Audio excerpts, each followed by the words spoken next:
Optimism? Oh, you're referring to the title.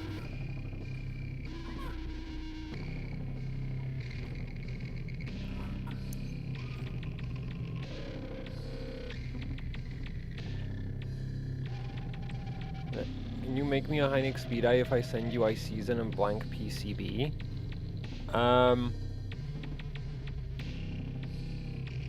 Sebi, aren't you, like, good enough at soldering to do that yourself? Like, I don't have, regular DDR stencils. And I'm not doing solder balls freestyle. Not for 8 memory chips. It was like 1 memory chip, maybe. 8 of them? Hell no. I have to get a stencil.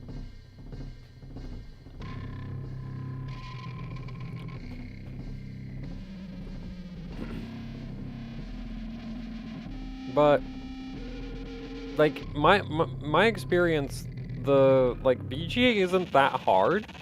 Especially if you have a stencil, you just, like, get a little hot plate thingy. Oh, I still didn't make that video about how I finally, like, my method for doing BGA. But it's like... Actually, can't you even buy... Oh, I guess you have pre-binned memory chips, so they're, like, not bald. Or you pulled them off of a good stick and now they're not bald. So... But, like...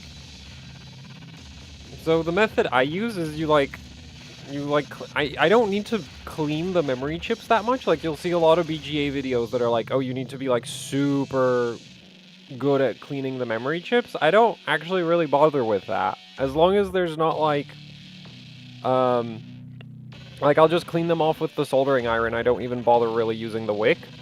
Because then what I do is I actually reflow the balls onto the memory chip with the stencil still in place, because I have, like, little stencils that are for, like, direct heat, which basically means that I can have the memory chip sitting on a hot plate with the stencil and the solder balls in place. Though I usually, like, one innovation I came up with was to have pilot balls, so I'll, like, put 2 solder balls on freehand, and then I'll put the stencil on so that the stencil doesn't, like, float around. So I'll just, like, pin it with 2 solder balls and then do the rest of it. What GPU do you daily? A 4070 Ti.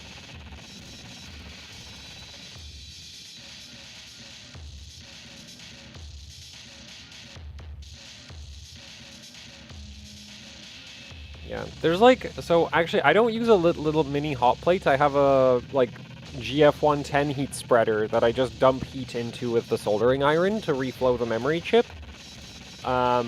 But you can buy, like, really small hot plates that are meant for, like, phone repair and stuff, so you could use something like that to have, like, better temperature control. I haven't yet killed a memory chip. Actually, I'm pretty sure most of the thermal stress that I put the memory on chip happens when I'm, like, desoldering it or when I'm putting it back on again. Not during the actual reballing process, because I don't use hot air for that part. So I don't think the memory chip gets much above 250 during that, but when hot airing it onto the PCB, I have no idea what temperature they end up at.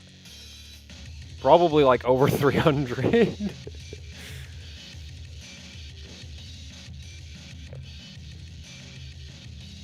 I'm planning to revise the Easy Memory OC for Ryzen 7000. Yeah, that needs to get an update, because it's not very good. I need to, like, I need to retest the, like, I want to do a little bit more testing on some Asus boards, and then I'll probably redo it. Like, it's not really going to be changing the timings or anything, it's just going to be, like, well, mainly the Infinity Fabric thing that was in the original guide, that doesn't work anymore. So, at 6000, you either want to run, like, 2000 FCLK or, like, 2133 or higher. Anyway, if you're wondering why we're running Y-Cruncher at 7600 right now, considering that the stream is labeled the DDR5-8000, I put a contact frame on the board, so right now I'm checking that the contact frame didn't break the memory compatibility. It hasn't, because, like, Y-Cruncher seems to be working quite happily. DDR5-8000, of course, doesn't work, but that's just, you know, 14900K things, as far as I'm concerned.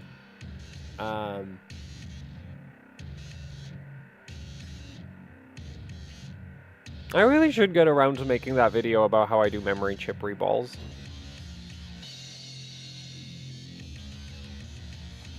That's like I figured out how to do, or it's not really figuring it out, but the like technique I came up with, because I haven't really adjusted the technique very much.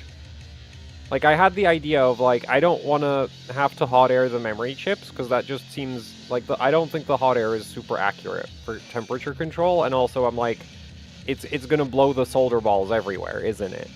Which I don't think is actually an issue, but, like, I'd just rather not have to blow hot air over a memory chip.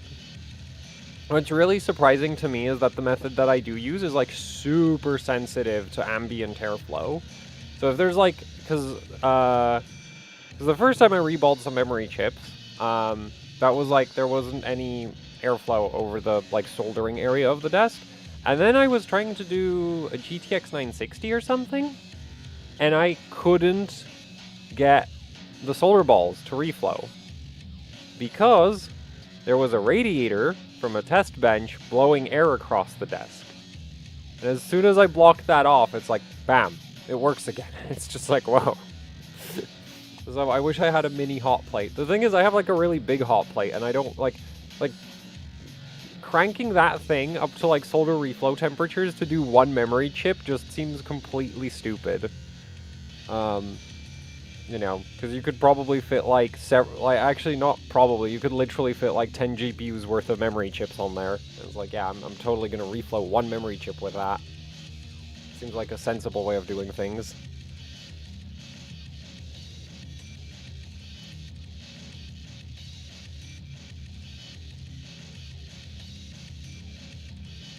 Anyway, does anybody have suggestions for, like, the most optimal BIOS for the Z790 Apex? Oh, I guess I could have put the full board name.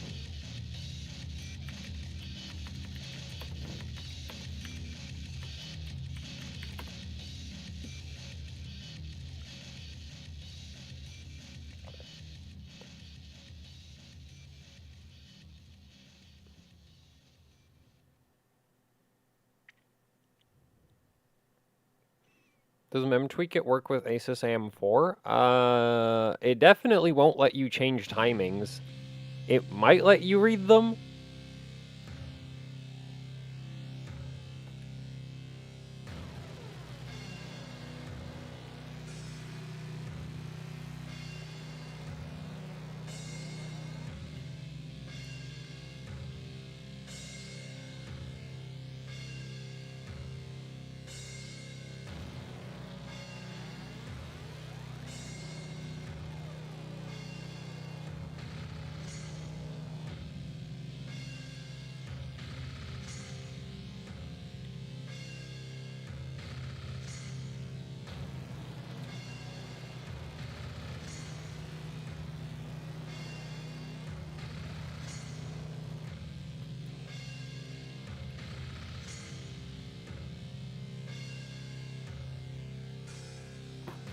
I don't think there's a difference, but I don't know for sure.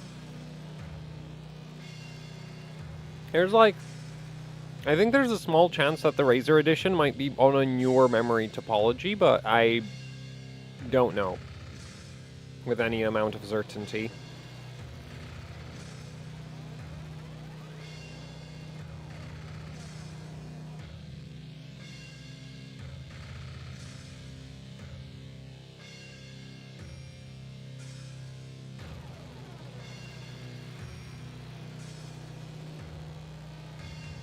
I mean, for a $20 price difference, I might try the Razer edition. Just because, like, you're guaranteed the... Wait, you're buying new, right? You're not, like, buying second-hand boards. Because if you're buying second-hand, you could get, like, a really early X570 Taichi. And that definitely wasn't exactly great at memory overclocking. Like, it wasn't the worst board I ever used, but it also wasn't, like... I wasn't very impressed by it.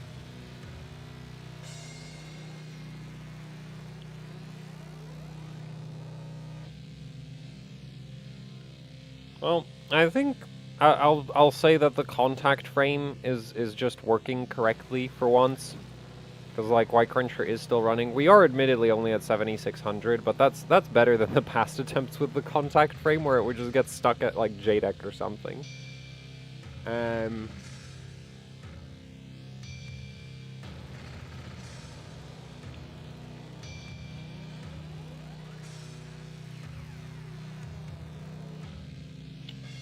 So, does anybody have, like, suggestions for optimal BIOS version? Because, like, right now it's on 1801, which I don't follow the Intel memory overclocking stuff very much.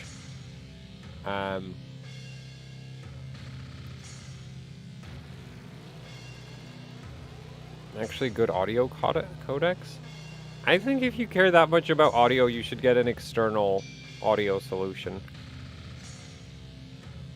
I'm pretty sure the X5 Titanium doesn't do 7.1, does it?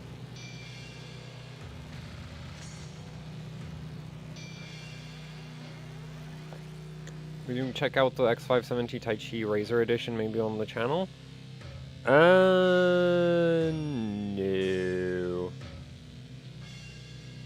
Maybe in a few years if I find one really cheap on eBay.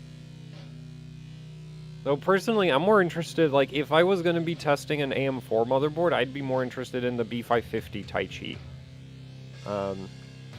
Because I was really impressed by the B550 Steel Legend in terms of memory overclocking, and the B550 Taichi should... Like, I would assume the B550 Taichi is basically that, but better. So if the Steel Legend was, like, pretty good, then logically the Taichi should be, like, really good, like, on par with, like, Gigabyte 4 dimmers. Or maybe better, or maybe, or like 1 dim per channel MSI.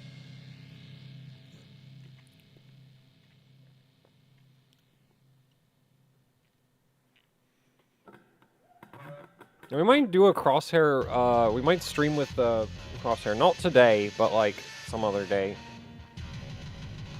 Normie OC boards for Z790?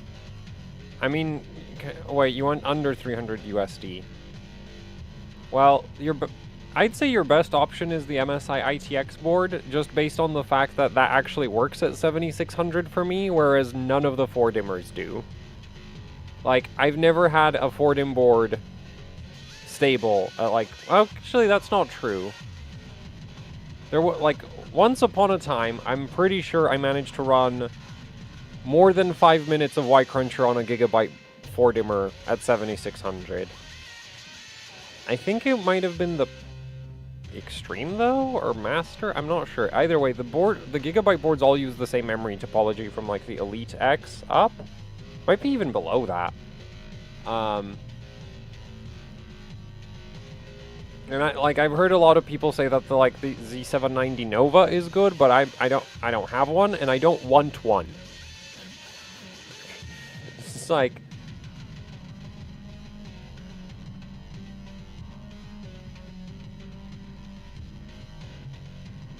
Intel's datasheet, there are a whole bunch of validations for 8000 plus on the 1303.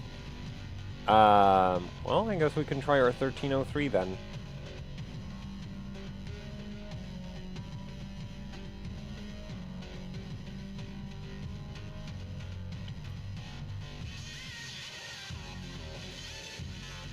$8240. Why would you run your 8240?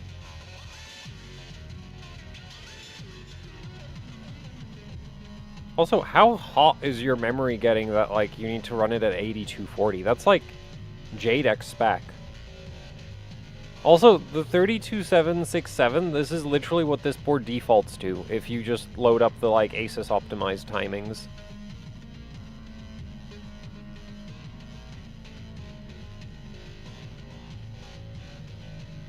And 6400 on Z790 should work basically always. Not basically always. The only scenario I can see in which it won't work is if you're running dual rank memory sticks. Then it might not work on some motherboards and CPUs.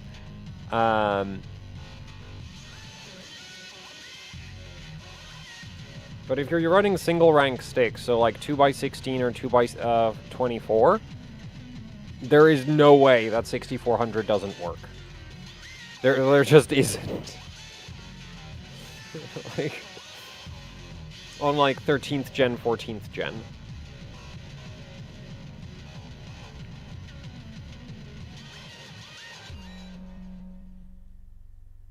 Well, I have the 1303 BIOS, so I guess we can... I really doubt it's going to make a difference, but I guess we'll see.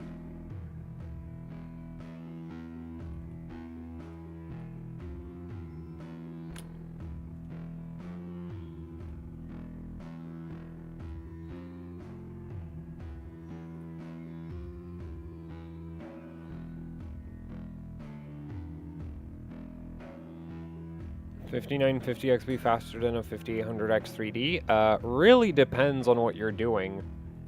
But if you're thinking that like, oh, some crazy memory overclock is gonna beat double the L3 cache, yeah, that's actually it's not even double. It's like 3 times the L3 cache, isn't it? Because the second, yeah, it's like 64 megabytes on the V cache. Yeah, you're not catching up to that.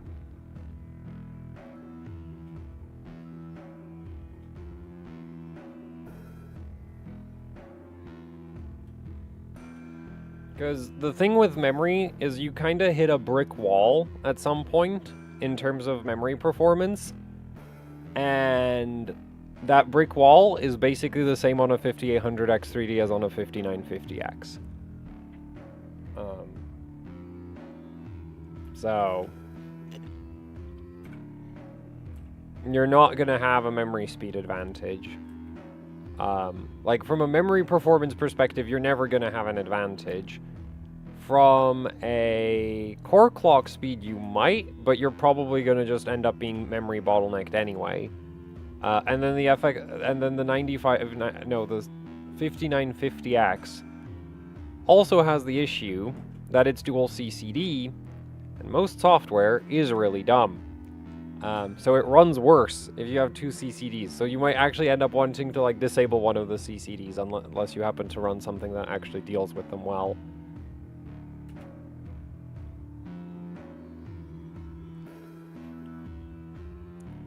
Is it possible to edit the profiles contained in the memory sticks? Yes. But I don't know why you'd want to do that, because you can literally just like punch all of the settings that are stored, all of the settings that are stored on the memory stick, you could literally just change them in the BIOS.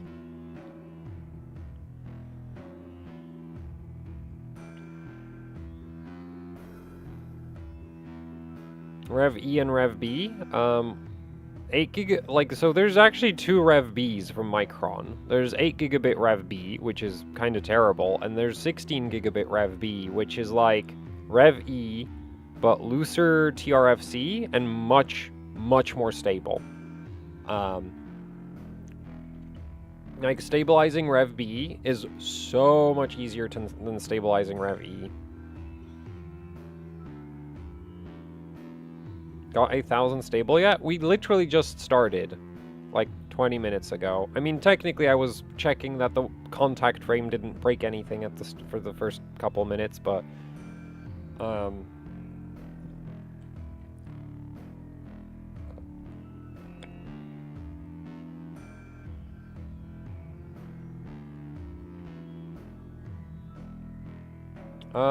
on the Thermal Grizzly one right now. I don't have a Thermal right.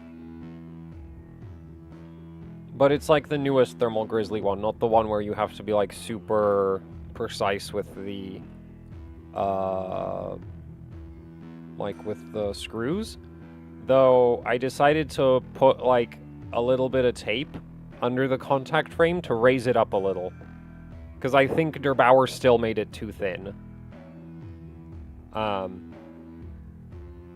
So yeah, and then I went all like cross tightening pattern, like quarter turn on one corner, quarter turn on the opposite corner, quarter turn, you know, the tightening pattern. And well, 7600 still works, so that's about the same as it's always been, so it's not worse.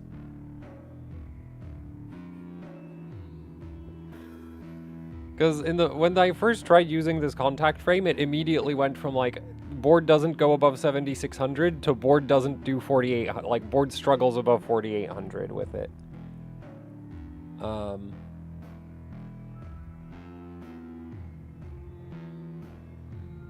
now 7600 still seems to work, so I'm gonna go with, it's not over tight, probably?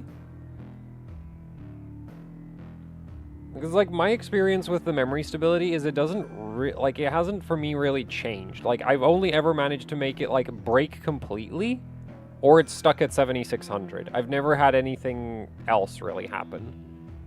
Like, and that's been with or without the stock ILM, and then it's just like if I'm over tighten the heatsink, then it just stops working completely, and you're stuck at like 4800 or something. I mean, I didn't check if 5200 would work, but when the 6000 XMP doesn't even post, that's like, okay, over tighten the mounting hardware. And then, like, I've done things like, I've literally run the mounting hardware so loose that you could just, like, jiggle the block around, and the stability was exactly the same as if I had it, like, significantly tighter. So it's like, that doesn't really seem to make a difference past a certain point.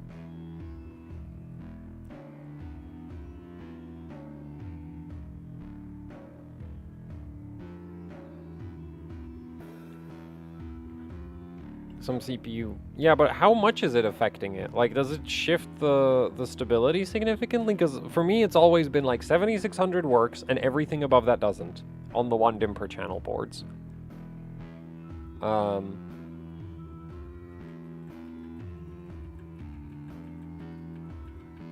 using the newest version of the Thermal Grizzly contact frame, but it doesn't come with a plastic bottom.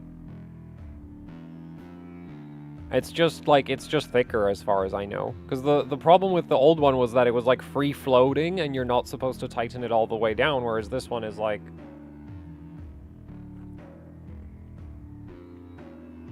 not free-floating. Like, it doesn't have the markers for, like, how much you've tightened it and stuff.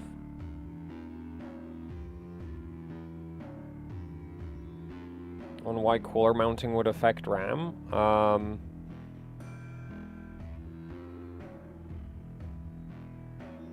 I don't really know. It might be because, like...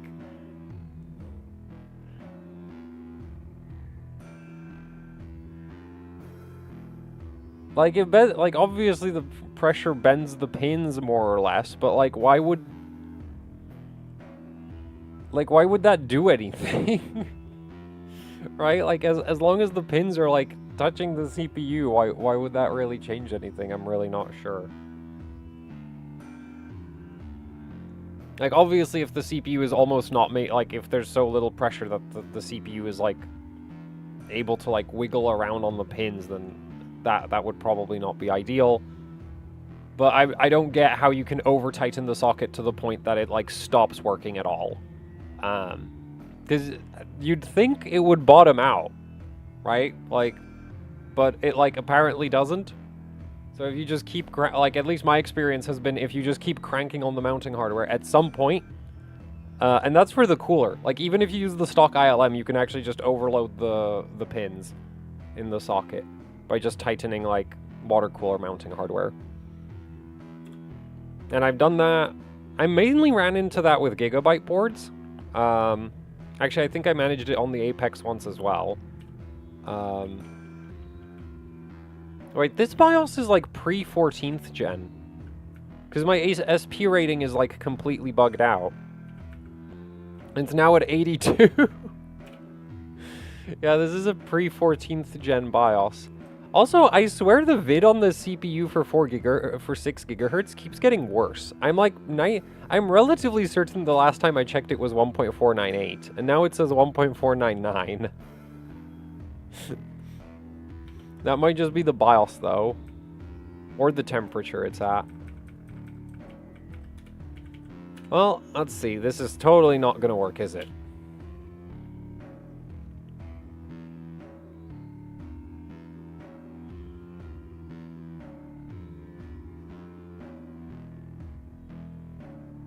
MEMSP score is? I think it was like a 78 or something.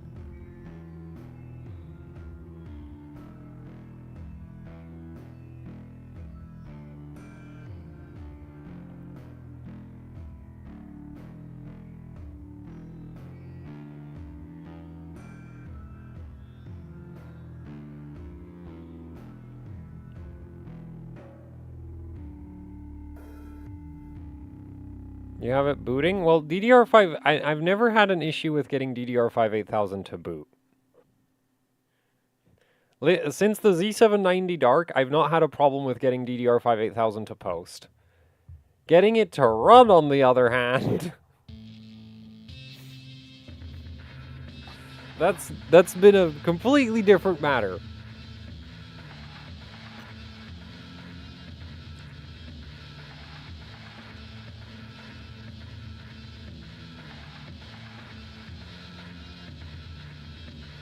It would be kind of funny if this, like, pre-14th gen BIOS was more stable than the 14th gen BIOS. Funnily enough, I feel like the Tachyon got really bad after I updated it to the 14th gen BIOS. Because it used to be just, like, kind of unstable at 8000, and after the 14th gen BIOS, it was just like, oh, this doesn't work at all now. But I haven't, like... I didn't spend too much time, like, trying to fix it, because... Like, I'm at the point of, like, okay, like, I'm not really bothered to try fix it. Well, this is seemingly doing better than the newer BIOS that I started with.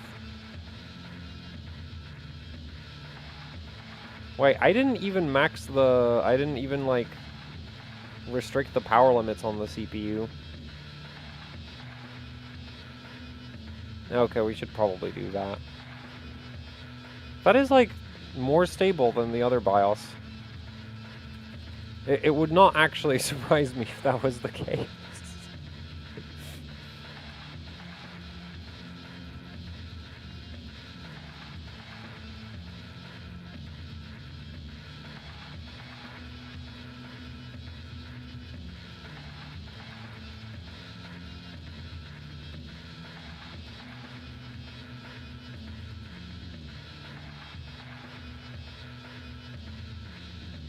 I mean, disable BCLK adaptive voltage is like the first thing you do on any gigabyte board. Like, there's no reason to ever have that enabled. I don't even know why that setting exists. What was it that I wanted to do? Oh, right, power management.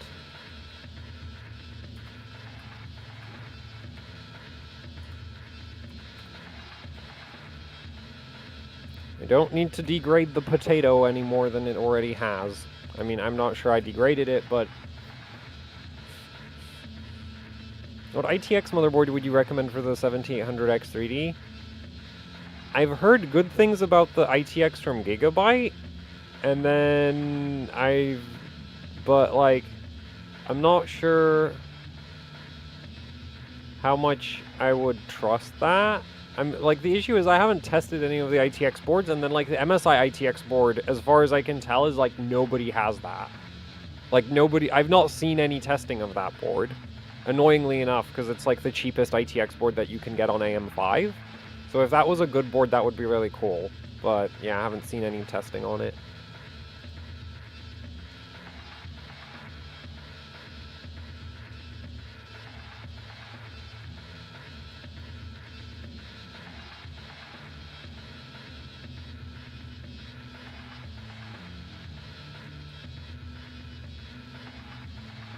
Man, if this passes White Cruncher, I'm actually gonna, like... I mean, I would find it pretty funny if I made a video about how the 14900K only does DDR5-8000 on a 13th gen BIOS.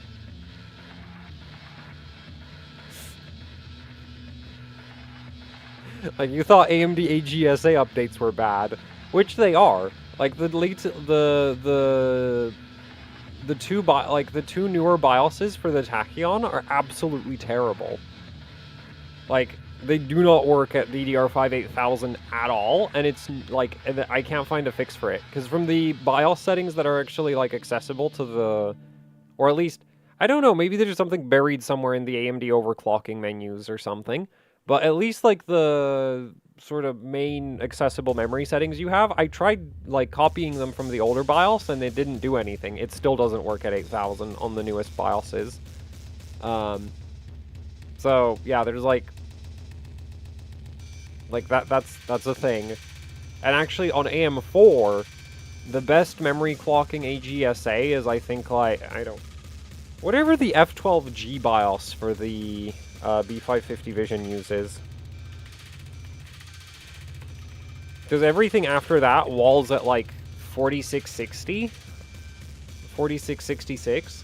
For me, whereas on F12G, that board does, like, 4800 plus. So... Yeah, if Intel pulled an AMD and nerfed the memory controller with a microcode update, that would not surprise me at all. After all, Intel has been hiring ex-AMD employees a lot.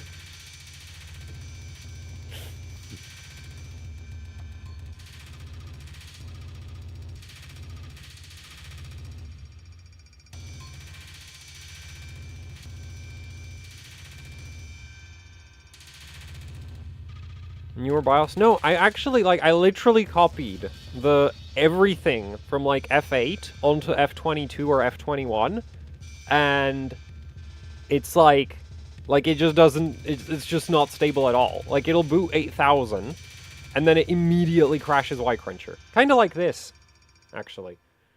Well, this still doesn't work, so that's not particularly surprising.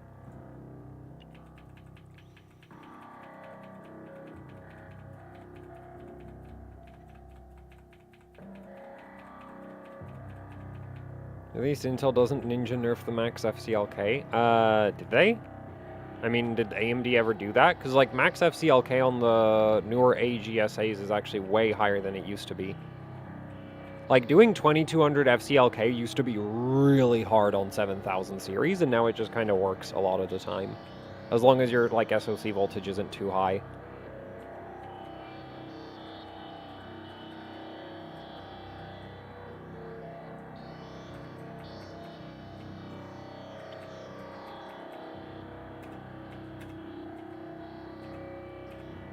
Kind of suspect that might be too high. And everything else is at like 1.4, so I guess we'll just leave the board to that. 1203 for 14900K, 1303 was for 13900K. I mean, I don't think it really matters that much. It's just bugged out on like the power limits and stuff. Actually, I think it's mostly just bugged out on the turbo boost.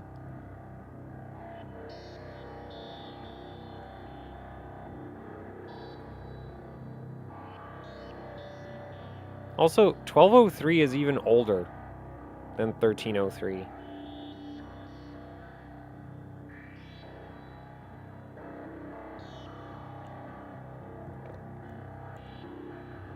The, like, 14th gen BIOSes, I think, are, like, 1402 and up. Yeah.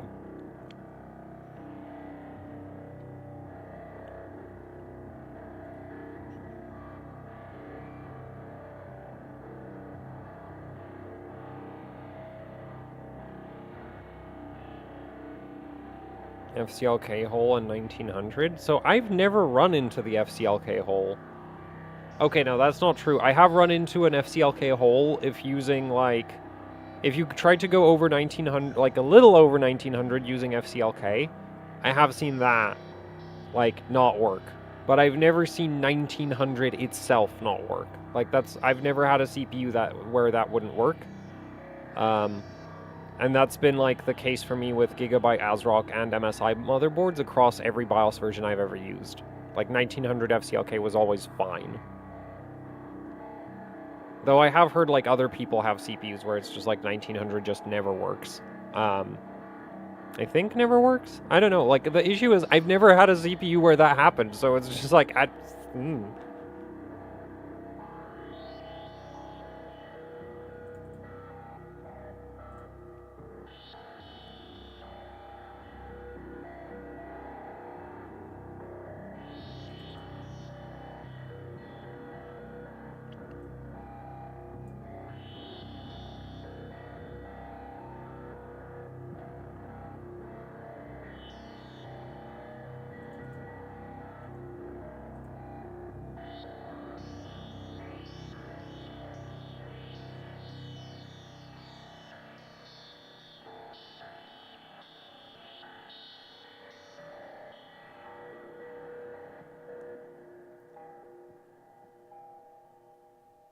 Between G-Skill or Team Group DDR5? I've not really tested any Team Group DDR5.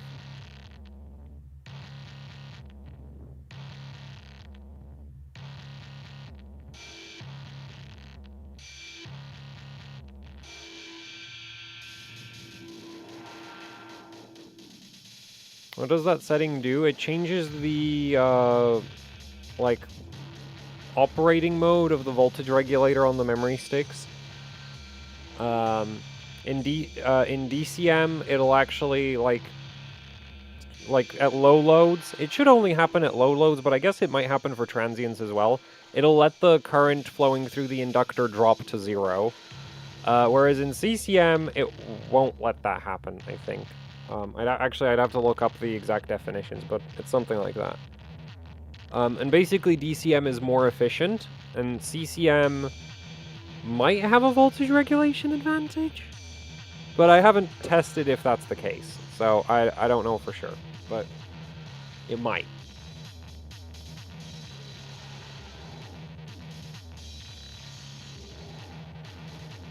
Can I use VDDQ at 1.5 on my CPU? Personally, I wouldn't, because I'd be kind of worried that that'll degrade the memory controller. The kilohertz thing. Oh, that's the same idea. Or, well, okay, no, kilohertz, like, that's the switching frequency of the voltage regulator. Theoretically, raising it should improve voltage regulation at the cost of efficiency. Whether or not it improves voltage regulation, I have no idea. I think it probably doesn't, but yeah, it's not like I've taken a oscilloscope to the memory sticks while messing with that. I have taken an oscilloscope to some micron DIMMs, like, way back, and basically there was nothing, but I think I was on a gigabyte board, so I don't know if it was, like, already changing the PMIC configuration.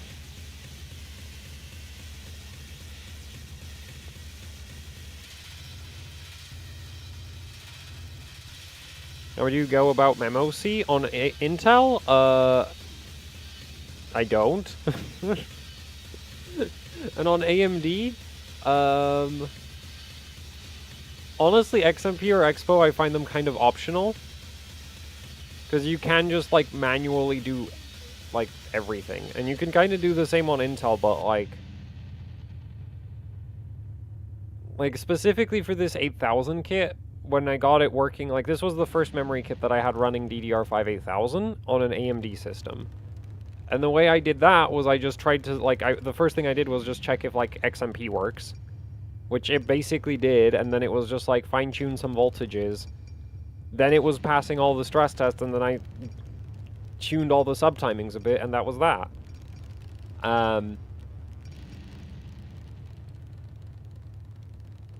Yeah.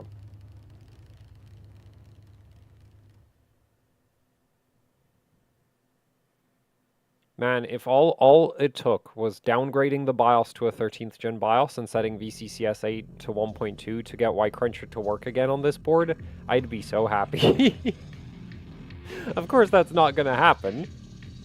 But if it did, I'd be so happy.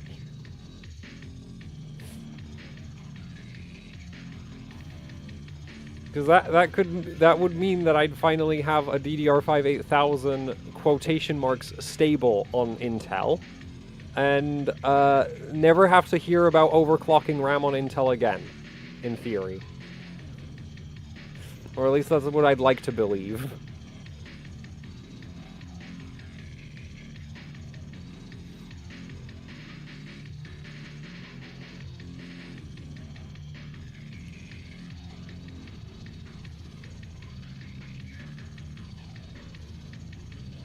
$2033 on what? On 5000 series? That's insane. I don't have a single, I mean, I only have two 5000 series CPUs, and both of them, like, you go above 1900, and it's just constant hardware errors. And the 5700X3D is actually worse with them than the 5950X for me. Like, the 5950X, if you, like, bump the PLL, it keeps gaining performance all the way up to, like, 20, 33 FCLK or more, whereas the 5700X3D, like, even for benchmarks, it, like, doesn't really want to work, like, you start losing performance at, like, 2000-ish. because of all of the errors.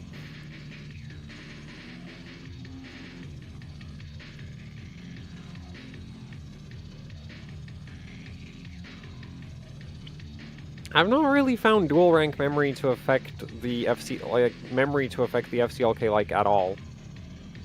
I don't think I ever tried running it single channel, but like single rank versus dual rank, I personally never really noticed the difference.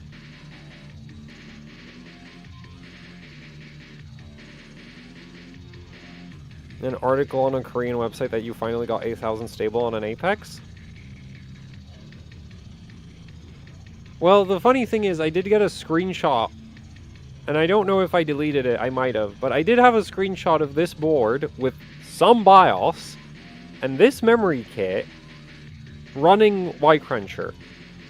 And it might have literally just been, like, an old BIOS at 1.2 volts with this CPU. So, theoretically, there should be some, like, it should do, like, it should sometimes work. It worked at least once. I don't think the memory controller just spontaneously got worse. Like, plenty of people will tell you that, like, if you run too much Y-Cruncher, it'll degrade your cores, but I haven't heard anybody saying it'll degrade your memory controller. And I tend to be pretty, like, conservative with the memory controller voltages.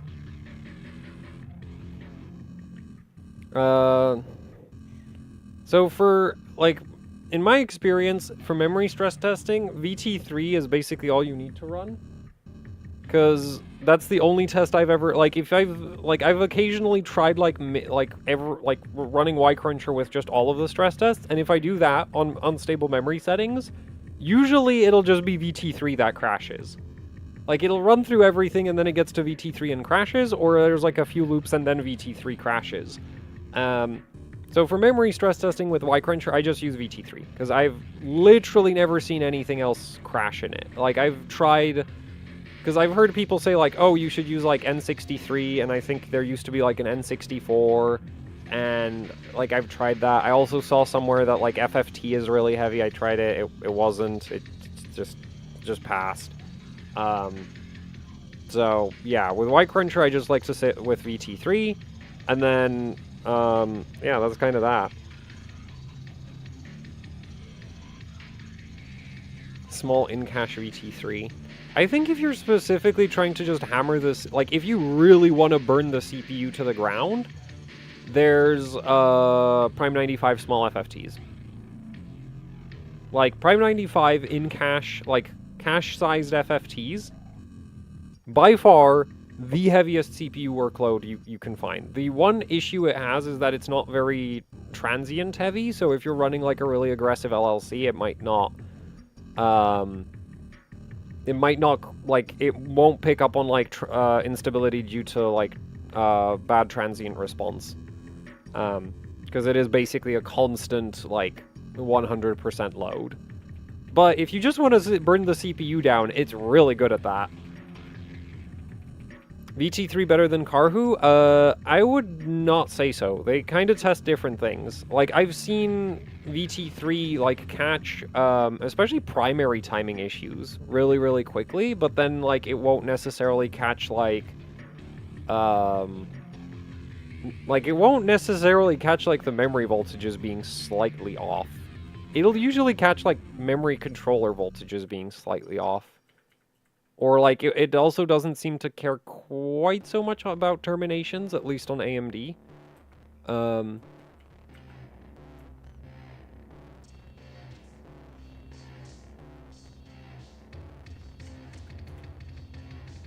Oh, I should have checked what the VDD-QTX is right now.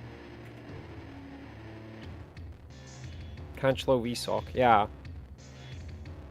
Also, VT3 for me, like, I've had a few memory kits where if you set the TRP too low, Karhu will run for, like, a long time. And Y-Cruncher will just, like, crash. Like, super fast. Or, yeah, like, TRP was the main one that I've noticed with it. Noticed it with, where it's like, I have one memory kit where it's like, you slightly Like, you set the TRP, and that memory kit needs, like, a weirdly high TRP, but if you lower the TRP, Karhu's still fine. And if you run Y-Cruncher at those same settings, and admittedly, I didn't run Karhu for more than an hour, but I was like, oh, I ran an hour of Karhu, let's try Y-Cruncher, and Y-Cruncher just immediately died. And then, I tried some different combination of settings, but I didn't, like, raise, like, I think I tweaked voltages, and I didn't change the TRP, and this time I started with Y-Cruncher, and it's like Y-Cruncher immediately crashed, and then I ran Karhu, and Karhu was fine for like 15 minutes or something, and it's just like, oh. so like, they catch different things. That's why you run many different stress tests, not just one. But I did want to check what like VDDQ-TX right now is, and stuff.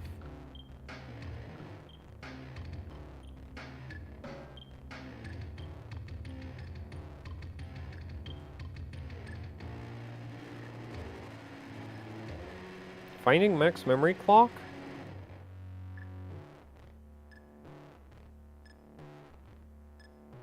I don't agree. I've had more success running... Well, it kind of depends on the board in my experience. But, like, I've had instances where, like, at high memory speeds, I could run, like, a lot of Y-Cruncher and Karhu's, like, pretty upset, and the other way around as well. Just depends on, like, which... Like, yeah, it really depends on the board. And this is mostly with Ryzen, because obviously on Intel I don't do high memory clocks. Anyway, what is TX? 1.4. So everything's just at 1.4 right now. I'm kind of tempted to just try lower the SA voltage again. Because that seemed to help the first time around, so... Oh, talking about Intel? Yeah, well, I'm clueless about Intel.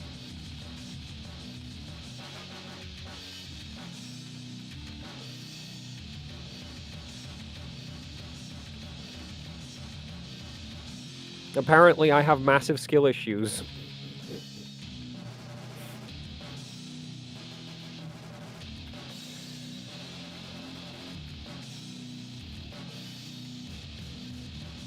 Also, I think I'll try, like, I'm pretty sure this board can also do the, like, CCM, DCM thing for the PMix, so we'll just try that.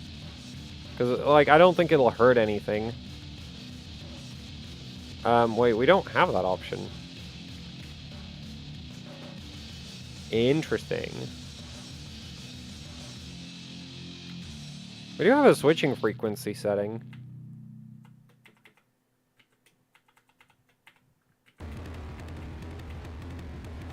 There's a fan on the memory stick, so that's really not going to affect anything. Like, it's not going to hurt anything.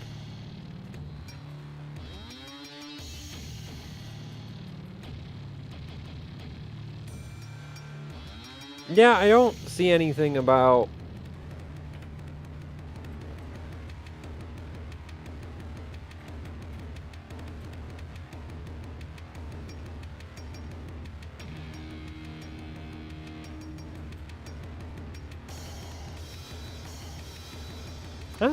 This is one thing I always wonder about, is just like, why are Intel BIOSes like so like different in terms of the settings that are accessible from board to board? Like on Gigabyte boards, you have like nothing. Like there's basic, like in terms of available settings, there's like very little. And then like MSI and Asus, it's just like heaps of settings. And to some extent, very unique to each of them.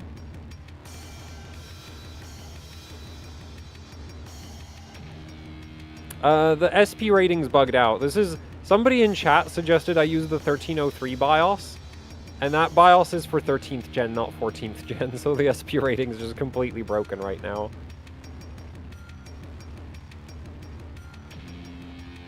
I mean, for all we know, Asus defaults to CCM mode.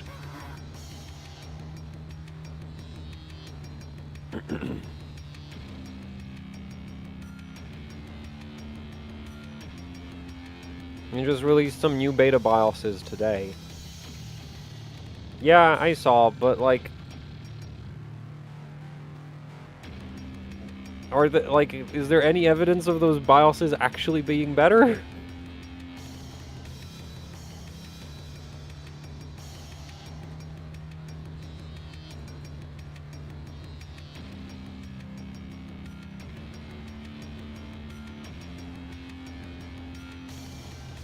I can't overclock my i9-13900K to 6 gigahertz. How many cores are you trying to run at 6 gigahertz? Because if you're trying to run all of them at 6 gigahertz, that ain't happening unless you're like direct die on a water chiller.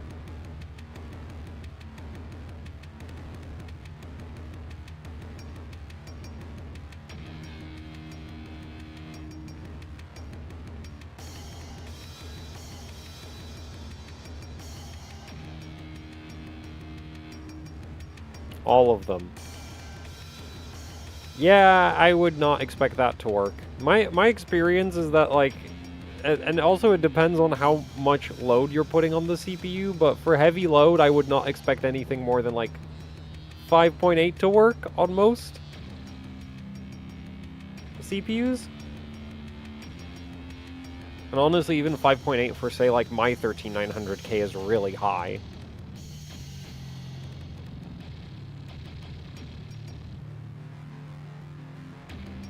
Yeah, it is. I think that one, like, I don't think I, like, the i5, I managed to get, like, 5.65 all-core, Linpack stable, but the 13900K, I think I was struggling to get even, like, 5.6 to work for Linpack. But Linpack is, like, really, really heavy, so...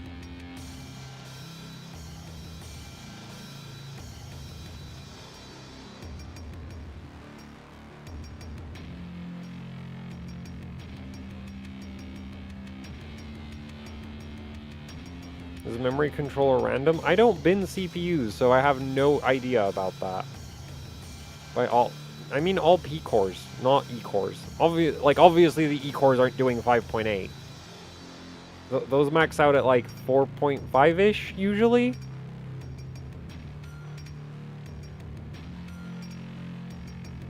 I think it would be really funny if I got 8000 to work again, like work at like freaking on a 13th gen BIOS.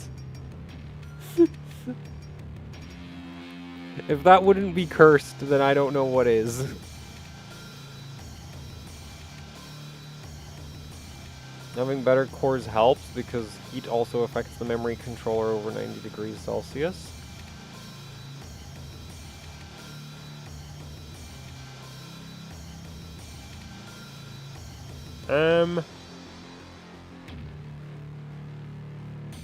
I would be less surprised if there was just a vague correlation of cooler running CPUs coming with better memory controllers.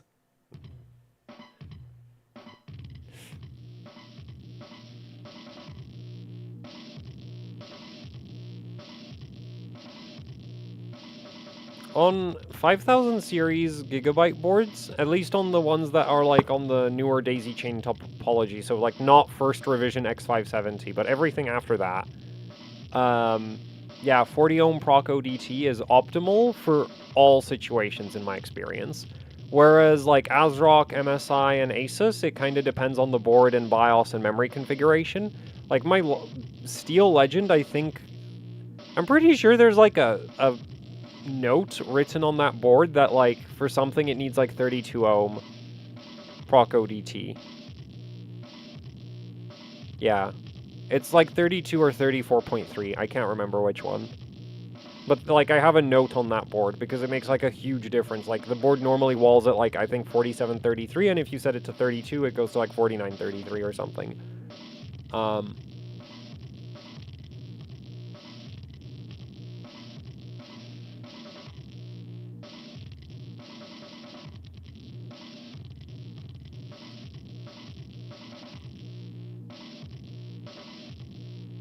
Why is XTU screaming at me to turn on undervolt protection? Because you're vulnerable to plundervolt.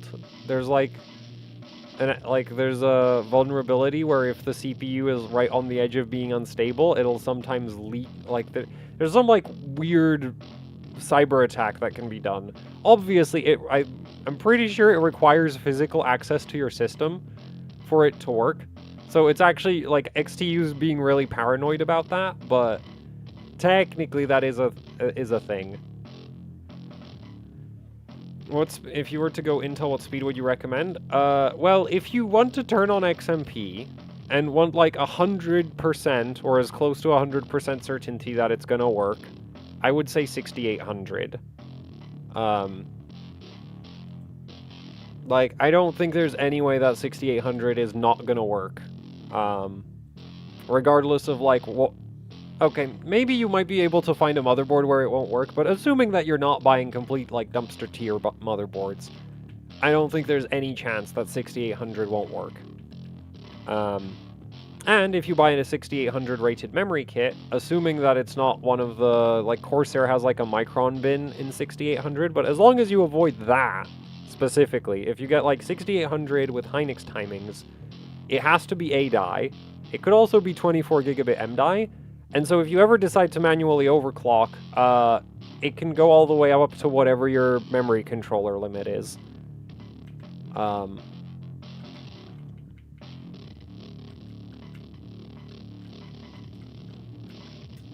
Okay, I don't think lowering the SA any further helps, so we're just gonna pull it back up.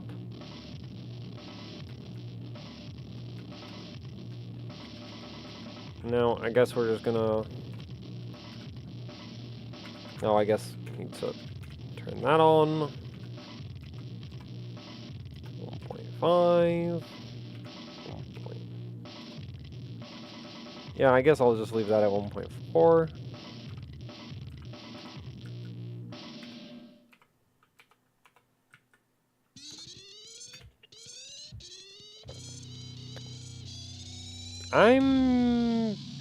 It has to be AVX2, because we're on Intel. Intel doesn't support AVX512.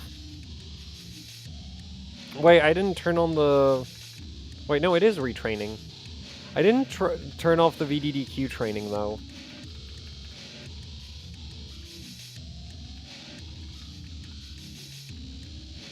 Can a 240mm AIO cool a 14900K on the stock limits? Mostly yes.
V-Color comes with really loose TRCD. I'm not sure why. Like, on the stock voltage, these will do TRCD 48, at least on the AM5 boards that I've tried them with. They actually, I think these actually do lower TRCD than my Corsair sticks at 8000. Though I don't have an 8000 rated Corsair kit, so that might be part of that.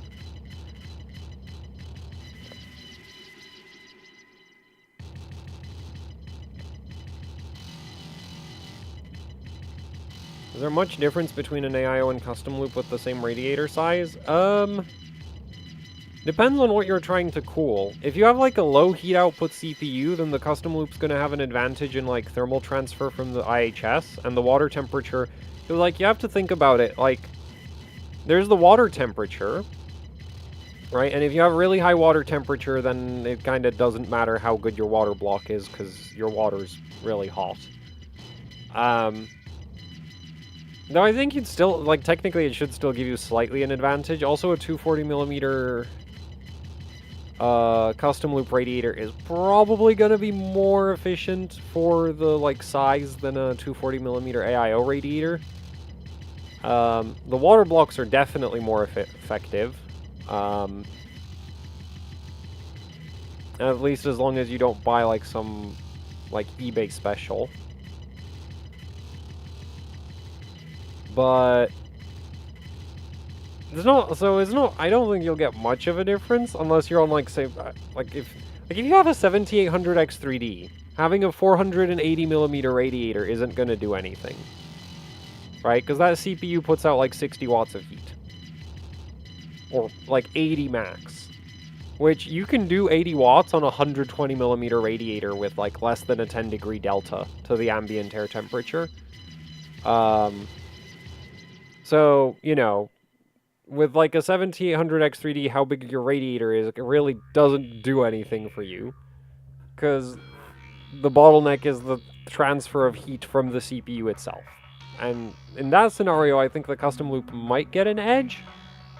But even if you're not like DirectX, you might be able to squeeze out a bit of an edge. But if you're on something like a 13900K, bigger radiator better.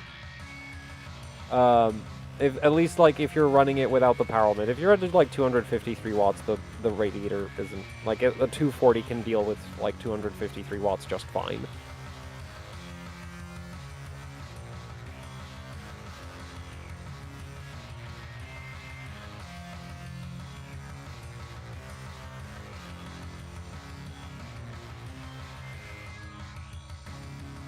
No, the official Intel power limit is 253.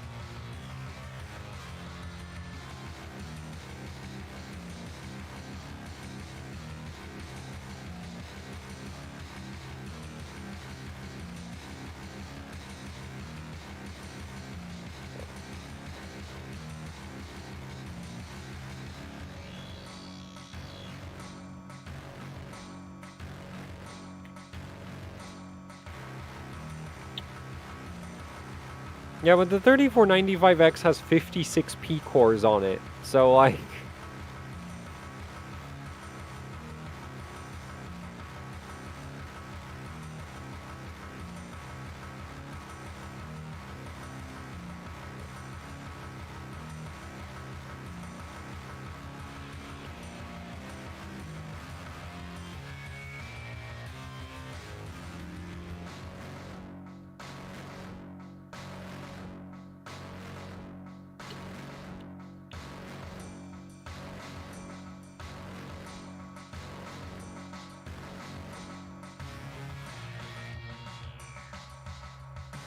Wait, they're gonna be shipping fully enabled tiles? Because aren't the tiles 15 cores each? Or are they more than that? What's your SP score on this CPU? 91. It has a 1.5 volt vid, like it has a 1.498 vid for 6 gigahertz.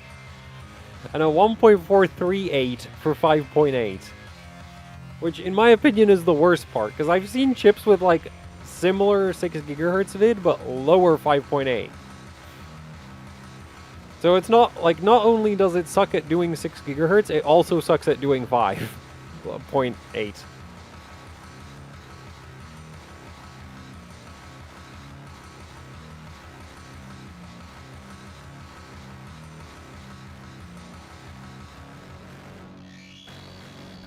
That's the vid numbers in the BIOS.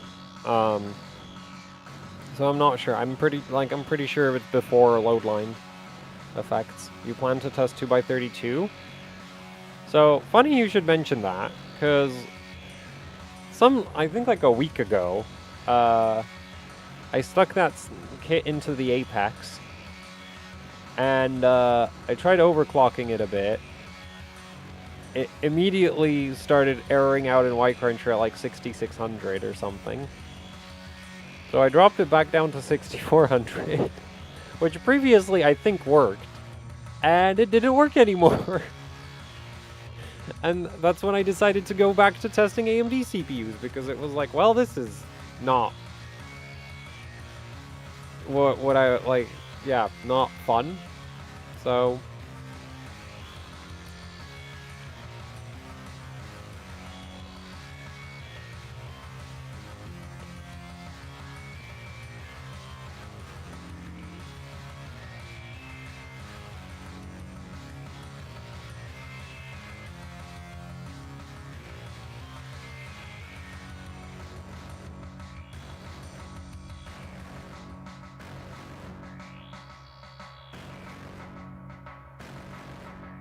now you're also stuck at 6400 to be stable on 2x32?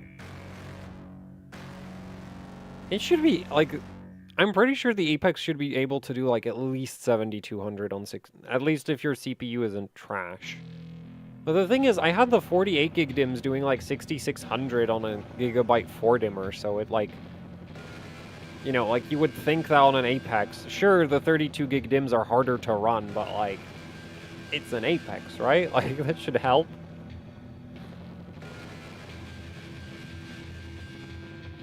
Hopefully not another 11-hour stream. Oh, so fun fact about YouTube, if your stream goes over 12 hours, it gets chopped off in the VOD. So that stream was actually over 12 hours. As for not another, well, let's put it this way. I have actually made a standalone EXE for the game that I've been developing, so I can actually be here for another 12 hours just fine.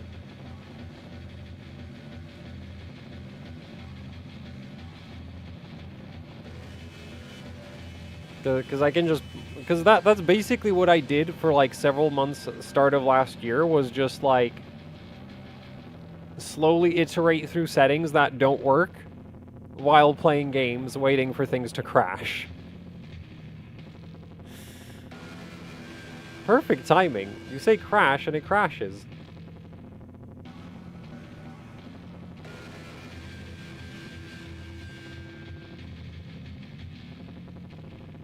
You go over 12 hours? No, I eat during the stream. I just, you know, have the manners to, like, lean back from the microphone when chewing.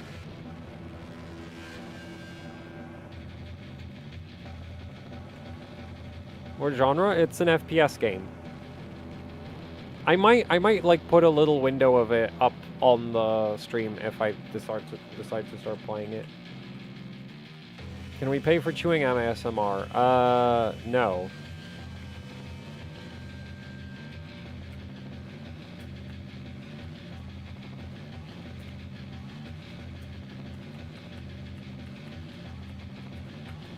Well, we're back to where I've always been with just, like, trying random numbers. The funny, like, I bet if I drop the ratio to 7600, it's immediately going to be stable again.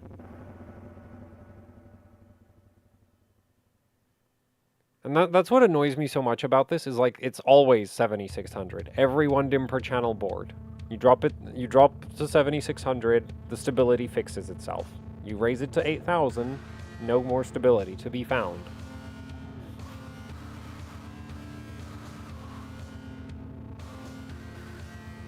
Yeah, and it's literally been like that since I've had the Z790 Dark. Because that was the first board where it was like, man, this does not work above 7600. And then I got the Tachyon, and that also gets really flaky above 7600. And then I got the ITX Edge, and that too gets really flaky above 7600. Then I got an Apex, and it ran Y-Cruncher once at 8000 and then never again. But it works, like, great at 7600.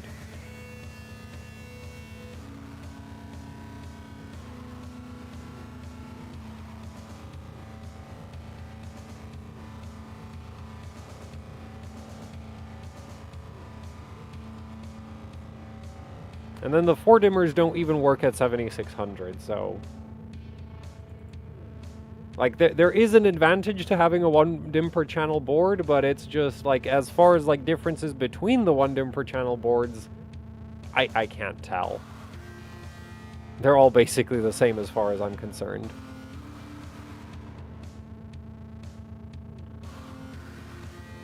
Didn't the Edge end up stable at 7800? No, it didn't.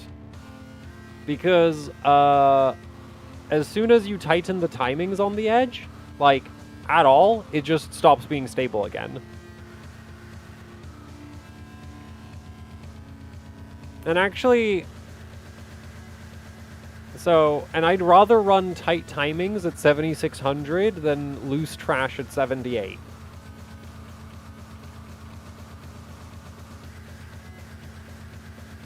Like, if you want to run XMP timings at 7800, then, like, go for that. But, like, 7600 with manual timings is just going to be faster. Okay, so this is seemingly way worse.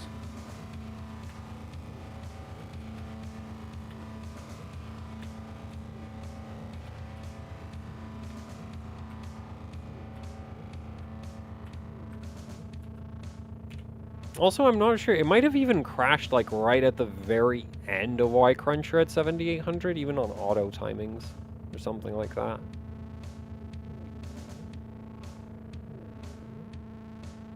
Try the BIOS where all auto worked. I think that might be the very first 14th gen BIOS. Because, like, yeah, that's probably the right BIOS is 1402. I don't think I tried any of the other ones. Actually, I wonder if I could just dig through my downloads folder to see which Apex versions I've used.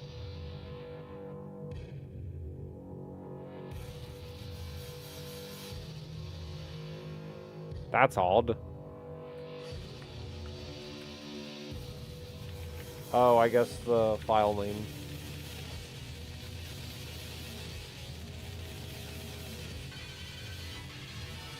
Oh, wait, might have been 1501. Unless 1402, like, replaced its old copy.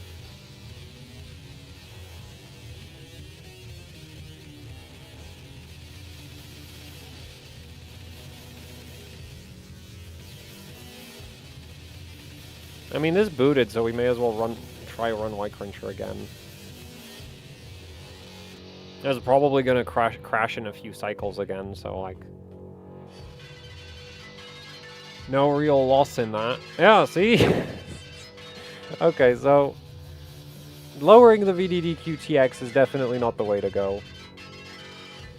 Okay, I'm just gonna clear CMOS now, because we're gonna update the BIOS, and we're not gonna do that with sketchy memory overclocks. I guess we'll try 1501 from, like, I have a random 7-zip of 1501, so I'm guessing that's, like, the only other BIOS I ever used with this board.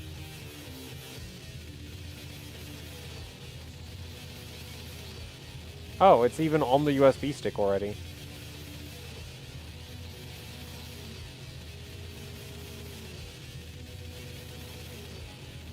Well, I'll add 1402 as well, but we're not gonna try 1402 first. We're gonna try 1501 first.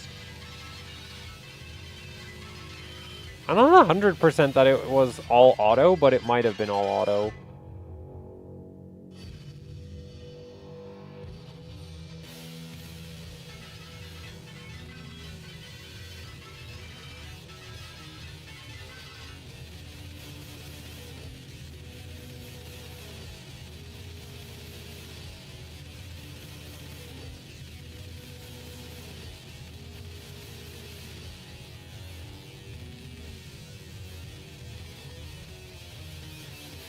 What's your sweet spot for the ICC Max? What do you mean by that? Because I just set it to, like, the Intel spec.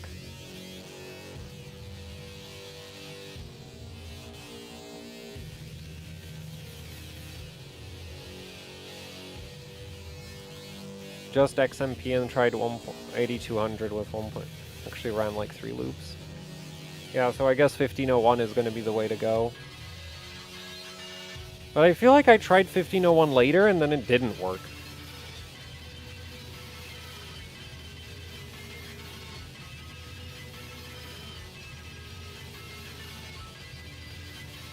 Like, I feel like I'm not stupid enough to just spontaneously update the BIOS for no reason. That doesn't sound like something I would do, considering that my daily system is on a BIOS that's like a year old.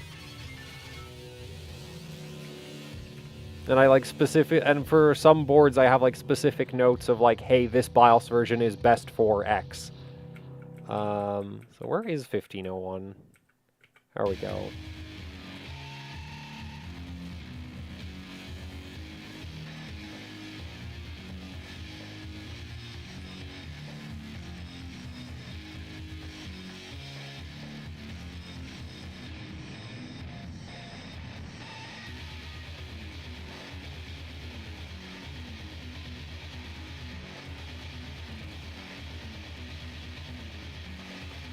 CL30, clock as high as a 6000 CL34. You might get a Hynix M die in 6000 CL30. But as long as they're both 8i, I wouldn't expect them to clock differently at all. At least not on AMD. On Intel, I don't know. But on AMD, in my experience, like, I haven't really noticed any differences.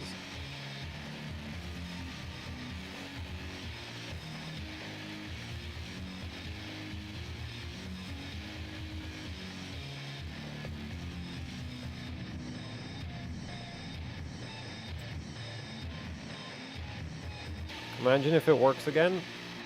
Well, that would be nice, because it would work.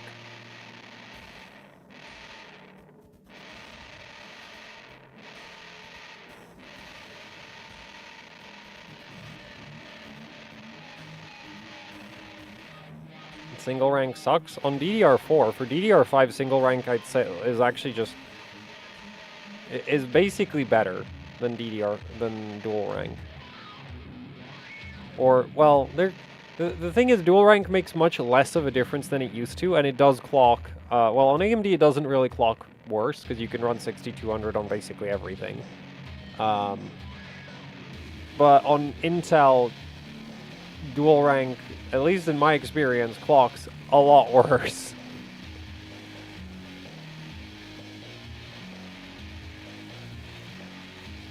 How did it stop working? What changed? Nothing really changed. Dual rank is good meta for AMD. It doesn't make that much of a performance difference.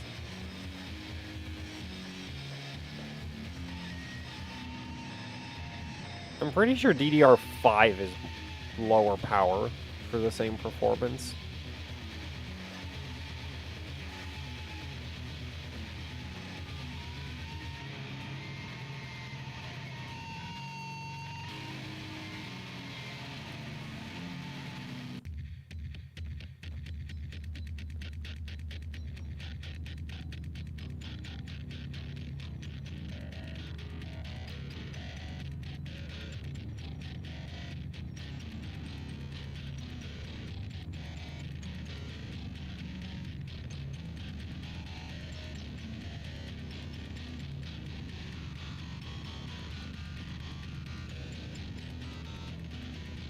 Single rank on DDR4 is really bad. For DDR5, it's like on DDR4, if you go from single rank to dual rank, it's like a major performance uplift. On DDR5, it's like, nah, basically. It's not really slower, but it's also not really going to be any faster. Because at least on like Intel, you lose some clock speed, and there's not... Like, the thing is, you already have so many bank groups in one rank of DDR5 that adding another set of bank groups just doesn't really make much of a difference. Like, the only timings that get better is, like, write to read? Yeah, write to read transitions. Because those, for whatever reason, like, well, actually, it's probably because you're using the same I.O. circuitry, but those are, like, the only timings that actually have a dual rank advantage. Whereas everything else is like, nah, like, actually gets worse. It is faster for the same clock. Yeah, at exactly the same clock, it has a slight edge. So on, like, AMD, it has an advantage. On Intel, I'd say not really, because... like, on AMD, you're basically all, like, for a daily system on AMD, you're always going to probably be running 1-to-1.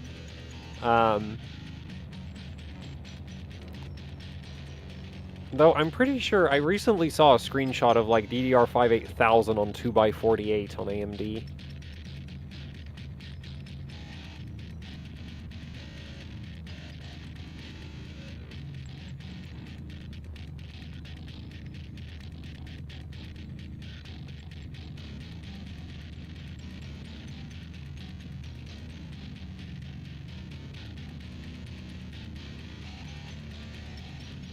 No, I haven't been able to replicate that, probably because the terminations and stuff are wrong on auto.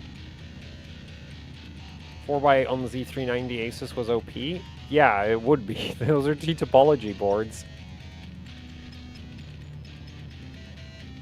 That's like the wacky thing with the DDR4 boards is, like, depending on which, like, on AMD, you usually want 2x16 dual rank, but on a lot of Intel, you actually want 4x8. Because 2x16 dual rank support on a lot of Intel boards is really bad.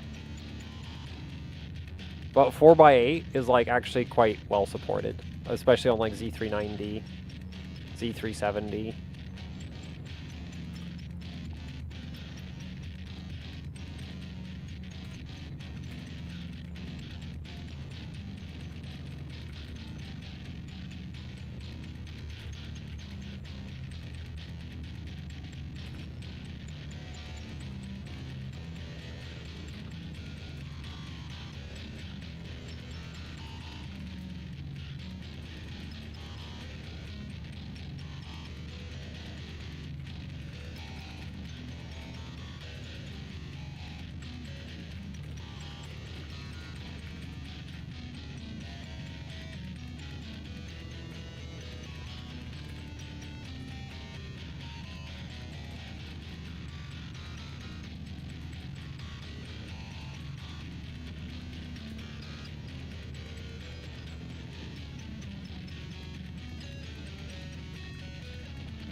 I think that's everything, isn't it? Well.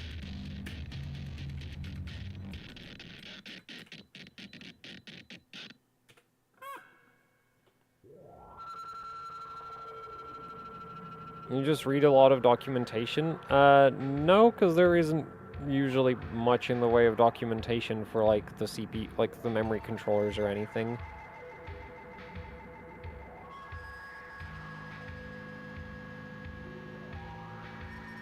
I think A2 is more about board vendor. Because, like, I had no issues with, like, I didn't even really know that there would be a problem. Like, on A2 with, like, Gigabyte and MSI was perfectly acceptable. Other than the fact that Gigabyte Z390 boards kinda suck. Okay, they're not that bad. But there's, like on some... Actually, I have a video on the Z390 Master where I got all the way up to, like, 4533 on 4x8, A2. And then there's, like the... Actually, I think all of the mainstream Asus boards also had okay A2 support. And it was just like the Gene where it only really worked well with A0 until a BIOS update that fixed A2 support.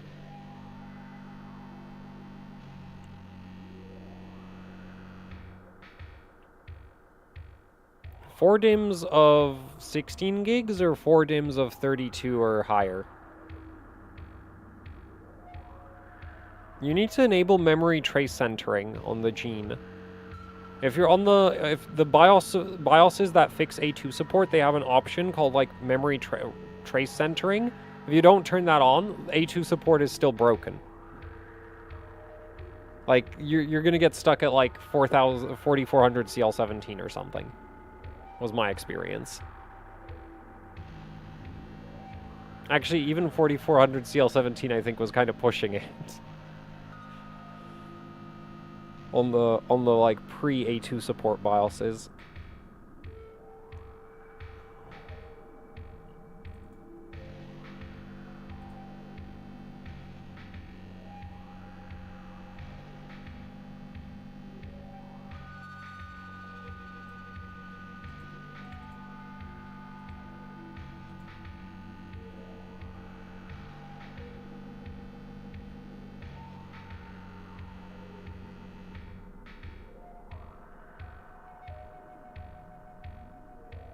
Man, if this works on auto, I'll be so happy.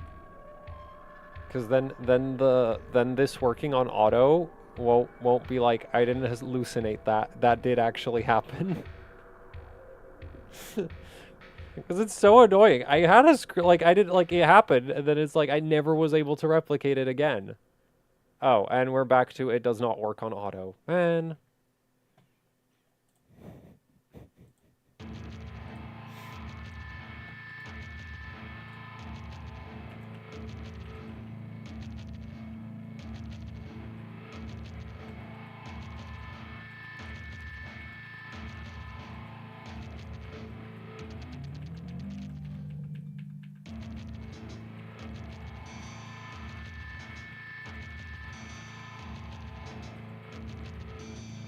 How hard is it? You can literally run single rank timings with dual rank, and then the only difference is that you also have the extra timings specifically for the extra memory ranks. And those you can basically, if you take the like same group timings and add like 2, that usually works. So if like your same group read to read is like a 4 on AMD again, you just add 2 to that, and your like different rank and different dim is going to be like 6. And that usually works, in my experience.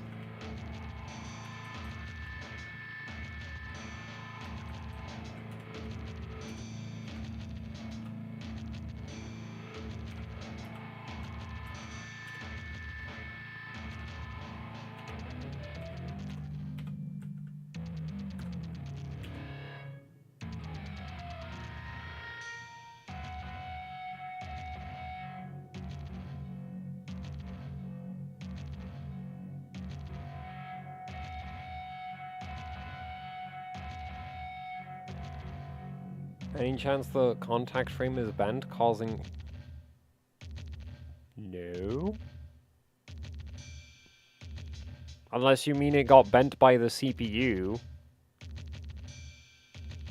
But it was straight when I was installing it. And I even did like all the screws in a cross pattern, 1/4 turn at a time. And it still works at 7600. Like, my experience with the, like, anytime I've, like, over-tightened the socket, contact frame, or just, like, mounting hardware for the heatsink, it, like, breaks the memory overclocking completely. Like, nothing above JDEC works. Actually, I'm not even sure that JDEC works, because I don't usually bother to stress test JDEC.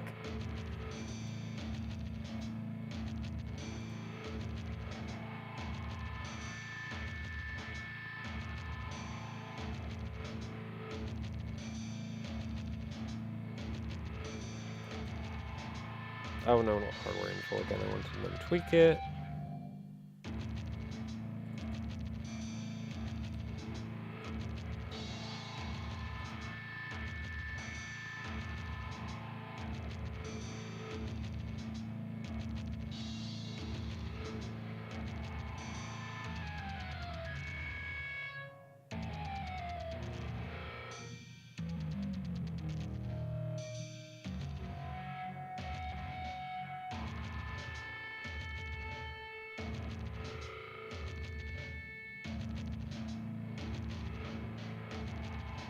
Thermal Grizzly frame? Yeah, I'm using a Thermal Grizzly frame, but like the new updated one that doesn't require you to... Because there was the old one was like free floating, the new one isn't supposed to free float, but I still think it's not thick enough, so I did like I put a bit of tape under it to lift it off the board a bit. Because the first time I tried using this contact frame, it just completely broke memory support.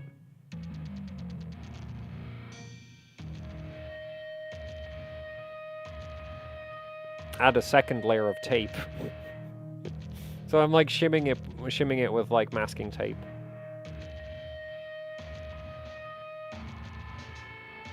The new Thermal Grizzly frame is supposed to also bottom out, but I think they made it unnecessary. Like, I don't know why they didn't just copy the thickness of the Thermalright frame. Though I've had people send me, like, emails about having compatibility issues with boards, and when I ask them if they had a contact frame, they usually had a Thermalright frame, not a Thermal Grizzly. And even the Thermalright one can cause issues. I guess it's just a lot less common. But I distinctly remember, I think, somebody on a Maximus Hero, where it's like, they couldn't even get, like... I think it was, like, 6400 or something to work.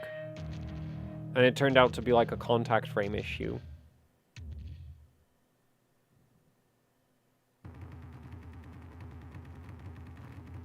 Is it worth getting a torque screwdriver? I've never felt like I need one. Like, I managed to hand torque a Threadripper. Because I got a CPU as a tray CPU, so it didn't come with the retail packaging, and it never came with the torque screwdriver, right? Because usually if you buy a Threadripper, it comes with like a torque screwdriver. And yeah, it really wasn't an issue. Actually, I don't think I ever had an issue torquing a Threadripper wrong.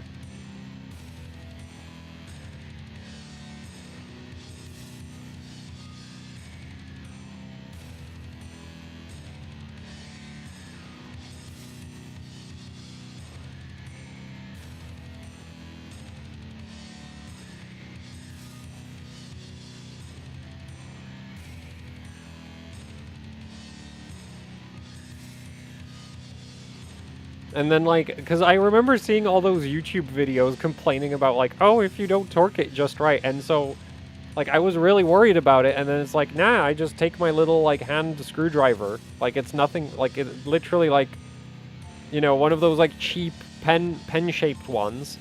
Right, like aluminum body, and then it just, like, and then it's hollow inside, so you can just have all the bits, like, loosely sitting around inside it. Yeah, so I used one of those, and just, like, used my fingers to tighten it, right? Like, I didn't, like, reef on it or anything, and it's just, like, it's fine. It just works.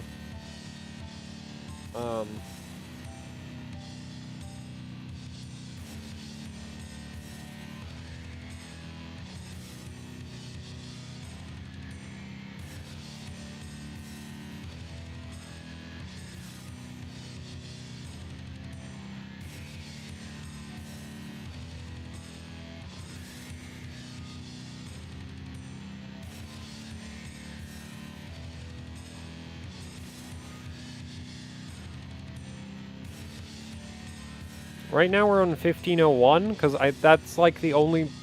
This is probably the only BIOS version where I've ever had 8000 work. Historically speaking.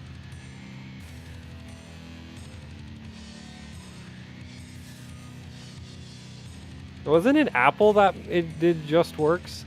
NVIDIA is the more you spend, the more you save.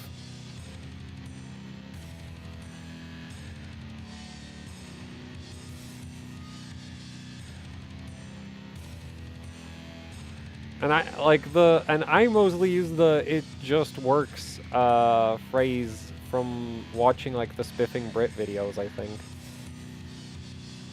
Yeah, I think it's Todd Howard, isn't it? It just works. I don't know where it originates from. It just works as Todd Howard. Okay, yeah, so I got it from Spiffing Brit. But you're running whatever the Apex defaults to. Like, this is one thing that annoys me to no end, is, like, so the previous 12-hour stream got some fun commentary on overclock.net.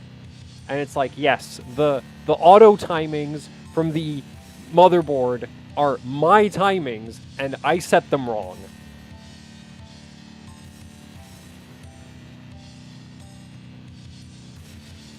Intel boards so well optimized that they can't even load up stable auto timings. Like, whoa. And people complain about AMD.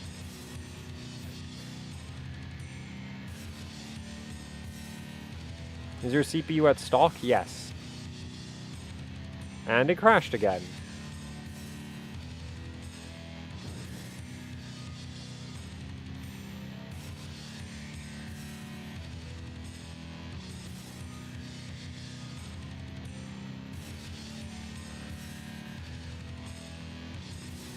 It's the main, like, Intel DDR5-80 thread. It's like, yes, the MSI auto timings are Buildzoid's timings, and they are wrong.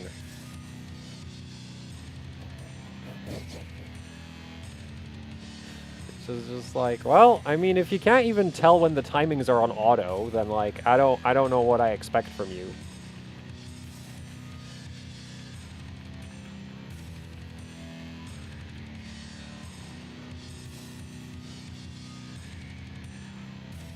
Are you entering 1, 2, 3, 4, 5, 6 for TREFI? Yeah, but, like, 8000 doesn't work on auto TREFI, so, like, how does that even matter? And if I'm at 7600, I can punch in whatever TREFI like whatever TREFI I want. And as soon as we're at 8000, not even the board can do, like, work. So it's like, eh.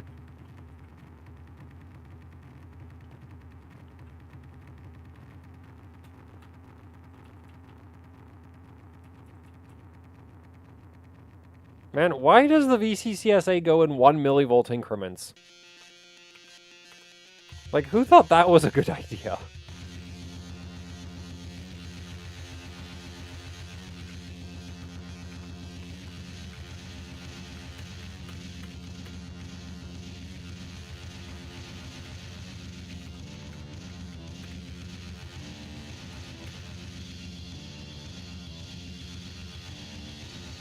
Why would you run ICC max at 307? Random number. I can't remember what the spec was. Isn't it like 320 or something?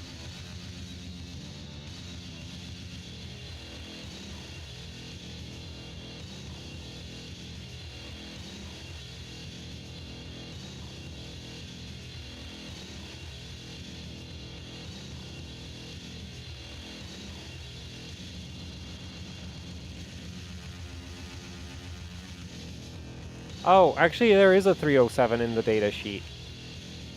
Yeah, there's like extreme config, you have 400 watt, 400 amps, 320 amps, and 307 amps. Because even Intel can't make up their mind about what the max current limit for their CPUs is. And then you're surprised that the motherboard vendors can't figure out what the power limit is supposed to be.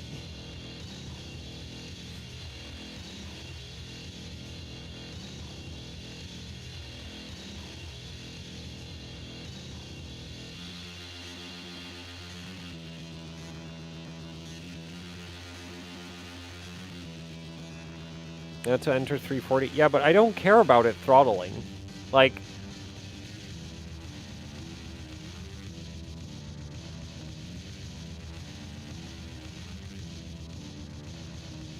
ICC max throttles faster than PL1 too. Yeah, I've noticed that.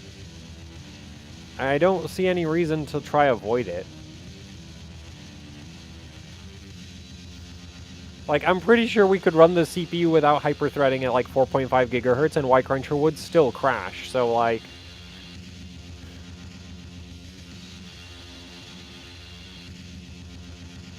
What difference does it really make if it's throttling at 307 amps instead of 253 watts?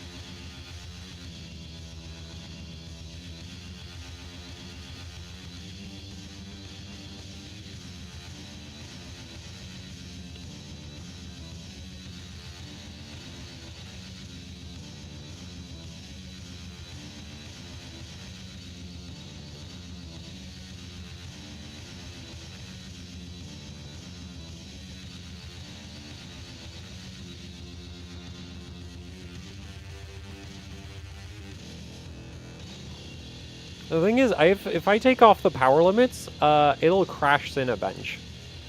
It takes a while. Like, I didn't know the CPU couldn't run Cinebench on auto power limits until I, so when it was a bit colder, I had the idea, because the thing is, the heater for this room is, like, in my opinion, kind of oversized, so I didn't want to turn that on, and I was like, oh, I'll just heat the room with the 14900K. And so I just start, like, an hour-long Cinebench on it, and, like, 30 minutes in, it just crashes, and I'm like, well, that's weird. I don't remember doing anything. And so, yeah, and eventually I found out that, like, chip just don't run Cinebench with no power limits, unless you, like, unless you set the board to run higher voltage by messing with the load line settings, or enforce a power limit. It will just crash in Cinebench after, like, 10 to 30 minutes, usually. It won't run Cinebench for an hour straight, so great CPU. How far have you gotten with this 8000 XMP config? I think we managed like 4 loops. What is your IMC voltage? Right now it's 1.43.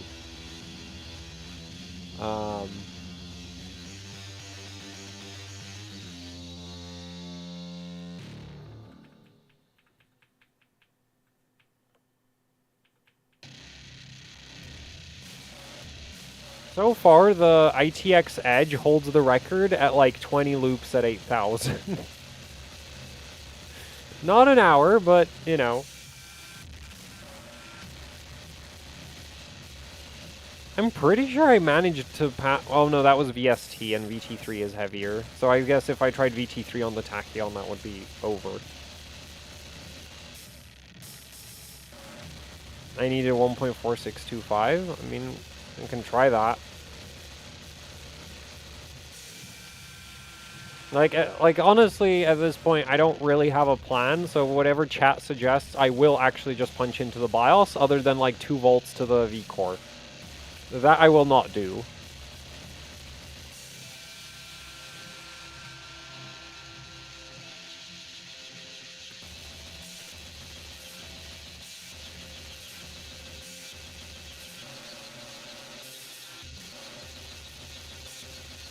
Wait, is that MDI 16 gigabit or 24 gigabit?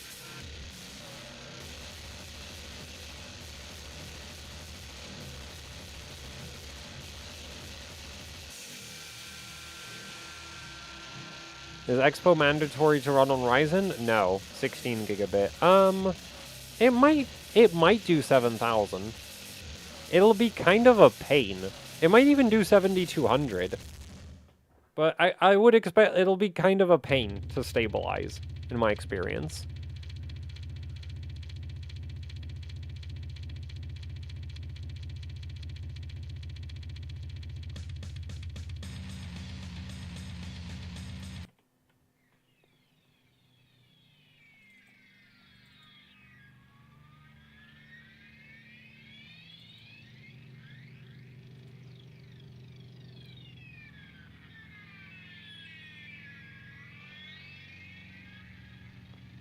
Yeah, no, I literally do not concern myself with whether or not a memory kit has an Expo profile. In fact, I think I only have like one memory kit that has an... No, I have two memory kits that have an Expo profile, and everything else I have is XMP.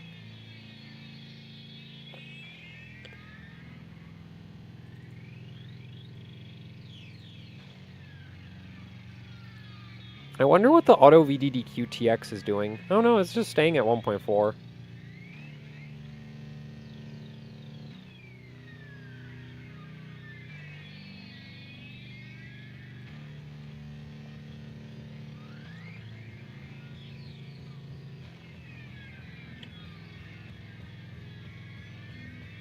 What's hardware fix-up during TSC call? Oh, the Windows thing.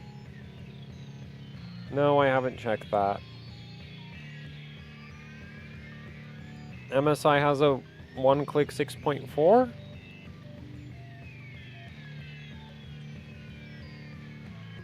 I mean, if you want to run YouTube at like 6.4 gigahertz, it'll probably do that.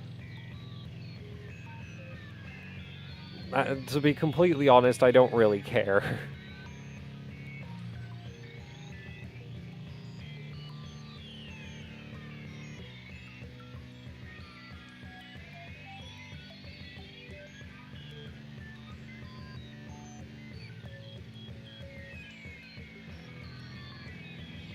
Sebastian equals Sebi, yes.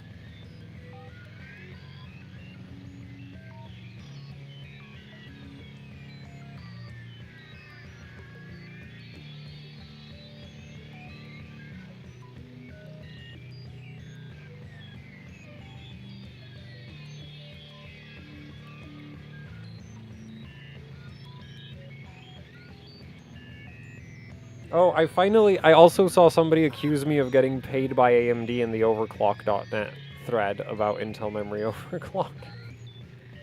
The funny thing about that is I bought the 7950X, I bought the 7800X 3D, I bought the 7600X, and the 7900X, like, that I did get from AMD.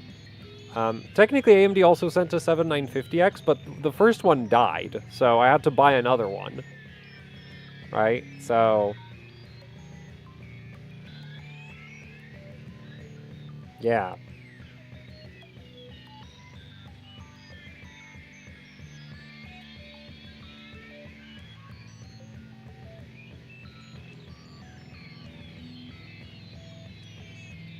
And I had to buy my 7800X 3D as a tray CPU because I didn't want to pay, what was it, like 20 quid more for the boxed version? Actually, I don't think the boxed version was sold out at the time. That's why I bought a tray CPU.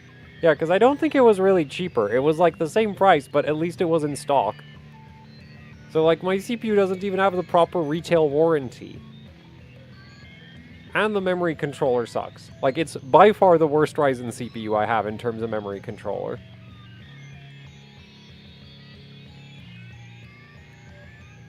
I think the best one is the 7600X. Second best would be the 7950, and the worst one is the 7900X I got from AMD. The 7950X I got from AMD was, like, really good. And so it's really dead. Because of course it is. That chip could actually, like, admittedly, that was on the BIOSes that let you set the SoC voltage to, like, 1.4. But it did actually run, like, 6400 at, like, I think 1.35 SoC. So it probably wouldn't do 6400. Actually, maybe with the newest AGSAs, it would do it even with 1.3. If it wasn't dead. But it is. So, you know.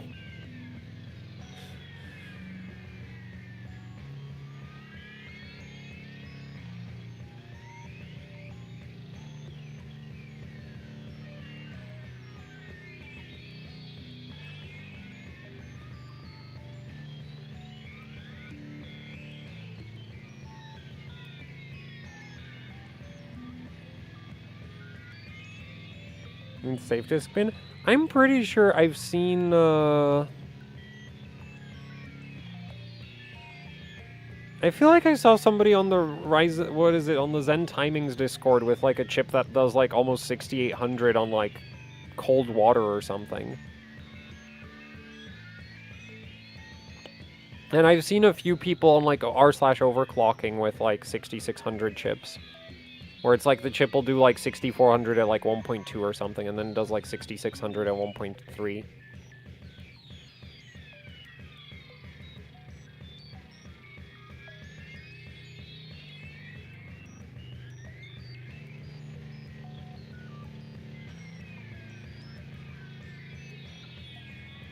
Uh, 1.4 VDD or VDDQ?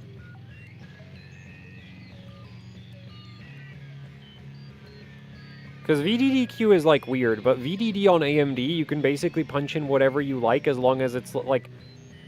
Things start getting weird at, like, 1.75-ish in my experience, but below that, like, it doesn't affect anything.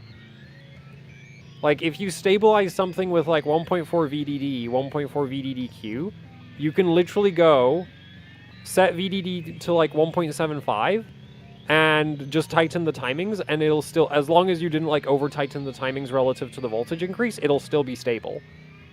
The only time I've noticed VDD start having, like, negative effects on stability is when I started pushing it above 1.8.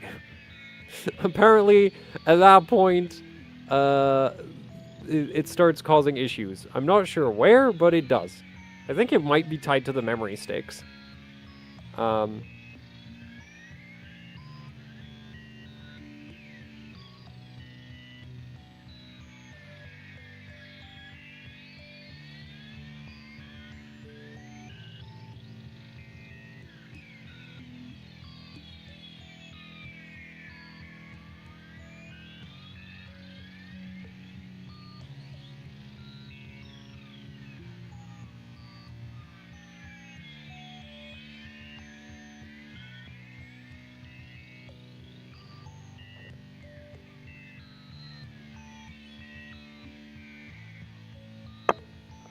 But if you, like, VDDQ on AMD, if you, like, depending on the board and kind of the memory sticks, it will have, like, a pretty narrow, like, correct value.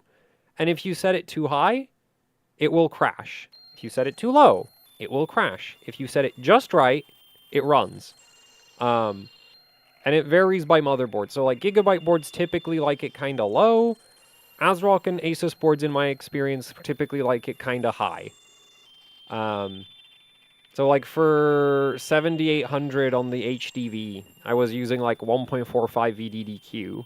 Whereas if I tried that with a Gigabyte board, it would just immediately, like, it wouldn't run anything. Whereas on the ASRock board, it ran, like, 2 hours of iCruncher, and then crashed 2 hours after 2 hours of Karhu. And also when I was doing 7600 on the live mixer, I think that was like 1.45 VDDIO with like 1.4 VDDQ. Something like that. Which, like, if I tried those voltages on Gigabyte, they wouldn't work at all. But if I try like 1.35 like 1.35 for both, like I would on most Gigabyte boards, that doesn't... Well, it can work on ASRock, but in my experience, it's usually better to just run them both at 1.4.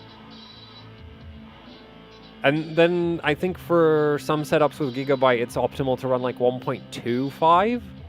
And if 1.25 on ASRock just doesn't work at all. It gets very upset about that. for the signaling voltages. And then there's Intel, where it's like, nothing works above 7600. Also, why did memtweak it, like, bug out?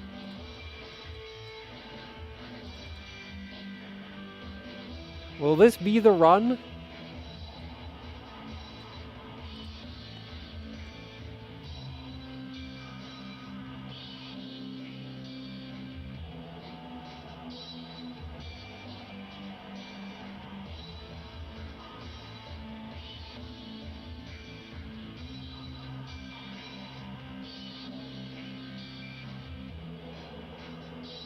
Is DDR5-8000 low-key working? I mean, it's not working any better than it was during the last stream, and it wasn't working during the last stream, in my opinion.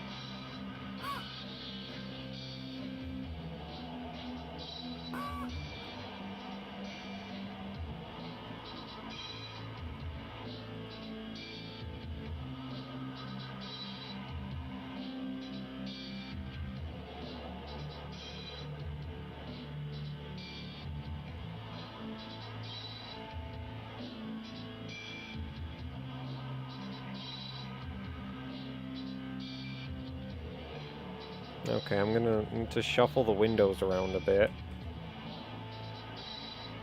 This is, like, more stable than I thought it would be. Wait, if I make this full screen, I'm not gonna be able to... I need a fourth monitor.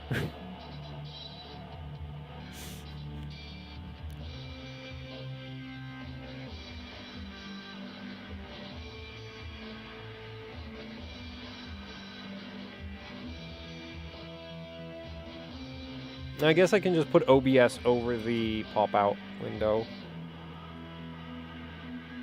Yeah, I'll still know. Like, chat, just yell if there's an error, because I might not notice. Also, this monitor... Wait, is that gonna hit something? Oh no, that's fine. Ugh, okay, that's not fine. There. Yeah, we made it to loop 5. Wait, that's visible right now.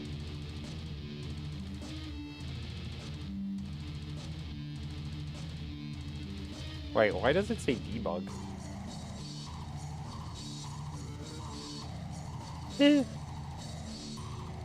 Oh boy.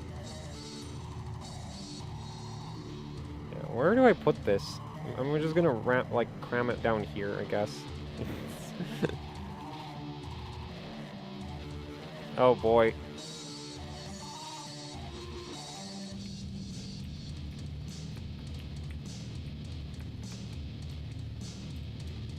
Oh. Okay, I think... I did not think this through, did I?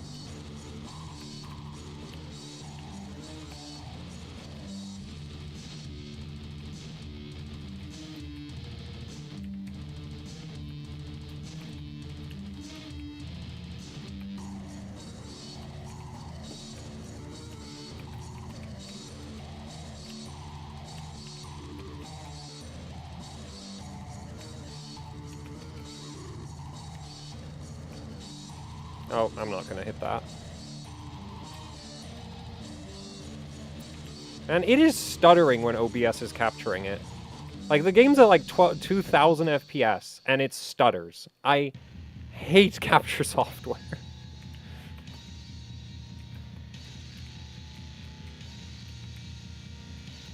And apparently the new NVIDIA driver update was supposed to fix that. Which I think it did for Need for Speed, but it didn't for this. So...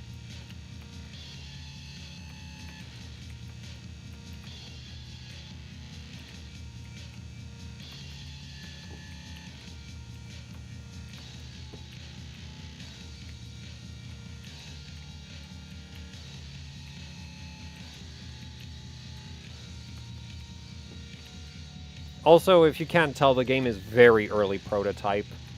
I've kind of, like, one of the issues is I've made the, like, core mechanics... Basically, they're tuned to, like, match my attention span.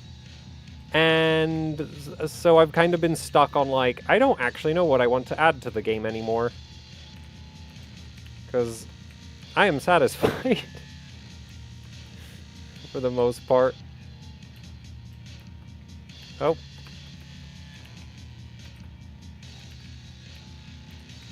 I'm probably gonna add some more enemies, but like, as in like different enemy types from what I have right now, because they're a bit bland right now, but haven't like settled on an idea for what I want to add next, so... Oh, fell off.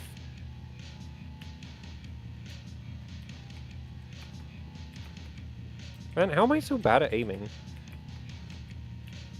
Oh, well, that wasn't what I wanted to grab.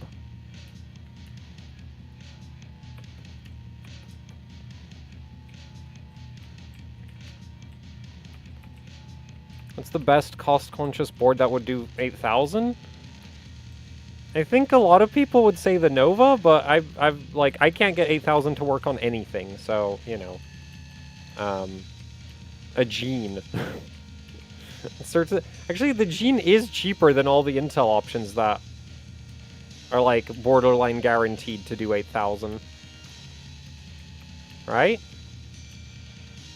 Yeah, because the Gene's like $500.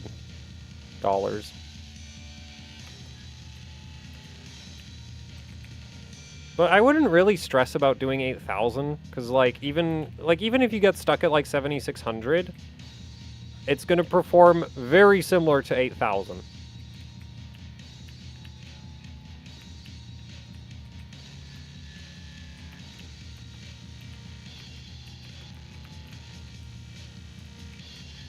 Man.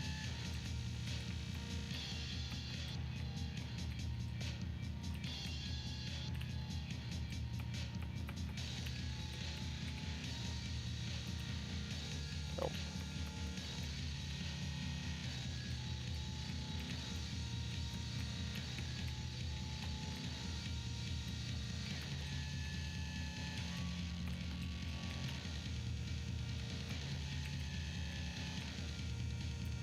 I've been toying with the idea of giving the machine gun in this either... Oh. Either splash damage or a little bit of auto-aim. Because I can't hit anything with it. It's basically a shotgun. The funny thing is you might think it's because of the recoil, but I've tried it with no recoil and I still can't hit anything, so maybe I'm just terrible.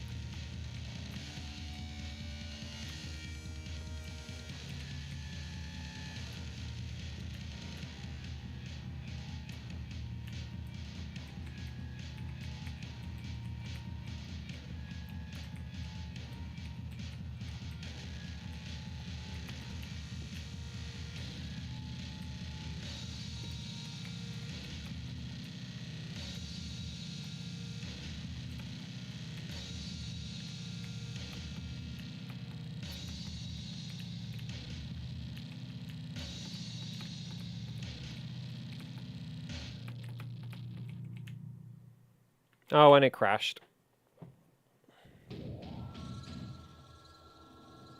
No, I can shrink it. Okay. Oh, so loop 7. It crashed a while ago, didn't it?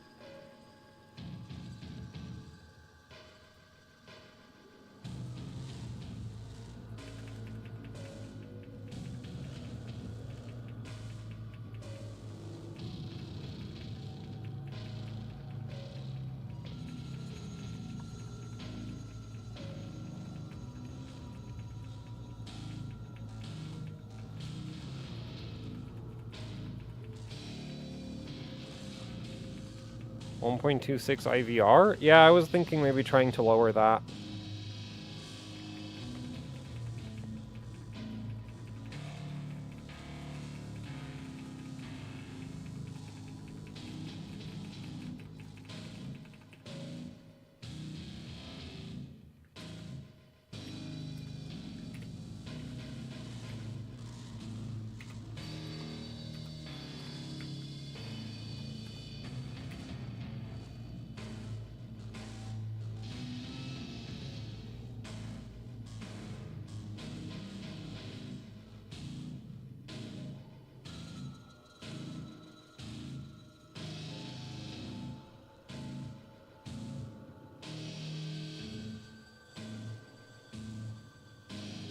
I imagine it's gonna probably crash pretty quickly, so I'm just gonna take the game off. Because I'm expecting that I'm gonna be going back and forth to the BIOS pretty quickly again.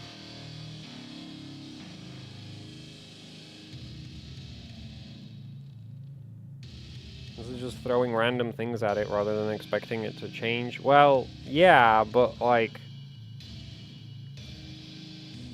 what else is there to do?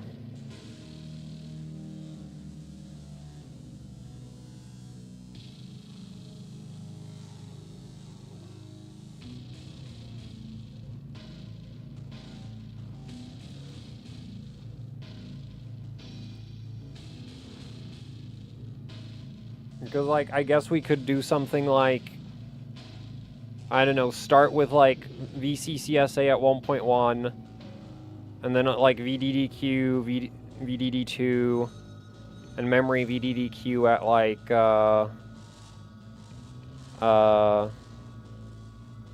1.2, and then, like, walk every one of them up in 25 millivolt increments, but, like, we're gonna be here all month if I do that.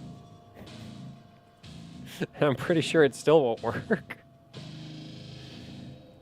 Right? Just, like, brute force it like you would try to do, like, a combination lock.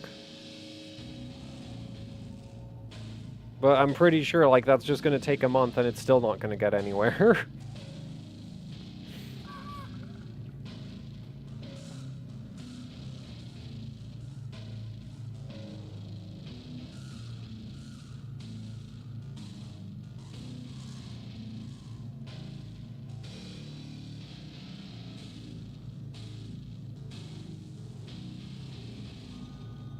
Except it's not a timing issue.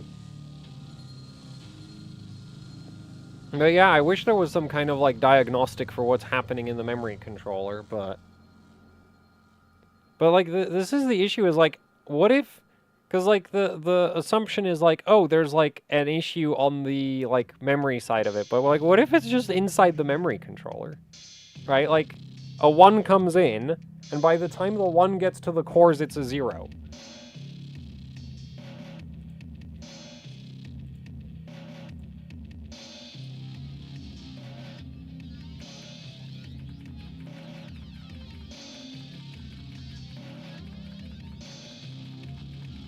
Said read same different group.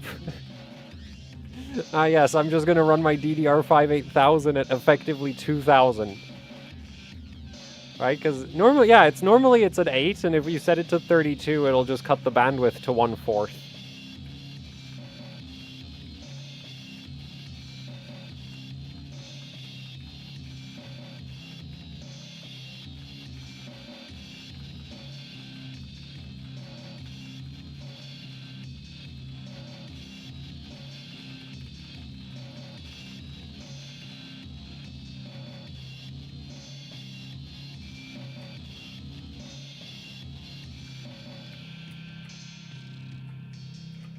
I guess we could try set this back to 1.3.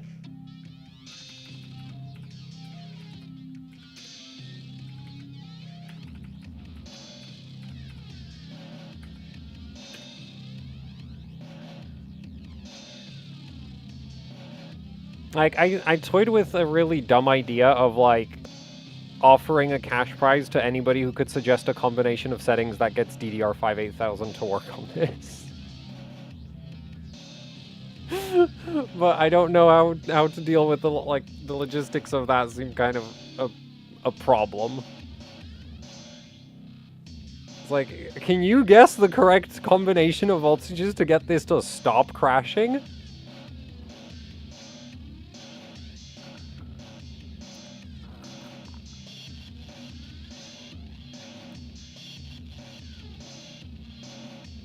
Are you gonna pick up a 14900 KS? No. I currently have my eye on a Rampage 6 Encore, along with a 10980XE. And if that doesn't work out, I'm buying an 8700G. You know, a CPU with a proper memory controller instead of this. Better odds winning the lottery than suggesting settings that'll fix this CPU. Well, yeah, I wasn't expecting anybody to win it.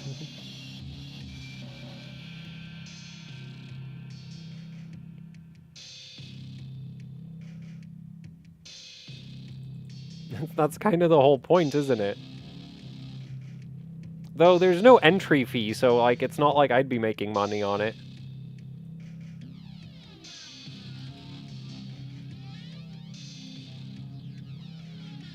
Try an A-die kit.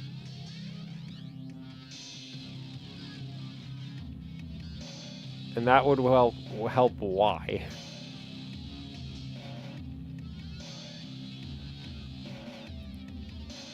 I mean, I do have a G-Skill 7800 rated kit.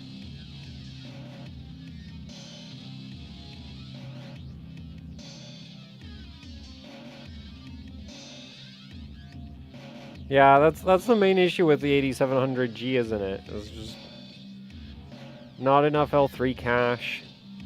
That's basically it. I wonder how, like, I'm pretty sure it might be physically possible to do an X3D APU. Oh, so that doesn't work at all. Yeah, I don't think lowering the TX was the move. Like, this seems to be just way worse than when it was at 1.4. It also clocks a lot worse. Oh, if you put X3D on an APU, it would be even worse. It would be like 4.7 gigahertz max.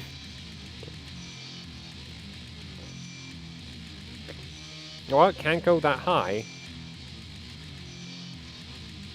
Literally last stream, like, one of the more successful runs was like 1.4 SA.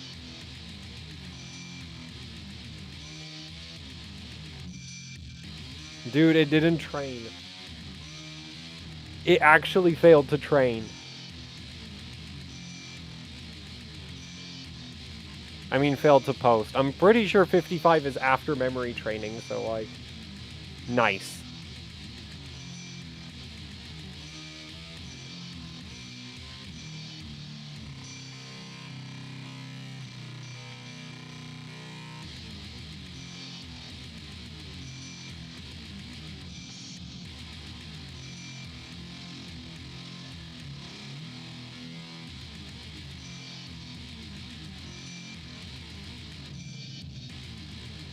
What essay have you tried so far? I think the lowest we've gone was like 1.15 and highest is 1.3.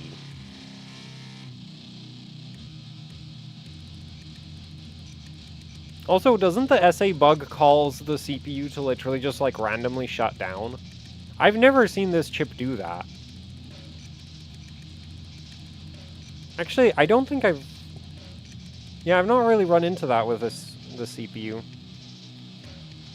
Try 1.1 SA? At 1.15, it didn't really seem to be helping. Dude, I think I need to clear CMOS. Okay, it really hates low VDDQ TX, I guess.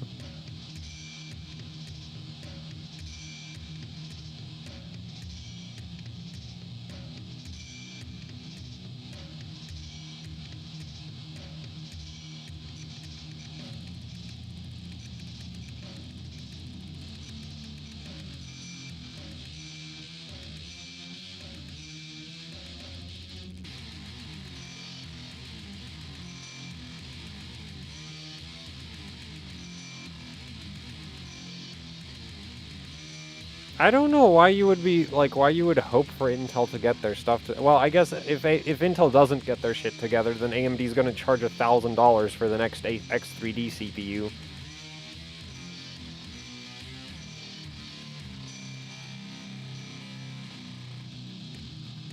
The 9950X 3D X edition.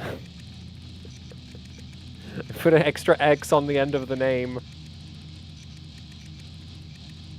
Comes with 100 megahertz extra boost. Costs $1,000.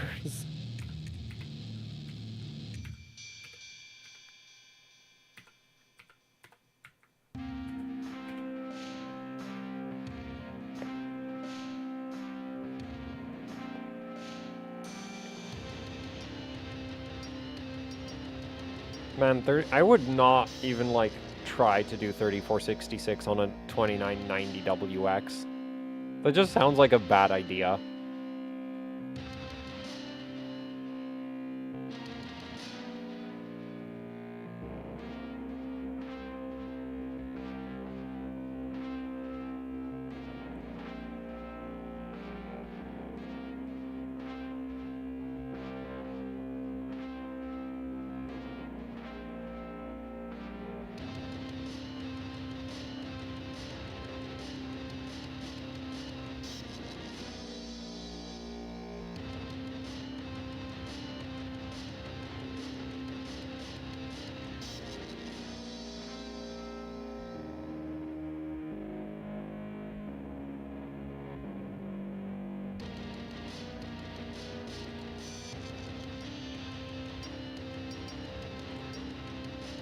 Like, 3466 is potentially quite a challenge even on the dual channel CPU, so on the quad channel it's like...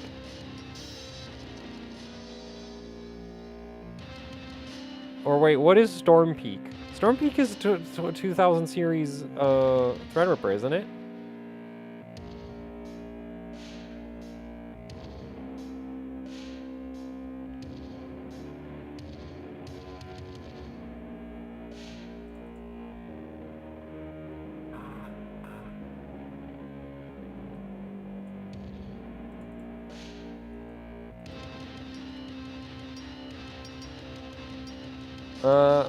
So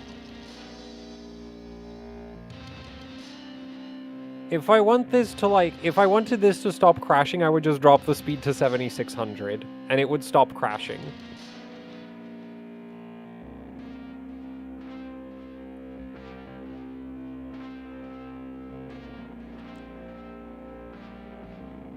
It might also work at 7800 on the Apex, but, like,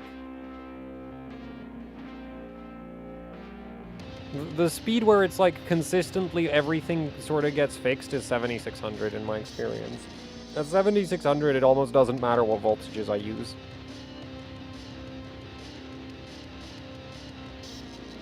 Like, getting 7600 to be unstable, in my experience, is kind of a challenge. Getting 7800 or 8000 to work is also quite a challenge. Funny how that works.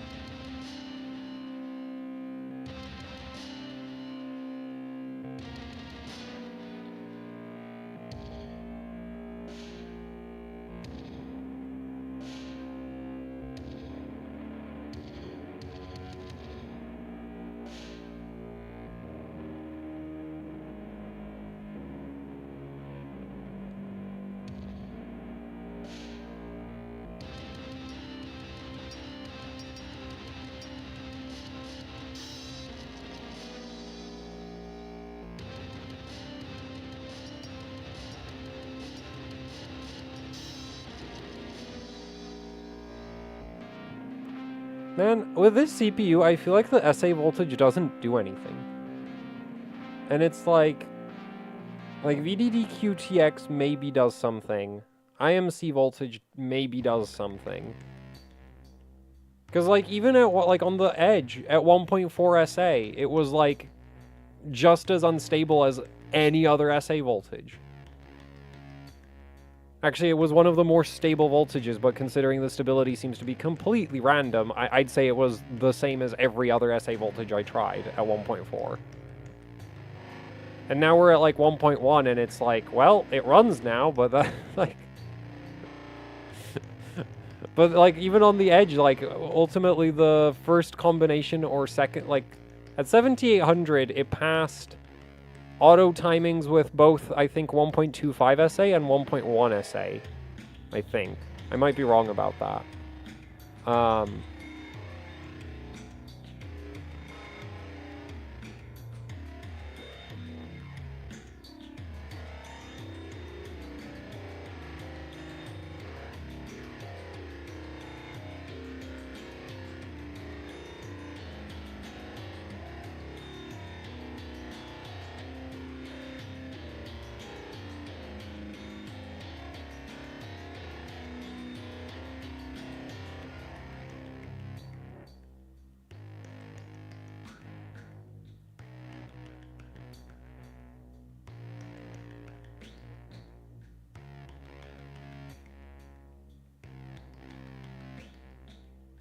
Why wouldn't you be able to process lasso off to the E-cores?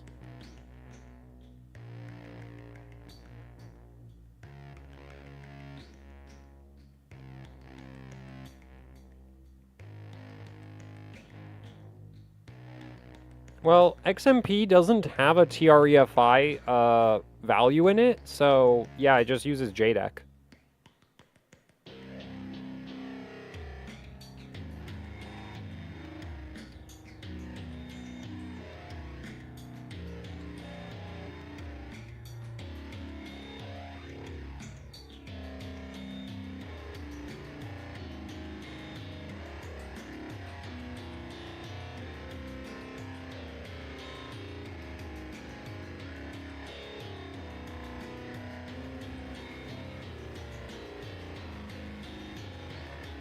Like, honestly, if this passes at this point, I'm not even going to try to tighten the timings. It's just going to be, look, DDR5-8000 passed Y-Cruncher for an hour, and also I'll run Karhu on it, and I'm not going to touch the timings.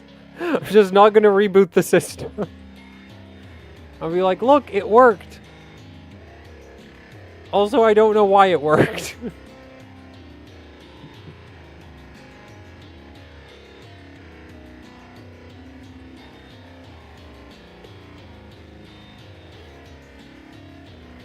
And I'm scared to restart the system because it'll probably stop working if I do.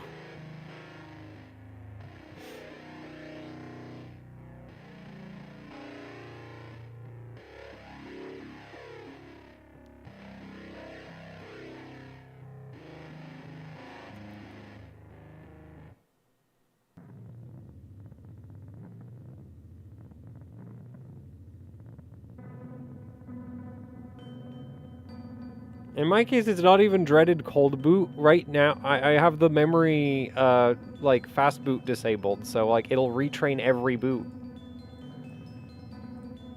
Well, 1.1 SA didn't do anything, so that's roughly about the same as what I expected. I'm kind of tempted to try 1.45 across everything.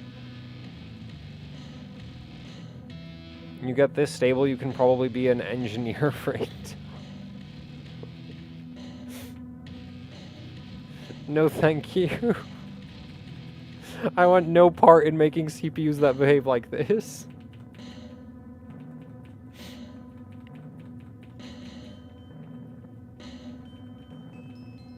At this point, the Edge was doing 8000 better.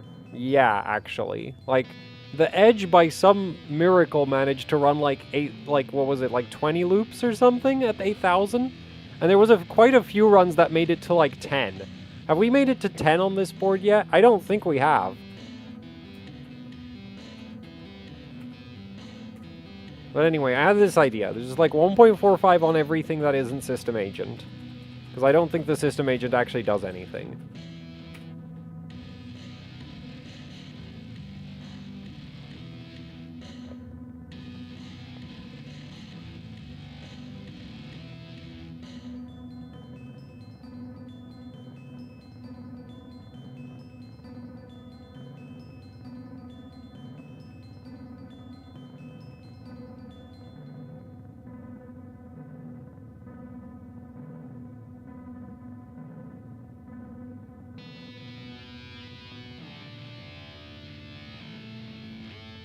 Oh, funnily enough, on the Tachyon, the closest I ever got to 8000, like, the voltages I was using is, like, if I used anything else, it was immediately significantly less stable. But that was a 13900 KS, not this CPU.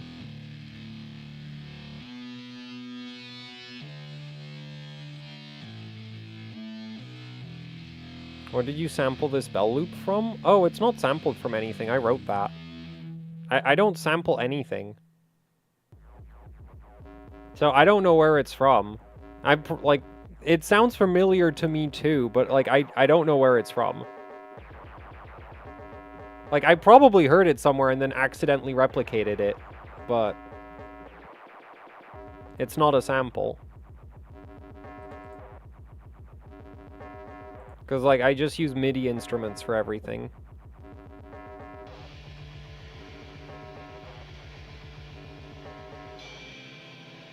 I feel like it might be from some loading screen or something. Or maybe a ringtone on a phone? That sounds like somewhere it would come from, doesn't it?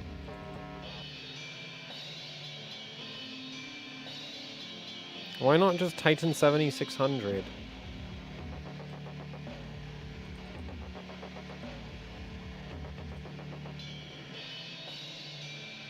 Because at 7600, like, the voltages are just, like, random, basically. Like, that's my whole issue with it, is like, yeah, at 7600, I don't have any useful information because it's just like, it just works. Like, you can punch in, like, the full range of system agent voltages. There's, like, 300 millivolts of everything else that works. Like,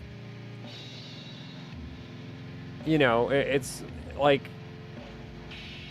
that's not, like, there's no knowledge to be gained from, like, yeah, you can just kind of punch in random numbers and it'll run at 7600, because it does, in my experience.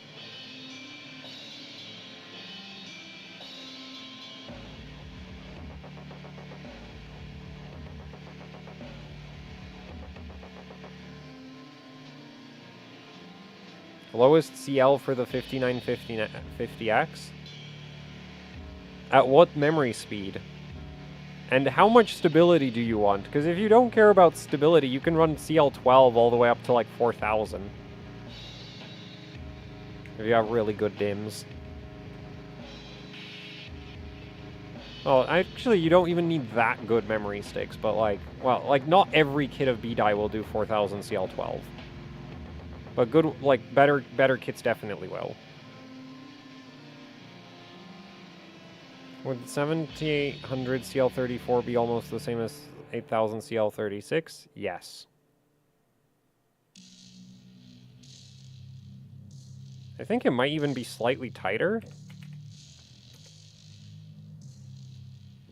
Because if you do 78 no.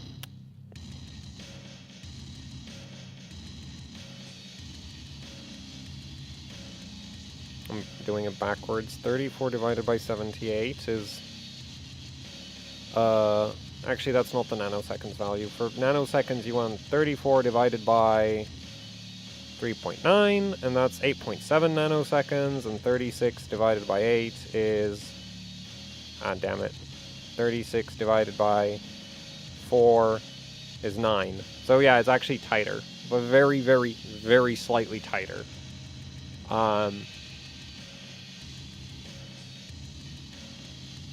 And it just crashed again. Ugh.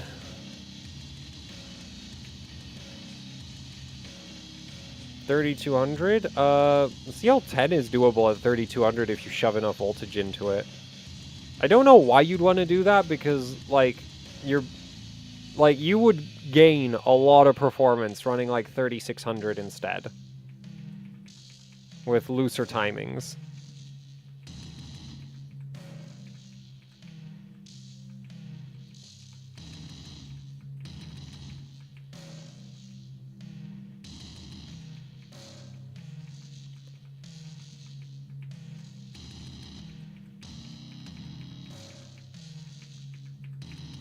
And this is so stupid. Like, this worked once upon a time.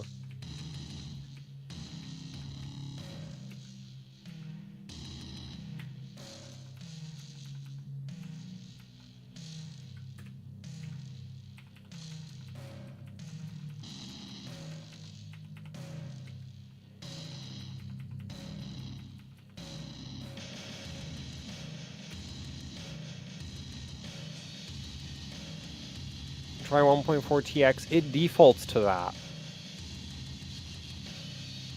Like, I spent a good chunk of the stream with auto on TX, and auto is 1.4.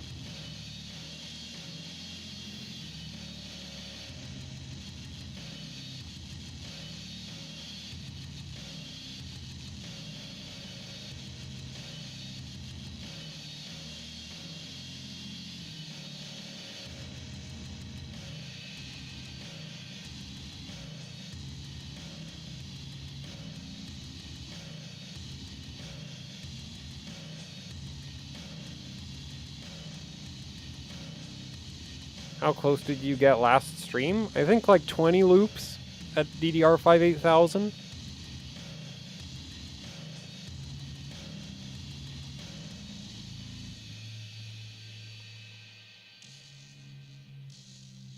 Highest SA that's still stable? At 7600? I don't know. I never really tried that. I mean, I guess we could try run 7600 with 1.4 SA.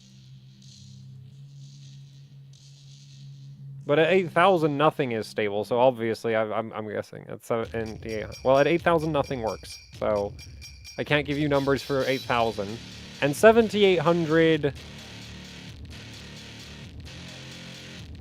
I'm not sure.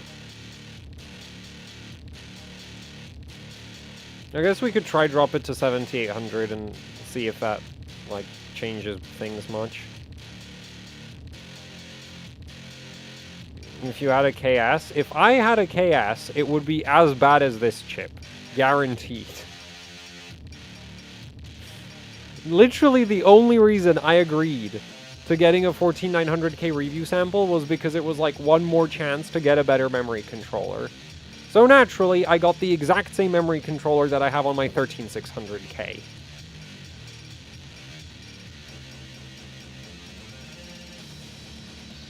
And it just crashed again.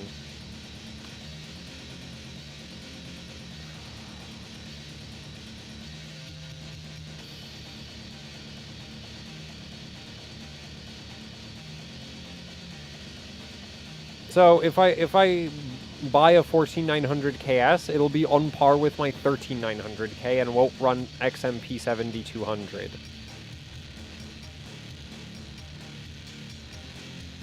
Tachyon, it's the same thing for me. Like, 7600 works easily on, like, every 1 DIMM per channel, and anything above that is a massive pain.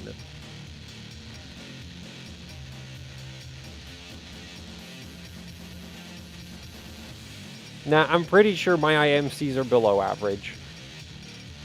Really, really below average.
The thing is, if you have a potato enough CPU, it'll bring all motherboards to the same level.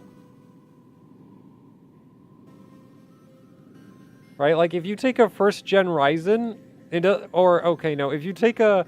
Like, I have a 5960X that brick walls, so this is a Haswell E CPU, it brick walls at DDR4 3000.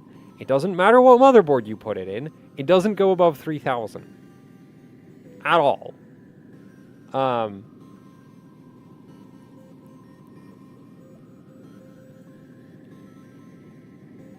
So even boards that, like, with a better CPU can run, like, 3400 plus, that CPU makes them run at 3000.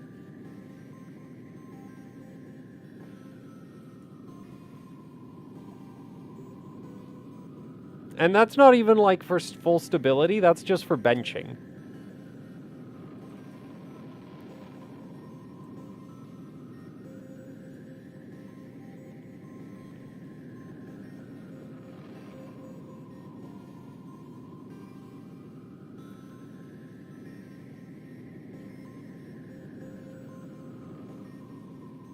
What does the CPU get in a 4-dimmer? Like 7200? Well, probably like 7200.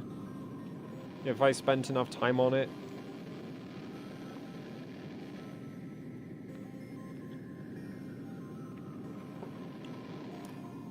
Everything is at 1.4 right now, except VDD, which is at 1.45.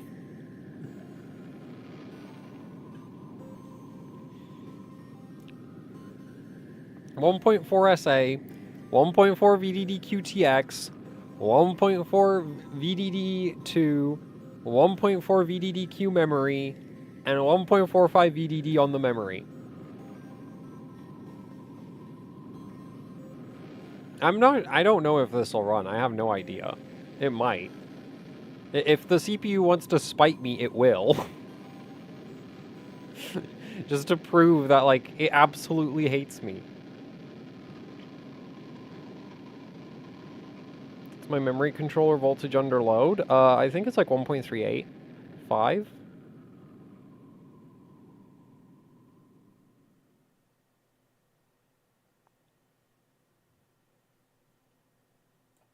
Oh no, it's like 1.38, 1.37-ish. That's really low compared to the 1.4 that it's set to.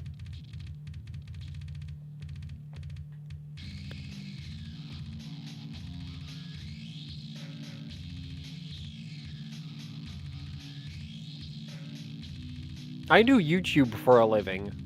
I don't sell overclocking services.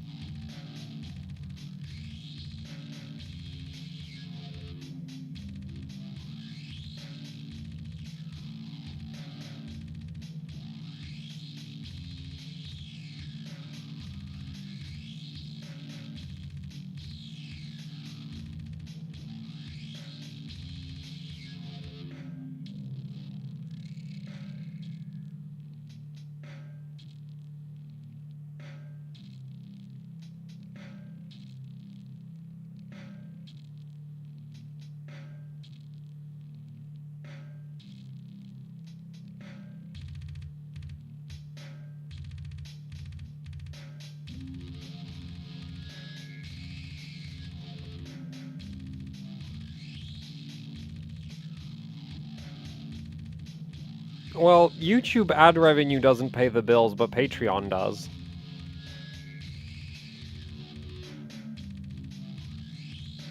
It helps that I have no life.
Well, I think I'm gonna go back to shooting.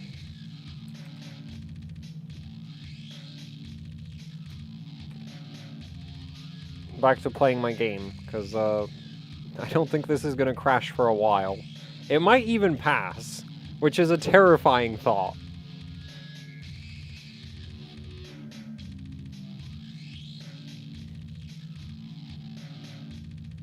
I'm sure it'll crash as I... Fun fact, my pause menu, this is a resume button, it doesn't work. The only way to resume is with the X. Because I only just implemented a pause window, like, today in the morning. So, yeah, and I didn't figure out how to make the button work yet. Because, like, it's a bit awkward, because normally, like, buttons just kind of work, and it's fine. But in this case, the issue is that, like, the whole engine, when it's paused, it, like, everything is paused, basically. Or, like, the main processing is paused, and so having that button do anything becomes very complicated. So, doesn't work right now.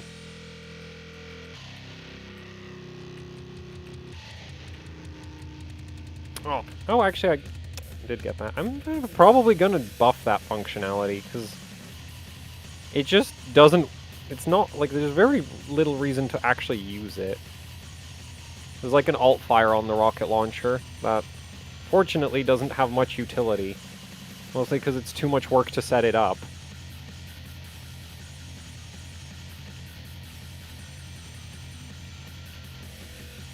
Oh, well, that was stupid.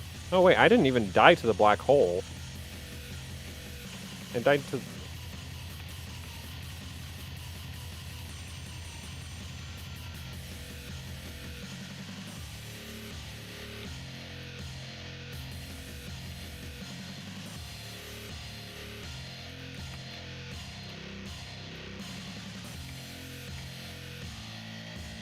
Oh...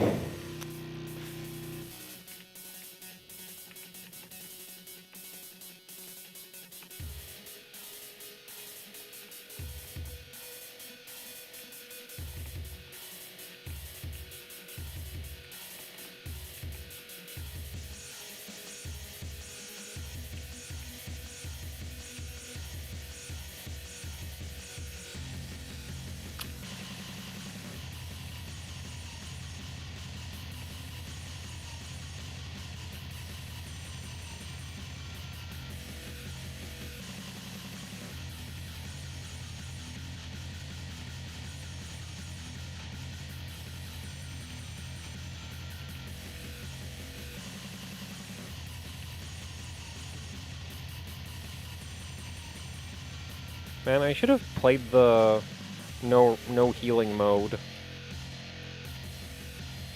There's currently not a way to change game modes without restarting the game.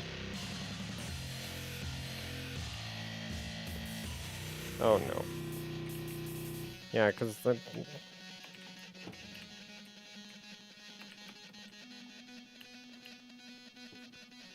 Still running. Oh, nope.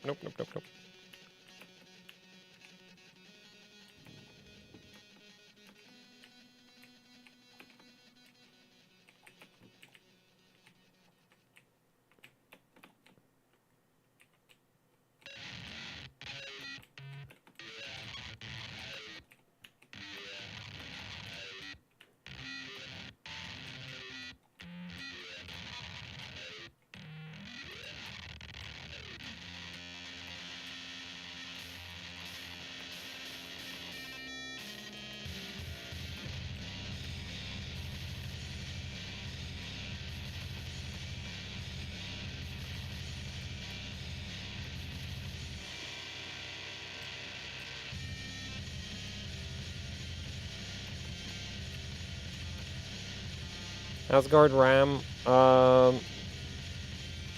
I've had a kit of Asgard memory, and it was just pretty standard dual rank B-die, in my case. Like, I don't see any reason to, like, avoid no-name memory manufacturers, like, at least, like, no-name memory brands, because I don't think a lot of them even manufacture anything. They just, like, put a sticker on it. Right? Like, they get a real, like, PCB manufacturer and, like, assembly line to deal with the actual production, and then it's just, like, marketing and branding that a lot of the no-name memory kits are. That actually... I guess that was kind of effective.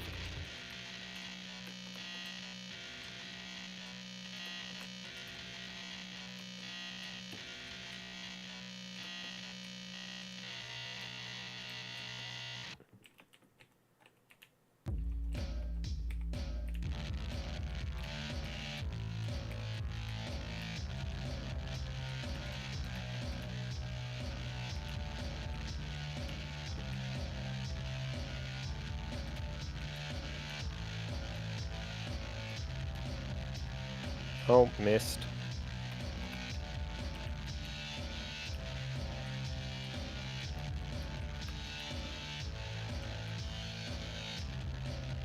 Yeah, so I bet 1.4 across everything is going to run at 7800, because it looks like it will. What about Galaxy Hall of Fame? Have you tried? No. Like, I don't really like buying RAM. So I've, like, and Galax never offered to send any, and in the UK it's not like they're readily available, and Galax memory tends to be pretty expensive, so...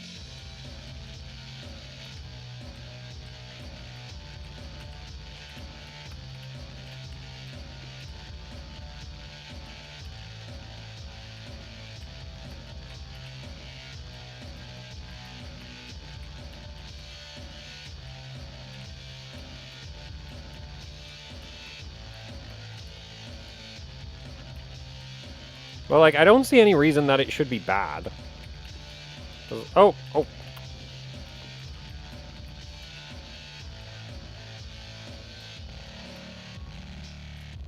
Because, like, it's RAM. Like, all the memory manufacturers buy their memory ICs from Hynix, Micron, or Samsung, right? And then, like, if you're trying to put the minimum amount of effort into your memory sticks possible, you're just going to use the JDEC reference designs, right? So, like, you can't really do anything super wrong when it comes to manufacturing memory unless you, like, unless you decide to customize the PCB and screw that up somehow.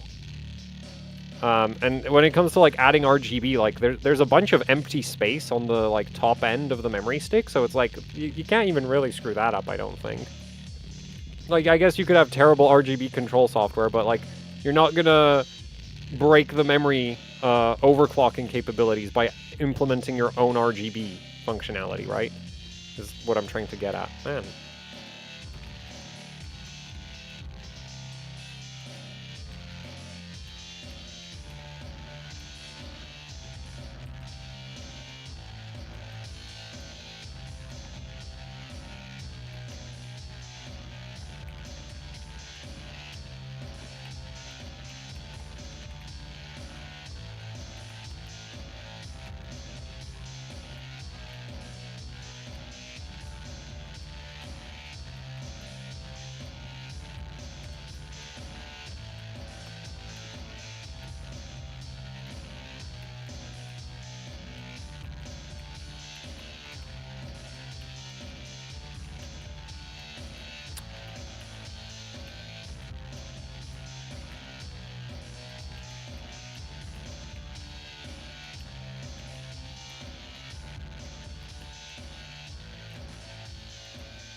Man, I kind of feel like I should put a health indicator in the middle of the screen instead of on the bottom edge.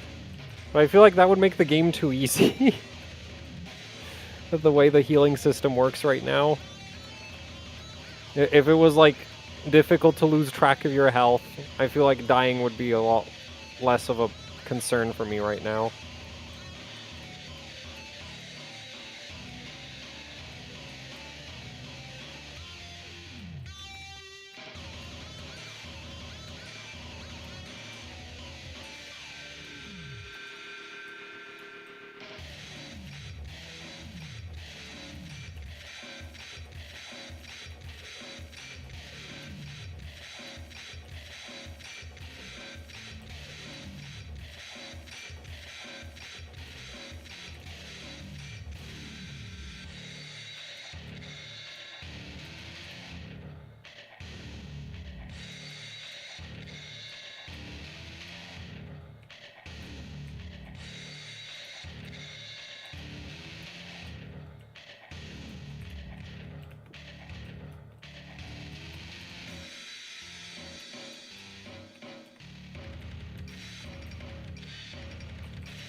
Right. Don't make a PC with AM5 socket because AMD DDR5 memory don't match. I've literally had basically 0 issues with AM. Okay, that's not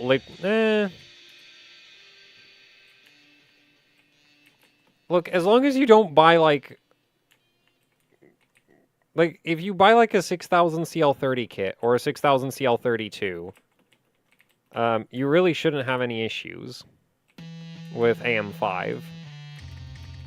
Actually, you shouldn't really have issues as long there are certain memory kits that like are likely to have issues, but like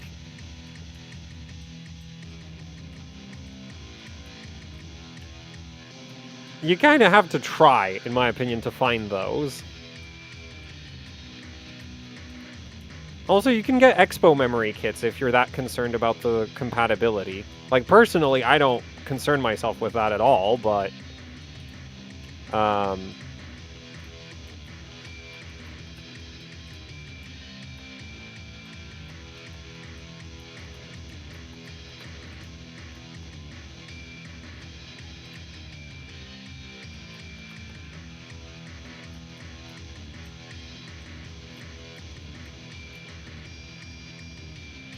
like, it makes it a lot less likely that you'd have issues.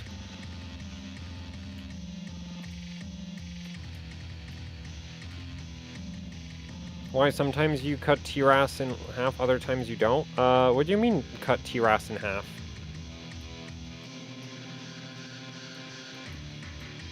Like on AMD, most of the time I run it at 30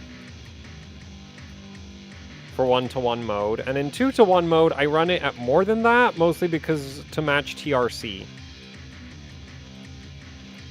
Because in my experience, in like once you're at like DDR5-8000, that kind of thing, TRC usually needs to be in the 80s or approaching the 80s, and if you want to run low TRP, right, and if you're like, let's say you're at 7600, you're probably able to run a TRP of like 40 or 38.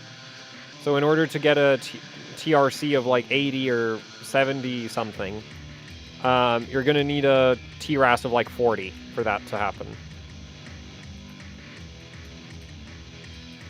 So that's literally it, is like I basically set my TRC and then subtract TRP to get TRAS from that.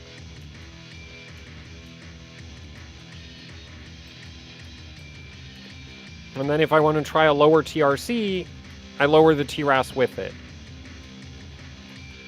Though actually I'd probably try lowering TRP first, and once I know that TRP can't go any lower, then I'd like lower TRAS anytime I want to try lower TRC.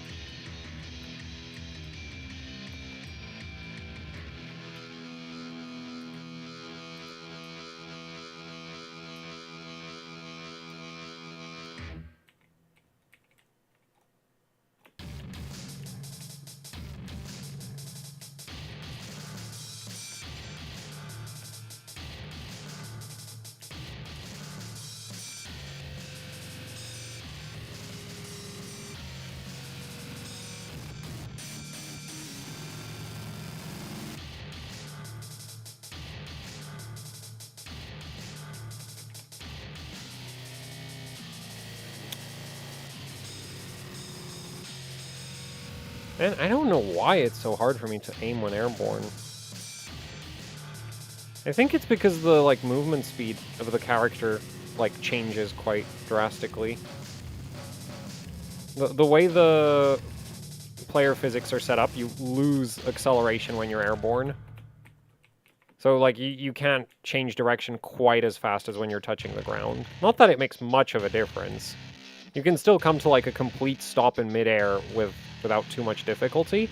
Though I think that's like a wacky artifact of the movement, the way the like movement equation works, where like the back arrow is like really heavy on, yeah, like if you like do a 180, the equation gets like really aggressive, whereas if you're trying to go sideways, it's not. And I'm not sure what I'm not sure if I want to do anything about it. Maybe it does feel a bit weird when you can just kind of come to a complete stop in midair by just doing a 180. Because that's like one of the main reasons I don't really have a real dash ability in the game, is like I don't like when the character like rapidly decelerates.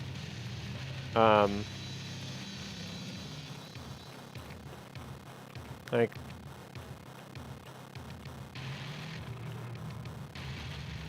so I want this to be a bit more momentum based, and right now the movement well, it's not even like it's not specific to the air, it's just more noticeable when you're in the air that like reversing, like doing a 180, it like drastically reduces what or like drastically increases the acceleration in whatever direction you're facing.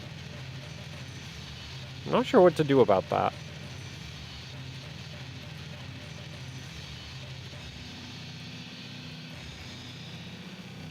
Okay, I need to...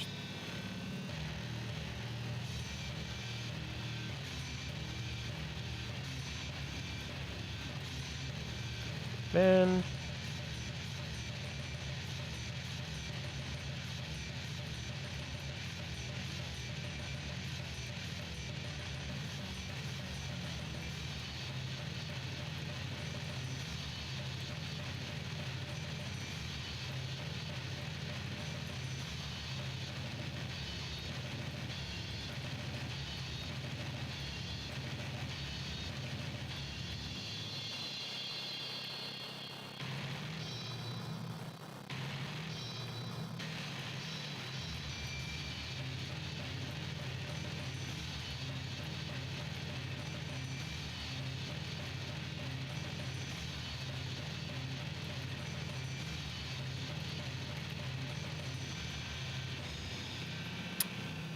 Oh, well, I guess that works. I might change that behavior on the alt fire.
Yeah, so 7800 seems to work just fine with 1.4 SA. As soon as I bump it to 78,000, nothing works. So I guess that is an advantage for the Apex against the ITX board, because the ITX at 7800 was a bit temperamental.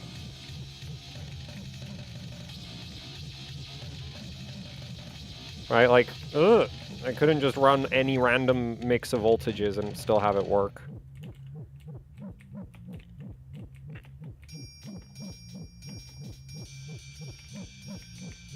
No.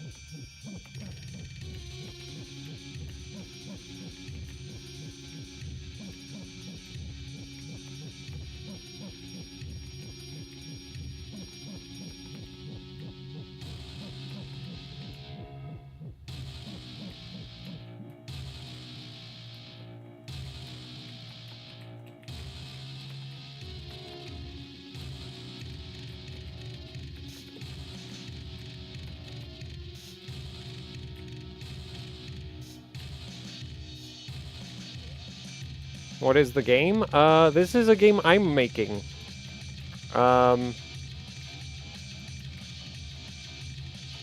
It has like 2 enemy types right now, unless you want to count the black holes as enemies, but I consider them environmental hazards because they don't have health bars.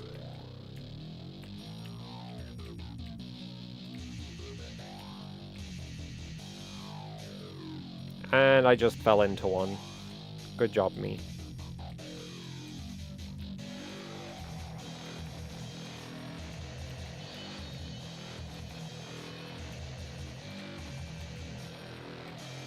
That was like a pretty good run too. Actually, it wasn't. I think my high score is like 200 something, and right now I'm at like 68. Oh. My excuse is that I'm distracted.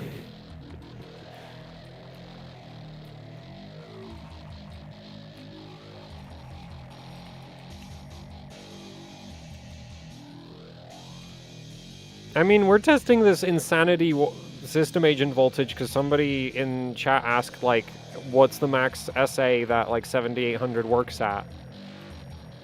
Like, I wouldn't be surprised if 7800 worked at 1.45 at this point. Oh, I really don't, like, that doesn't, if it worked at 1.45, I don't think that would even make any sense. Because, like, as far as I know, at some point, if you keep raising the SA voltage, it will stop working. Like, it'll destabilize the system. But I don't know what that point is.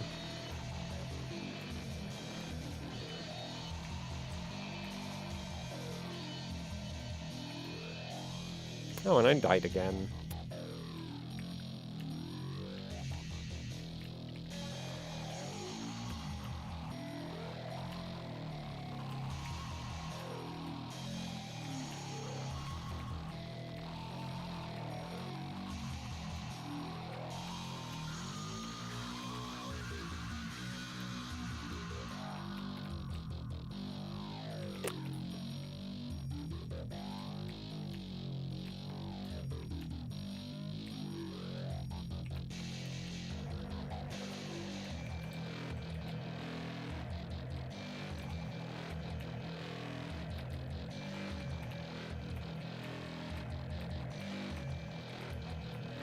That work? Eh, not really. I feel like... So, the rocket launcher has like a piercing shot alt-fire that you trigger by shooting the, like, the alt-fire... Like, you shoot the alt-fire rocket with a piercing shot from the machine gun.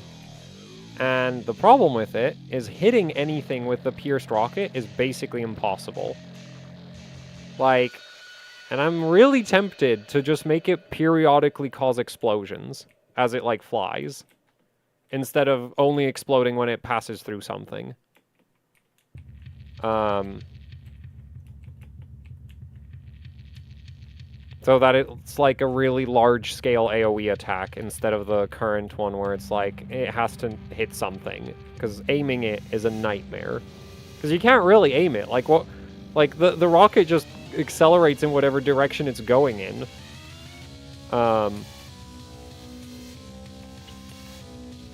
So if you take too long to hit it, like, it just doesn't do anything. Maybe I'm just bad, because admittedly, like, the idea is vaguely related to how the ricochet coins work in Ultra Kill. But I'm really bad at using those in Ultra Kill, so maybe I'm just bad. And it's, like, though admittedly those lock onto the enemies when you hit them. Whereas this doesn't. This just shoots off in whatever direction it's going in.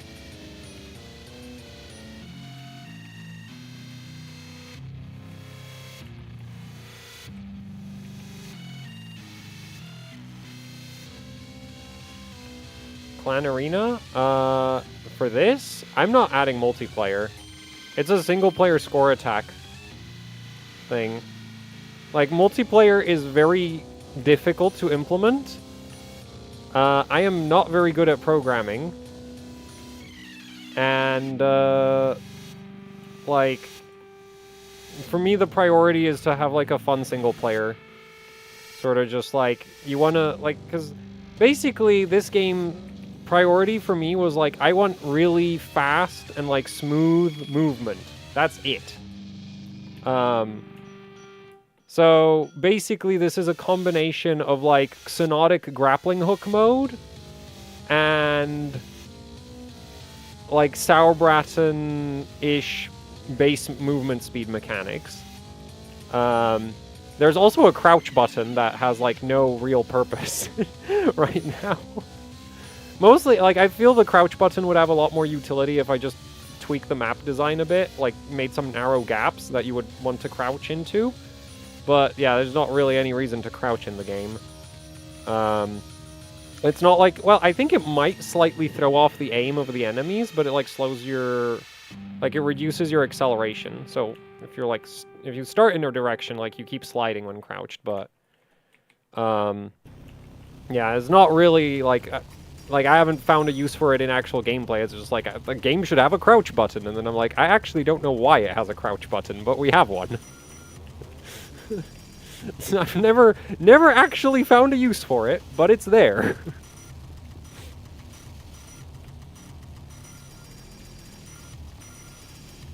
Oh, and I guess in terms of enemy design, it's a bit inspired by Mother Gunship. Yeah. Because I really, like, I like the... Well, I mean, right now I'm not pulling off quite the volume of, like, enemy fire that Mother Gunship has, but... I might need to figure out some way to multi-thread the enemy AI or something, because...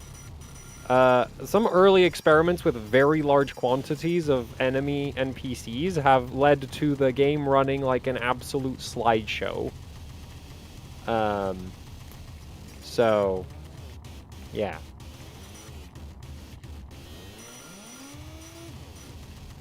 I think it was like 60 enemies, and it was just like, well, game don't run anymore. And they were really dumb enemies, too. So it wasn't even like, oh, this AI is so complex. No, it was just like, I'm really bad.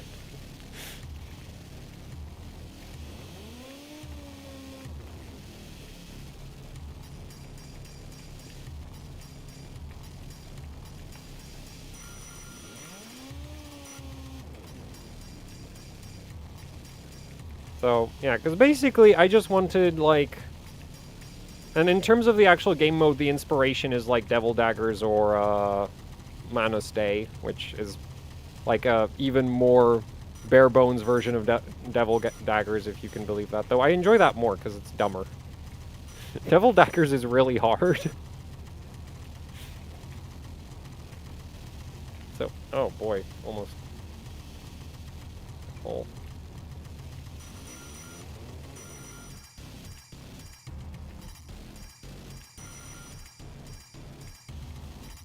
I mean, I think Sonotic, the grappling hook Sonotic servers probably are just, like, based off the Quake grappling hook stuff.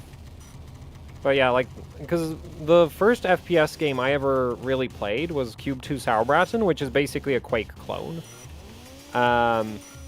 Except it's a bit, like, simplified in terms of movement mechanics. Like, bunny hopping in Sauerbraten is way simpler than the, like, weird strafe jumping that you do in Quake.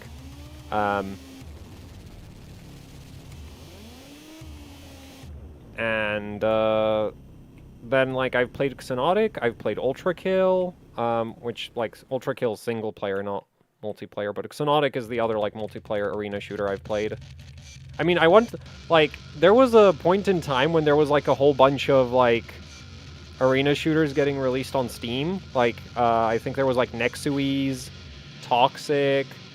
So yeah, I bought Toxic. Nobody played it. Super dead game. Nexuiz, kind of the same situation, I think. And then, like, modern FPS games are all just, like, the closest you get to a proper arena shooter is, like, Titanfall 2. But there's Titans in it. And I'm not a fan of the robots. Or the lobby system. Like, that's probably my biggest gripe with a lot of modern games, is like, I just want to play. I don't care if the lobbies are balanced. Like, just give me a server, I'll join, and then I'll just keep playing until I'm bored and leave the server once I'm bored. Right? Like, and instead it's like, oh, you want to play Titanfall, and every 10 minutes you get to wait for 2 minutes in a queue to play. And it's just like, dude.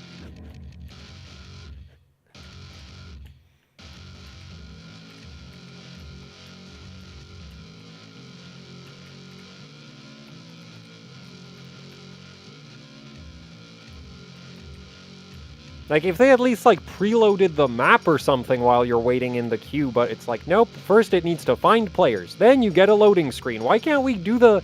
Like, why can't it decide what map it's gonna put us on? before it like puts us before it like, you know, spends all that time finding people. And Titanfall 2 doesn't even have skill-based matchmaking, so like, ugh.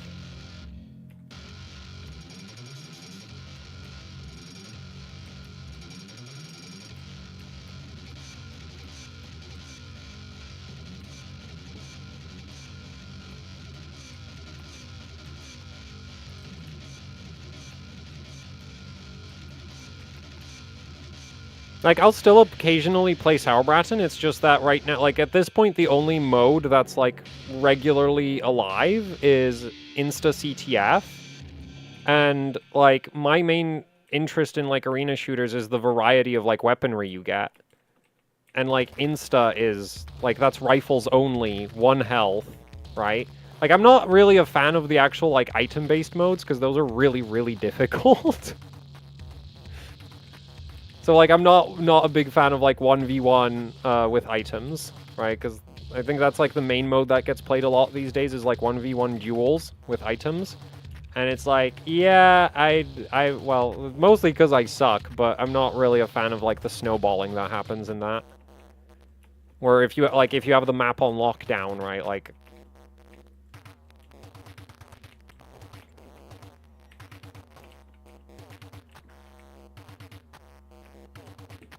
So, like, I mainly played the team modes, but the only team mode that's still alive in Sauerbraten is Insta, and then in Xenotic, it's basically just Insta, but with grappling hooks. So, the grappling hooks do add a lot of extra to it, but... You know, I miss having a rocket launcher, damn it. Rocket launcher, best weapon. Very reasonable.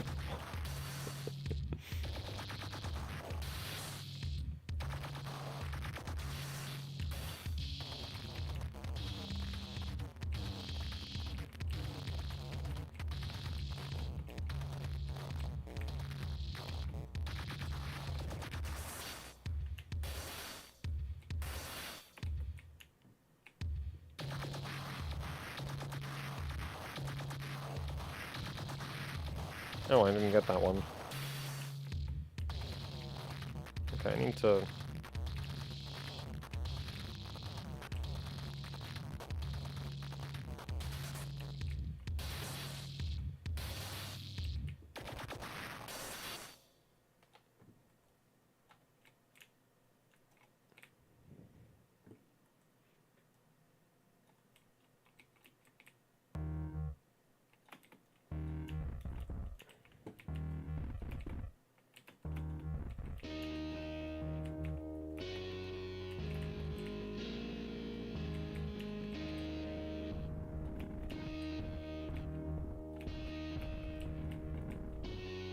Oh, that's not gonna work.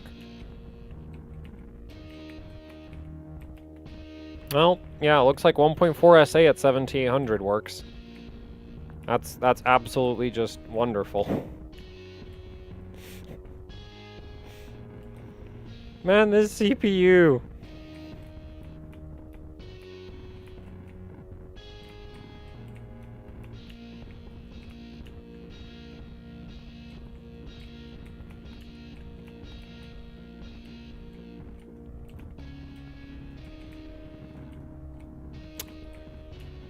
Oh, I made it to 86 this time.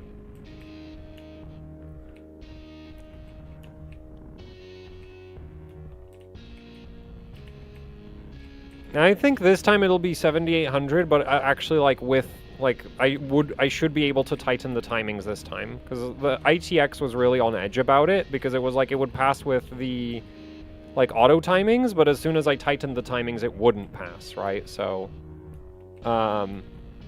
and it wasn't like I was running anything insane in terms of timings, it just immediately would stop passing, so...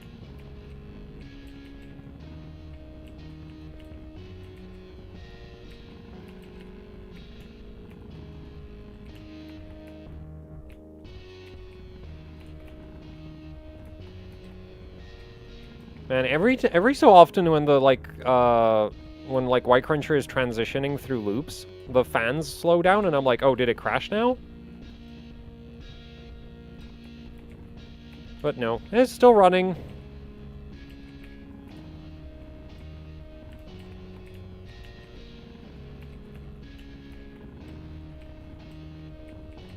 Anyway, in terms of ideas for enemy types, I kind of want something that does like an orbital bombardment effect. Because right now I have a lot of little enemies, so I want like a big enemy.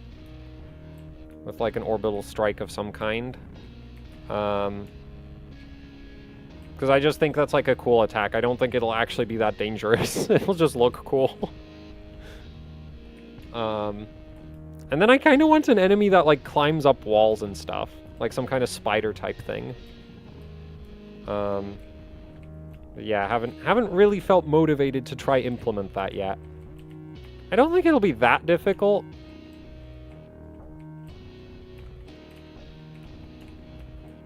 But usually what happens when I open the game is like I just go like, oh, I'm just gonna play test it, and then I just end up playing it for like an hour and then nothing gets done.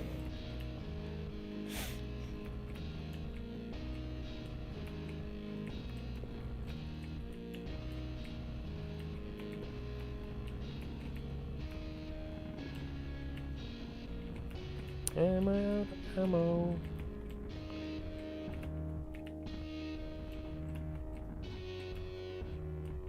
Oh, man, my aim.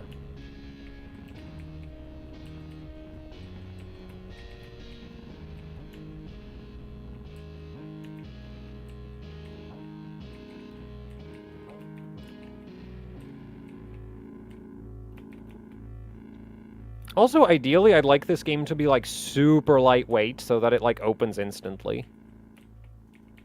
Because,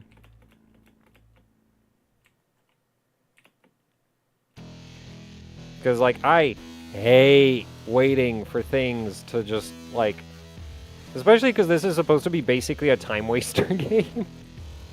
Actually, isn't that all games?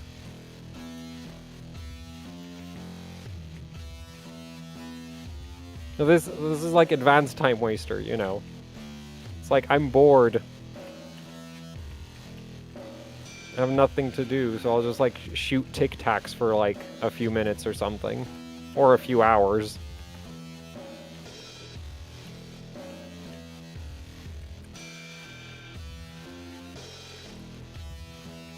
I don't know. I think if I'm like run out of single player features to add to this, I might add a multiplayer, but like I think multiplayer is like that actually requires real coding skill instead of just slapping GD scripts together.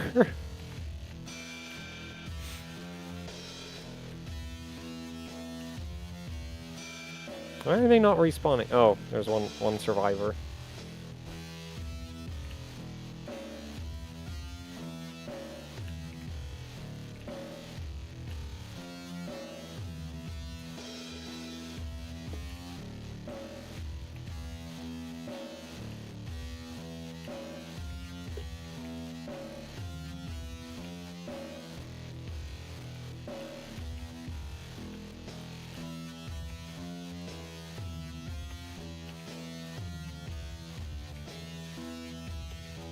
Well, looks like Y Cruncher's almost finished. Should I also maybe run a memory stress test before, like, I don't know, tightening the timings or something? I don't want to run it at 1.4 SA, though. I guess it might be worth also testing, like, minimum SA, which I bet will be, like, 1 volt or something. Like, does 7800 work at 1 volt? Probably yes. Just to, like, make me extra annoyed.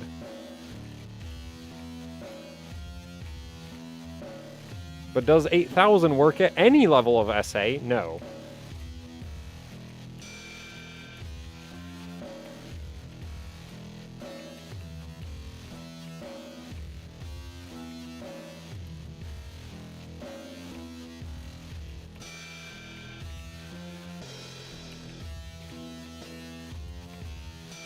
Speed, it's literally running at 1.4 right now. Like, how much higher should I raise the SA voltage before it's like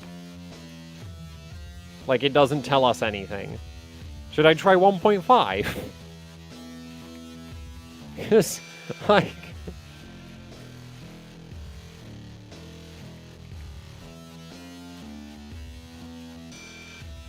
Like, this test feels pretty meaningless to me right now. Because...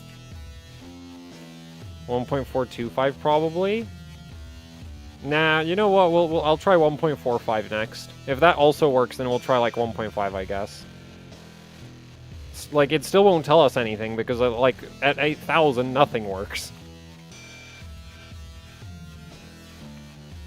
Like, that's the thing that I've been so frustrated with, is, like, you'd think there'd be some, like... Well, actually, on the Gigabyte boards, those are really picky with voltages. But, like, on the 1 DIMM per channel boards...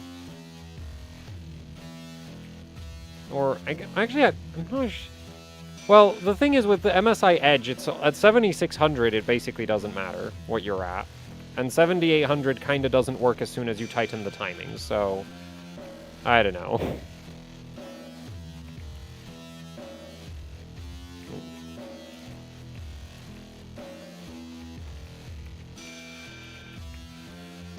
It still hasn't finished yet? How many loops is it at? It's like 22, isn't it? Or 24, something like that. It's 20-something. I have the window, like, really small on my end, so I can't really see. Oh, well, I guess I'm not gonna heal. And then I died.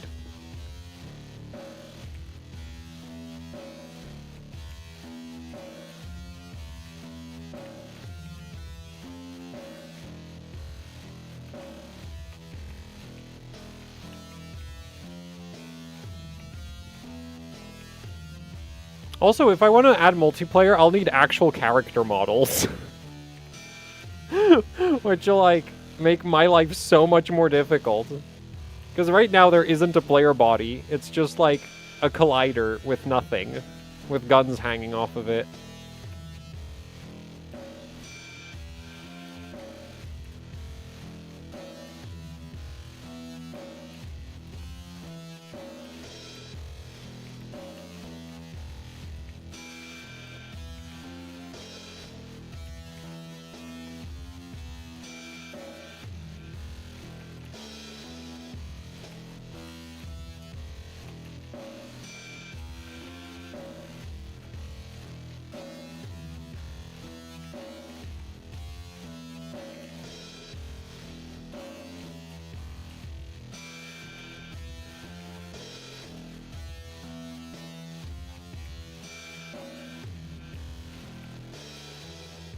I wonder if I should maybe make the, like, the sharks stun when you hit them. Or, like, slow down a little.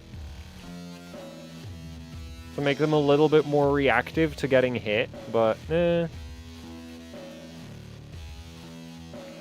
don't know, I feel like that might make them too easy to kill.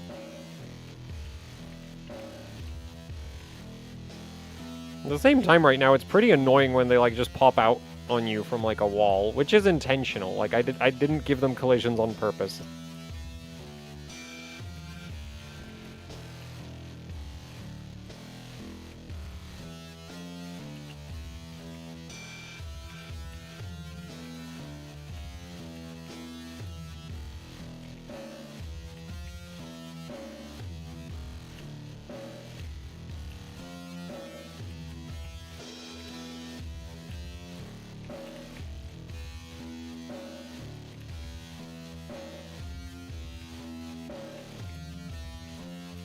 Isn't the DDR5 cast latency limit like 24 or something? Or 22? I'm pretty sure it's not 21. Like, for one thing, 21 is odd. And odd cast latencies are just, like, not really a thing.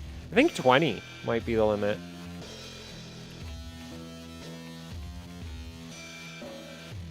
Which will work at, like, 4800 or something. Terrible like that.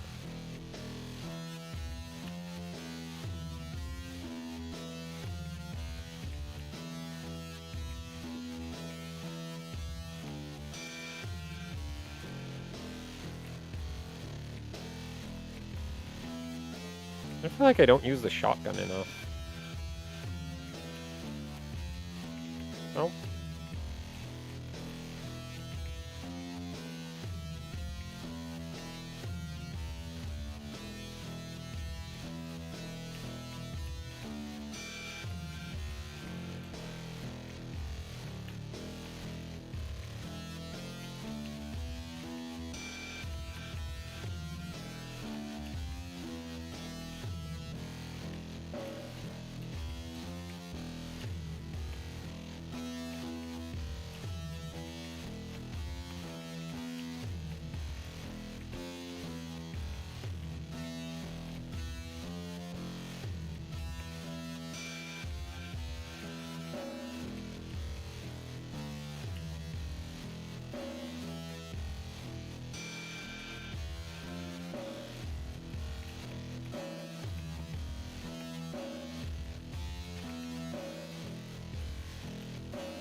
Man, the grappling hook is so much fun.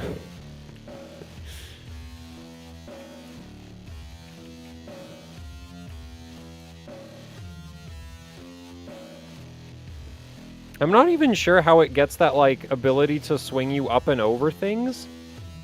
Because, like, the programming for it literally just pulls you towards a point with some elasticity. And I don't know how that translates into, like, you can pull it up part. Oh, I guess it pulls you up so hard. If you're under an object, I guess it pulls you upwards so hard that it, like, overshoots. Probably how that happens.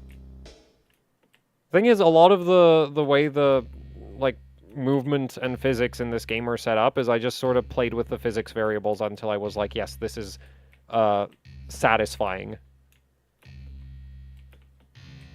And so there wasn't really much thought into, like, how the grappling hook should work. It was basically like, I just need a thing that, like, pulls the player towards itself. And then I just fiddled with how hard it pulls until I was happy with it. Instead of trying to, you know, think about, like, how the physics should work.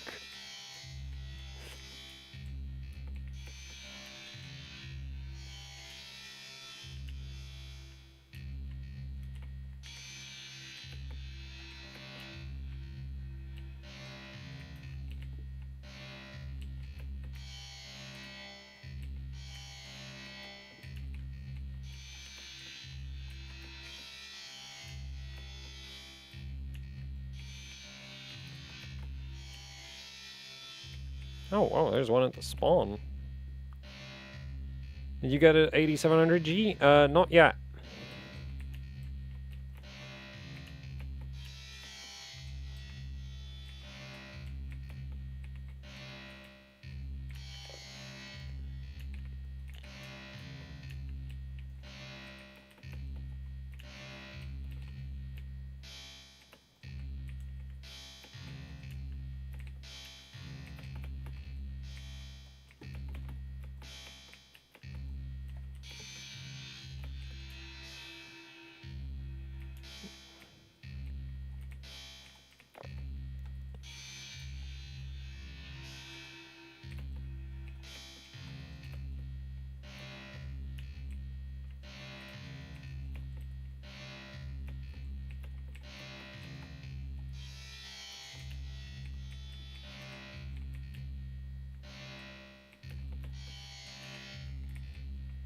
What are you going to do with the 10980XE? If I win it, I guess Titan Z SLI is, like, the first thing I'd like to try.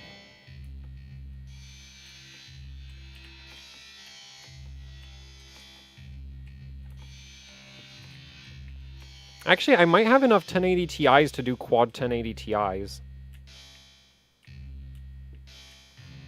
Wait, no, I think I only have 3 of those. Yeah, because there's the broken EVGA one, there's the 1080 Ti Kingpin edition, and there's the Palette Game Rock one. I have another, I think, broken 1080 Ti, but that one's, like, very well, I need to fix it. It doesn't work, and I don't know if it, like, I think it's just a memory issue, but, like, so I should be able to fix it. I just haven't yet. So yeah, so if I fix that up, I might do, like, quad SLI on the Dark, probably. But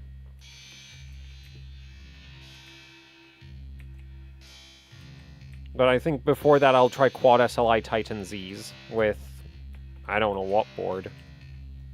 The Rampage should do quad with the Titan Zs, shouldn't it? I mean, I also have a Rampage 6 Apex that needs some fixing that I guess I could fix, and then use that for quad.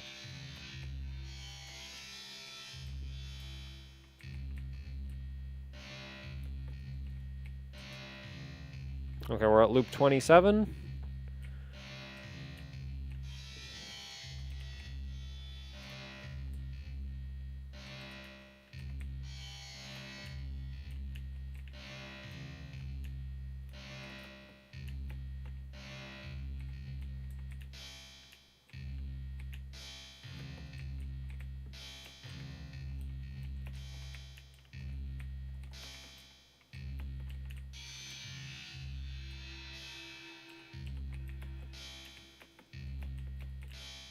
So almost finished. I guess, should I really run the test with 1.45 SA?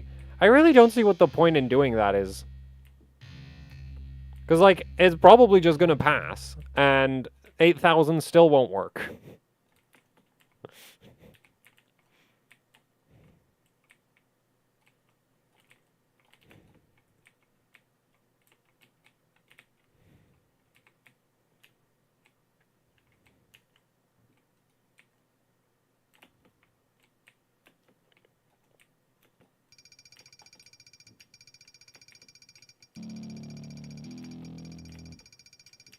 I'm not sure that I'll win the 10980XE. Like, the board is with a water block, which usually on eBay means the price actually gets lower because, you know, water blocks make things less flexible. So, like, GPU with water block, usually cheaper than air-cooled. But, like, water block on its own, desirable. Water block with GPU, less desirable. Right, because if somebody's looking to buy a water block, it's because they have a GPU and they actively want to water cool it. Whereas if somebody's buying your GPU with a water block, they probably just want the GPU and the water block is just like a hassle for them.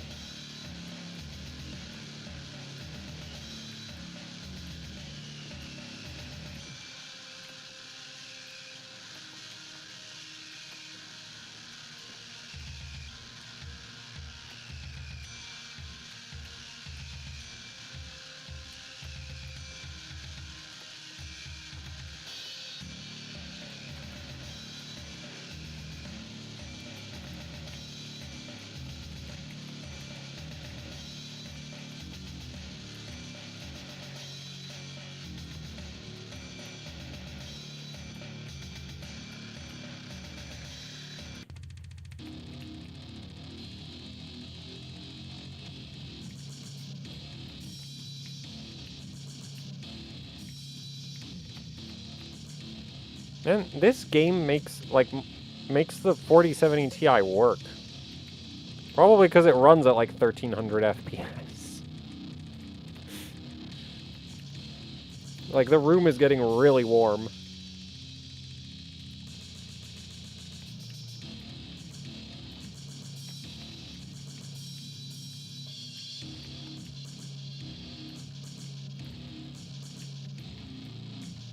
I could implement a frame rate cap. I've just not seen any reason to.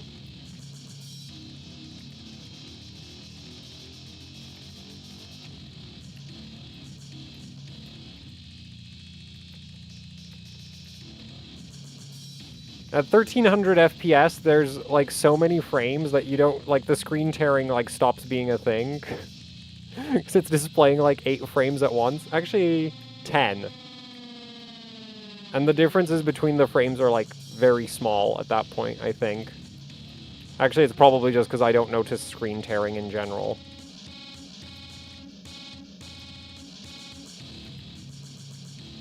Rather than because it's not there.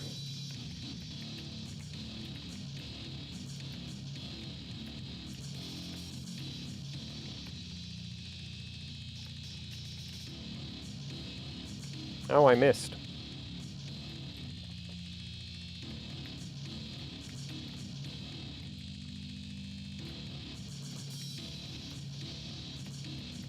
And Y-Cruncher finished, so I guess we'll try 1.45 SA.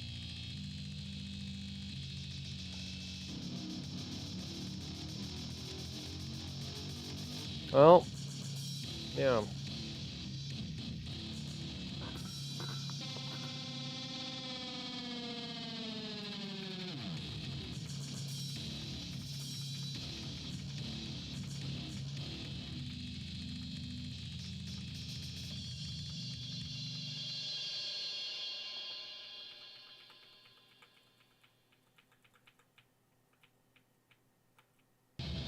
Super.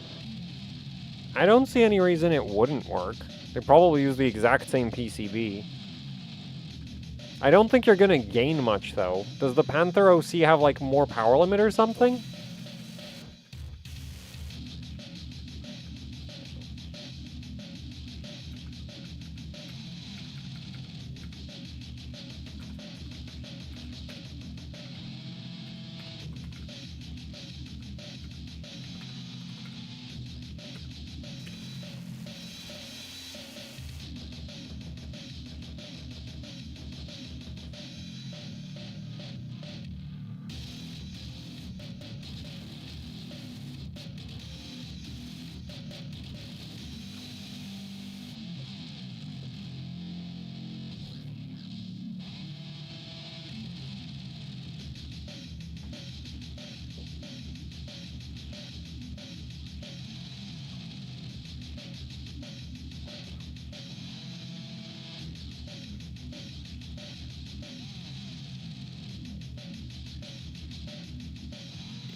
2x48 is easier to run.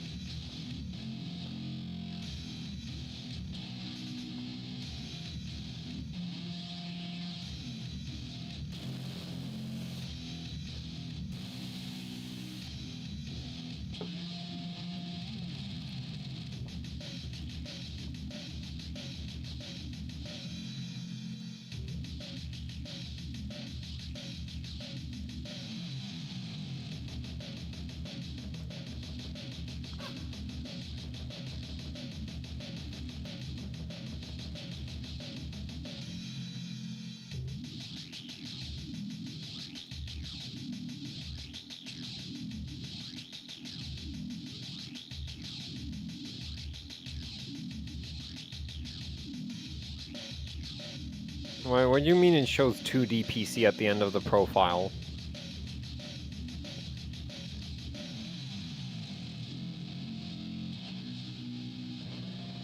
Also, that sounds like some wackiness in the ASRock BIOS, because I've never, like, seen that before on any other board.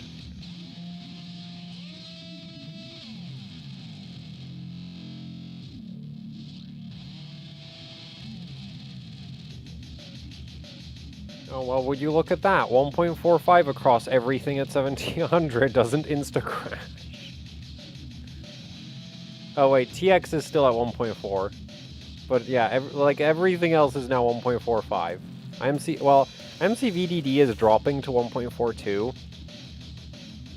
But that's kind of surprising, because, like, I don't think the memory controller would be pulling that much power. Like, why is it dipping that low?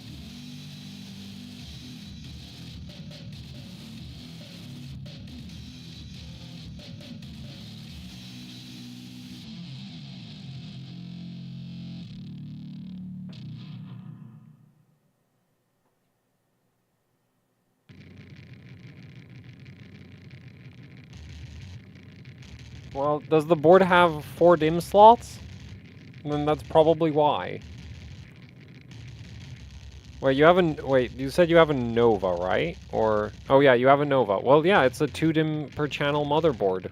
Like, it's a 2 DIMM slots per channel motherboard, so I guess ASRock has, like, some different way of interpreting XMP on 2D PC boards compared to their ITX, I guess? They don't really have any other boards, do they, for Z790?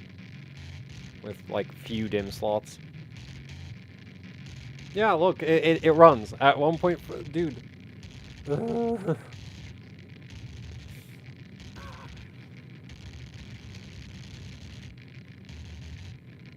Like, it actually just, like, at a low enough speed, the voltage just doesn't matter. And at 8,000, nothing works.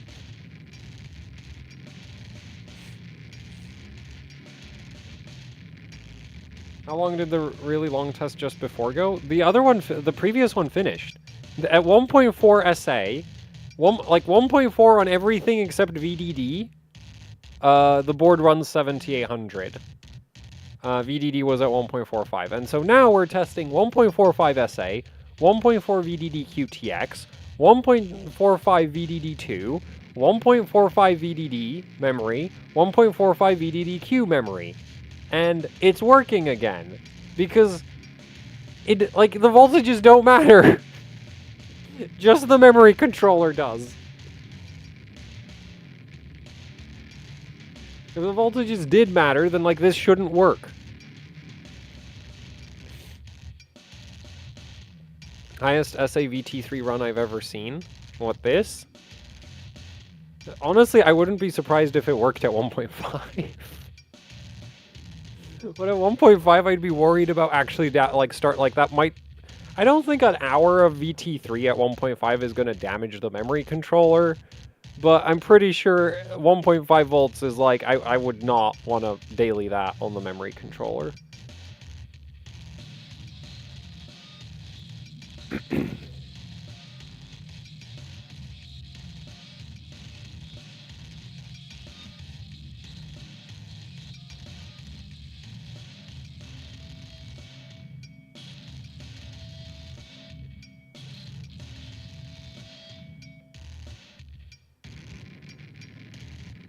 AM5? So as your like basic cheapo board, there's the ASRock HDV, right? Then if you want more features, the live mixer can be found like surprisingly cheap. Like Newegg for a while had that board for like $150 or $160, which is an insane price, considering how many features that board has. Unless you want SATA ports, because it only has 2 SATA ports. But if you don't need SATA ports, that board is amazing in terms of like feature set versus price. And then there's the Pro RS, which is basically like a different mix of features from the live mixer. And as you keep going up, like if you want like a postcode, there's like the B650E Tai Chi. There's also the Asus has the B650E-E, but I don't like that board is really expensive, so not really like the features. Like depending on what exact features you need, it can make sense. But I don't like I'm not a big fan of the price on the the Dash E Strix board. But like it is technically one of the it's the like in terms of connectors, it's better than the Tai Chi. So if like, because the Tai Chi's PCIe slot layout is really dumb. If you have like a 4090 or a 4080 or a 4070 Ti, that second PCIe slot is probably going to get covered up by your card's heatsink, completely negating. Like, and what annoys me to no end about it is that PCIe slot could have literally they could have moved it like all the way to the bottom of the board, and this wouldn't be an issue. I don't know why it's so high up the board. Like, it's so... Like, it's like ASRock hasn't ever seen a 4090. Like, I know that they're an AMD board partner, so they make 7900 XTXs. But, like... But you can even get, like, 4-slot 7900 XTXs. So it doesn't make sense that PCI... Like, why would you put that PCIe spacing on a ATX motherboard? I have no idea. But so basically, if you want to run like a big GPU and also like a capture card or something, the Tai Chi kind of sucks. And then you might want to get like the B650E-E, or if you want like feature parity in terms of overclocking, like you want ECLK and a postcode, there's the Asus X670E-E. I wouldn't recommend an X670 Master for ECLK because Gigabyte keeps randomly breaking it. Like on some BIOS versions it works, at some BIOS versions it doesn't because Gigabyte, yay. Even like the other like if Gigabyte wouldn't do that, the Master would actually be a perfectly good board, but it's Gigabyte, so you know. It's like asking Gigabyte to not randomly break functionality in their BIOS is a tall order. It's a lot like asking Asus to not burn your CPU with auto voltages. But, and then MSI, like, MSI doesn't have ECLK available on their boards until you get to, like, what is it? What's the Ace? Like, $600? And then, and at that point you also have the Hero from Asus. If you just care about memory overclocking, the Gene is amazing on AM5. And then for LGA 1700, I have no idea. Because my experience with LGA 1700 is that it's bad. Everything is bad. The 1 DIMM per channel boards all behave basically the same. There's like the Apex I would say is like 200 megabits per second better than all the... Yeah, probably all the other 1 DIMM per channel boards I've tried. And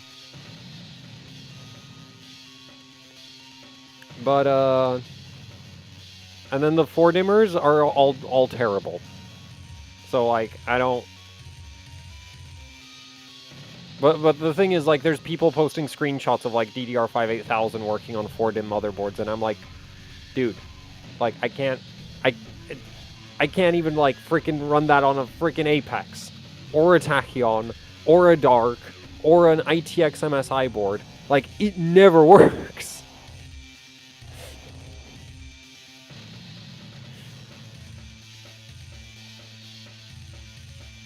I've actually not... I've dailied 2. Actually, I've dailied like 3 gigabyte AM5 boards. No, AM... So I had a X370 Gaming K5. Never had any USB issues with that. I dailied an X570 Aorus Extreme. Never had any USB issues with that. And I'm right now dailying an X670E Aorus Master. Never had any USB port issues with that. Yeah. So, like, I have run, like, funnily enough, I did have wacky USB port issues with a B550 motherboard on a test bench setup, where it would be, like, dropping USB ports. But, like, for my personal system, I've never had issues with it. Though I do disable C states on my daily system. And if I remember correctly, for the test bench, that also would, like, fix the USB port issues for me. But I've heard from some other people that, like, for them, even disabling the C states doesn't fix the USB port issues. But I've never had any USB port issues. Do you run high polling rate, though? No, because I think 8 kilohertz mice are a gimmick.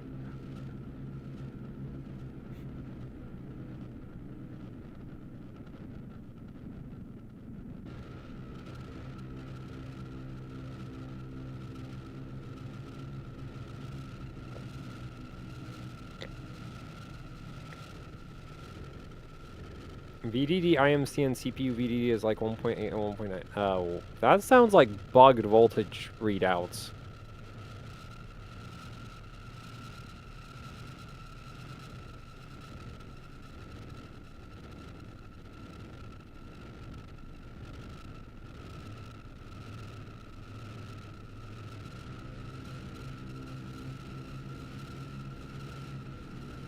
.18 and 1.19. Oh. Well, that's perfectly reasonable.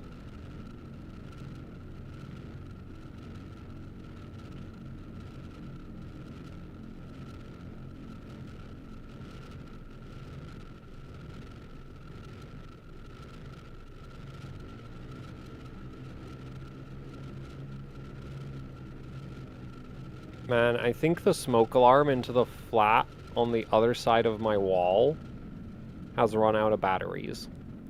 Because it's, like, there's been a beeping sound from the, like, building next door all day. It's starting to really annoy me.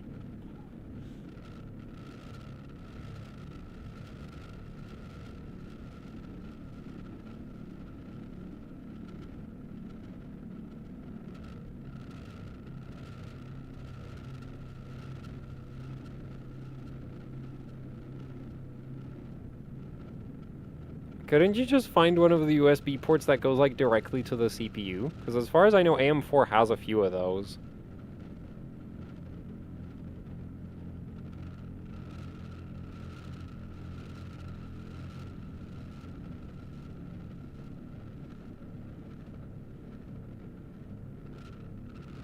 I'm surprised. I'm not.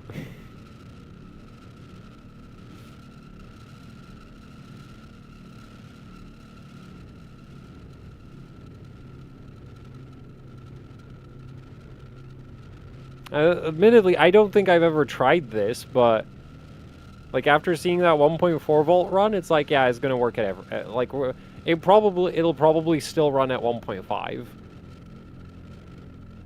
We will actually test that at this point, because like I'm interested to see, like, does it ever roll over?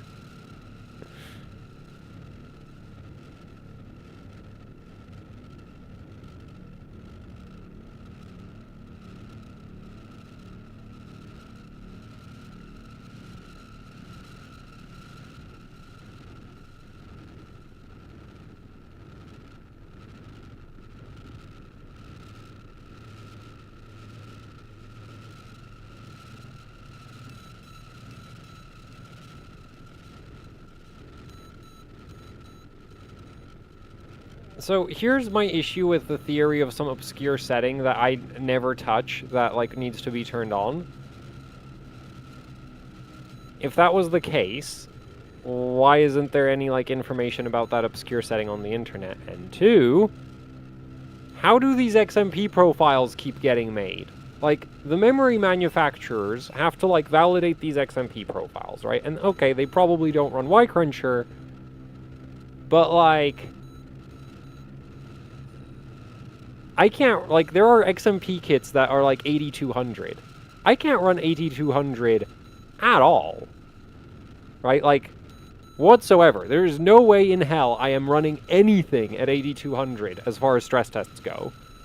So, if G-Skill and, like, Team Group, and I think V-Color also has an 8200 kit, like, if they're making these 8200 rated memory kits, and these are XMP profiles, those XMP profiles need to be configuring everything necessary to function at that speed.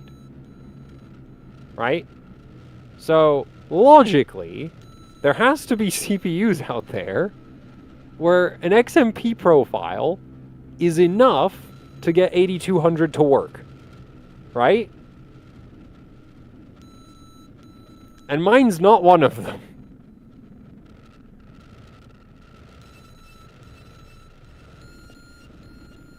Yeah, I got a few loops of 8200 after that 8000 run. Memory controller spontaneous, like, the CPU degraded or something. Installing the CPU into a different motherboard, like, bent it, and now it doesn't work. Bent it slightly wrong, and now it won't work anymore.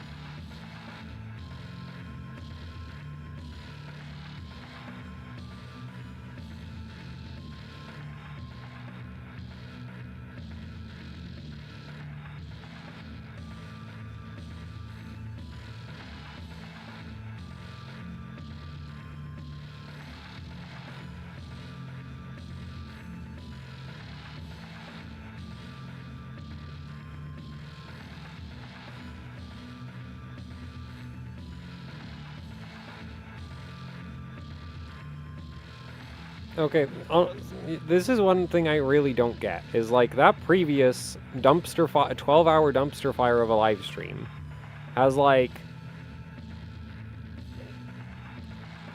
comments like,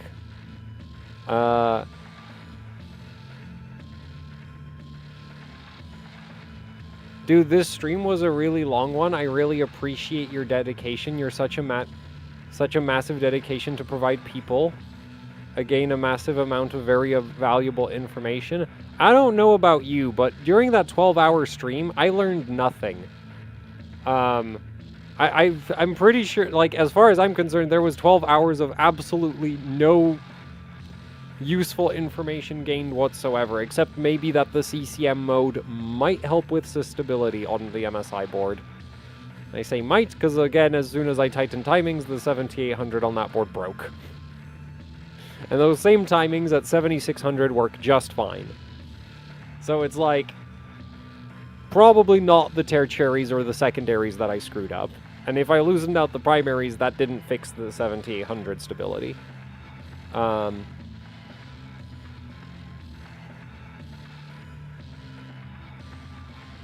like, whoa, respect, bro.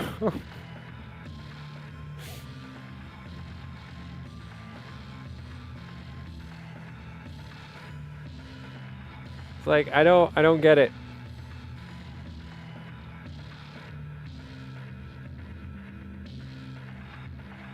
It's like 12 hours of things that won't make your CPU run higher memory speeds.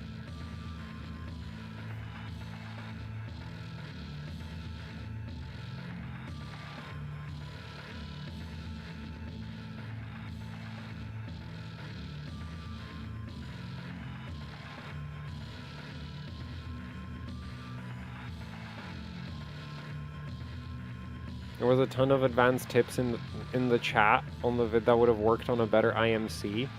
I mean, if I had a better IMC, it would have probably just worked on auto, wouldn't it?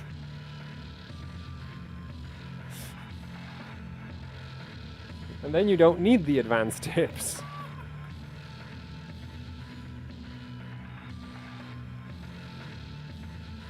What I find interesting is as we've, like, raised the system agent voltage, the power consumption of the wall seems to have actually gone up. I don't know if anybody else noticed that, but, like, I'm pretty sure at 1.1 SA, the wall power consumption was, like, 360-ish instead of 380-ish. There's not going to be a memory controller left by the end of this stream.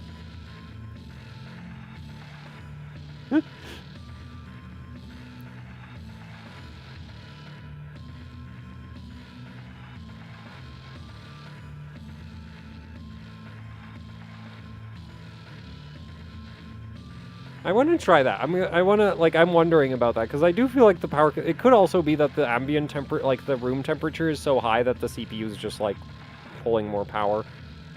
Now, I guess the CPU should just be bouncing off the power limit, so that doesn't really make sense, does it?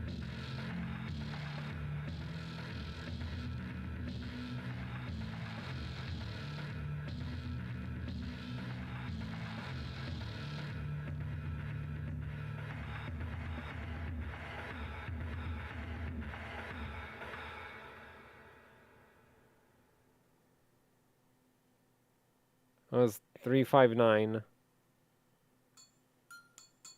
Yeah, so it has, so, like, it's pulling, like, all, I mean, admittedly, there's, like, PSU power, like, VRM power loss. Actually, system agent is generated by the integrated voltage regulator.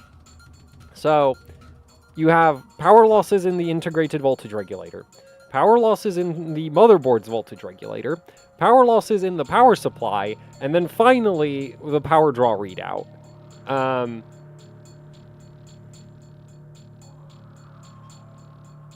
So we can't, like, so the system agent isn't pulling 80 watts more. I mean, 20 watts more. It's not like it went from 360 and all to 380 and all of that power went straight into the system agent. But a good chunk of that is going straight into the system agent. I'm gonna make the AMD's SoC power rail look downright efficient with the system agent voltage that I'm using here.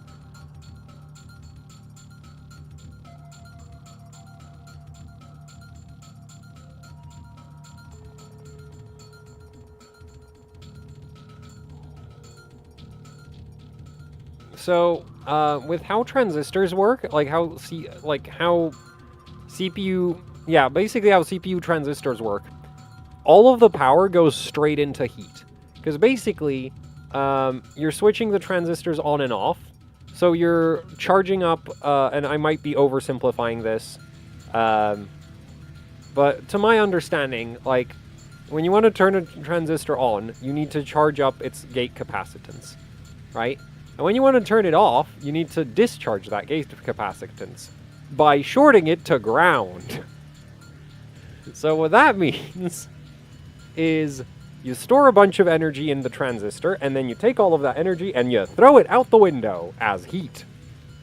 So yeah, all of that extra power draw it's just going straight into heat. The power draw has, like, dropped now. Gotten, like, a lot more reasonable now suddenly. Weird.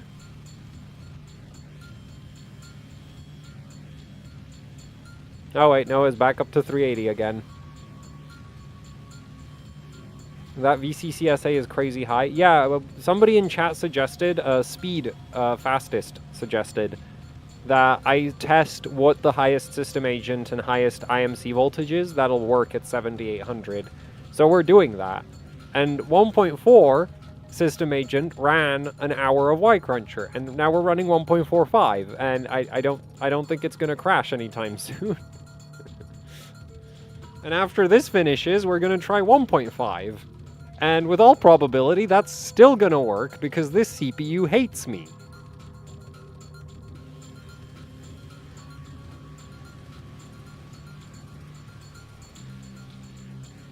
Apparently, there are, like, some CPUs out there that if you set the system agent above 1.2, they randomly shut down, but not this thing. This thing will not run DDR5-8000 in a million years, but what it will do is run 7800 at, like, ungodly amounts of system agent voltage.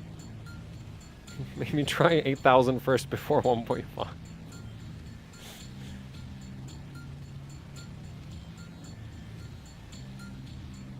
I mean, I guess we can try 8000, but it's just gonna crash again. Like, I don't think, like, unless the high voltage is, like, I don't know, like, breaking in the memory controller, which is not a thing. It might be breaking the memory controller. I'm pretty sure it's not breaking it in. But, yeah, I'm pretty sure it's just gonna crash anyway. If I set it to 8000 again. Can you try Linpack's Spicy Edition? Actually, I downloaded... I did download that. Did I put that onto the USB stick?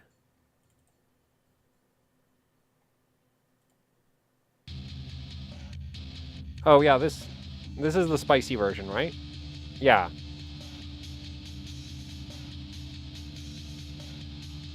Like, somebody posted it on Hardware Vault, so I grabbed it.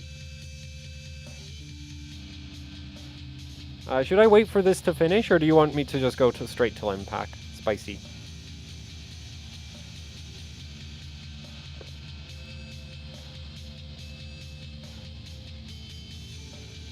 Just do it. Okay.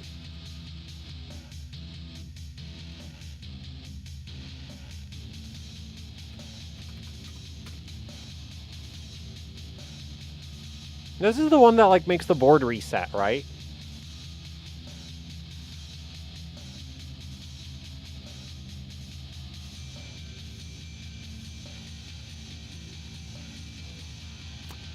Should it be reset by now?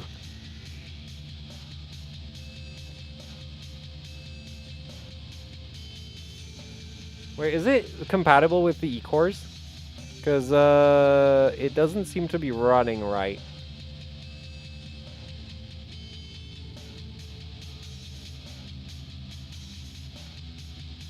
Yeah, I don't think it's loading the CPU properly. Well, that failed. But it did not reset the motherboard. Oh, great, so we have another test to throw at it.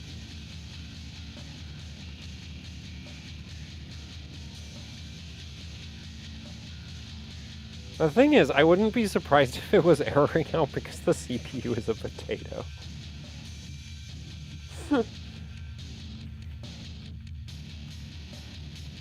Like, it might actually be the cores erroring out. Oh, actually, if we turn off the hyperthreading, it shouldn't have issues.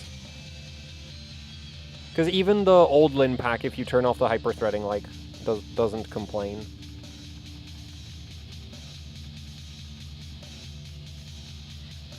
And I don't really, like, I wouldn't have too much of a problem with, like, oh, I need to turn off hyperthreading and then it works. Like, I'd still count that as a pass. A dumb pass, but a pass nonetheless.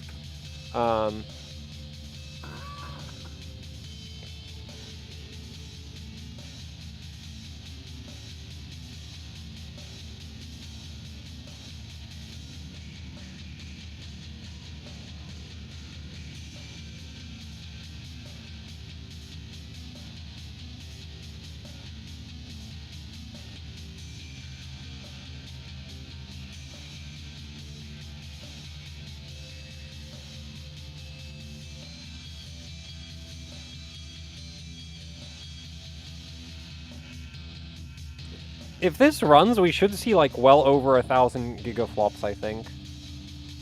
The time oh, maybe I might need to tighten... the timings might be a little bit too loose for over 1,000. Nah, it should go over 1,000. We're at 7,800 and the auto timings on the Apex aren't that bad. Yeah, I don't think it was loading the cores properly last time.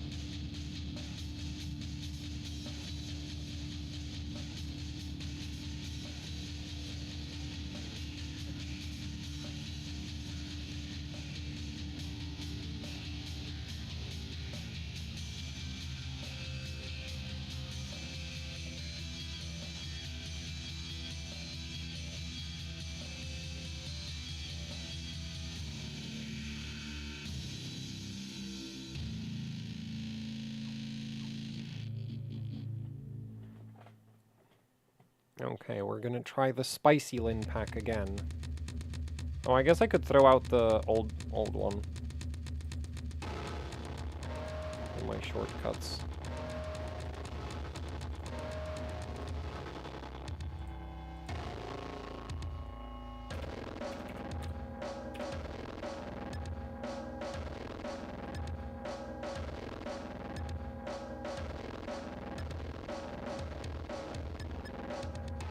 Oh, we're also really power limited. I guess that's part of why it's not...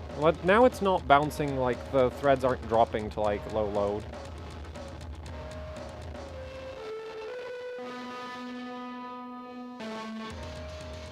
But we're only running at 5 gigahertz. It's so power limited. Oh, there we go.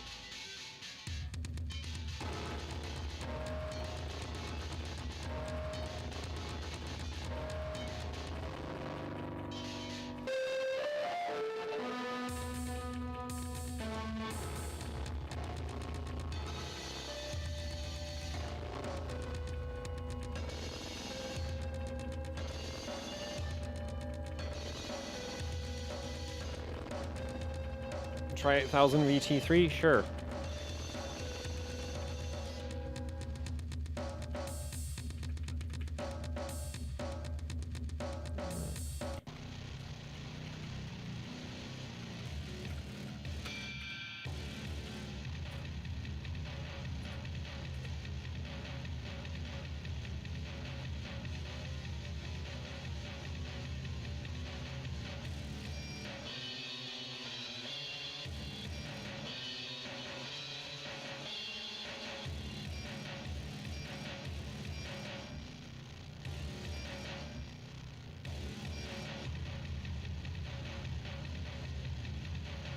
I mean, I can download 1801. There's also 1904 and 2002.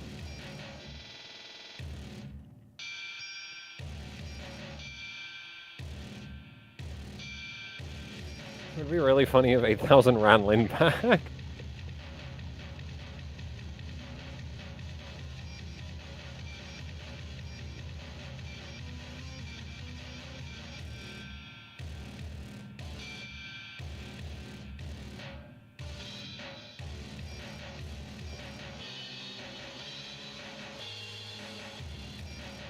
Okay, well, so now we're back up at 8000, and I imagine Y Cruncher is going to last all of a couple seconds.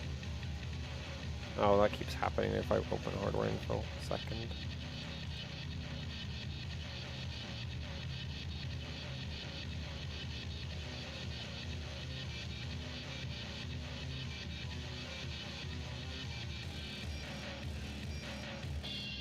I don't think it'll be salt. I think it'll just crash in like the first 3 loops.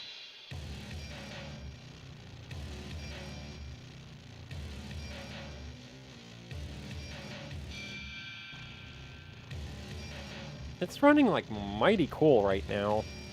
Oh right, I killed the hyper-threading.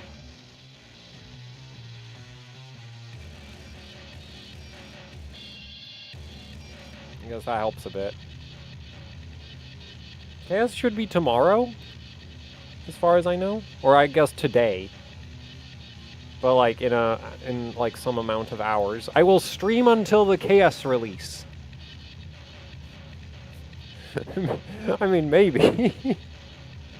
I'm not saying I'm actually gonna do that, but like, who knows?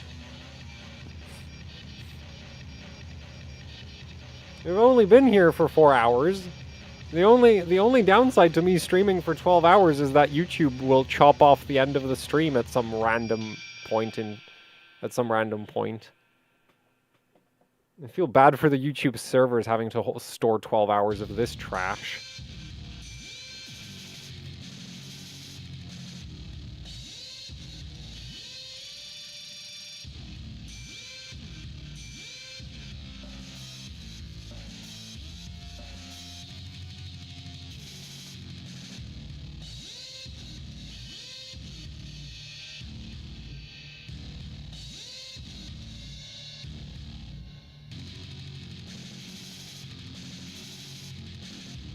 I guess I could make this bigger so that it's like, you can still see the postcode, right? And then I can go back to my game.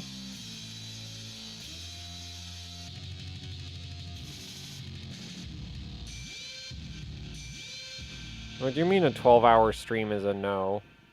Yeah, storing 12-hour video is fine, but yeah, 12-hour streams is no. I mean, there's like 24-hour videos, aren't there? Like you can get songs that are like 24-hour version of whatever.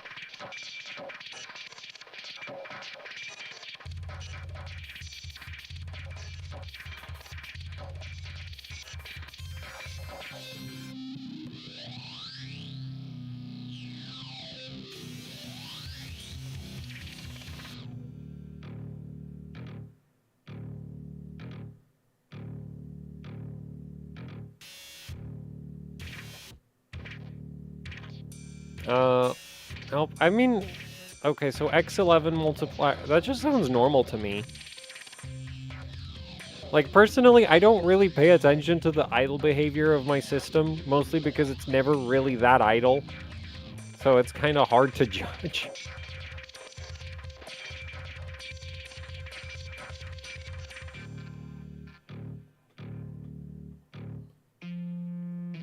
Yeah, the one downside to that 12-hour stream is that I did, like I stayed up after ending the stream a bit, because you might remember, if you were there for that stream, that, like, towards the end of it, I decided to start, like, reading a manga that I recently discovered. No, I'm not going to tell you what it is. And yeah, so after the stream finished, I read the remaining, like, 60 chapters, and went to bed at, like, 9 p.m.? So I was, like, and I woke up at, like, 4 a.m.? No, earlier. Basically, I was awake for, like, a really, really long time. So falling asleep was really easy. The only downside was that I fell asleep with my head at, like, a weird angle, and so I woke up with my neck hurting like hell. So, yeah.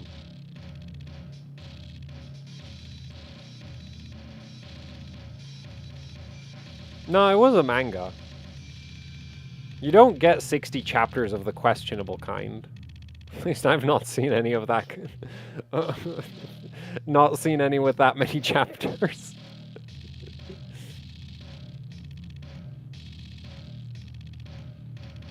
Yeah, so woke up super, everything else super refreshed and neck in, like, not stiff, just, like, painful, because, like, I slept with my head at a weird angle.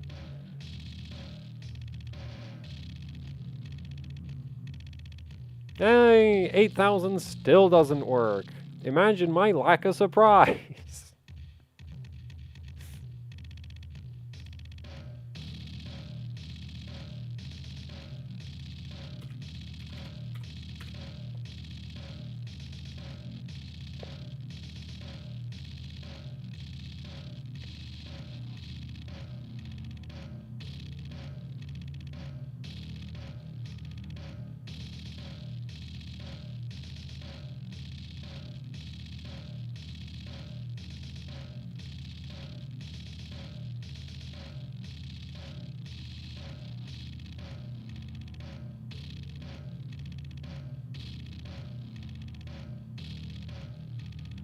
Well, LinPack still resets the system. Maybe I should... I mean, I guess we can just try more IMC voltage. What is LinPack useful for? Making Intel CPUs crash.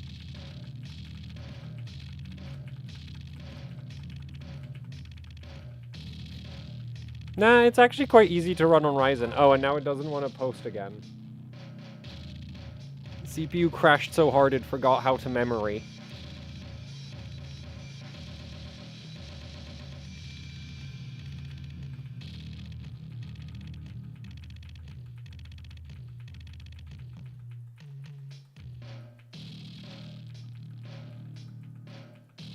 You have a 13900K? Yes, it's worse.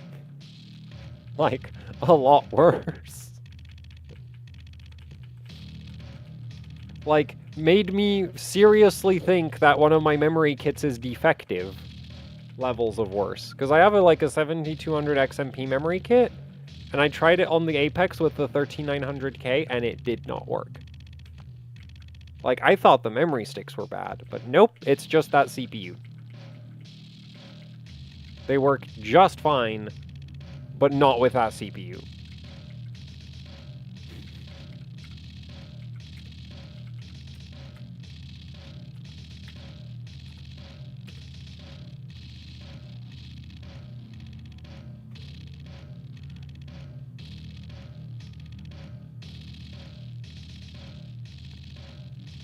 Well, Linpack is just straight up like a stress test from Intel as far as I know.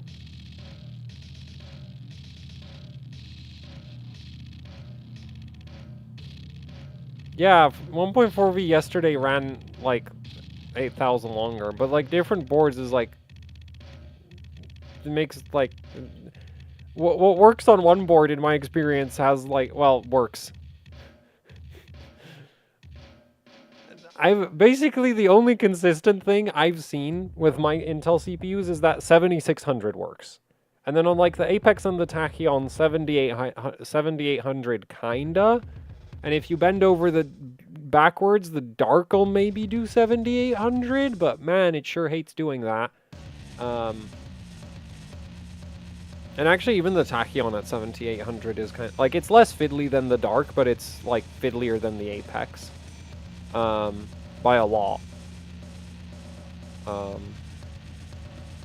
think the biggest issue with the Tachyon is that its memory training is like really wonky. Like the reboot to reboot difference in stability is way bigger than I think any other board.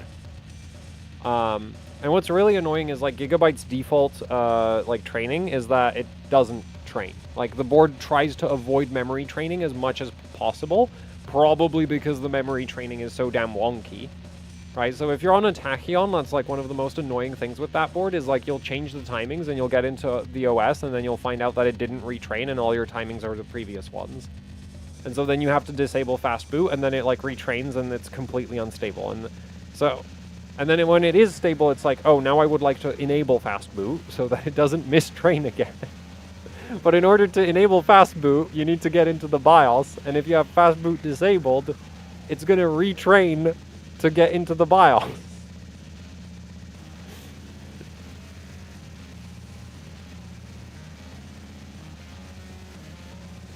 Oh no.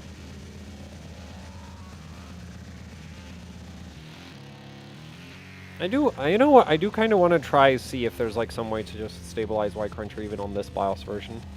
I'm assuming that if you just underclock the CPU low, like, enough, it'll work eventually.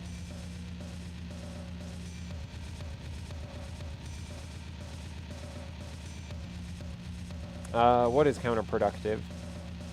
Oh, the fast boot disable thing on the Tachyon? Well, yeah.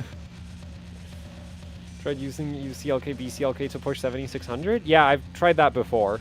Like, I had the idea of, like, oh, maybe the higher memory ratios are just bugged out, but, like, nope, as soon... The closer... Like, it doesn't matter what memory ratio I use, the closer the memory speed is to 8000, the worse the behavior of the memory controller. Yeah, I update the BIOS and these settings are going to be completely irrelevant, but oh well.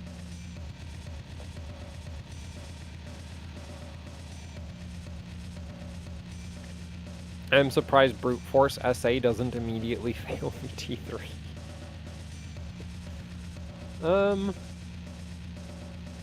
I mean, at this point, I feel like I've seen everything except a stable DDR5-8000.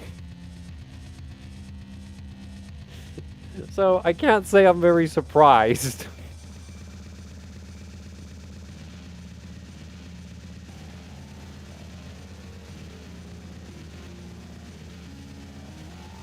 There, now we have VDD QTX and all the other voltages on the same page.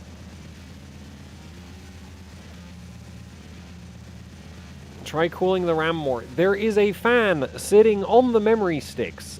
They are at 40 degrees.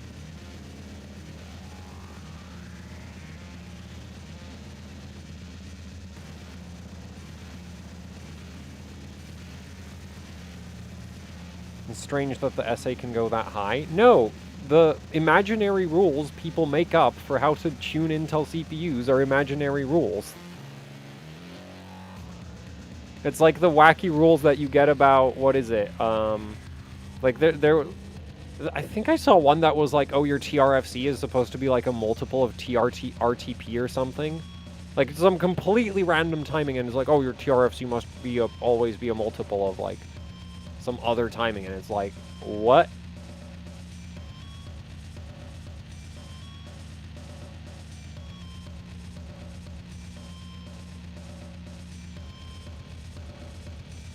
If it starts working now, that would be hilarious.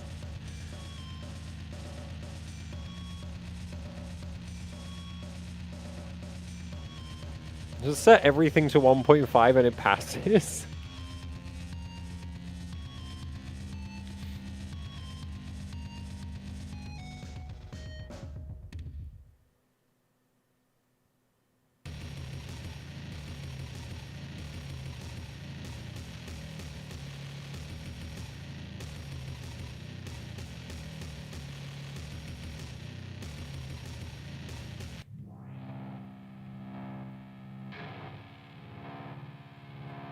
It has to be 2 to the n or 2 to the n minus 1. They can't decide on this.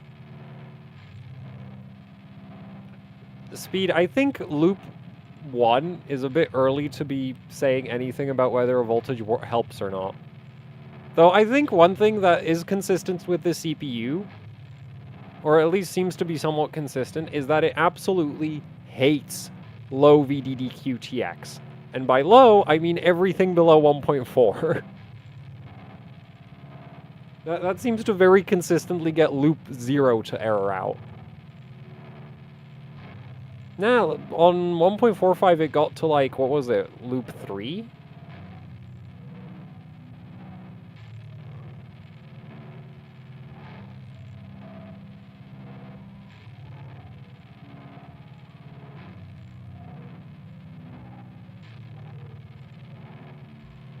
So, somebody actually sent me BIOS screenshots from their, like,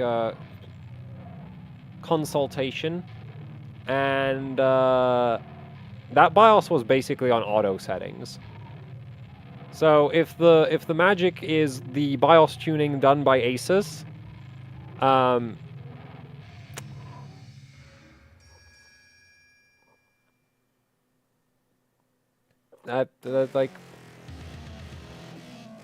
that's that, I guess.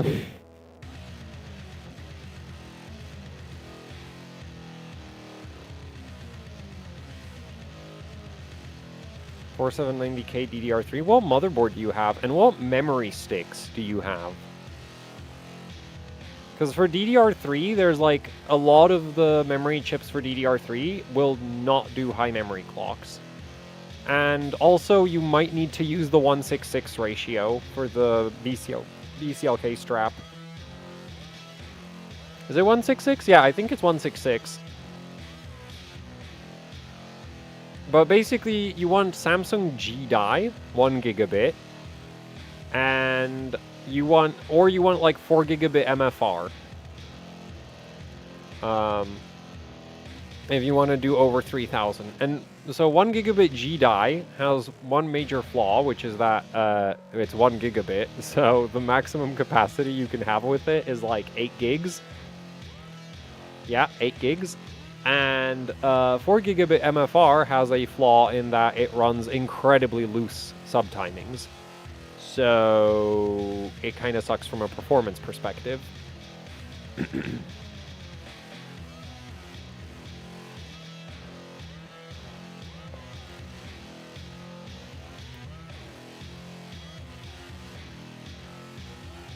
Maybe the massive memory controller voltage is helping.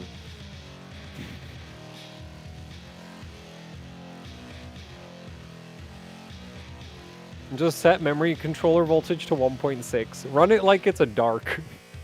Set VDD to 1.6, VDDQ to like 1.4 on the memory, and VDD2 to 1.6. That, I think, is roughly the voltages I was using to get 7800 to work on the dark.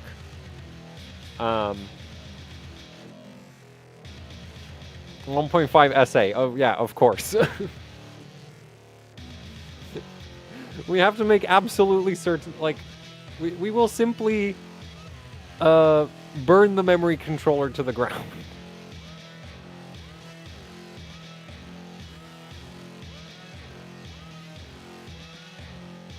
Can't have stability problems if the memory controller just isn't there anymore.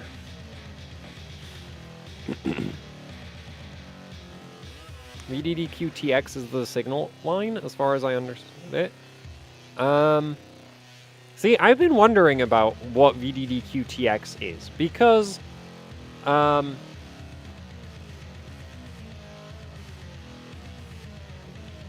it doesn't, like, what is VDD2 then? Right? Because if you have DDR4 on 14th gen, VDD-QTX still does things. Like, you can't just, like, you can't just ignore VDD-QTX. You can't just set it to 1.1 and overclock DDR4 with a 14th, 13th gen, 12th gen, right? Like, so VDD-QTX does something with DDR4. But DDR4 has a main power rail that goes to the memory sticks and the memory controller. That's the VDDR voltage, right? It goes to both the memory controller and the memory sticks. And with how DDR4 works, your ones and zeros are basically from the DDR voltage to half the DDR voltage. That's what termination is. That's what VTT is. Right? Is like the signal gets pulled to half, so it's like because you don't want to be going all the way to 0 because that causes like issues. So you have like, so your max voltage is your max signal voltage is VDDR. Your minimum signal voltage is VTT. And then you have reference voltages to determine the margins of what is a 1 and what is a 0. Nowhere in this is there a VDD-QTX. So what the hell is VDD-QTX? Right? Because, like, for DDR4, like, it doesn't make sense that on DDR4, VDD-QTX does anything. Because, like, the voltage you use to send a 1 to the memory is VDDR. The voltage the memory uses to send a 1 back to the memory controller is a VDDR. So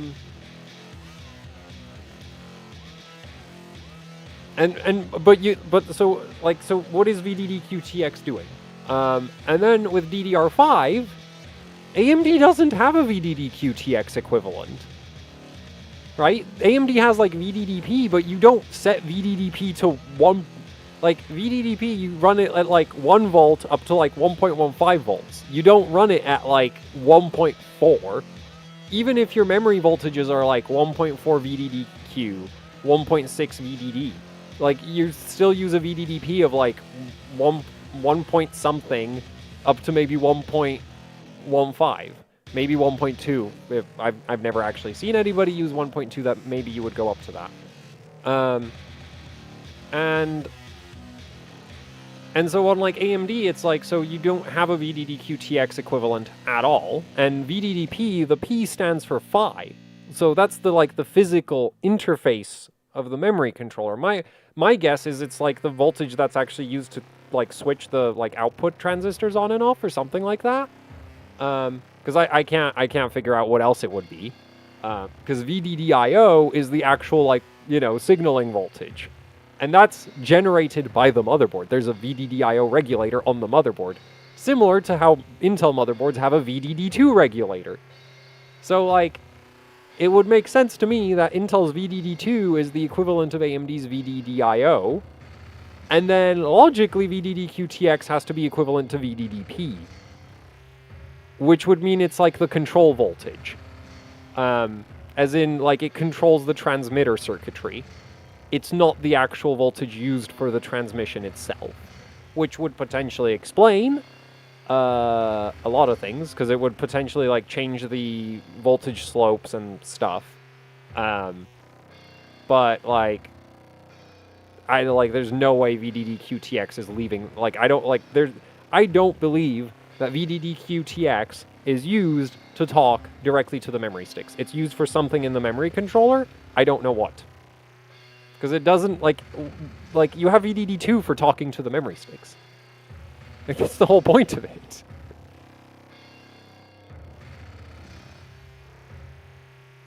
I know, yeah, I know ISIS defaults VDD-QTX to RAM VDD-VDD-Q, and depending on how the, like, memory controller is designed, that might be a necessity.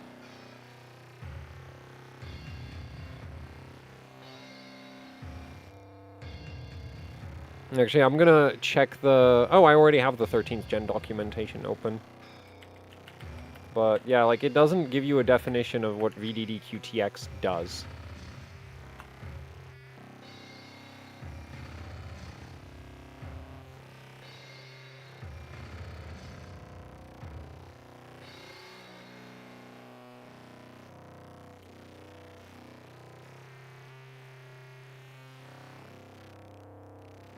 Wait, it says... Oh, actually, it says VDD2 is processor DRAM voltage. VDD-Q is DRAM. Oh, wait, they mean the memory VDD-Q voltage. Oh, yeah, that actually makes sense, because for DDR4, VDD-Q is 1.2. And that's like the... That's like the JDEC operating voltage for DDR4 is 1.2 volts. Yeah, and then for, like, LPDDR5, it's 0.5? What?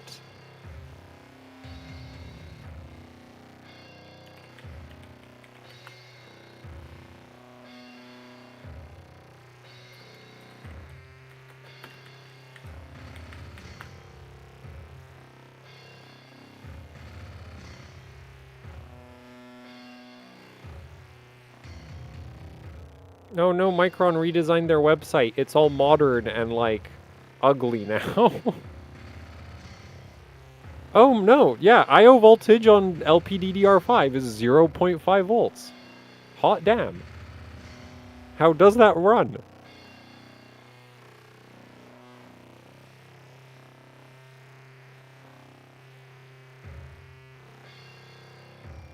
So, yeah, like, I don't even really see a mention of VDD-QTX in the, like, the main documentation from Intel. I know in the, like, register list, it is mentioned, but I've not, like, in the...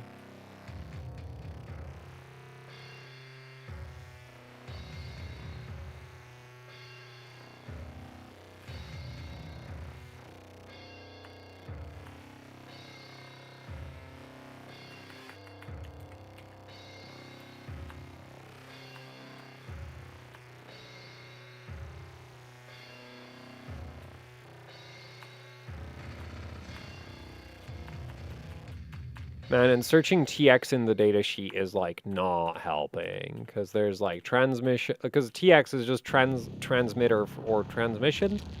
Transmission something. For, like, PCIe and HDMI and DisplayPort and absolutely bloody everything, so that is not helping.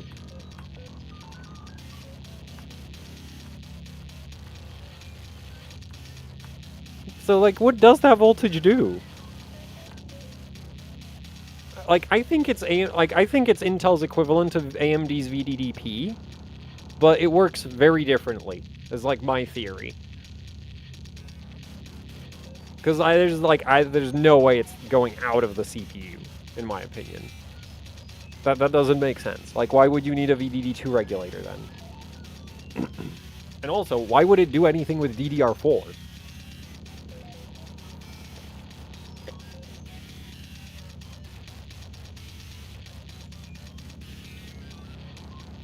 Like, it would make sense that potentially, depending on what, like, your signaling voltages are, the, like, control voltage for the signaling circuitry has to be the same. Right?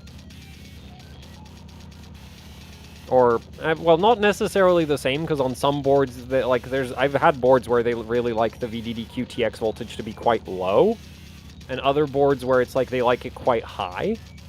So, you know... Like, that voltage seems to be quite board-specific. Also, this is, like, probably the best run we've had so far. And the CPU is so cursed. It's so absolutely cursed.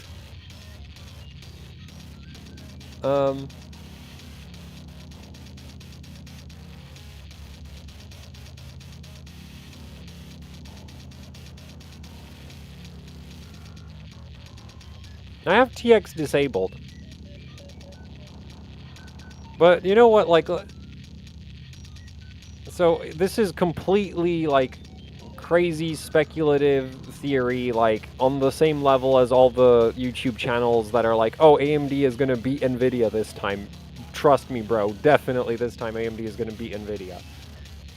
But, like, what if, like, the circuitry on my potato memory controller here, just, like, very slow, right? Like, very, very slow, like, lethargic transistors. And so you need to smack them with, like, a bunch of voltage so that they fucking move.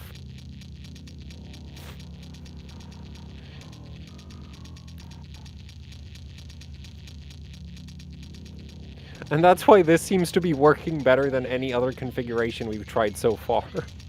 And also why, as like, I think both of, because we tried like 1.2, what was, yeah, I think it was 1.26 VDD QTX, and that just immediately died. Meanwhile, 1.4 VDD QTX with like sky-high SA and memory controller voltage is like at loop 8. If this passes, man.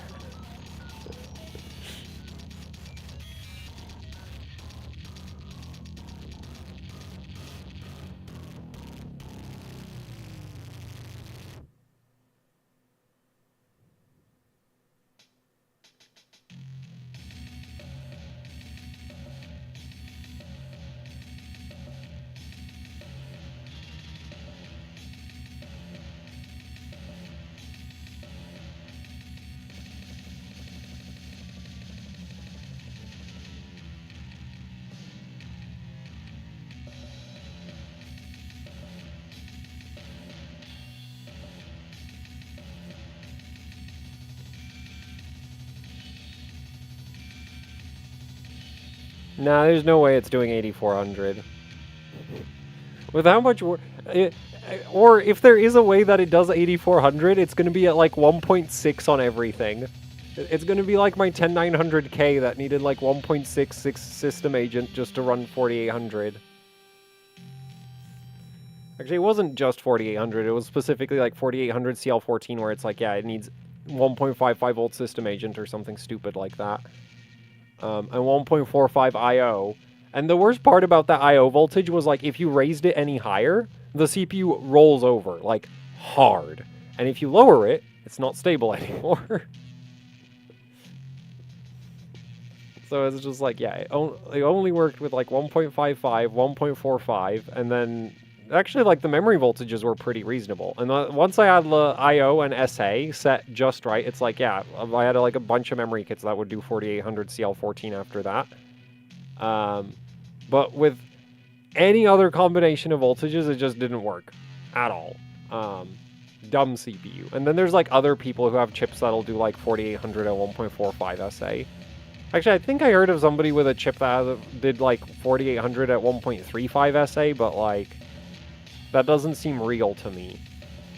Because, like, where do people find these low memory controller voltage CPUs? Anyway, so if this does 8400, it'll do it at, like, 1.6 on everything.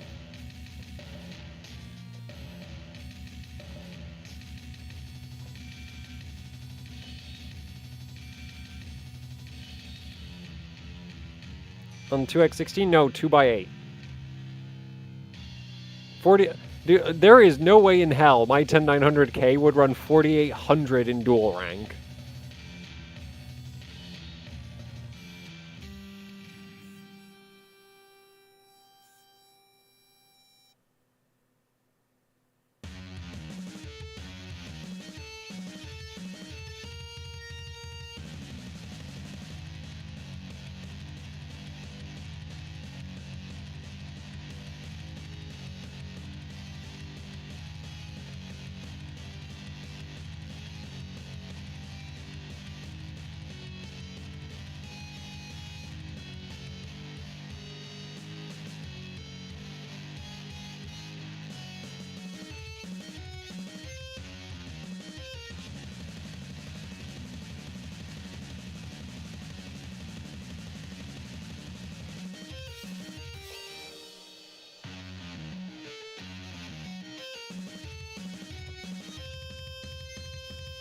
1090X EOC. I'm at 4.5, 1.26 daily. I can do...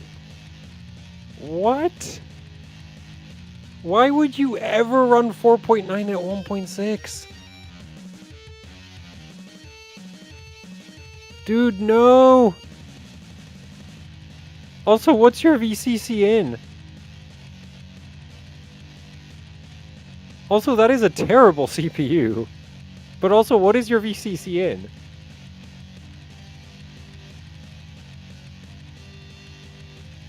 Oh, I'm not... If he has the VCC in at like 1.8, then I'm not surprised if it makes it into Windows. Because it'll, like, if... Yeah, at 1.8 with 1.6 V-Core, it's not running 4.9 at all.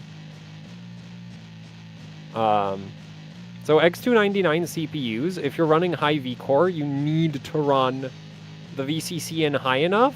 Otherwise, the integrated voltage regulator like starts power throttling. Because it, like, basically, if you want to run like 1.4, you need to run at least like 2 volts VCC in. Otherwise, you're going to start getting massive clock stretching. And if you want to run like 1.6, you need like 2.2 volts VCC in, I think. Or, yeah. And honestly, there's no way you're running 1.6. Not on ambient. That's, like, you don't even really run 1.6 on liquid nitrogen. 1.4, I've run Firestrike at 1.45. For 4.9 gigahertz on the 7940X. And that 7940X sucks. I did 5 at like 1.52, but like it was not good at that point. It's on custom water cooling. Yeah, I mean, it has to be, but you're not doing 1.6 on custom water cooling. Like, you don't really even run 1.6 on liquid nitrogen.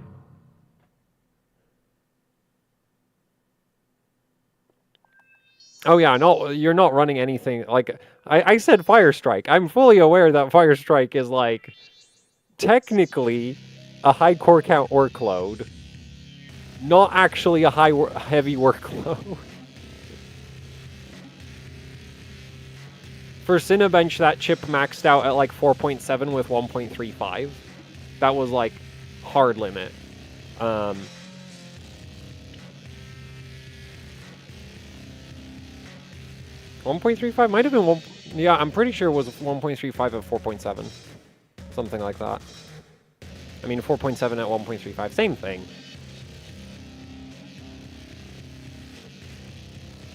That was custom. Oh yeah, that was delidded with liquid metal and a custom. No, it was delidded. It wasn't direct die, but it was delidded. Yeah, I completely forgot that. I do have a delidder for X299. And I delidded. Well, I delidded all of my X299 CPUs because I don't have any soldered ones. So, you know. Like, you're not gonna run the Intel toothpaste.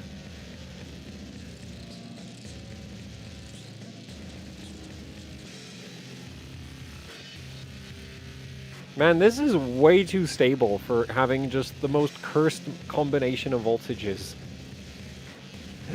Evidently what I did wrong in the Z790i Edge stream was not setting the voltages really, really, really high.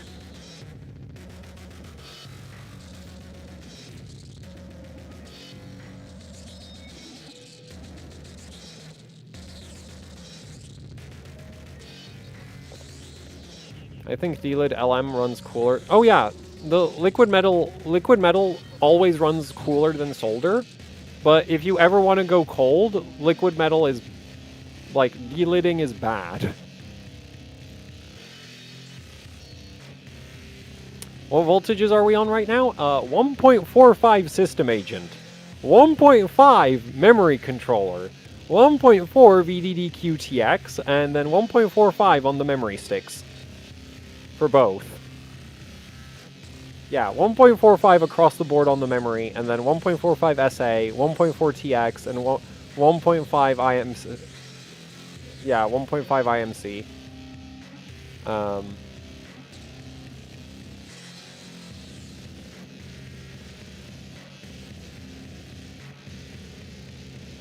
This is by far the most stable DDR5-8000 run this stream.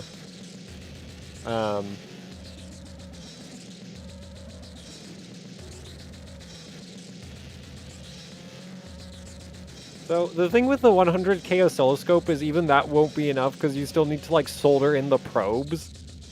And that is like a massive pain. So did the Apex help? The Apex works at 7800 a lot more like consistently than the Edge did. At 8000 it's been a bit of a, like this is the like the Edge got to like 20 loops of ET3. So I wouldn't be celebrating just yet. If this gets to 21, then we can celebrate. But it's not at 21 yet. It's at 13. It's got like 8 more loops to go. Also, I did turn off the hyper-threading, which might be helping a bit, but at this point, I'll take it, man. I'll freaking take it. This is running much tighter. TRRD is tighter, tertiaries are tighter, TREFI is the same, TRFC is tighter, TWR is tighter, RTP is the same, TFAW the same, TCKE the same, TCWL the same. Also, somewhat better write to read, and these are actually like sort of very similar to the Edge. But like the Edge defaults to 20 for read to read. And it also defaults to JDEC for write-to-write, so write-to-write was like 40 or something, it was like 30. Yeah, something stupid like that. And then RRD was 16 for same group, not 12. And WR was like 90-something, because this was at like 161. Something like that. And RTP was all, yeah, so this is, I guess, a lot tighter, you could say that. Like, I don't, like, 14 isn't gonna work for read-to-read at this speed. Yeah, I am, like, 99% certain that 14 is an instant crash at this speed, so you could say a lot tighter because this is, like, it's not getting tighter on that one.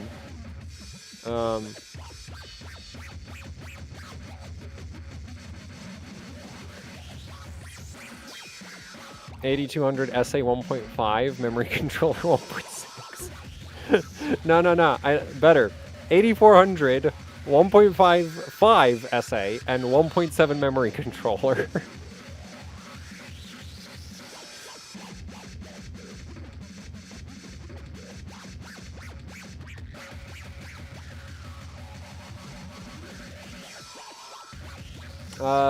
Making change to my VDD. Your memory VDD or your, like, VDD2? Which VDD?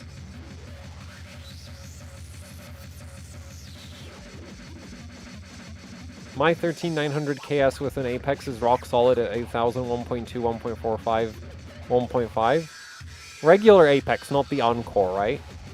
And can't get it stable at 8200. Have you tried 1.5 volts for everything?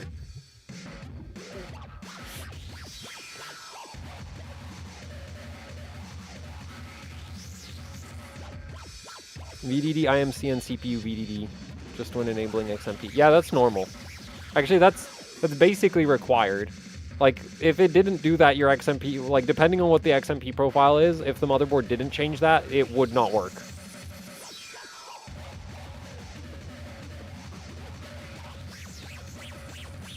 Wait, what do you mean it always stays at factory? Like, what's your XMP profile, and what are those voltages getting to, like, getting set to?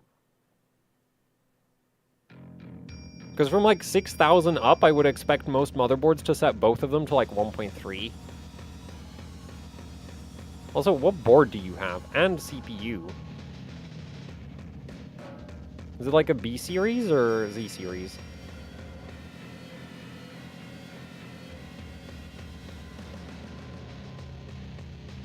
Yes, well, if my CPU was normal, then somebody during the last stream would have probably guessed a combination of voltages that actually works. This is the white Apex. Also, you can see the BIOS version right there, like, memtweak it.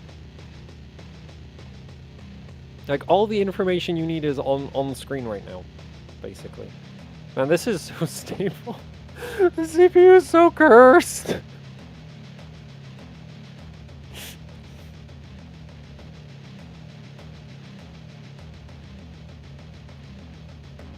If this also runs Carhu, oh boy.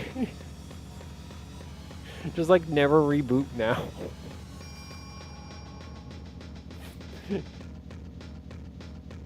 Are you gonna try 9901? No. If this works, I'm done. I'll make my video about, hey, look guys, my dumb 14900K needs like 1.45 SA and 1.5 on the memory controller. Also, big thank you to Speed Fastest for, you know, suggesting those insanity voltages during the stream, because like this shit don't work with anything else. We're at loop 16. This CPU is actually just like...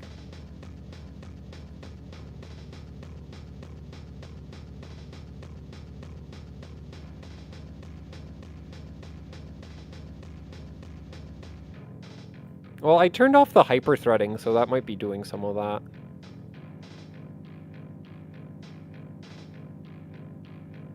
One BIOS chip, another BIOS later version. Yeah.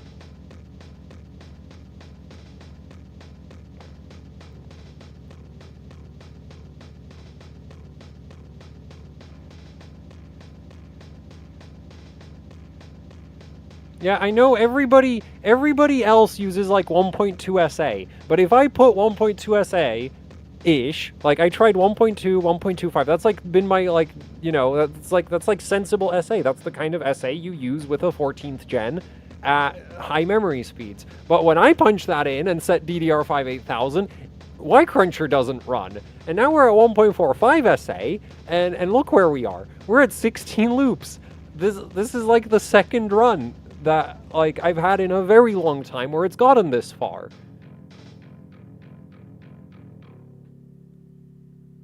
Freaking...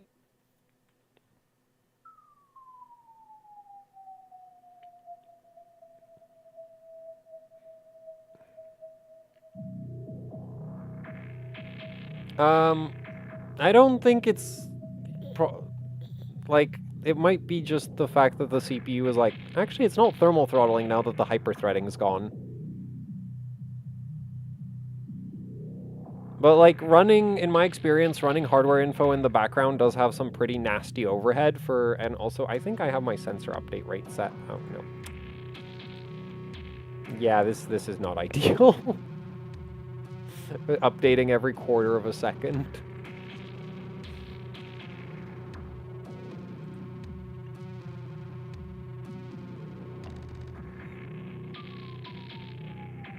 But yeah, there could still be some instability going on, but I'll take it. Though, actually the room temperature's been changing, because like I went and turned off the heating. Because like it was getting really warm.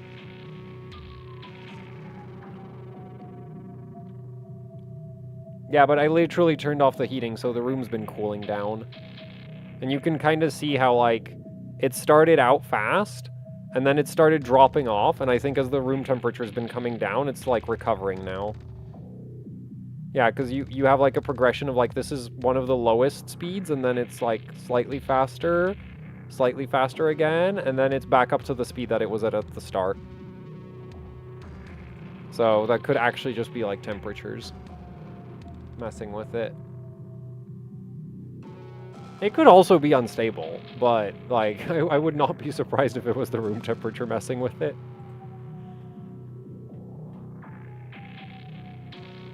I bet it'll fail soon. I mean, I would not be surprised if it did, but... it would be funnier if it didn't.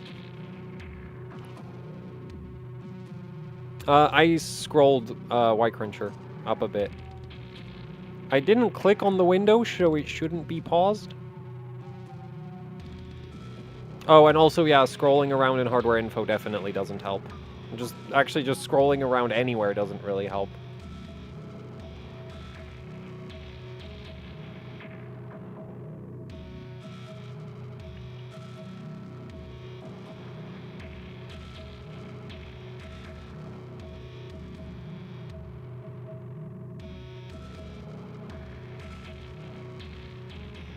Three more loops to go!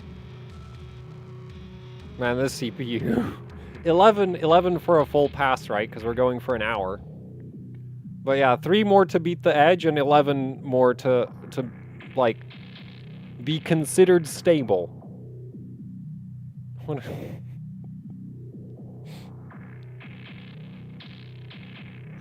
Should I leave LLC on auto for the 7800X3D with a -20 PBO? So I've found that actually maxing out the LLC can slightly improve performance when using PBO. And with how little power the 7800X3D pulls, I don't think there's any downsides to doing that. Because it, like, that CPU, like, pulls so little power that it can't really produce massive, nasty transients. Like, say, well, like, say a 7950X can.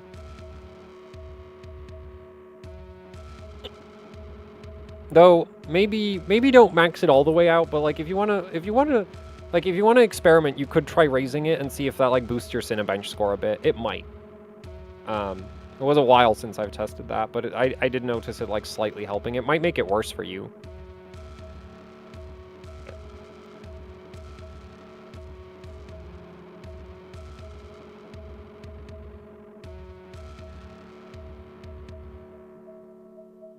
Oh no. Wait, we're still in loop 18. Damn it.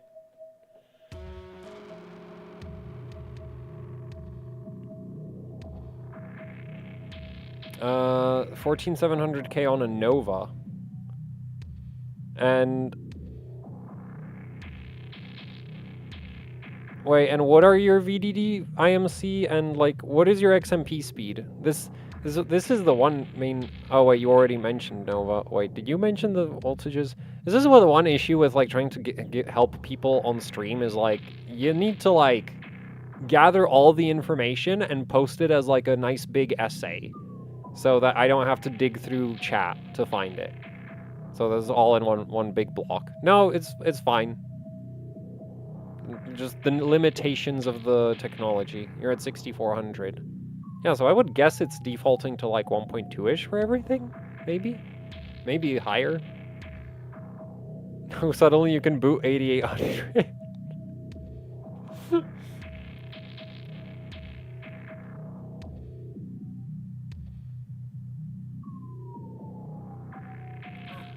Please stay grounded in reality. Factory rated voltage. So it just stays at like 1.1?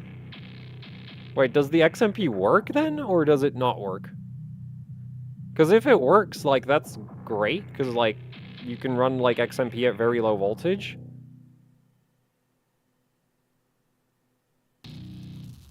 Wait, so if you go above 6400, oh, it won't boot. Oh, well, that's really stupid. I guess ASRock things. Well, I guess just manually set your voltages then. Loop 90.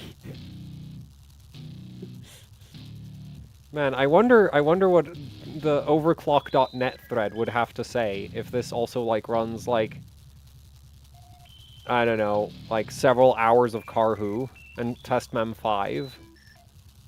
Let's not get our hopes up.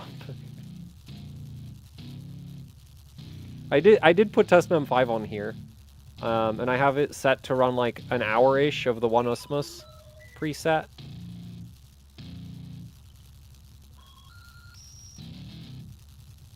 You ever get that? Oh, good point for reminding me to like watch these.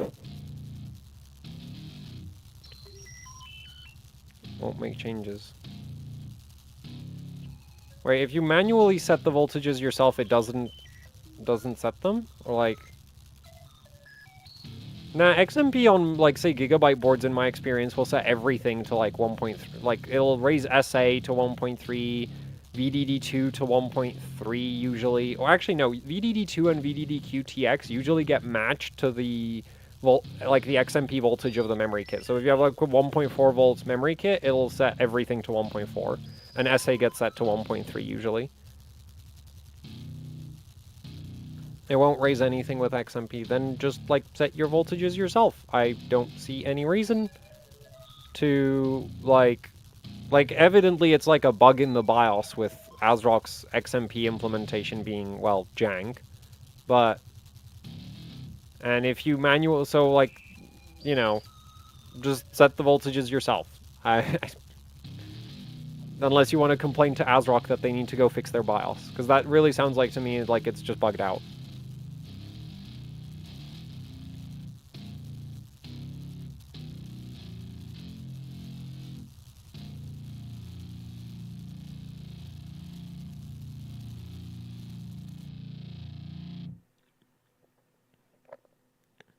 Something wrong with the board? Mate, have you tried BIOS updates? The maximum safe voltage for daily use with DDR5? There's people dailying Hynix sticks at like 1.6. And even higher, I think, in some cases.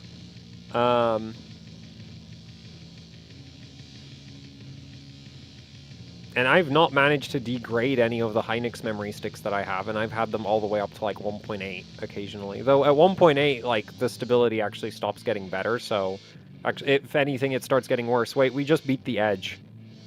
Oh no. Oh my god, the CPU bad.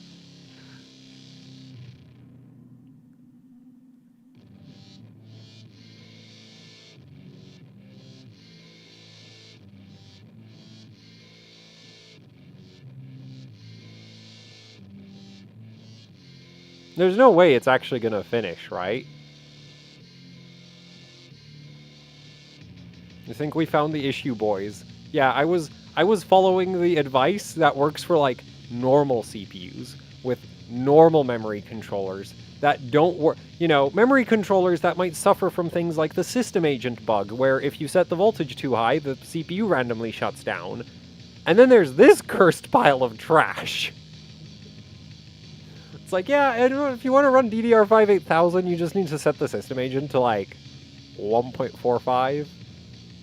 And the memory controller voltage to 1.5. And then it runs.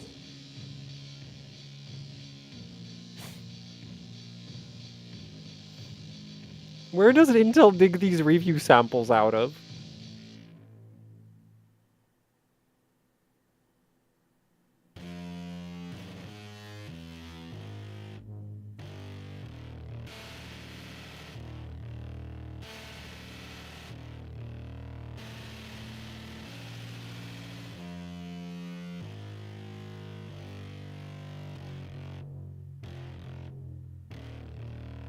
Yep, so we have now comfortably beaten the edge.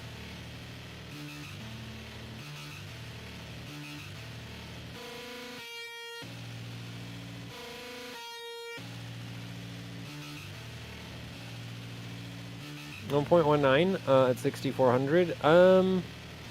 You might be able to get to like 7200 at like 1.3-ish. I mean, look, at night I have the I have the heating on anyway, so we're not really burning out, like, we're burning electricity for science and for my physical comfort. That is one thing I will not complain about with the 14900K. I mean, I'm not a big fan of the fact that it's kind of a pain to cool, and it's like, oh, you need to get a water cooler. You can't just strap a Wraith Prism to it and let it like thermal throttle through your stress tests, which you can do with AMD CPUs. They don't even slow down that much, at least not the 17900X. The 7950X is a whole nother matter. That really doesn't run very well on a Wraith Prism, but 7900X on a Wraith Prism is actually not that bad. It's just loud. Whereas if I tried to run a Wraith Prism on a 12900K, on a 13900K, or a 12900K, that would not go well. But as far as like the room heating capabilities of the CPUs go, I actually kind of appreciate that in winter. In the summer, obviously not so much, but yeah, you know. I guess if I dailied one, I'd just like in the summer just turn most of the CPU off or undervolt it temporarily.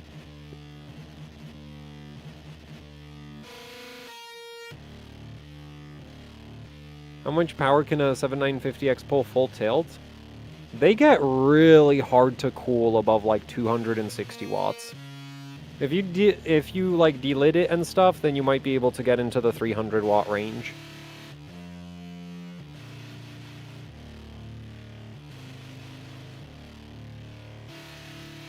Then it just keeps running.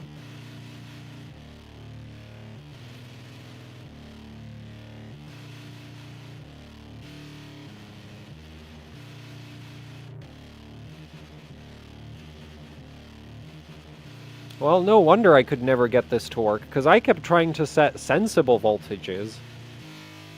You know, like 1.2-ish SA, 1.3-ish VDD QTX, or maybe 1.4, 1.4-ish memory controller, and then it's like, no, 1.5.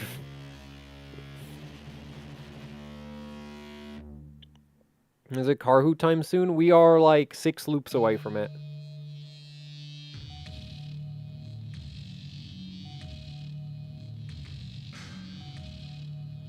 Now try 8000 on the Potato 13900K. Nah.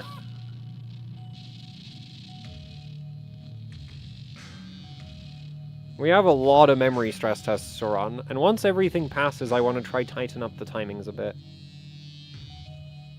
Mainly the primaries, like this memory kit with, like, I don't know why the TRCD's at 52. Like, I'm pretty sure this kit can actually do 48 TRCD on stock voltage. As in 1.4. Like, the XMP voltage on this kit is 1.4.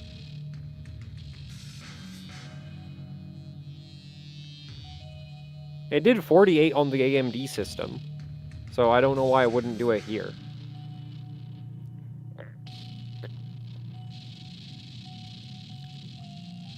How is OCCT stress test? Are they decent? I've never used them myself because I don't really like the UI very much.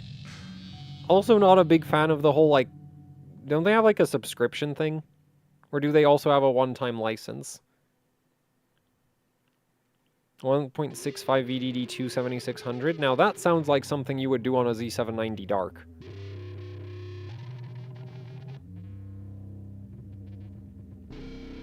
No, we're not touching any voltages. Like, the only way this is breaking in terms of stability is if it mistrains. And we will, like, I want to have, like, I'm gonna run, we're actually gonna do testmem 5 first, just because I think that's... Actually, I have no idea, but we're gonna do testmem 5 first, because I just feel like doing testmem 5 first. And then Carhu last. Save profile first, probably. Well, the issue is if I need, we have fast boot disabled. So if I need to get into the BIOS, it's going to retrain. So I guess Asus doesn't save like training data with profiles because that would be weird. Or maybe they do, but if they I don't think they do. How bad is Potato 13900K? Potato 13900K is so bad that I thought that my 7200 XMP memory kit is defective.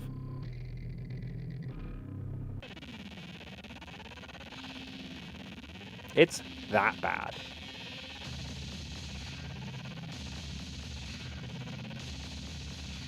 I mean, I wasn't thinking of OCCT as like a end-all be-all memory stress test. I was thinking more like as just a general like stress testing utility, and it's like, I guess it's fine, but like you have all these like free options, like testmem 5, like Ycruncher, Linpack.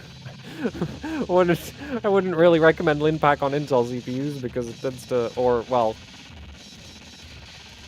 depends, but there's also like Prime 95, right? So we have all these very good options, and it's like, why OCCT? And like, I get that it's like, I guess, an all-in-one tool, and it has like a fancy UI, but like, personally, I find the UI really off-putting. Wait, why did the Ycruncher speed randomly drop? It like goes in cycles. Right, like 1.01, and then it like dropped off, and then I wonder if there's some random shit in the background on this OS. That's like a specialty of mine, is like shuffling operating systems around from test bench to test bench, installing random utilities, and then wondering why the OS is like messed up.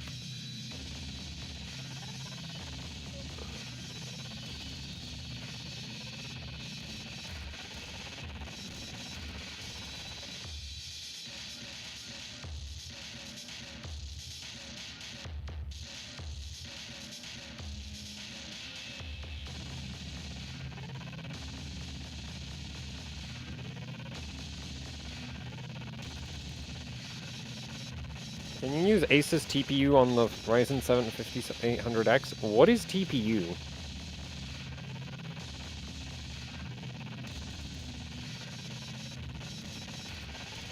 Your hardware info finding really hard if there is any error? Yeah, I realized I accidentally clicked the clock thing, so like if there was an error before, like, because this has been running for 51 minutes and this says 18 minutes, right? So I accidentally reset it because I'm a dumbass.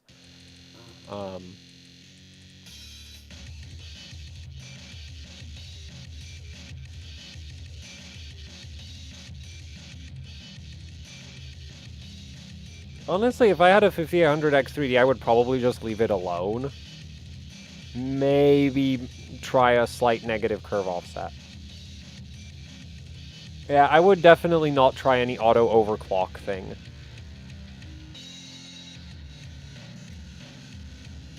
It probably passes VT3. See, the number of times I've thought that, even on Ryzen systems for that matter, where I was like, oh yeah, it's almost, you know, it's at loop 26, it can't possibly crash now, and then it crashes on loop 28. And that's why for Ryzen, like, on the Ryzen systems, I have like I run it for like 2 hours.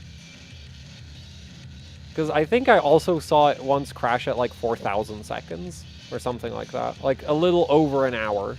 And I remember being really annoyed about that. Because it's like, oh, I need to double the test length.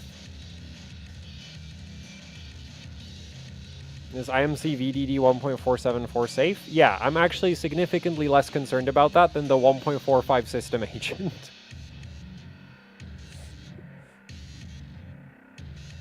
If you have a 1.5 volt DDR4 kit, it's going to shove 1.5 volts into your memory controller. If you have a 1.6 volt, which does exist in DDR4, there's like some crazy DJR bins at 1.6 volts. Yeah, if you have like one of those crazy DJR kits, like that's just going to shove 1.6 volts into VDD2. Yeah, no, the IMC VDD voltage is not a concern whatsoever. The system agent voltage, on the other hand, is like... not... like... I'm not going to say it definitely causes degradation, but if there's a point at which system agent starts causing degradation, we're probably not very far from it. We might be on it already. But I think it might still be safe. Because, like, if you think about, well... to be fair, on Ryzen CPUs, the difference between dead CPU and working CPU is like 1.4 versus 1.3 SoC.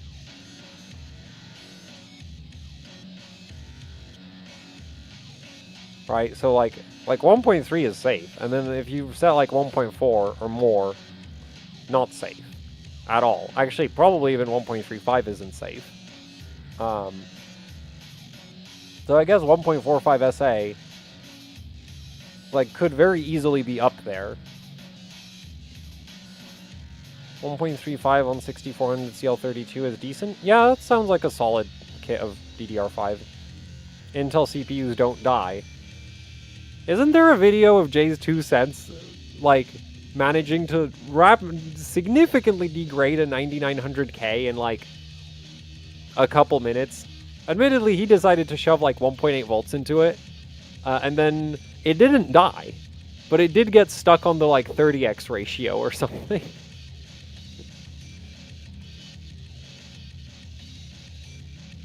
Can I run 1.2 SoC daily on a 5800X? Yeah. That's the like that's about as high as I'd be willing to go, but I would be willing to go, right? Like, I would be really questioning trying to run like 1.25. I would not run 1.25. IMC VDD max safe is.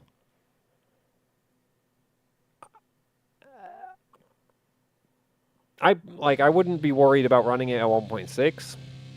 I wouldn't be worried about running it at 1.65. I think like 1.8 is when I would start maybe thinking that this might be a problem, but it's...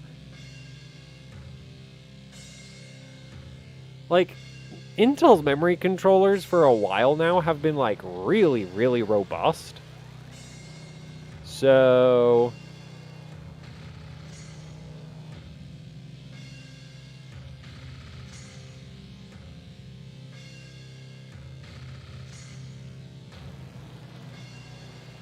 I wouldn't worry about it until like 1.8.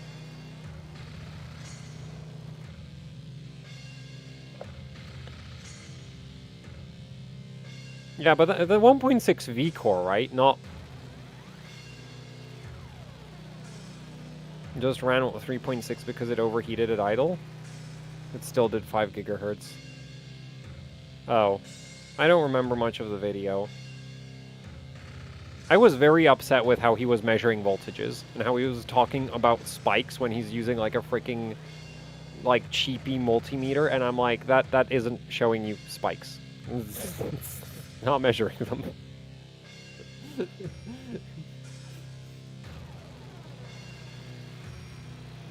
That's like one thing that annoys me to no end is like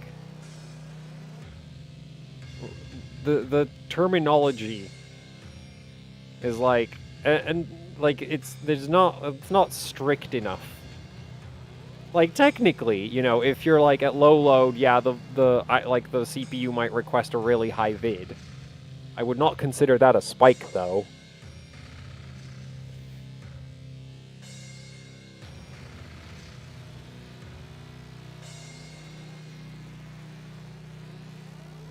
Man, so this runs does it. Okay, so now we're definitely going to have some other stress tests just crush my dreams of declaring DDR5-8000 doable on Intel if you just smash the... It's not even like smash, it's just like get the voltages right. And at that point you might ask, but what are the right voltages? And the answer is... I have no fucking idea.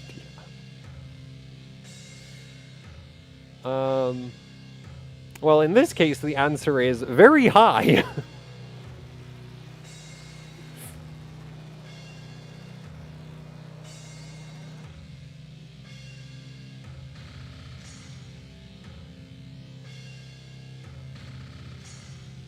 So, the issue with, like, very high voltages in my experience is that, like, sometimes things die, like, instantly, and sometimes it takes a while.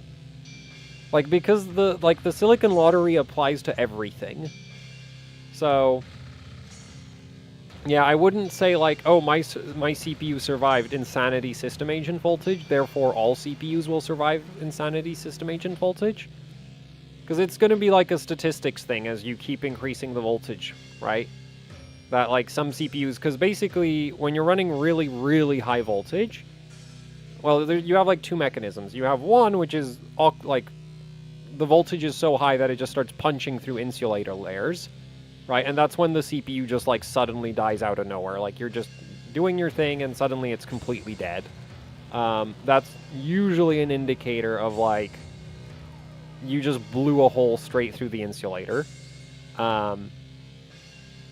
So now you have, like, current going places it really shouldn't be going. And then on the opposite end, you have, like, electromigration, which is electrons slowly eroding the metal layers of the CPU.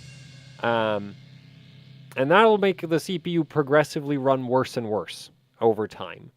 Because you're, like... And admittedly, that effect can accelerate. Like, the more electromigration has taken place, the more electromigration is going to happen.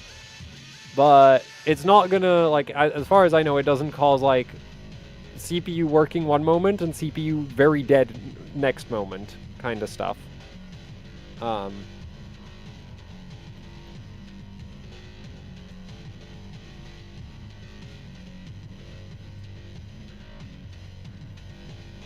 Yeah, so that's why Crunch at DDR5-8000 again. So apparently it can be done. Okay, well, let's go crush my dreams with TestMem5. Where is it? Oh, there it is. Wait, did I make a... Is this the right TestMem5?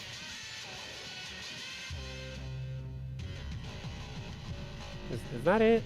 You know what, just in case I'm gonna Yes, this worked correctly. Okay, I guess that is the right test run 5. I don't remember if I made a shortcut for it. Okay, it's default. Yeah, I have it ticked off as run as admin.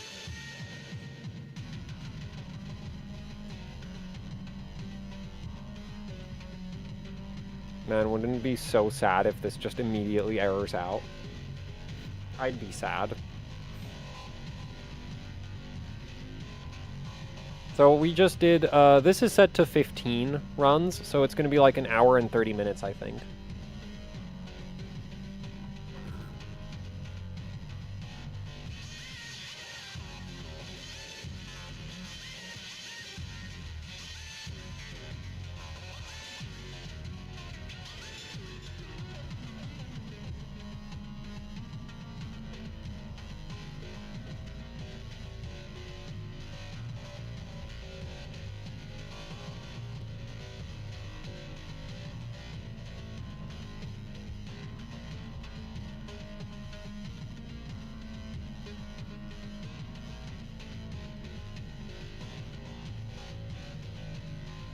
It will pass, he believes. Well, I believed that many times in the past, and I don't anymore.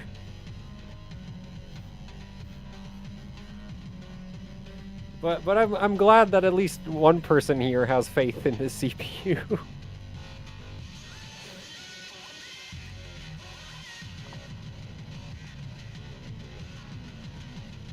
I should make a keep calm and raise VCCSA shirt to commemorate this stream.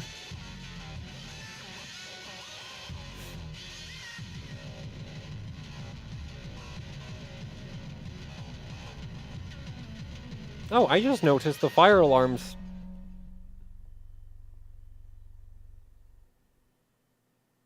Nope, it's still beeping, and... Oh, the sun is coming up. I'm hearing, like, bird noises. Oh, it's 6 a.m. How does this happen? Dude, that is one loud-ass bird. What the fuck? Like, if I would, like... My bathroom, like, has, like, an exhaust, right, to the outside. So, like, you can hear, like, everything outside the building in the bathroom. But, like, holy shit, I'm in the kitchen. How? What?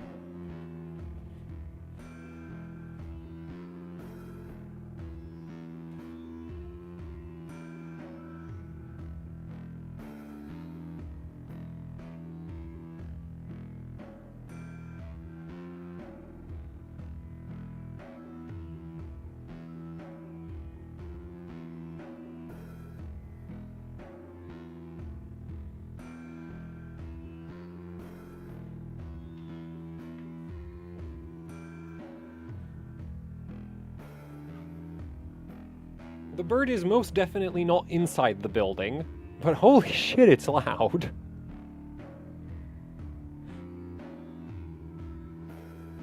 Okay, when I said kitchen, like, the thing is my living room is, like, combined with the kitchen, so, like,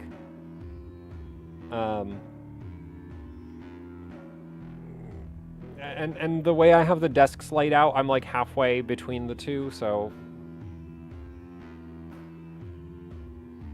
I'm basically in the kitchen. I actually used to have the daily system. Before I bought desks, I was set up on the kitchen counter, but that was like years ago. And for a chair, I was using the packaging from a monitor, like the box from a monitor. I just sat on that. That was my chair for like a few months, I think, because... Actually, was it months? Maybe like a few weeks. I don't remember. It was a long time ago. Details.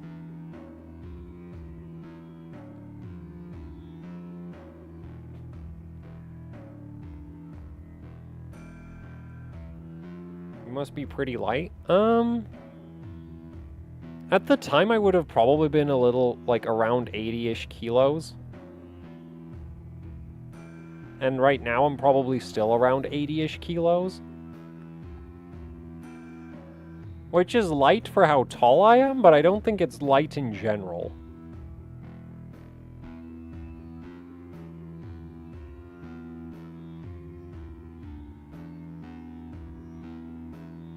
Do you use... No, I don't use anything like that.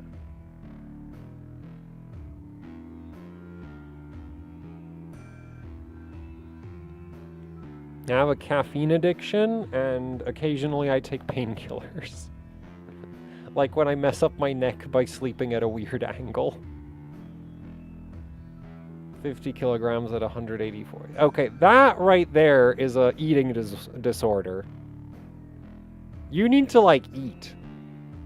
Like, actually, like, 50 kilograms at 184 centimeters, like, you are like bone.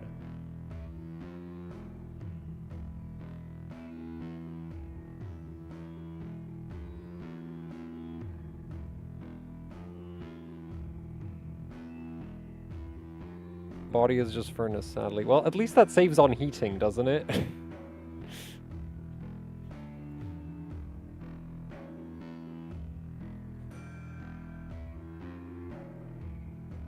If it passes, I'm just like, I'm not gonna turn the stream off. Can you do a 16 gig kit overclock, 16 gigabit MDI? It's not like, it's not gonna be stable at 8,000. Like, I can barely get this to work, and you think that's gonna run? TestMem 5 just died? No, it didn't.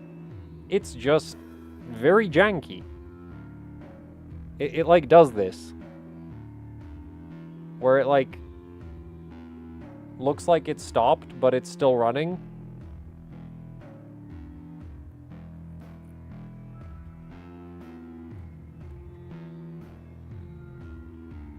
I think it's still running. Yeah, see? It's still running. It's just... This is why I like Karhu better than TestMem 5, because it's big jank.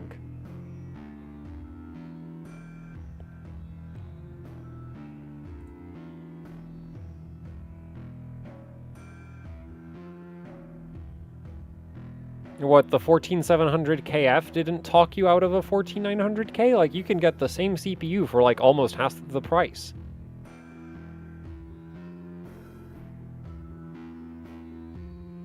I think the E-cores might have something more to do with it than the DDR5 in this case.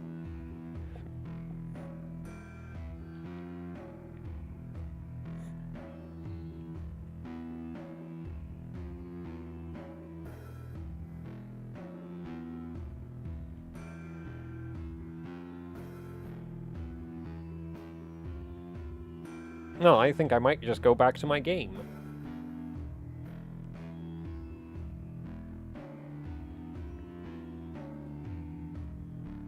Should I make it bigger, or are you fine with it just being, like, crammed into the corner? Is TestMem 5 more interesting than my mediocre gameplay? I guess I could make it about this big, right?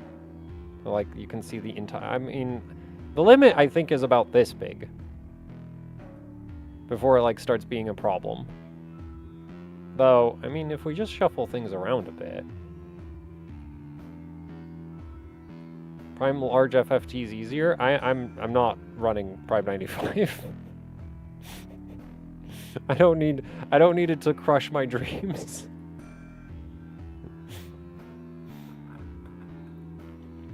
Isn't using your P cores? Oh yeah. Yeah, it isn't.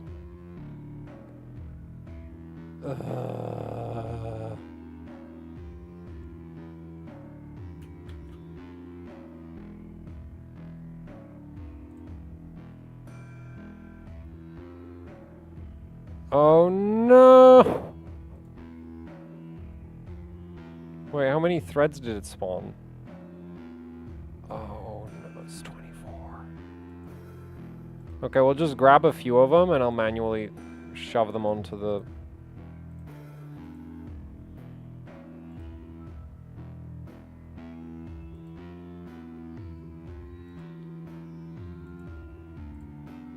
Wait, did I do... Oh no.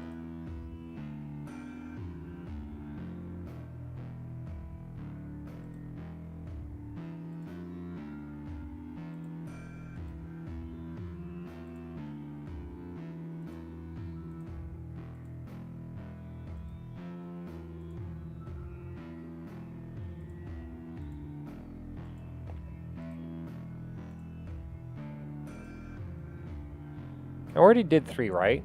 Wait, how many do we have? So we have 0 is loaded, 1 is loaded, 2 is loaded.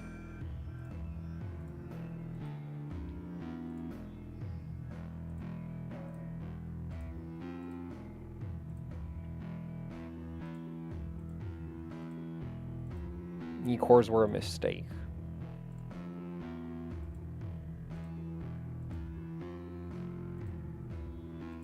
And this is why.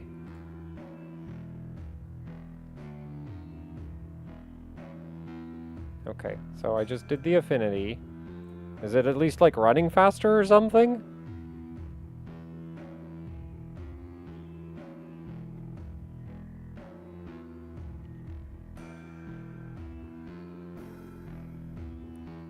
I don't think that made it run any faster.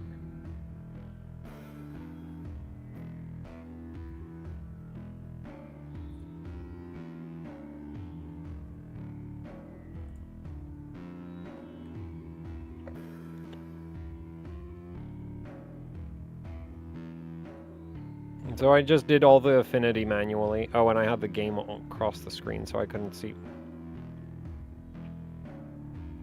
XPG DDR5 7200 CL34 Lancer. Sounds like pretty generic 7200 CL34 8i to me. What temperature should DDR5 modules have so that there are no temp-related errors? Well, it really depends what settings you're running. If you're running, like, loose memory timings, you can run very high temperatures. If you're running tight memory timings, you can't run, like, the lower the temperature, the better, basically.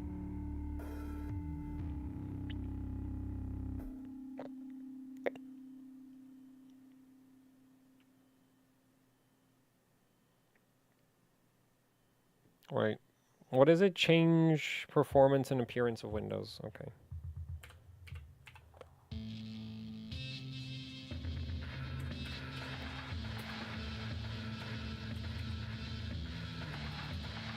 I need a control panel, don't I?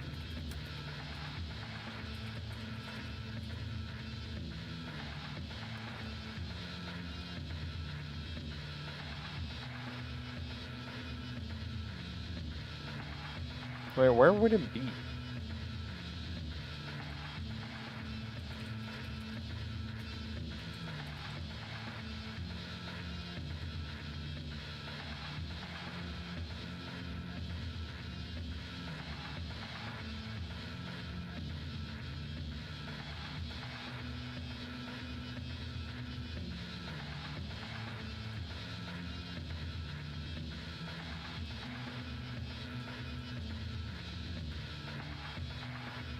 I should relaunch, shouldn't I?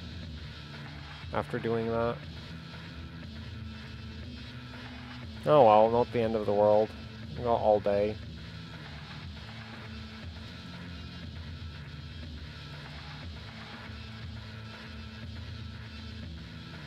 Nope.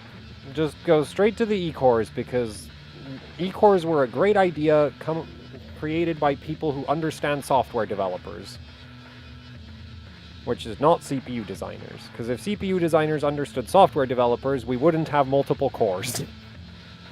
At all. P-core, there would be one core, and it would run at 80 gigahertz.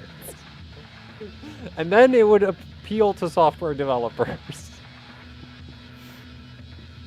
Because the universal rule with software is that it's bad, and multi-threading is really hard. Right, do I not have process lasso on this? I don't. Wait, no, I do! Okay, so we can make a rule. Oh no. I'm pretty sure I actually have a process lasso license. You open, there we go. Okay, custom M5.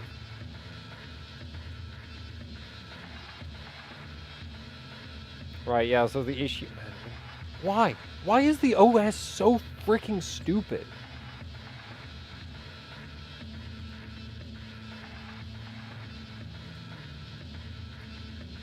So I'm gonna grab like 8 of them. One... Wait, this is still gonna be bad. 1, 2, 3, 4, 5, 6, Z780.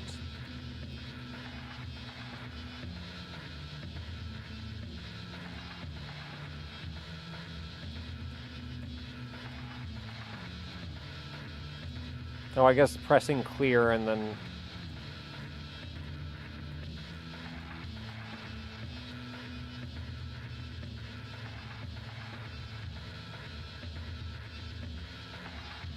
Wait, what? It did that to all of them. Dude!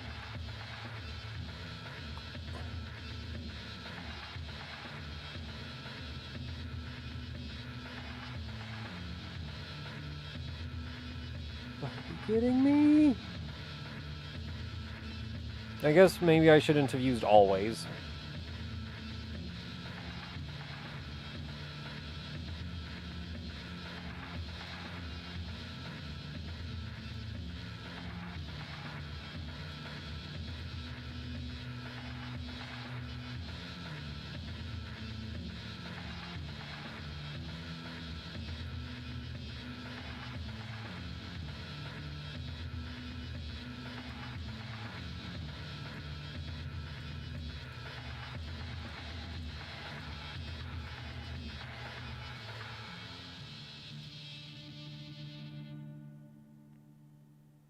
Hey, I load balanced the... What are you doing? Why is... Oh, right, because the always is set to whatever. Okay, no. And...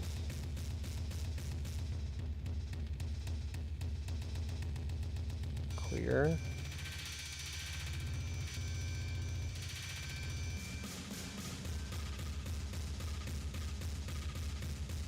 No, no, it's just actually...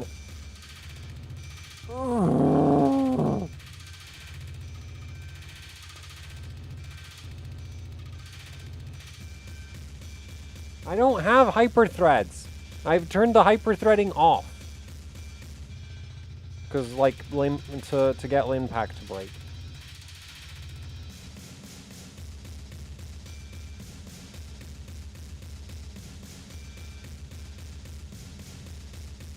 Because it, like, can't distinguish between the stupid freaking instances.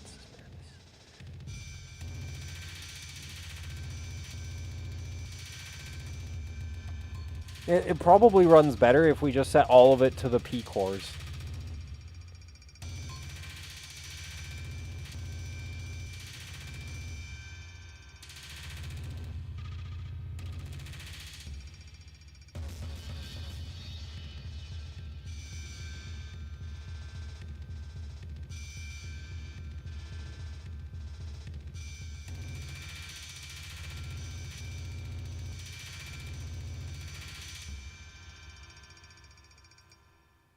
Man, this is so stupid.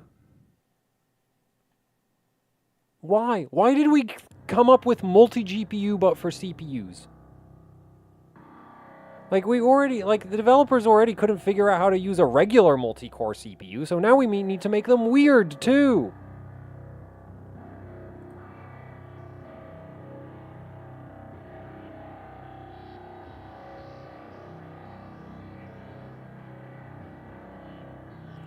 I'm just gonna move all of them to the P cores. Screw it.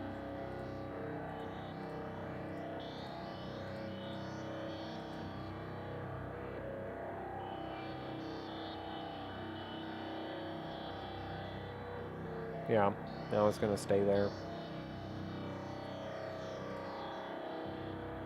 That might run faster.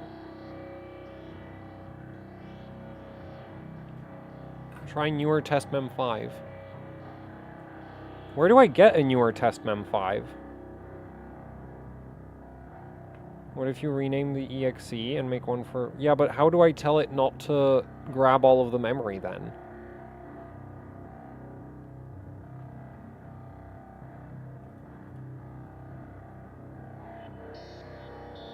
Actually, I just want to quickly check, because I never really paid attention to if Karhu loads up all the P cores properly, or like loads all the cores properly, but I'm assuming it does. Right, Karhu? You're a good program. Oh no, Karhu also does the...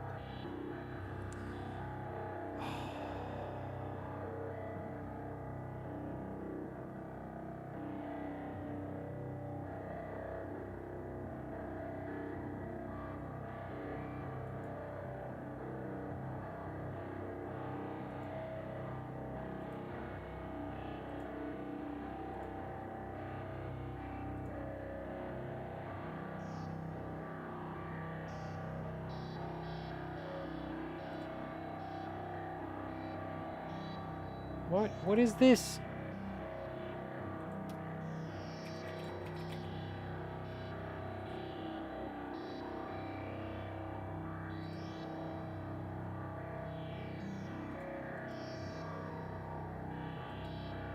Well, it's just the appearance programs.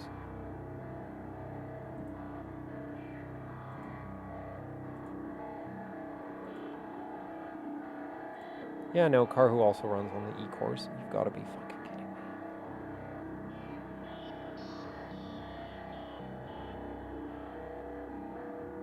This is literally like multi-GPU. This is the problem that we like.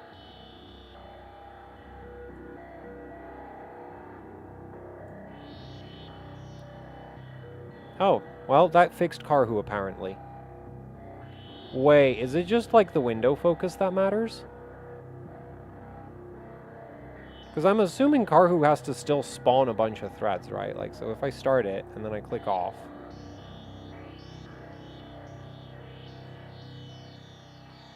it loads the E cores. But if I click on it, it loads the P cores. That's still so fucking stupid.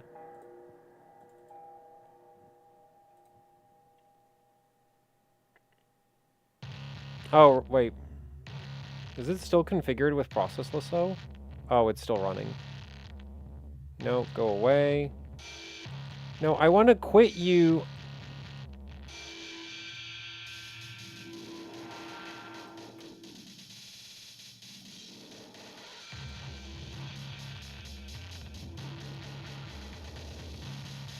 Okay, and if I click on the window,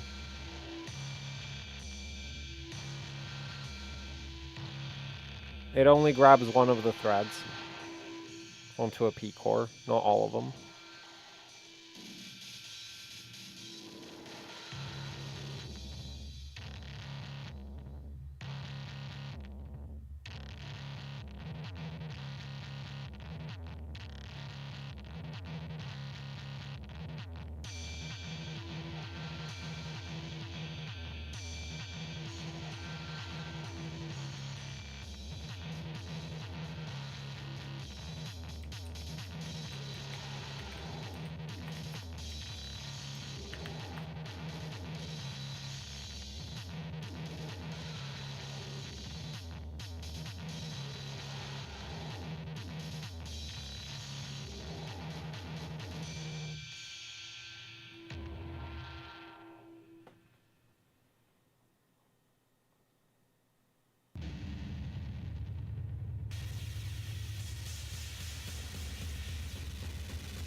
So where's the new version of TestMem 5? Or, because I'd be perfectly happy to just run Karhu with it like focused so that, you know.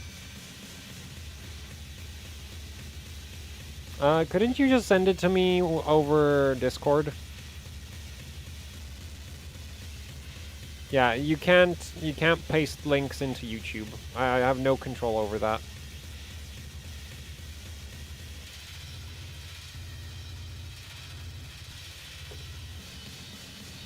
Because I'm pretty sure I don't have, like, any rules about who can ping me with what. To my detriment.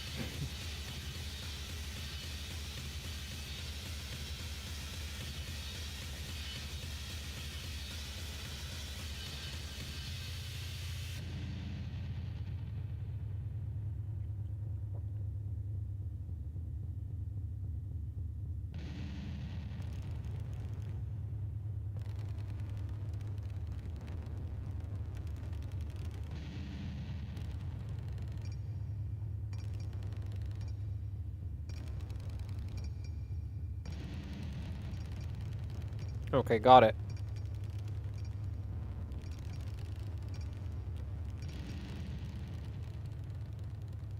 Where's the oh no, where's the release?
Wait, I need the config files from this one. I think.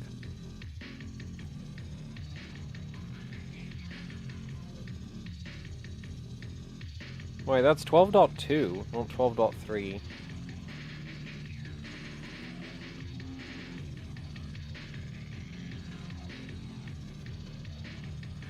And... Nope. It still doesn't grab more than one P-core.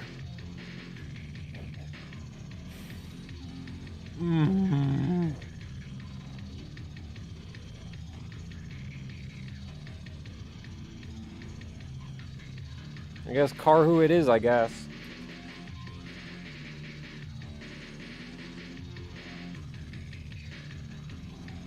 Wait, where did my stream window go? Oh, there we go.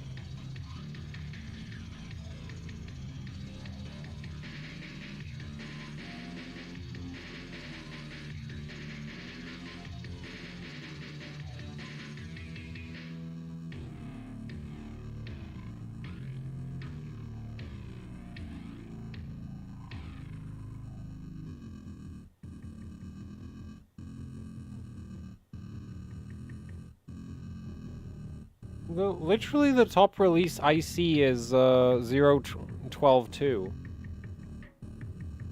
Like, if I go to the website...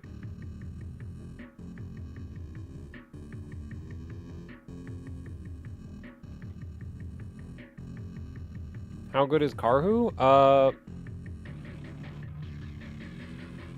Well, it works with E-cores, for one thing. And you don't need to use Windows 11 for it to work. Like, this is the only release.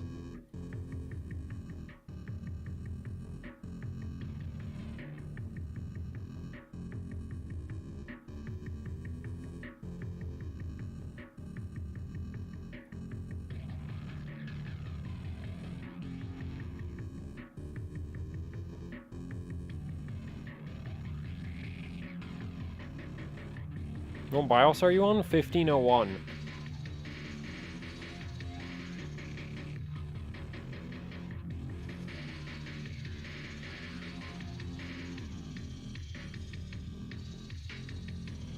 Anyway, I guess I'm just gonna manually pin it with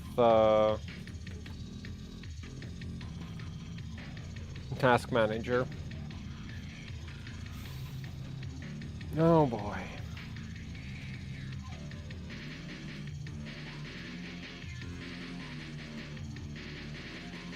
It's not like it takes that long. I don't think it makes that much of a difference, though. I guess we'll find out.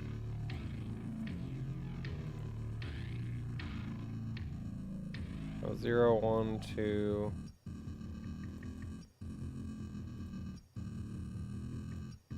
3... 4... 5... 6... and 7. I'm done, because I turned off the hyperthreading earlier in order to get linpack to work. Well, work. To get linpack to run properly and crash.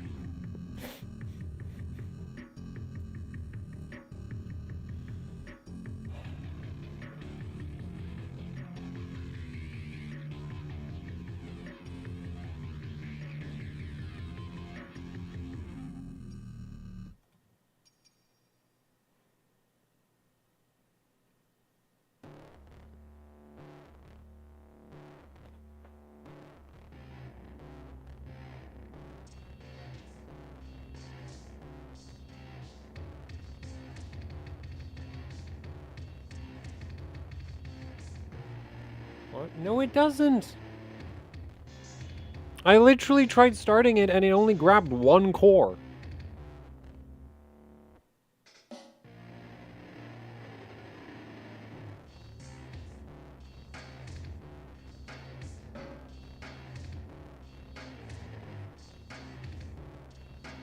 Oh, and apparently I forgot to grab core 0.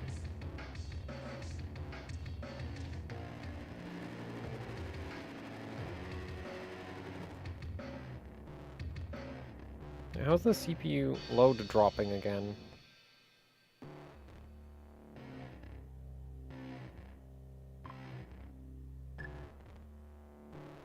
Like, it's not using the P-cores again. I literally just pinned a bunch of the threads to the P-cores, and it's not using them again.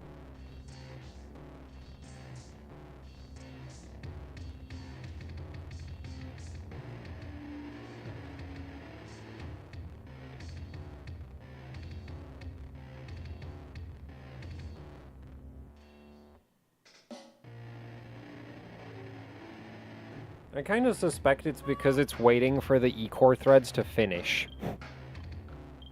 The E-cores are really, really slow, especially on memory access. So I'm assuming that because I think we're kind of towards the end of the test, the P-cores already finished their workload, and the E-cores are, like, lagging behind. Yeah, because it just unloaded, and there we go.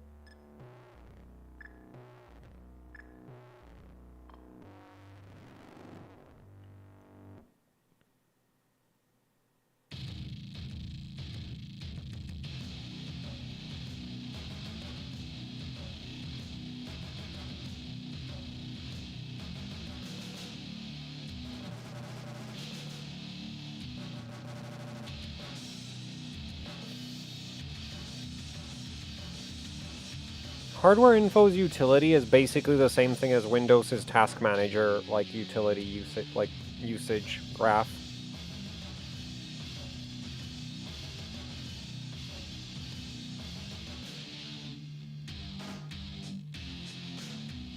Oh, and the P-cores are back to idle again, wait.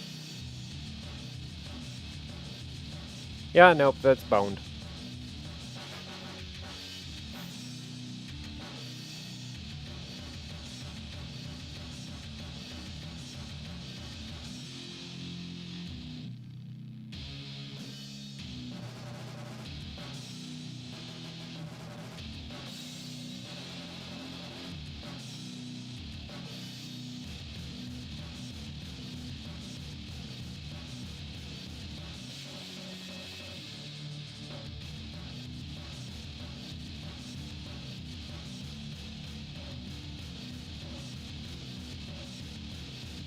I mean, we can see that the P-cores aren't doing anything from the temperatures as well. The P-cores are at 30 degrees and the E-cores are at 56, 60.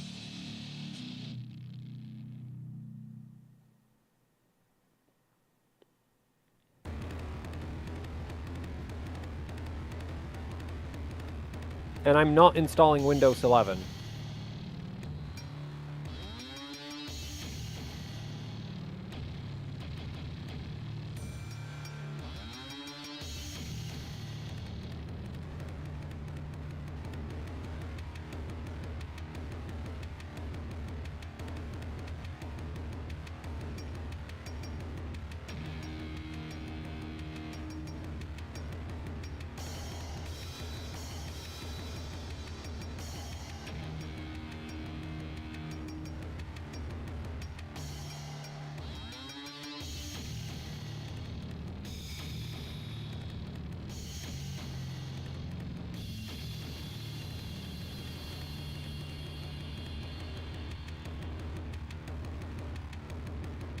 Right, you can do 8000 CL32 at less than 1.7 volts? Oh wait, am I getting that mixed up? Something else.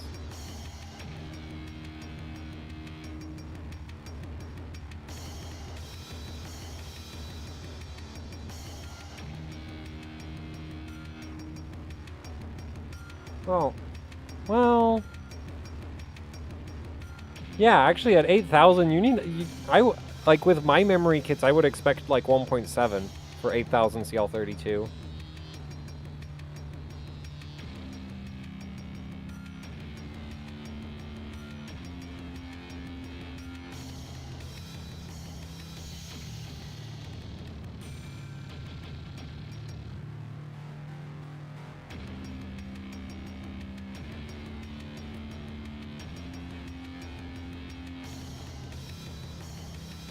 Well, TestMem5 is about, like, doing amazingly well with E-cores.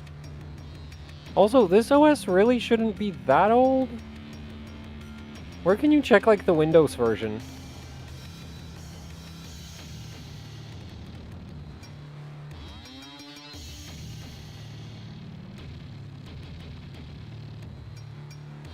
Yeah, it's 22H2.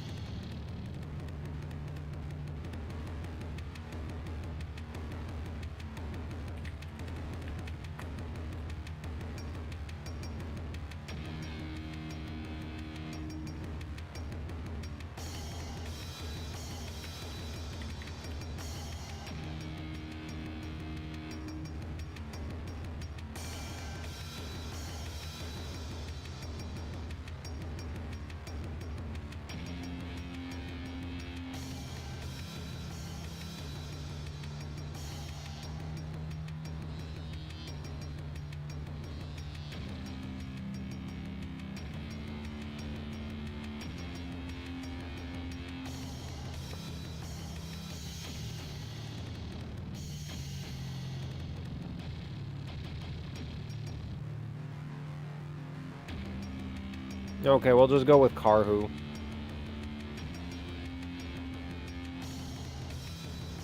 Because at least if I have that window focus, like, the E-cores don't derp out the test.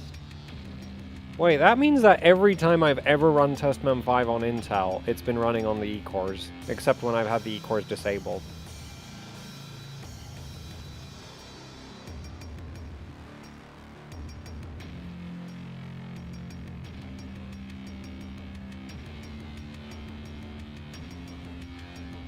Maybe HT off?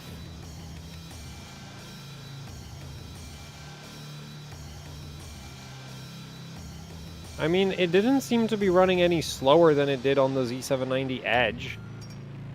When I ran that, like, earlier... actually yesterday when I was running that. So, like... And that was with hyperthreading.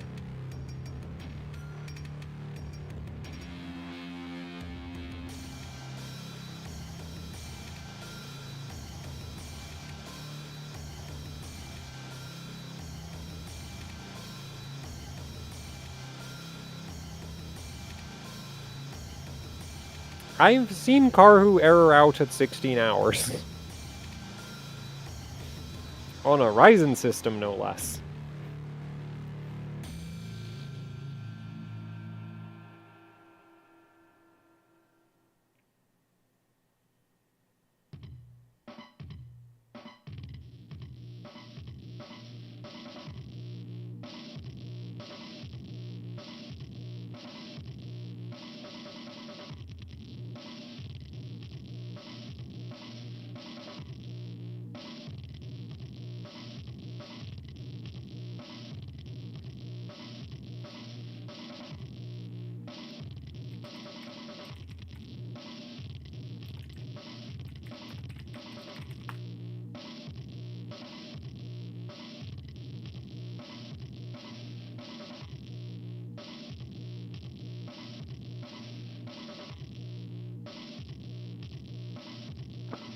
Where can you get the launcher for HCI?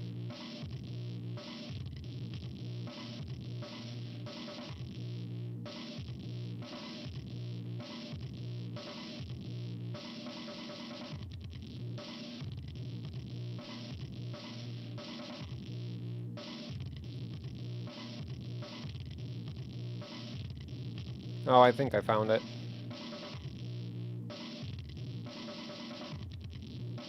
Oh boy, I sure hope this comes in English. Because that website wasn't.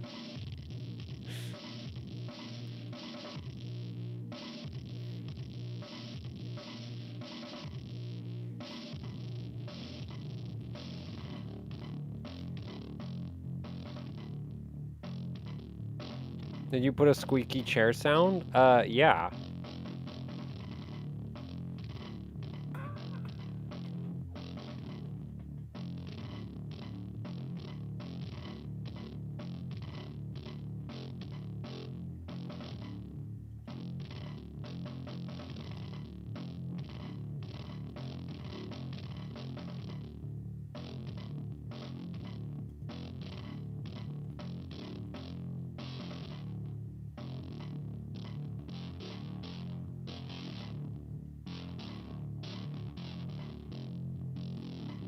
How does RunMemtestPro work?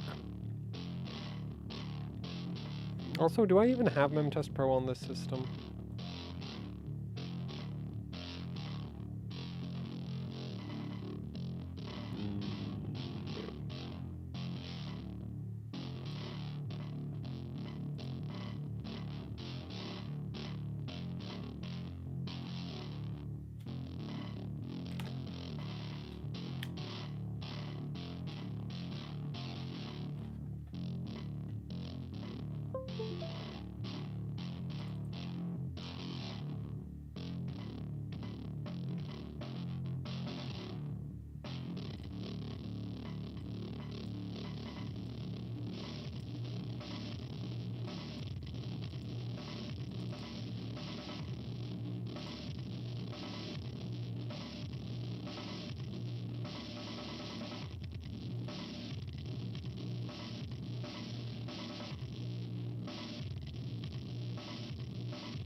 What's the Windows desktop runtime thing?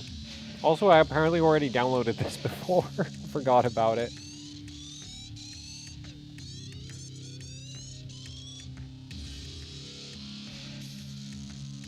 You can do 1.6 volts for CL32? That kit is insane.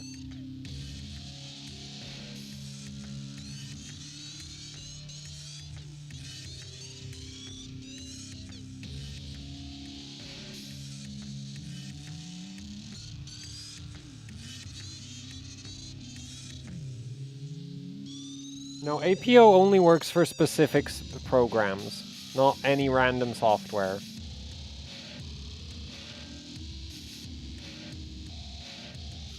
Oh. Well, I added that to the folder anyway, so if it complains, I'll have it.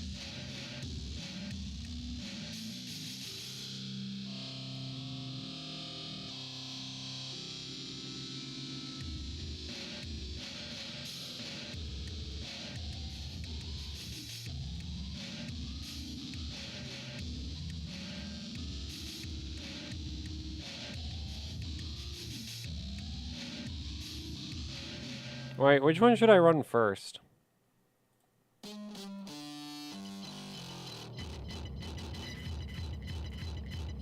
Well, I guess I'll try get this set up first. So that's this, isn't it?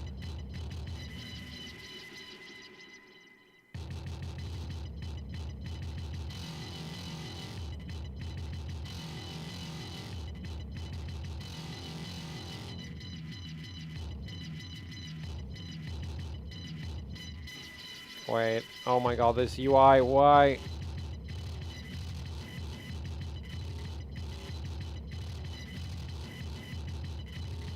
Oh.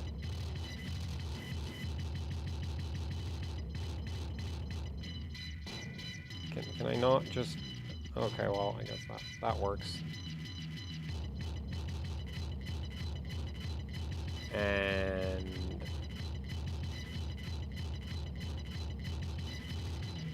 Why does it want only 23?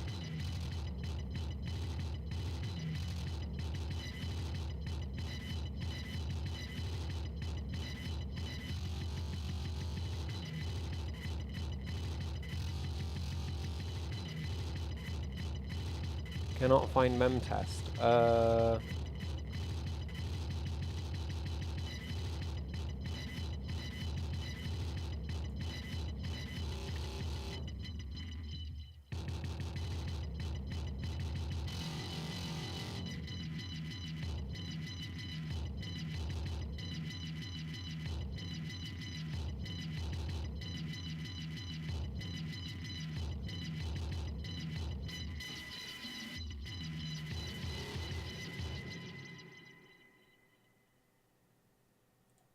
Wait, no, that's for saving screenshots.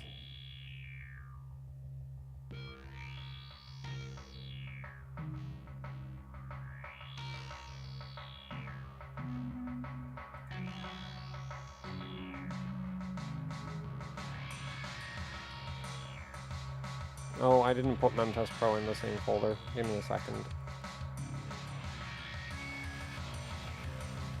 I guess just this, right? Well, I guess we can just try that.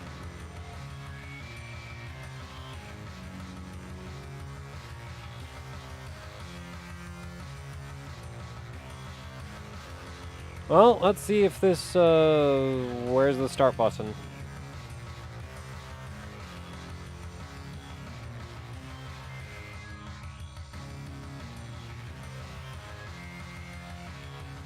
Am I stupid? Where is the start button? Is that the start button? Oh, it needs classic. Okay, shut up! Oh no.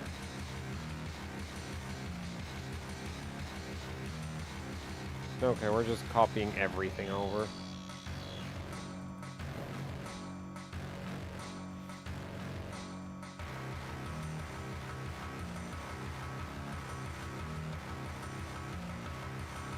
Oh, okay, so it won't work if you have the fancy new version at all. Okay, great. I freaking love memory stress testing software. Really, you know,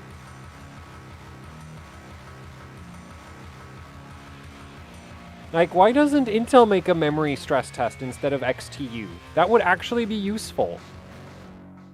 Or AMD.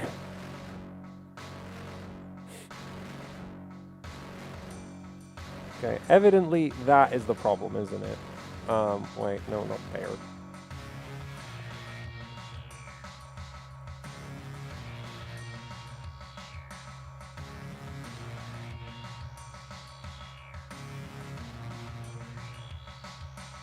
Oh, finally.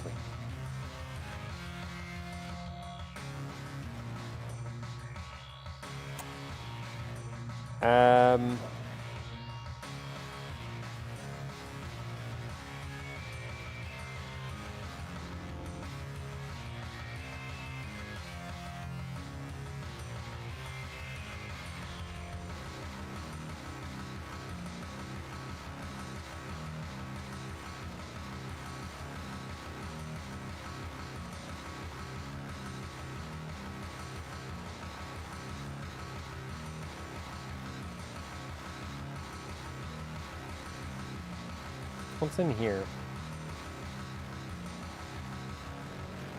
Yeah, that's just more... This is the same thing as before.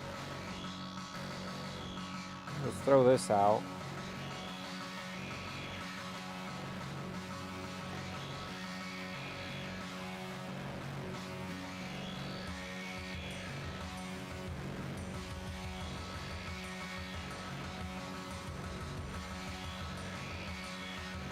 What do you mean process not found?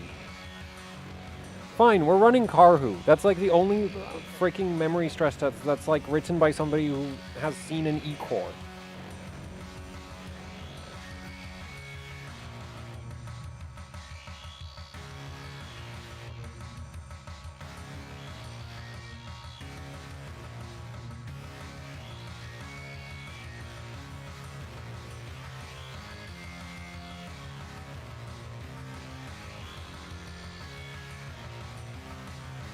In DMD, oh.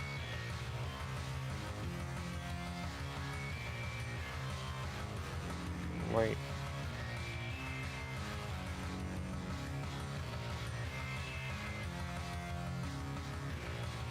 Oh, for some reason my, like, messages didn't, like, update for some weird reason.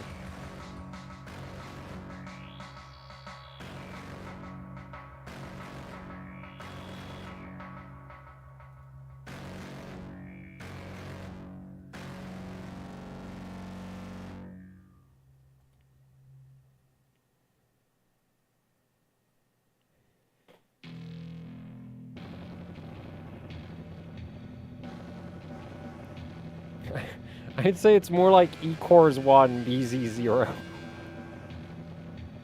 They keep stealing my stress tests.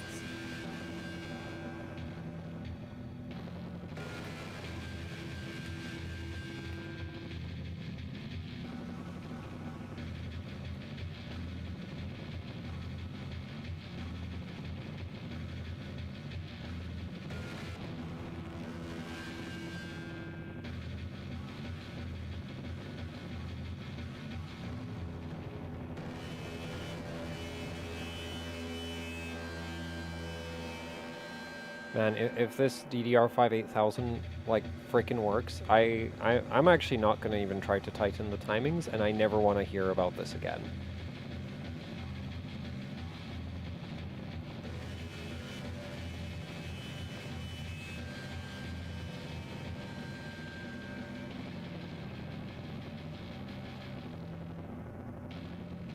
Wait, what?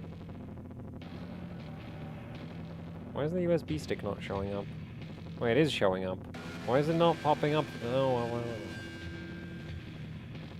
well. What? I already have this?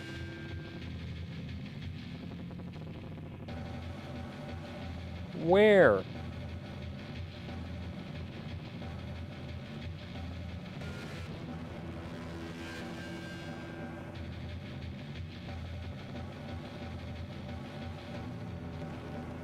There's no, it's labeled run.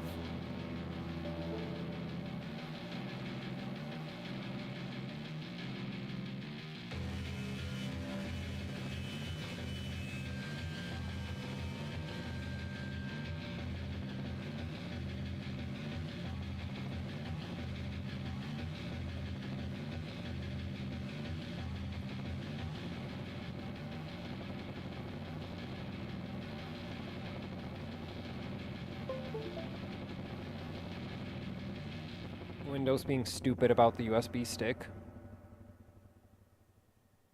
I think it's still being stupid about the USB stick. I like it looks like it didn't register that I pulled it out. Which is just like, well, that's new.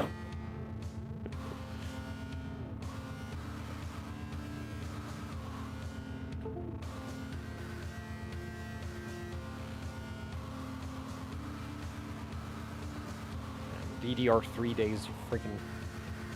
Actually, I remember some wackiness with DDR3 era stuff too, so honestly, just like, actually, do not build a gaming PC. Just don't. Buy a pre-built. Install Linux. Only edit text.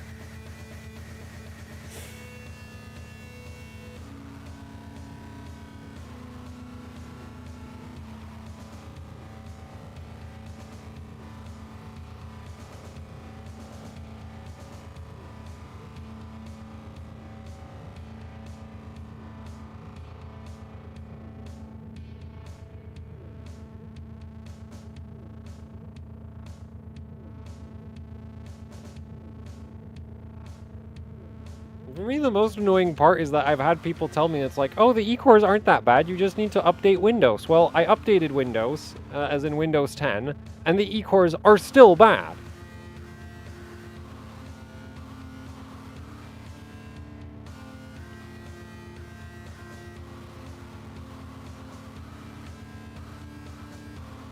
So I guess at some point I really should, like, try Windows 11, just to have some idea of how bad it is.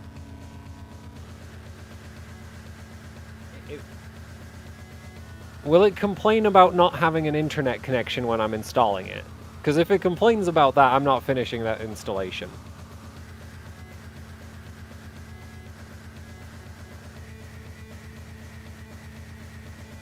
It's like, it's an operating system, not a multiplayer video game. It should not demand Wi-Fi access. Do you play your operating system in co-op? Because I don't. That would be very concerning.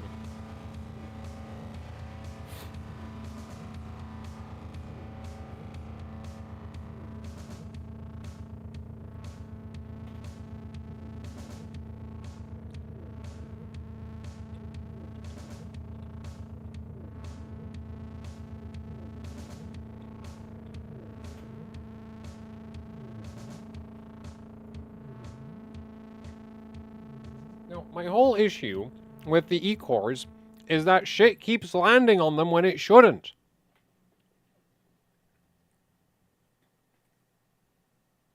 Like, the way they should work is that shit spills into them, not the other way round.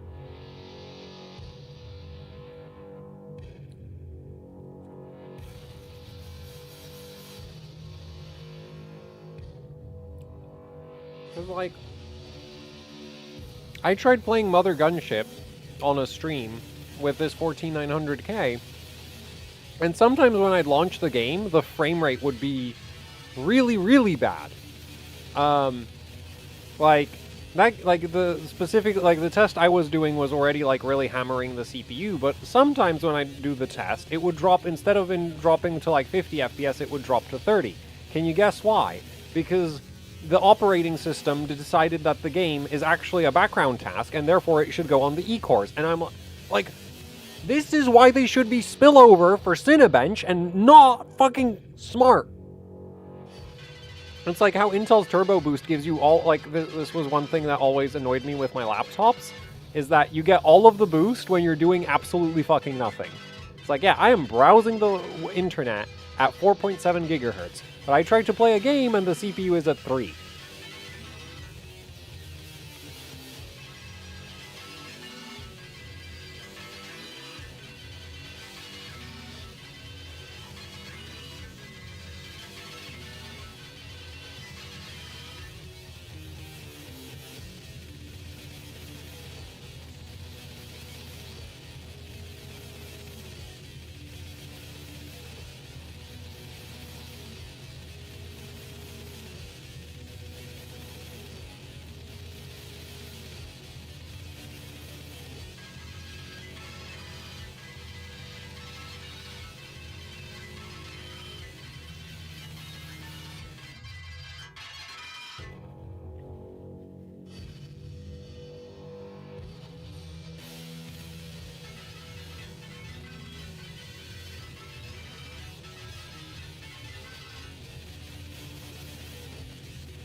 Like, I would much rather have to manually force things onto the E-cores than to have things randomly end up on them.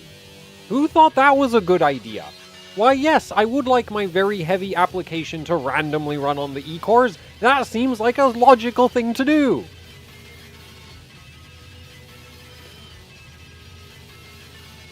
Brought to you by the people who are struggling to beat a 60-watt CPU with a 300-watt CPU.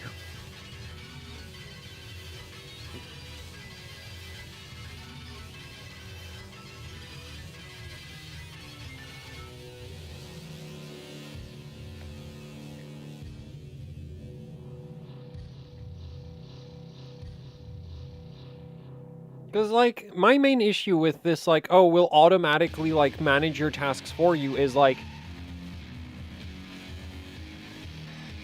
does the operating system know what I want to do?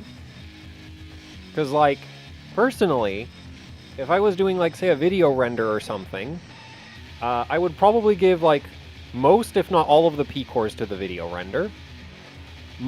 And then basically all of the E-cores, or maybe all but one of them, and then I do my other things with that one E-core. Because the system's going to be basically unusable anyway if I'm running a freaking render in the background. But I do want that render to finish, like, as soon as possible, not tomorrow. So it needs as many of the cores as possible.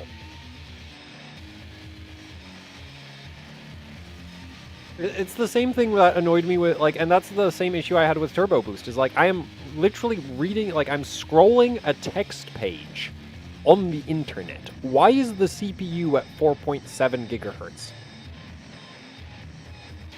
Like, this doesn't make any sense. I am scrolling text. My 2 gigahertz freaking school-assigned Pentium laptop could scroll text just fine at 2 gigahertz. Why is this i7 scrolling a web page made entirely of text at 4.7? And it's because the Turbo Boost algorithm is about as intelligent as the thread manager, and basically went like, well, why not? It was like, well, maybe because it's fucking text.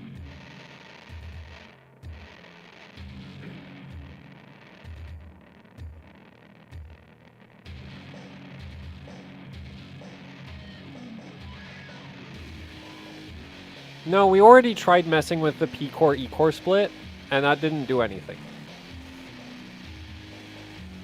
The whole, like, optimize for, because the problem basically with especially these memory stress tests are really bad about it, because they look, like, to the operating system, and I think Karhu doesn't do this. Yeah, so this is probably why Karhu does, yeah. So Karhu doesn't have this problem, but the other memory stress tests are really, really dumb. Because they're not one process. They spawn, like, they basically spawn a copy of themselves multiple times. And so Windows, in its infinite wisdom, just goes like, well, there's all these random applications, and you're only focused on one of them, so logically, we're going to put all of the ones that aren't in focus on the E-cores.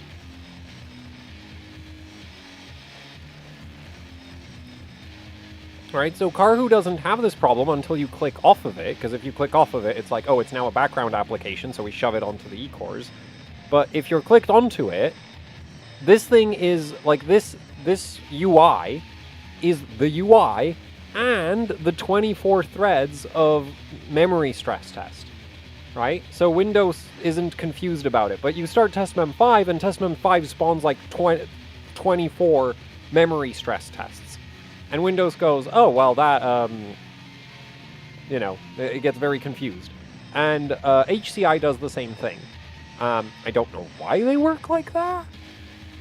I'm not enough of a programmer to understand why your software would work like that. Like, Y-Cruncher doesn't do that.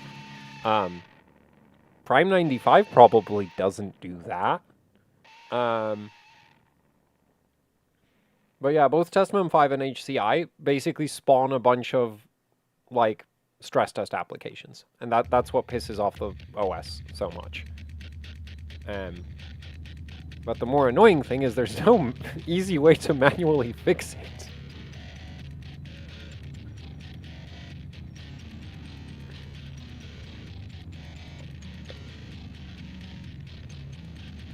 The thing is, like, testmem5, I mean, MemtestPro specifically complains about, like, allocating too much memory per thread for some reason. I don't know why.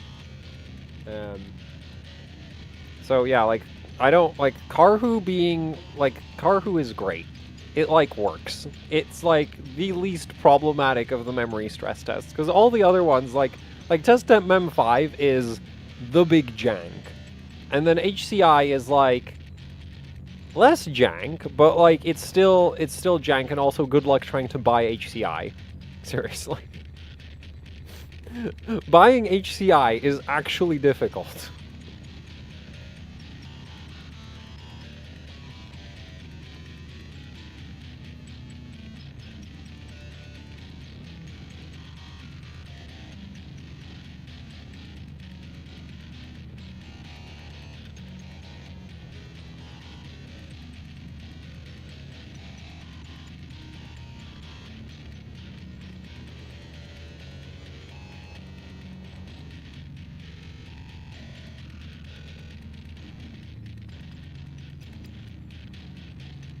Okay. Also, on the testmem5, we'll pick up on whatever quickly.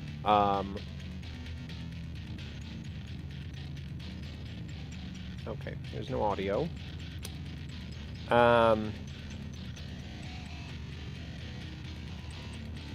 Oh, I guess I could try make the UI a bit smaller. Do you see that? That's like 5 hours.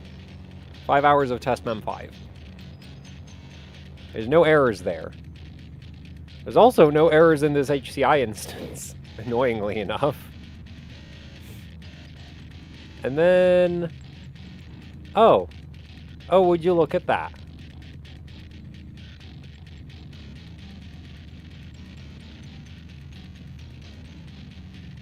And that is why at this point I am just straight up not going to run memory stress tests on Intel CPUs for more than like an hour or two each.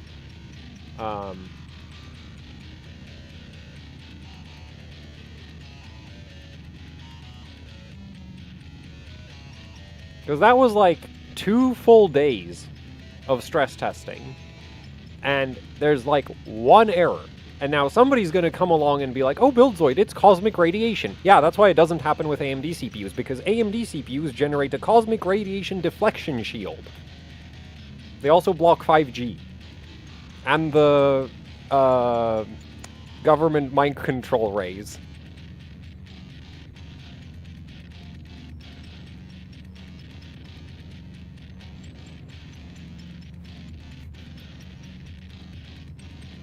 Because, like, I have the most recent video is, like, 38 hours of Karhu at DDR5-8000 on Horizon. Wait, they invented radio vaccines? You can get vaccinated by electromagnetic radiation now? Oh my god, that's terrifying. I'm sure my 7800X3D will keep me safe from that.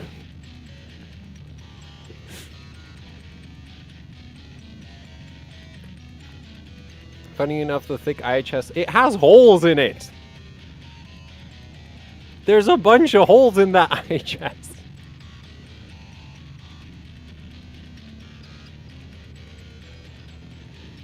Like, to be fair, when it comes to, like, EMI shielding, you don't need things to be, like, actually airtight, but, like, there is, like, some kind of, like, depending on how big the openings are, like, some...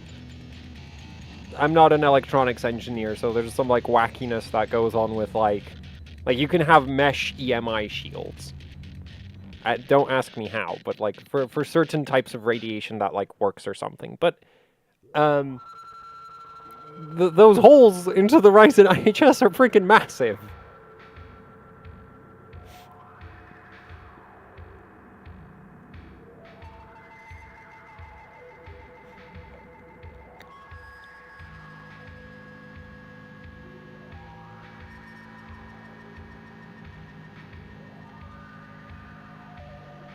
I mean, I wouldn't recommend a 7950X3D because it's basically as bad an idea as Intel's E-cores. Arguably worse, because predicting whether or not a piece of software needs the extra cache or the extra clock speed is even more difficult than, like... Oh, right, we accidentally the E-cores again. Okay.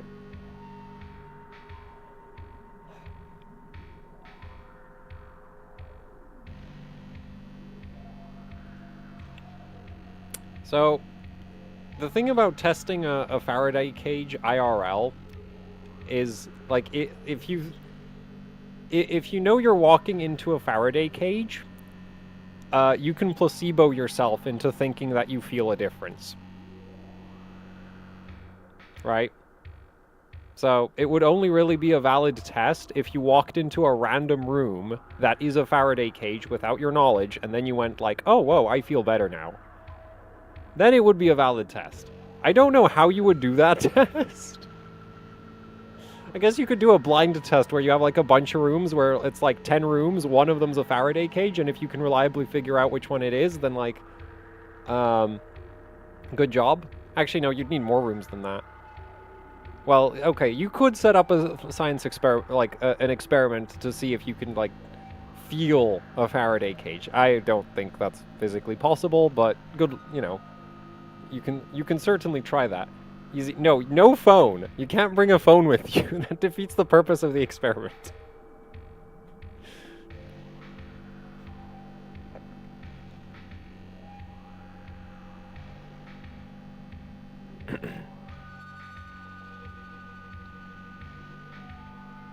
No, like, cosmic radiation does certainly cause bit flips, but it doesn't cause bit flips on the scale of 2 days. It's like, I think there's some studies from some data centers where it's like, it takes a lot of runtime. Also, as far as I know, I might be wrong about this, but I think the newer, smaller transistors are actually less susceptible to it because it's just much less likely that the the cosmic radiation is actually going to hit something important or something like that. I might be wrong about that. It might be more susceptible. Though I think for space, specifically for up in space, it's like they want bigger transistors, though that might just be a reliability thing instead of a radiation thing. Because if you're going to send something to space, you could just, like, you know, shield it more.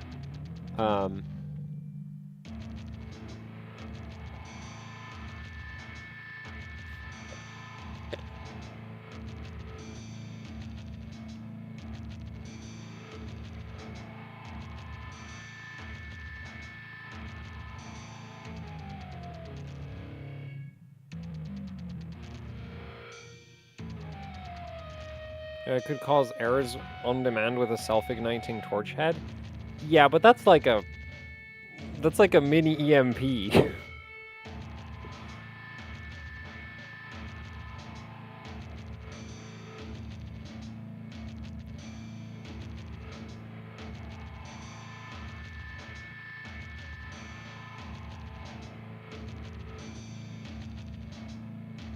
I'm pretty sure that being able to see cosmic radiation only works if you're outside the atmosphere, or very high up in it.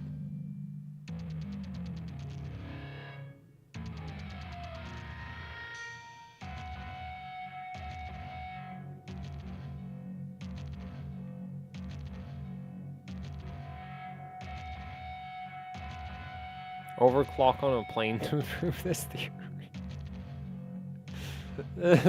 That's like Linus Tech Tips levels of budget.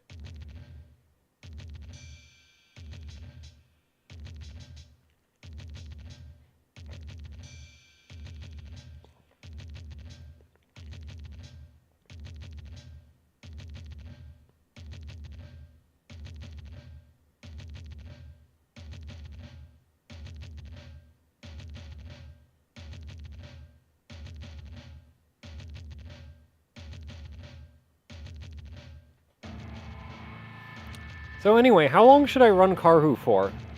I'm thinking like 2 hours or something.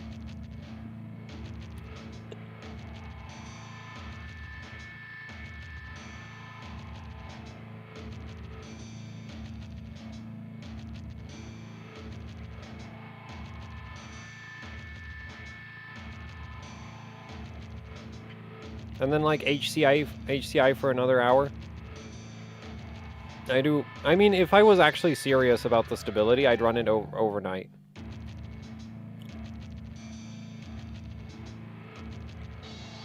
But I am no longer serious about stability on Intel.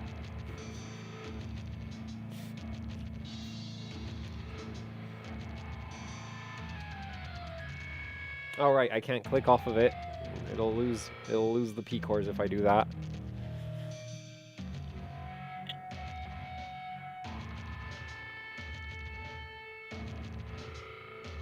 Use any advanced settings? I do have the CPU cache enabled. Supposedly that puts more load on the CPU, but it's not really... The CPU is not running particularly hot, so...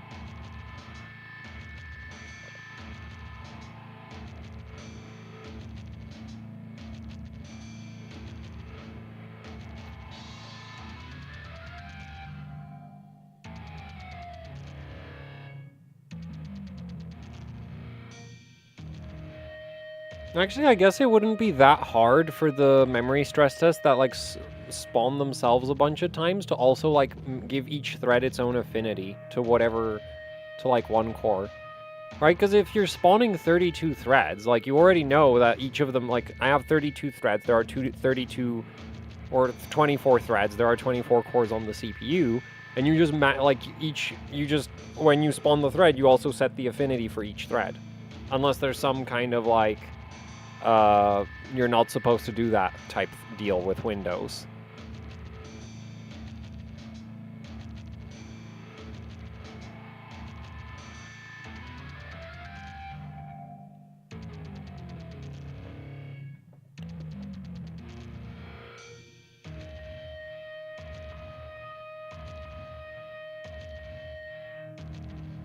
What? The problem? No, but the whole issue with testmem5 is that it doesn't set affinity. It spawns 24 threads.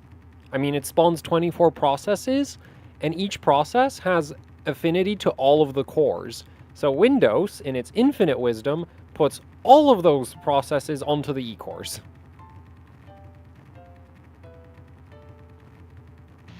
Whereas what I'm saying is, like, you spawn 24 processes, and the first one you spawn is tied to core 0. It sets its own affinity to core 0.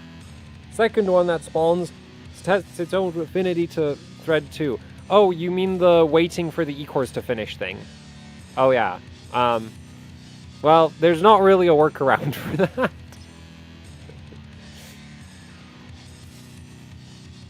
Like you basically need to take the Karhu approach for that to work. Or you would need the test app, like the control, because you have like the UI seems to be like managing the workload for all of the threads. The UI would have to like cleverly load balance all of the threads somehow. Which, like, I guess that's what RunMemtestPro is going to do, assuming that it works.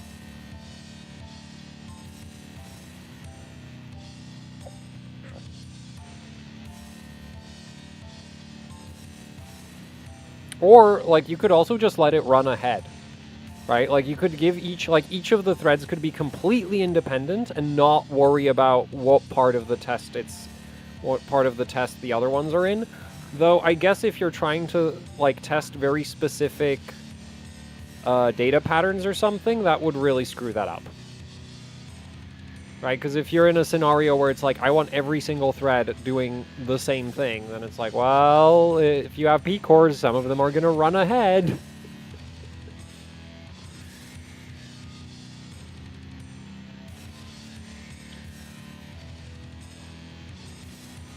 What BIOS version are you on? 1501.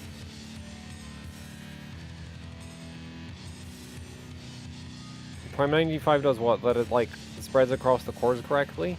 I don't have Prime 90. Actually, I do have Prime 95 on my desktop. I'm not sure if it's up to date enough. So I think it is. No, this is probably a Prime 95 version that is, like, new enough that it should, like, use the E-cores properly. I guess we could throw Prime 95 large FFTs at it. The issue I have with Prime 95 large FFTs is, like, I've never used it, and I don't know, like, how good it is. Or, like, yeah. Like, I don't know, because, like, it load cycles a lot, in my experience. Because the workload size, like, changes a lot. And so it's like, so you need to wait, like, a while for it to get through all the different scenarios, and I'm not the biggest fan of that. Compared to, like, though I guess, actually, that's mainly a problem with Blend, isn't it? Oh, well.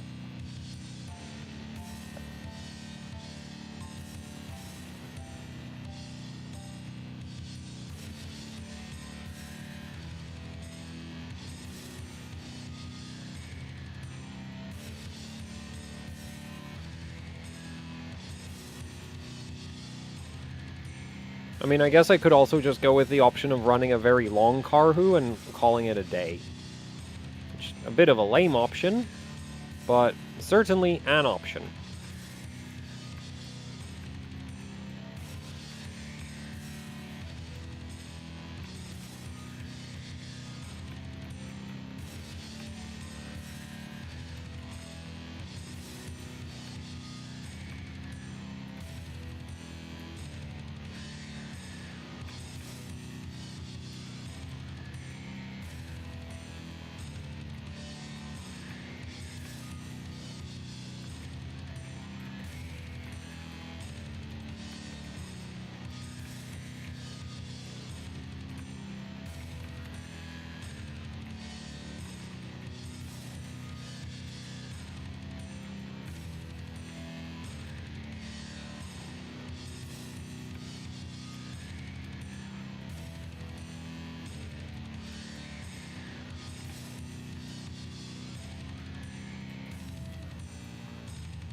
Well, I guess while Karhu runs, I'm just gonna go back to playing the game.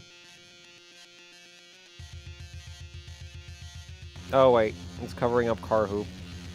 And we're gonna put this over here. And there. And I guess I'm gonna put it under the system specs. Yeah.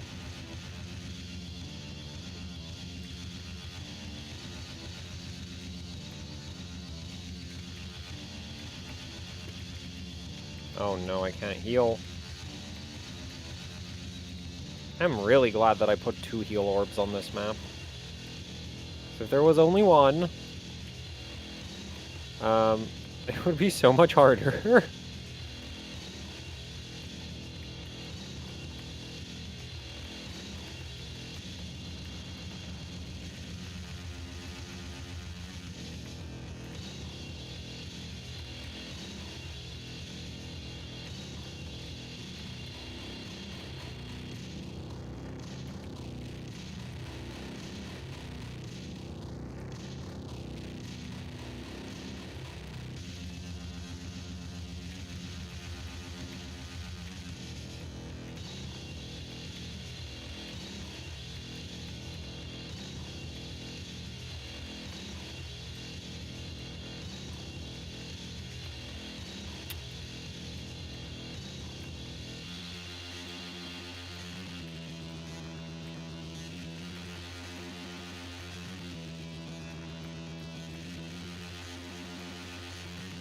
I kind of feel like maybe I should nerf the range on the grappling hook so that, like, you have to use the other movement mechanics more. Because right now, like I do use the rocket jumping way more than necessary, mostly because I think it's a cool mechanic and that's basically it.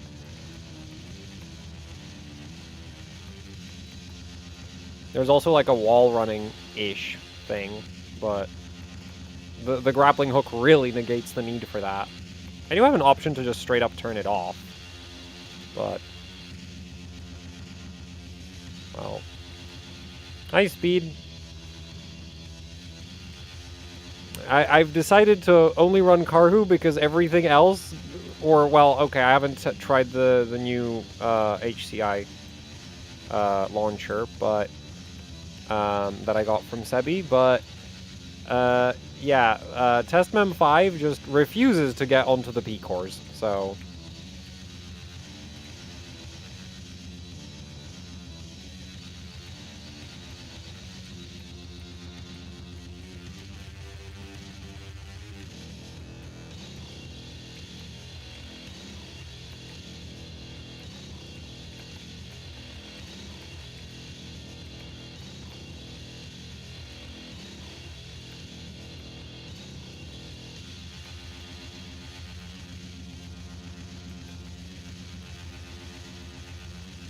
Karhu? No, I'd say Karhu works properly.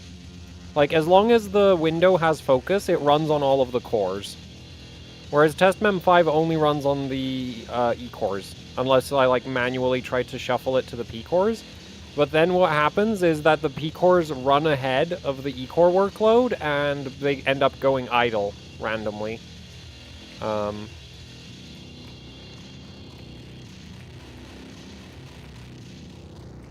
Oh man, I took a lot of damage there. Oh. I don't think I'm gonna turn down the air control.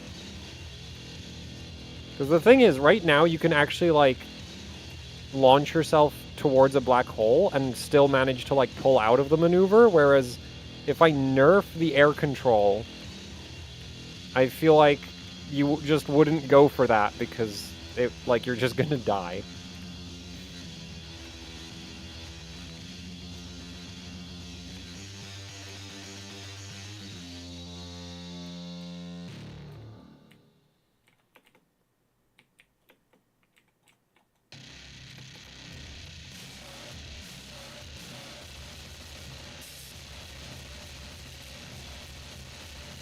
Oh, missed.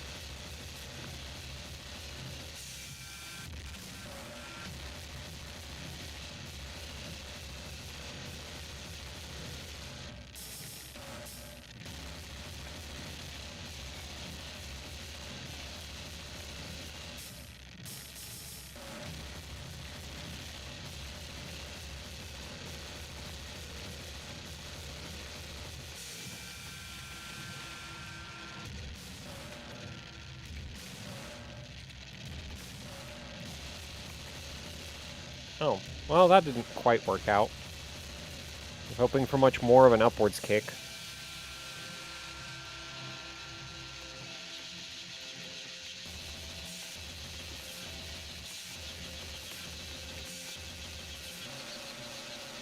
Ugh.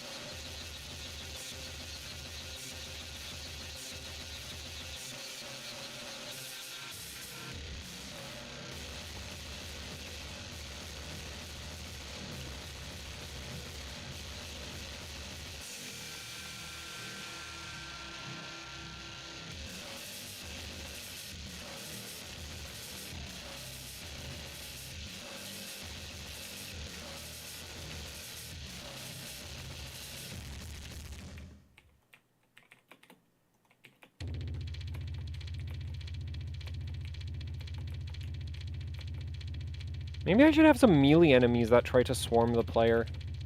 Oh, I just launched myself into a black hole.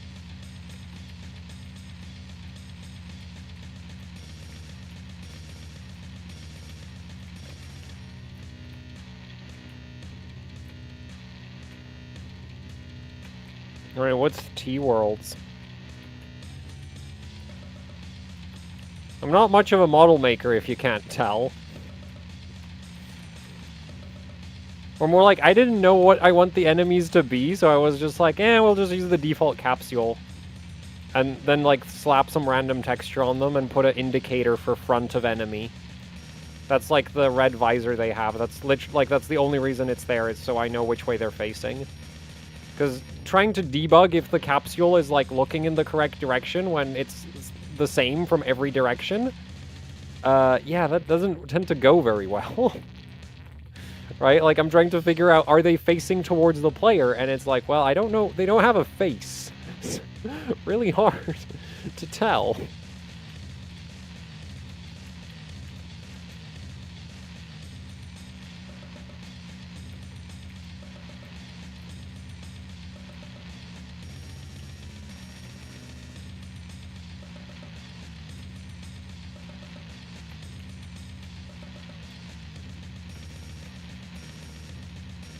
And then I never bothered to update the model that they currently have, because, like, well, with how fast the movement is, like, what the enemies look like is really secondary to them being identifiable, in my opinion.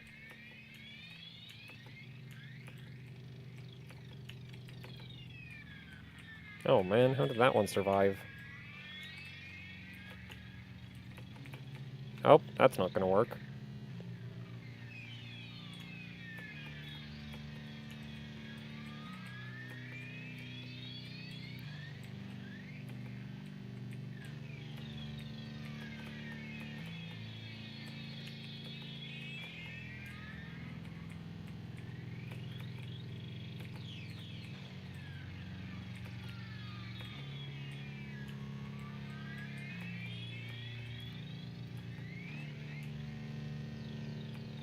Six machines with 3060s and i5-12400 will better than individual 4080 and 14700K. Wait, is that a statement or a question? Because I know nothing about, like, Blender rendering, so if that's a statement, cool. If that's a question, I can't help you.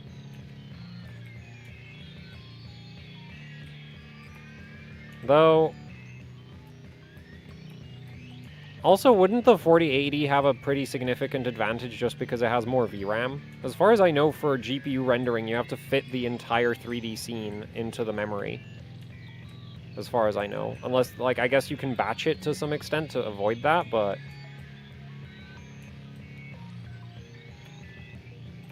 Like, that's... Like, apparently one of the reasons why NVIDIA is, like, really reluctant to put a lot of memory on their consumer GPUs is that it forces 3D artists to buy the workstation cards.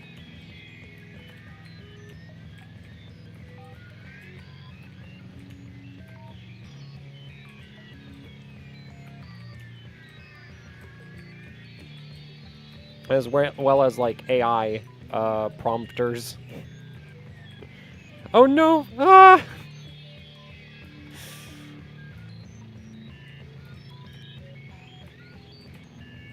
Oh, it's 2D.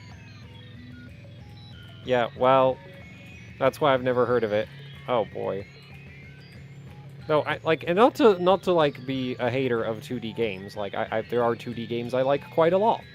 Like, I played an awful lot of Cyrilum Ultimate, and recently I've been playing quite a lot of Noita.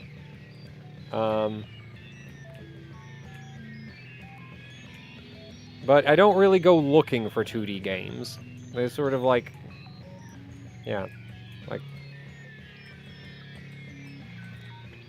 oh, I'm out of ammo again.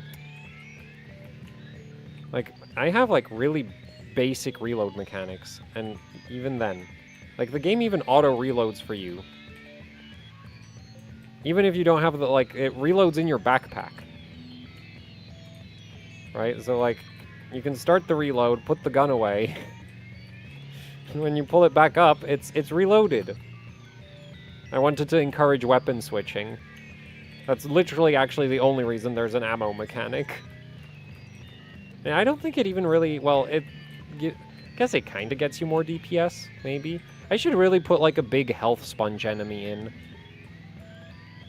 Just, like, an absolute, like... But then I want some way to, like, stack damage into it. Oh, I guess I could do it something like the more... Like, the enemy has, like, a armor system. So, it's about... Like, the more time you spend focusing the enemy, the more damage you're doing per hit. Right? So if you, like, make enough space for yourself to just focus down the enemy with, like, everything, then it goes down pretty quick. But if you keep, like, tickling it, it takes forever. Obviously, I want it to be that if you just mindlessly try to, you know, one-shot it, and by one-shot it, I mean empty every gun you have into it, you should die if you don't, like, first make sure that you have the room to do that. Right? Because I don't want it to be like, oh, the big, scary boss enemy spawned, ignore everything in the arena. If anything, I might make the big boss enemy, like, kind of a tickle cannon, so that it's not really a threat, but it's... Or maybe it should do more and more damage over time. Or just get like, I want it to progressively get more and more annoying somehow, is what I'm thinking. I'm not sure how I would do that.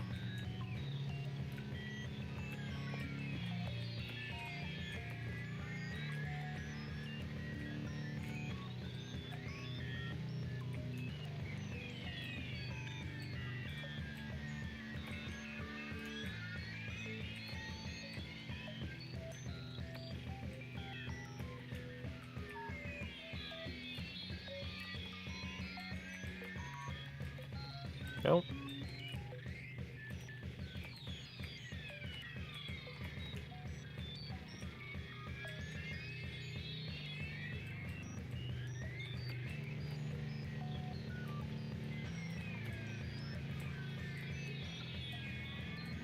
It would just be a, what, combo multiplier? What, you mean the, like, stacking damage onto the big health sponge enemy? Yeah, I mean, it wasn't supposed to be a particularly complicated mechanic. But, like, I want the damage to stack with itself, basically. And in terms of, like, reasoning and, like, visuals, I was thinking, like, some kind of shield effect would make sense. Right, like, you're taking off some kind of regenerating armor or something, and so it like, the more damage the armor gets, the more damage you're doing. And then as soon as you stop doing damage, it starts regenerating again, so, you know, if you stop attacking it, you're back to, like, square one of, like, tickling the enemy to death. Oh, black hole. Oh, well, it got me.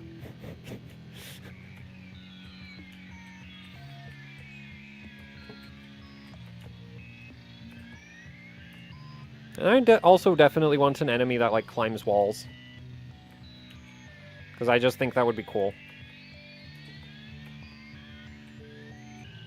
And I want some flying enemies. I want some kind of, like, flying swarm thing. The shark missiles are, like, they're fun, but they're not swarmy enough, and they're not dumb enough. They're, like, actually really annoying to deal with. Whereas I want something where it's like you just shoot a rocket at it, and you just have, like, a swarm. Well, Yeah, I guess you really do need trash mobs, don't you? Because, like, this is something I've been wondering about, is, like... Because, like, when I play Mother Gunship, there's these, like, really dumb flying enemies that are basically not a threat. And so it's like, why are they here? Like, I don't think I've ever died to one of them. Why are they in the game? And it's like, probably because it's really satisfying to one-shot them with splash damage. Because you just, like, because they have, like, this swarming AI, so they'll just, like, gang up on you, and then if you just set off a big enough explosion near, like, basically on yourself, it'll probably kill a good chunk of them.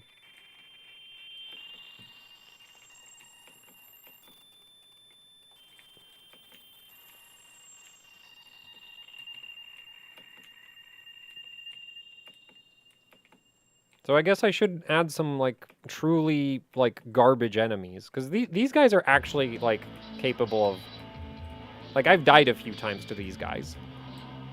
Because they are hit scan.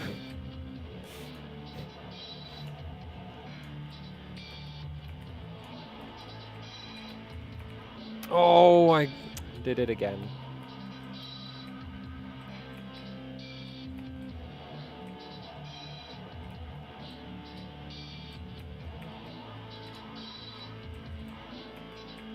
Oh.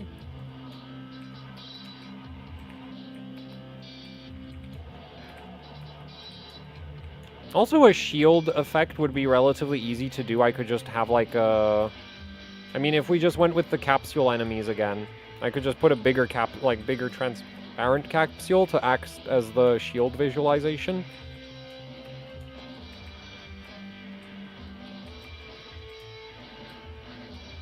So even with, like, without any real modeling work, that would be a really easy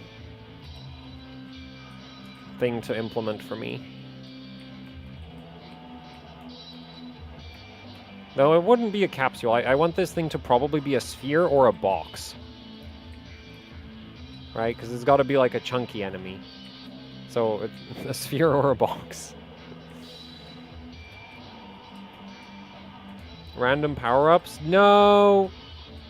Absolutely not. I really, like, no. Like, the whole, like, forcing the player to, like, heal by closing the distance against enemies, I've always found to be just, like... Of, like, all the modern shooter mechanics, I've never been a fan of that one. I think it's way more interesting to punish the player's, like, cowardice by, making enemies more and more dangerous the further you are away from them. Which these guys actually kind of are, because they are hit scan. So, and the way their aiming AI works is they're significantly more accurate at long ranges than they are at close ranges.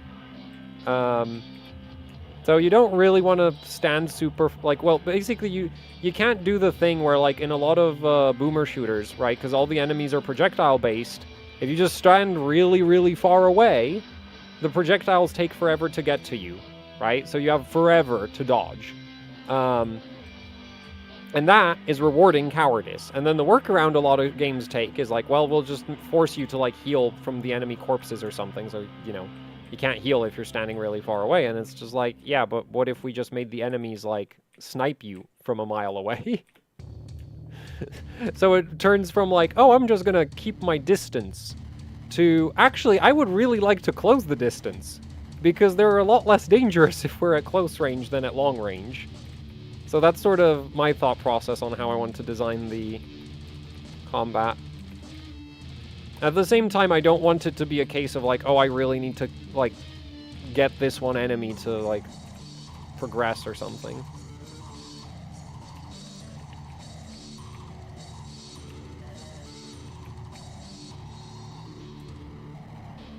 Where are they? Oh, and I've gotten myself stuck.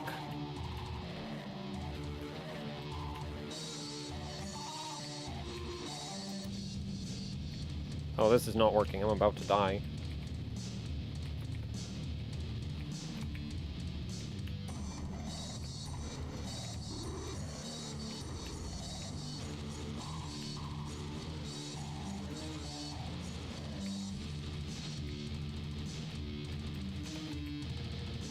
Oh, well, that didn't work. That didn't go quite as well as I was hoping. I was hoping to get both of them.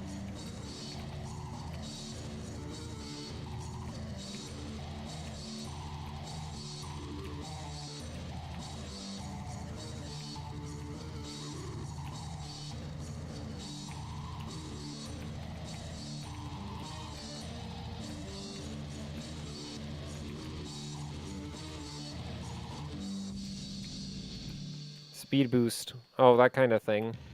Yeah, I don't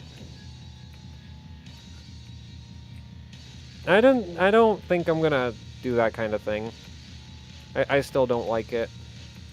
Like, it's still kind of, to me, that kind of overlaps with the, like,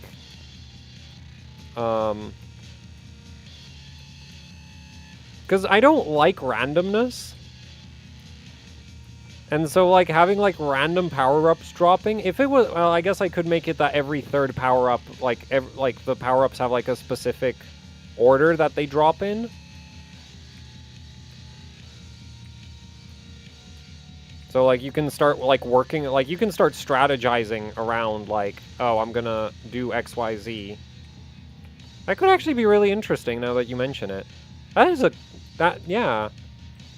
So if they were, like, fixed spawn based on kills, or actually it could be also really interesting if it was, like, depending on how you get the kills. So, like, rocket launcher kills build up, I don't know, like, extra splash damage or something. And shotgun kills build up, like, movement speed power-ups. So after, like, X shotgun kills, you get more movement speed as a temporary bonus. And, like, it'll drop, so you still need to go pick it up or something. Should it drop, though?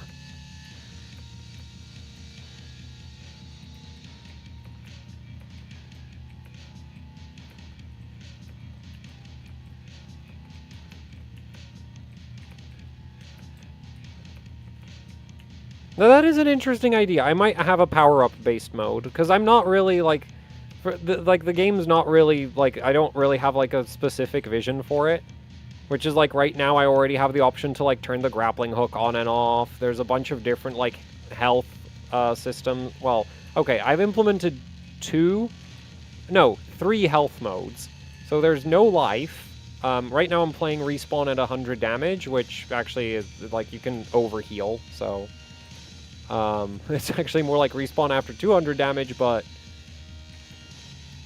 Yeah, so, you know, this is like, you have like a very limited amount of health and you can heal, and there's like a bit of overheal, so you have kind of like a armor effect. But I do have another mode, which is like, no healing, and you have 1337 HP. Just because that seemed like a good number. How much health should you have? One... And it's just like, see how many kills you can get before you run out of health. I think I maxed out at like over 200-ish, maybe? Something like that.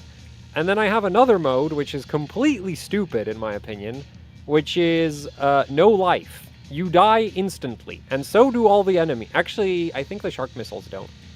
Yeah, those guys don't. But everything, like all the Tic Tacs do. So... Yeah, which honestly I kind of stole that idea from Get to the Orange Door.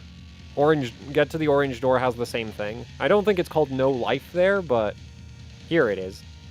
Because I was like, oh, it's just a silly name and the silly mode. You have no life, enemies have no life.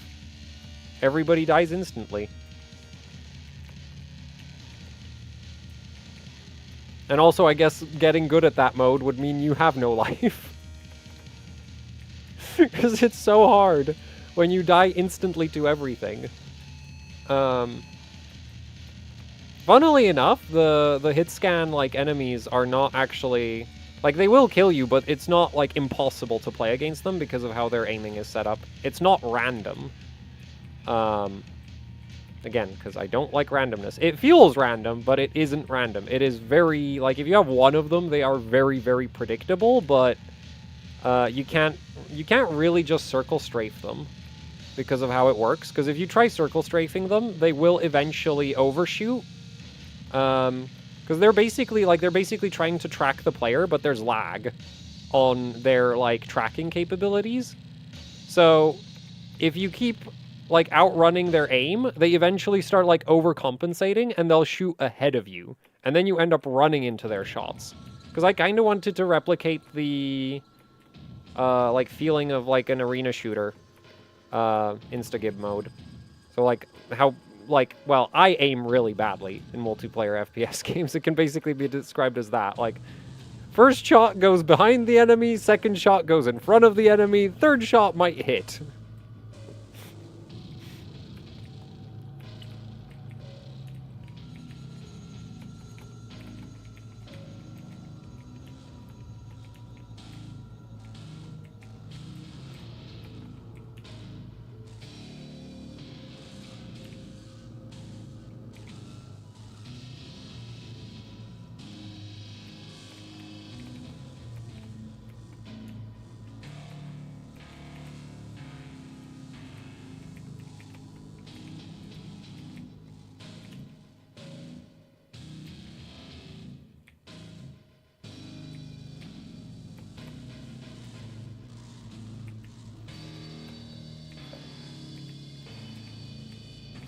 Oh, I got that one.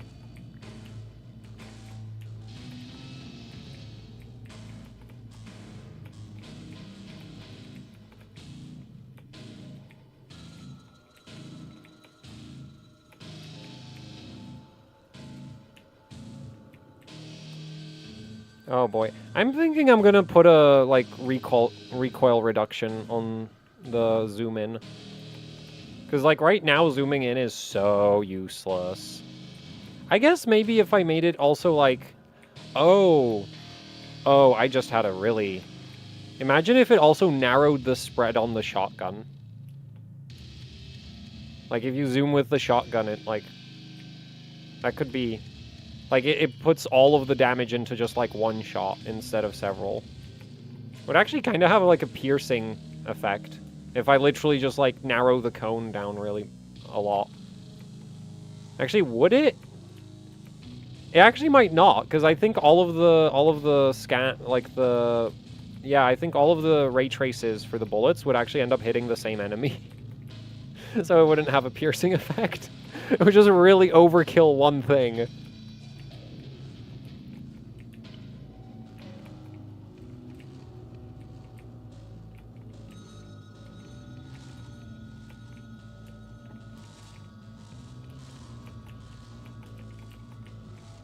Oh, reload. Oh. Oh, perfect.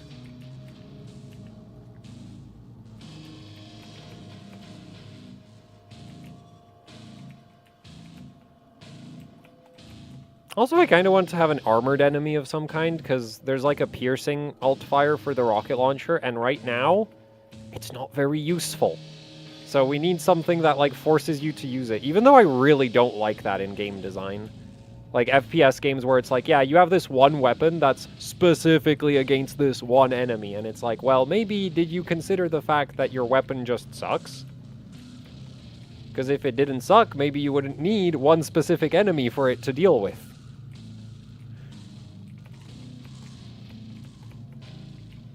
Whereas in this case, it's like, I want to use the piercing mode, and I just don't have any targets for it. Mostly because everything moves too fast. And, like, setting up the piercing shot is too much work. Fuck.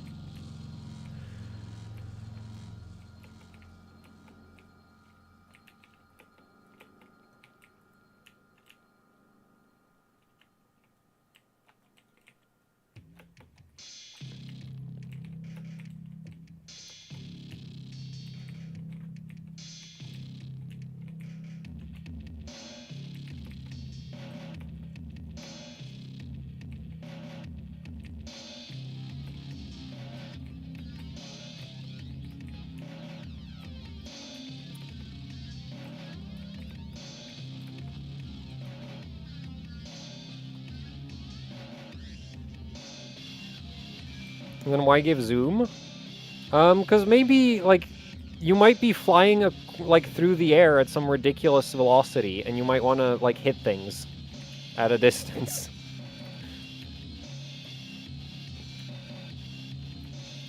Like, I don't fundamentally have a problem with the idea of sniping the enemies at a long range. I just dislike the idea of the enemies being defenseless against that kind of tactic.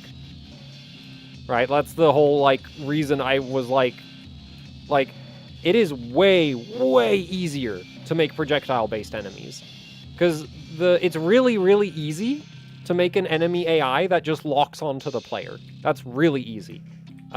But if you give such an AI a hit-scan weapon, they can't miss, because it's literally just an aimbot, right? Like, the moment it has line of sight to the player, it'll, like, insta-kill you.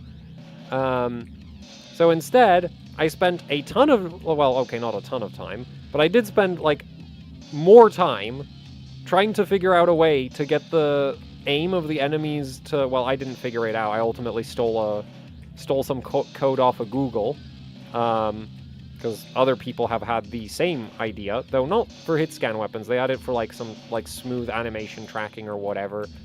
In my case, it was literally just gameplay requirements. It's like I want enemies that can hit you at the same distance that you can hit them. That's basically all there was to it. And then it was just like, and I also need them to not just like aimbot you from like across the map, because they would. Yeah. So like, because the thing is, if you're sitting there, right, sniping them, they probably have like a perfectly good shot on you as well. So you still need to be moving. Like, I don't have any problem with you being zoomed in. It's just like you can't be zoomed in and standing still, because it's a movement shooter, not a cover shooter. That's the difference.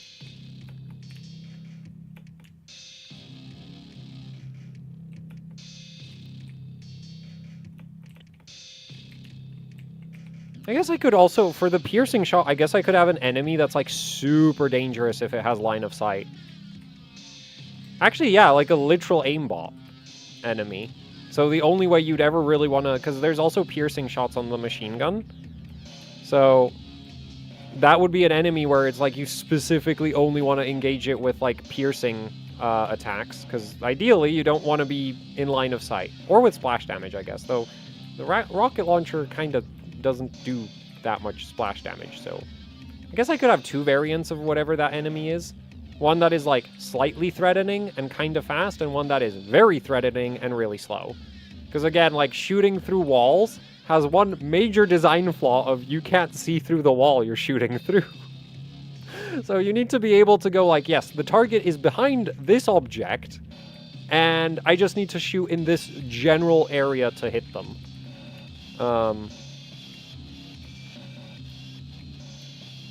Because that's like kind of the like all the piercing attacks kind of suffer from that issue of just like, well, yeah, you can shoot through the wall, but you don't know what's behind it. So like hitting things. I guess maybe if I had like a marking system, like some kind of no, I don't like the idea of X-ray vision. Like at that point, it's just like, why is the wall even there? Why not just make the wall transparent if we want to shoot through it? Though actually, speaking of transparent walls, why don't I have any?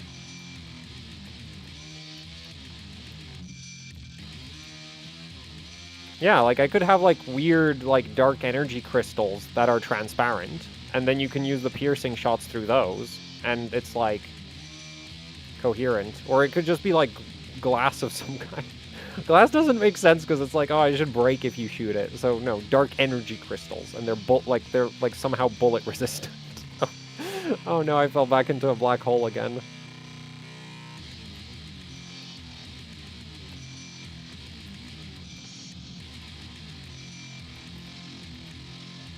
Yeah, I think dark... Yeah, I kind of like that idea of just, like, making some transparent geometry so that, like, the piercing attacks have a purpose in life. Because right now...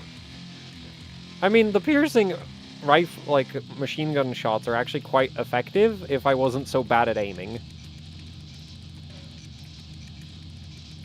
Like, I really felt like I made them... Like, they do more damage per shot, and they're just, like, lower fire... Actually, wait, do they? Or, like, per ammo unit? Something like they're... they might be a little bit imbalanced right now, basically. But because I'm so bad at actually hitting anything, they feel fine to me. But that might be a me issue.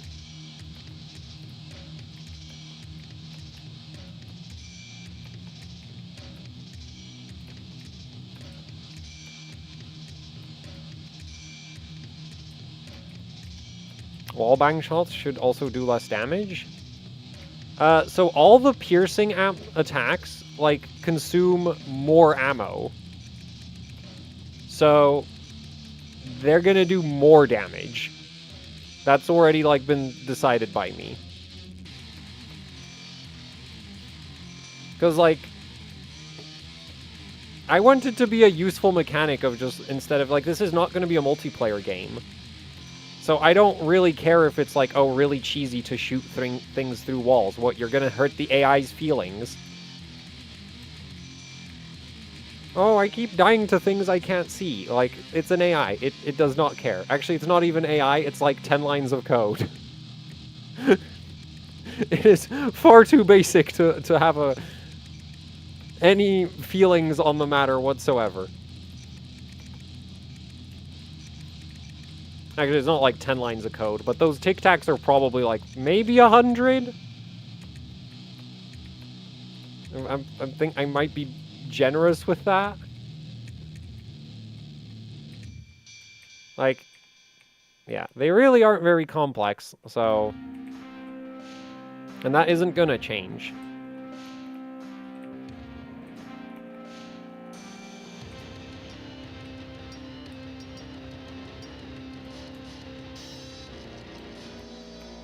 Oh no, man. This is...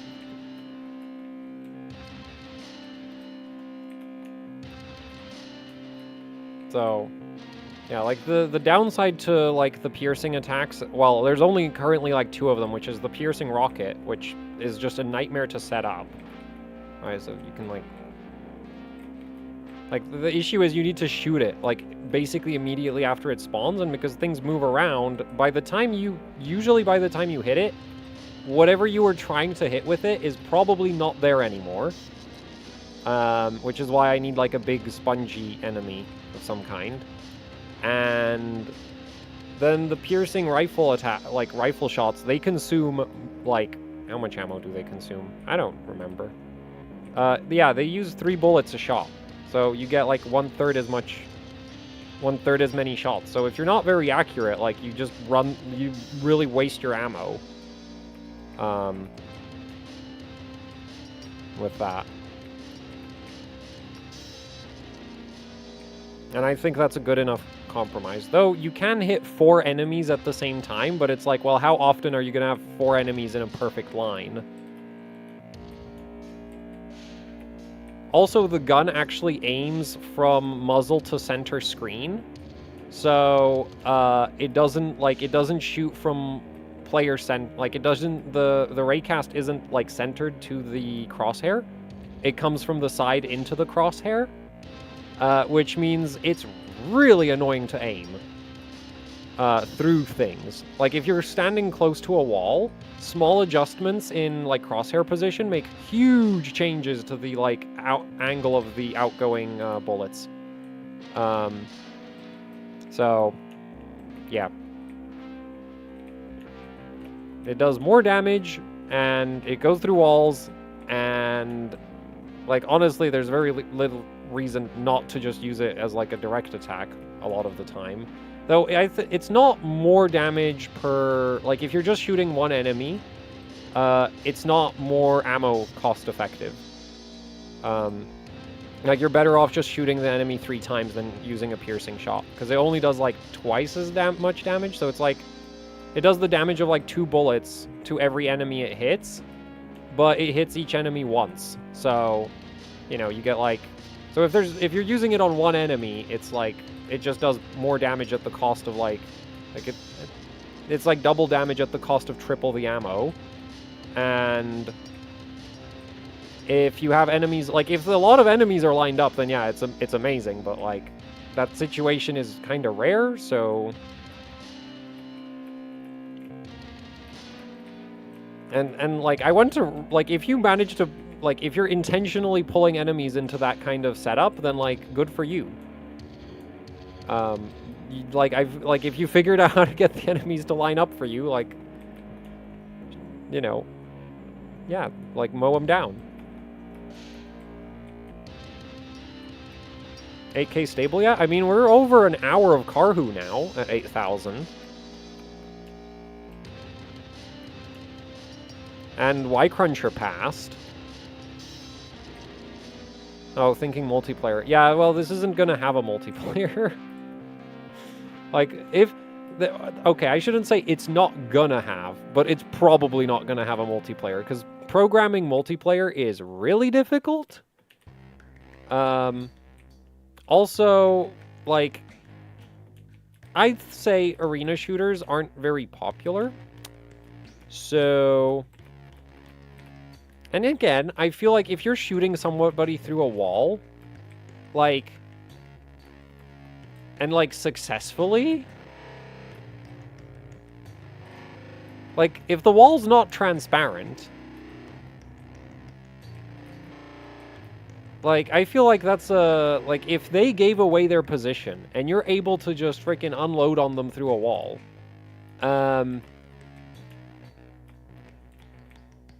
and like you can't see them, so no, like, I actually really don't see an issue with it doing more damage. Like, sure, from a realism perspective, it's like, oh, well, this is really stupid.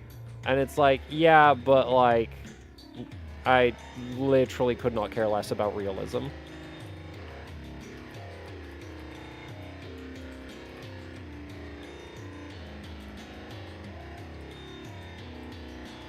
Also, if you're shooting somebody through the wall with the machine gun, they might just fire back with a rocket launcher. Actually, if this had multiplayer, I guess you could, like, kill yourself with your enemy's rocket. If you, like, if they like, put a special rocket between themselves and you shoot the rocket with your piercing ammo, the rocket would just end up, like, zipping towards, like the rocket just shoots off in whatever direction it's facing. So, and it wouldn't change ownership. I'm too lazy to implement that kind of functionality. So, yeah, you'd just kind of end up killing yourself with it. But yeah, like, the thing is, multiplayer is not a concern. And the main reason, like from the very beginning, I was like, this is not gonna be a multiplayer game. Because I've seen way too many arena shooters where it's like, oh, this is really fun, really cool, it's got some nice mechanics, and it's also completely dead. Like, there is 1,000,001 dead arena shooters. So, I see absolutely no point in making another dead multiplayer arena shooter. Like, the market is saturated with dead Quake clones.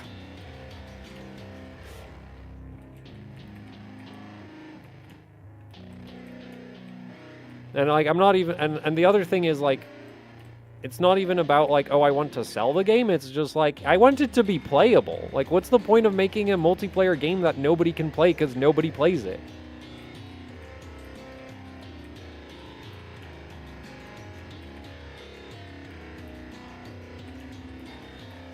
Right? Like, that's my biggest issue with all the, like, oh, there's this new multiplayer arena shooter project, and I'm like, if you want to make a game that people can actually play, maybe you should, like, I don't know, make sure it has a single player before going like, oh yeah, we're building another arena shooter.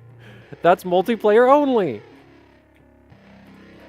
It's like saying you're making a, like, what's the point?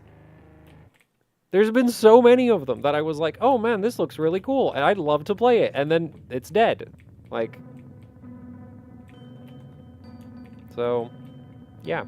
It's one of those things that actually really annoys me, because I'm a big fan of, like, arena shooters, and, like, the only one, and I mean, I wouldn't really count it as an arena shooter, but, like, Titanfall 2 is about as close to an arena shooter as you get that, like, has a player base, instead of stuff like Sonotic and Sauerbraten, where it's like, yeah, there's like 50 people that still play that, which I love those guys. Like, great to be able to play those games at all, but, like,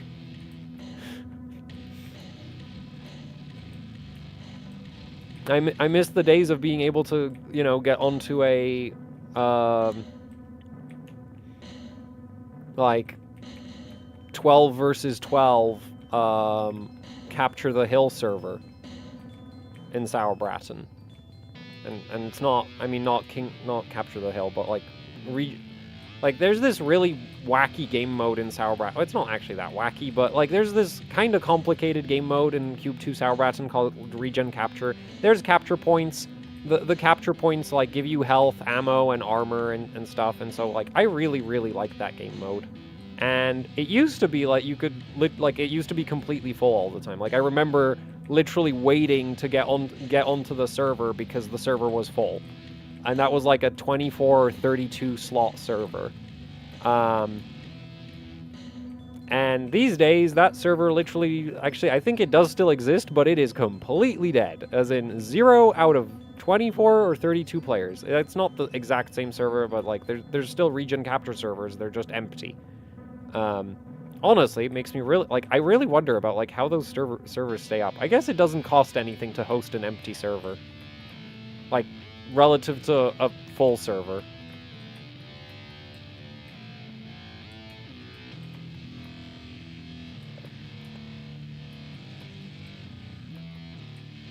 I never played Serious Sam, because the thing is, like, when I went to school, like, the school laptops were MacBooks, which is how I discovered Cube 2 Sauerbraten, because Cube 2 Sauerbraten runs on a Mac.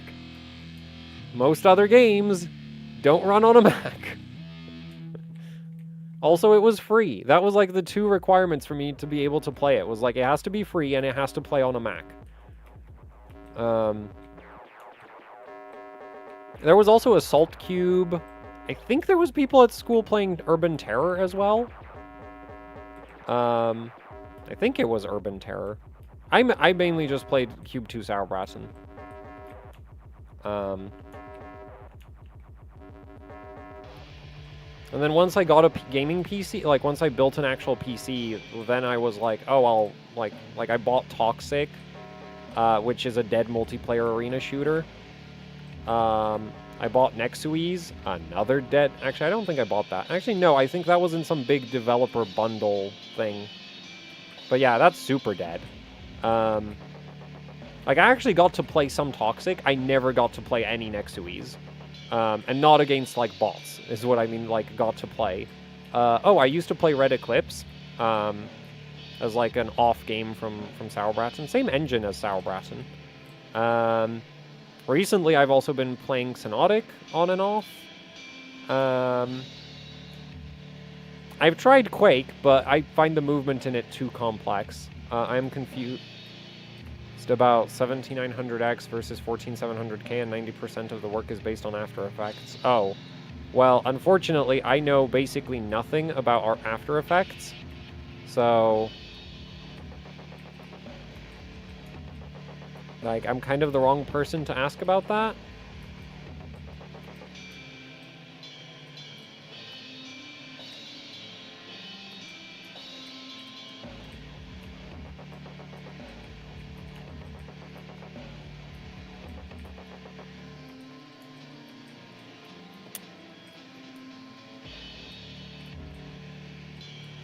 I maybe should add a death screen. Because right now, like, I know when the respawn happens, but, like... Oh, I guess I could put a sign next to the respawn point that just says, oh, you died.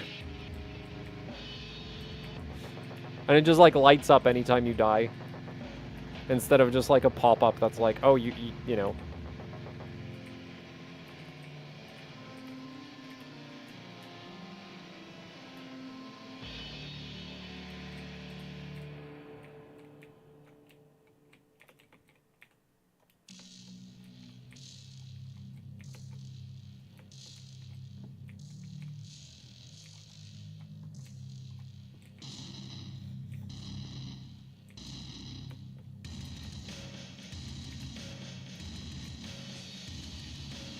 I'm trying to think of who would know about After Effects.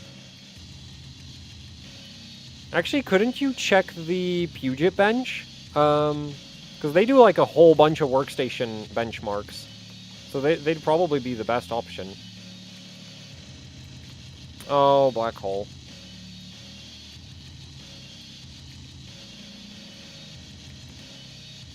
still got Halo. Halo is not an arena shooter.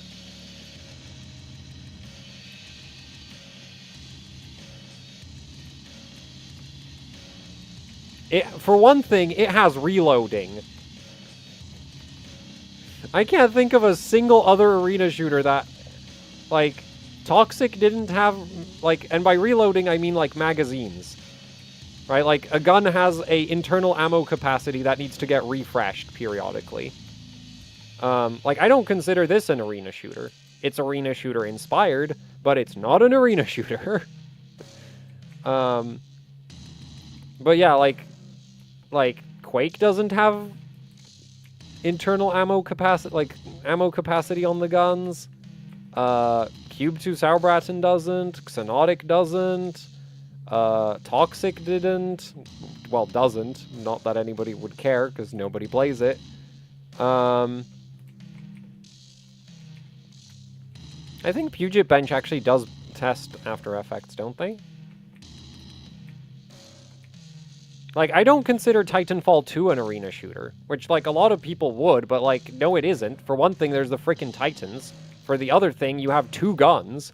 And it's like, the whole point of an arena shooter is that you run around with, like, 7 guns.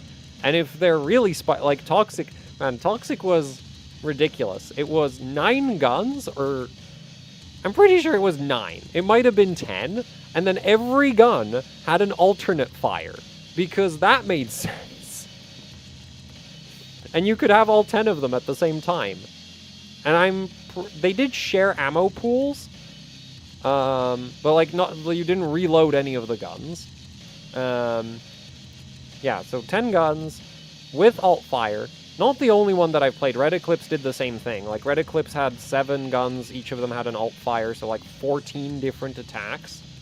Cube 2 Sauerbraten is 7 weapons, no alt fire.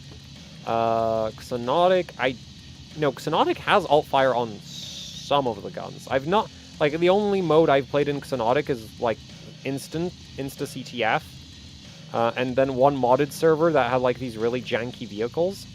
So I don't know if, like, the way the weapons worked on that. I don't think those weapons had alt fire, though. I didn't check if they had alt fire. They might have. So it's like, if your character can't carry more than, like, if you can't carry at least 5 guns, not an arena shooter.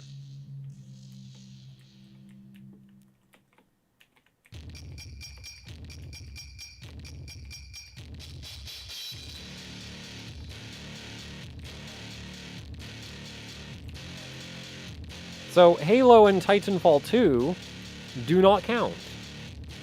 Nor does what was it? Splitgate. That was the Portal game, right? Yeah. Halo with portals. I played a bit of that. Well, yeah, I've played a bit. I have played some of that. It was like... It was like, the thing is, it's just like... It wasn't the worst thing I ever played. Like, it was less boring than Halo. I actually tried playing Halo Infinite. Went like 10 minutes before deciding that, actually, you know what, I'll go play my dead arena shooters. I'd rather be on a server with 5 people playing ECTF than Halo with any amount of people. Because, yeah, I just went for, like, I got put into, like, a game of Oddball, I think. And I basically spent most of it being kind of bored. Because the thing is, like, most modern, like, FPS games, like, the movement is just so slow.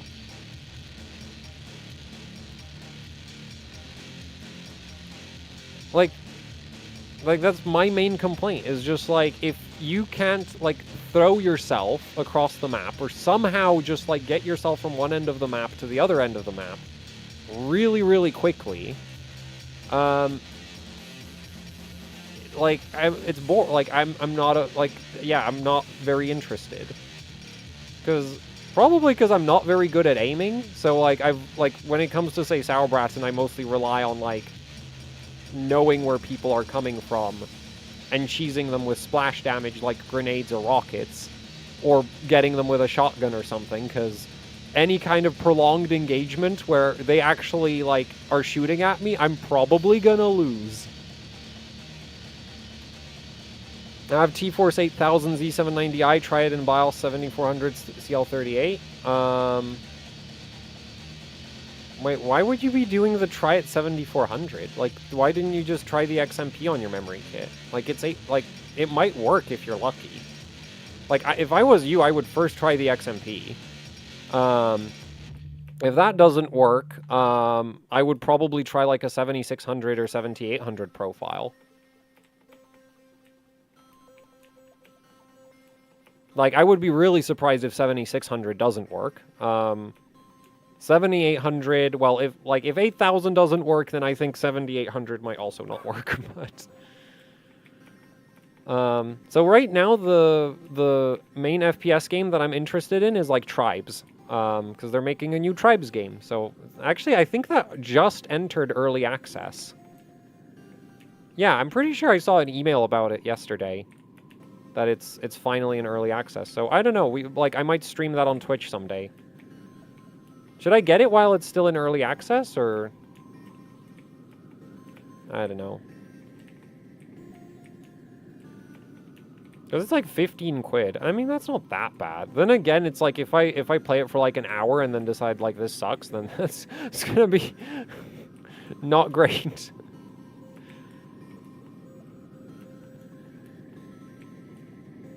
At the same time, I really hope that, it would be really cool to have, like, a real arena shooter. Though I've never played any of the Tribes games.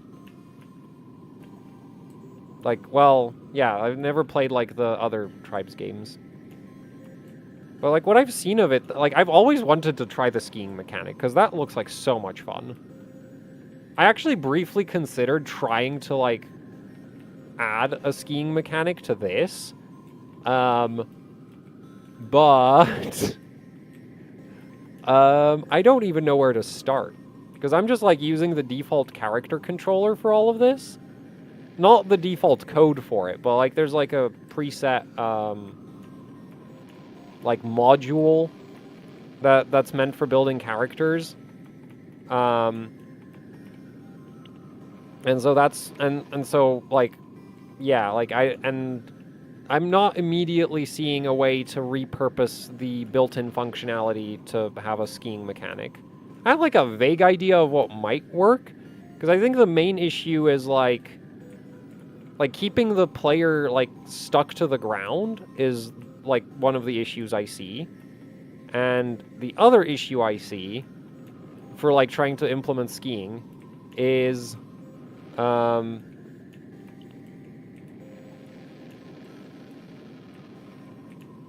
the whole, like, ski jumps. Ski jumps are really, really hard. Like, the whole, like, you build up speed going downwards, and then you slide up a ramp, and like, you go upwards.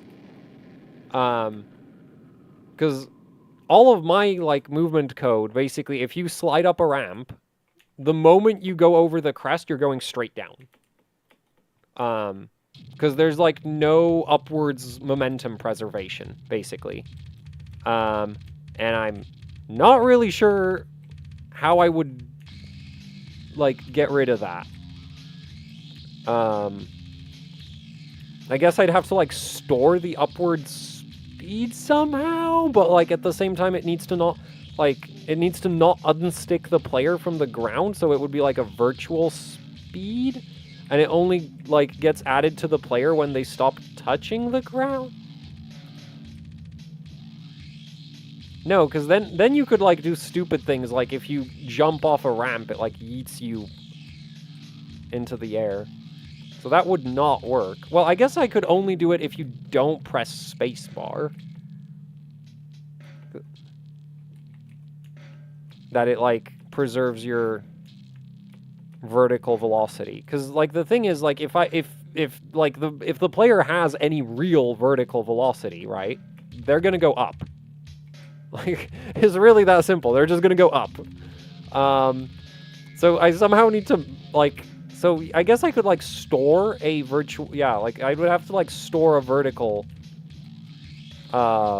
and it only gets applied to the player when they stop touching the ground, but only if the player stopped touching the ground without pressing the spacebar. So I guess pressing the spacebar would cancel the... No, because if you press spacebar after you've gotten launched into the air, it shouldn't affect your upwards momentum at all. Like, you shouldn't be able to, like velocity cancel up by pressing spacebar. Right? Like, you shouldn't be able to cancel your upwards velocity by pressing spacebar. That doesn't make any sense.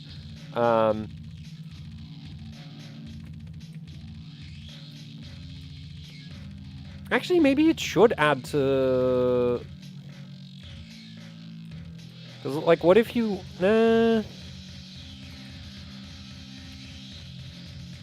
I guess if I had a button that you have to hold to be in the ski state, that would, like, solve a lot of problems. Because then, like, everything else can just be like, well, that doesn't happen if you're holding that button.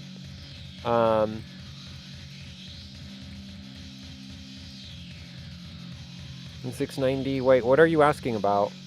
That's a parts list? Like, I don't see anything to complain about there. Like, you're not overspending on your motherboard, which is impressive, because most people that ask me for a parts list will... Or most people that ask for parts selection advice have, like, an insanely priced motherboard in their parts list, and it's like, why is that there? But that seems like a reasonable board. Wait, do you already have that? Wait, that's a Z690. Oh, well, you're only going to run a 6800 megahertz memory kit, so that's going to work.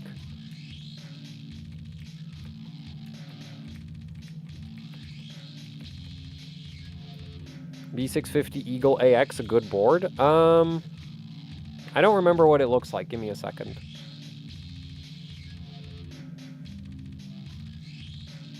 Nope, that's not OBS.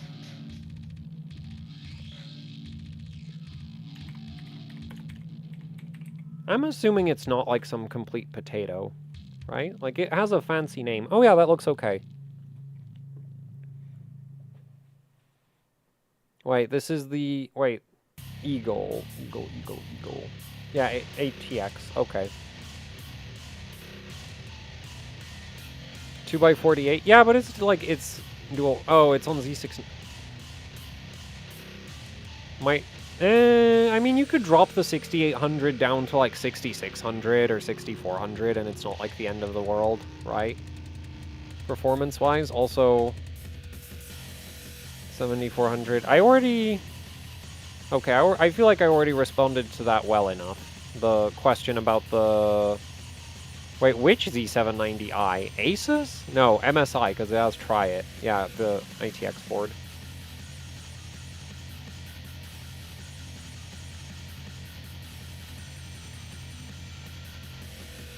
Yeah, no, this looks actually, like, solid.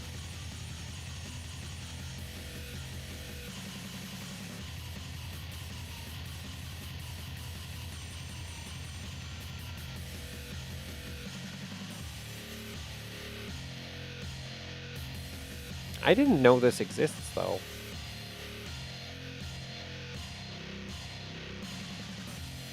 But, like, it still has a 6-layer PCB. So it should do what, like, memory overclocking should be fine. It's like, the power delivery looks like it'll run even a 7950X without any issues.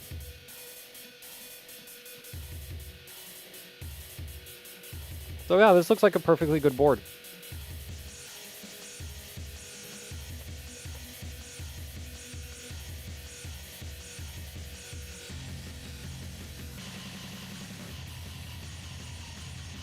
Still don't have any errors in Karhu.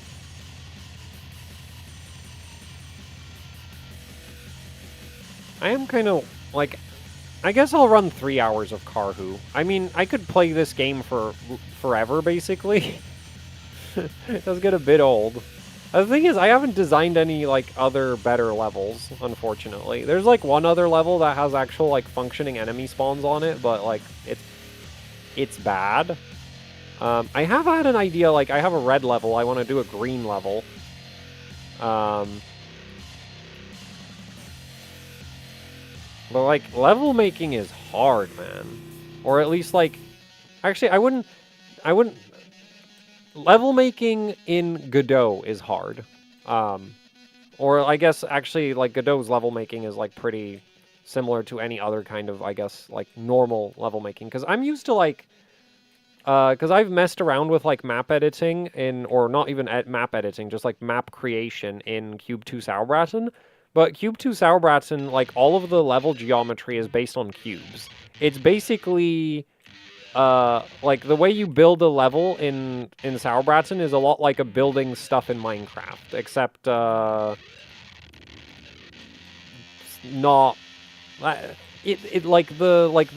the thought process behind it is the same. The actual like execution of the construction is very different, but the way you like, oh, I want a door, right? So you build a frame out of like cubes, or you like build a wall out of cubes and then you cut a hole into it out of cubes, and then if you want to like round off the edges, there's like a thing you can do to round off the edges of some of the cubes. Right? If you want to build a ramp, you take a cube and you turn it into a ramp cube.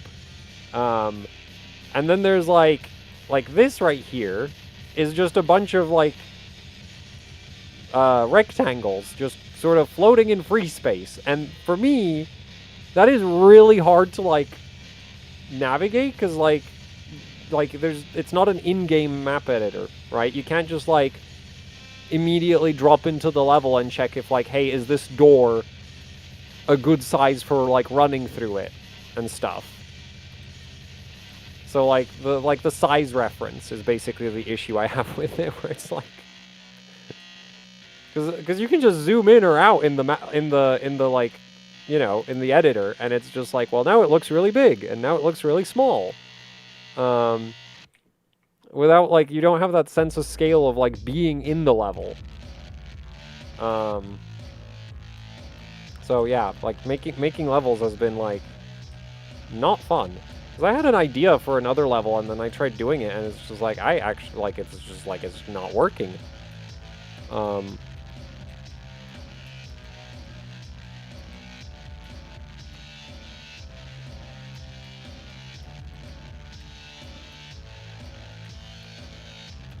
That 6000 works with 1.1 SoC voltage. Yeah, that's not too surprising. It would be really surprising if it worked at 1 volt.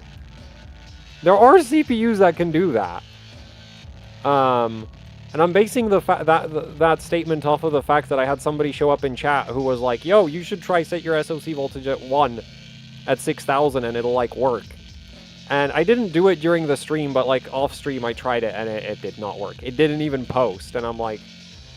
And that person said that their CPU actually works at that voltage, which wouldn't necessarily surprise me. Like, if you get a really, really good memory controller, it might do, you know, 6000 at 1 volt, but I ain't ever seen a CPU like that in person.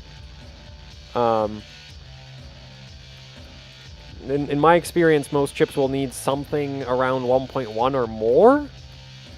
But I think if you had a chip that can do like 6600, then it would probably do 6000 at like 1 volt.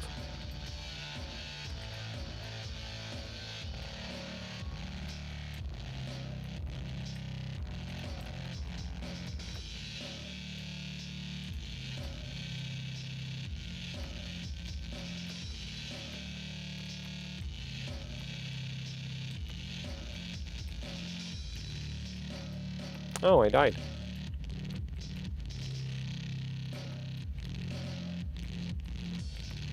And again. Really not very good at this.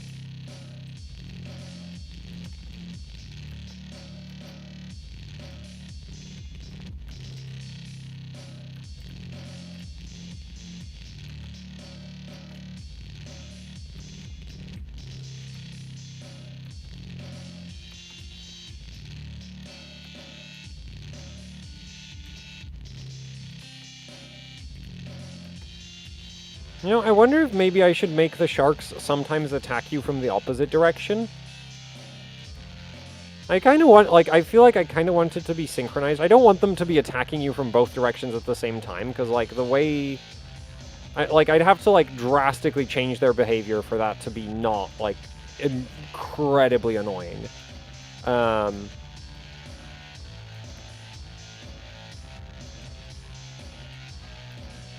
Because right now they do have a tendency to swarm you from like one side, so if you like don't keep like killing them consistently, you can end up with like a train of sharks that like one-shots you basically.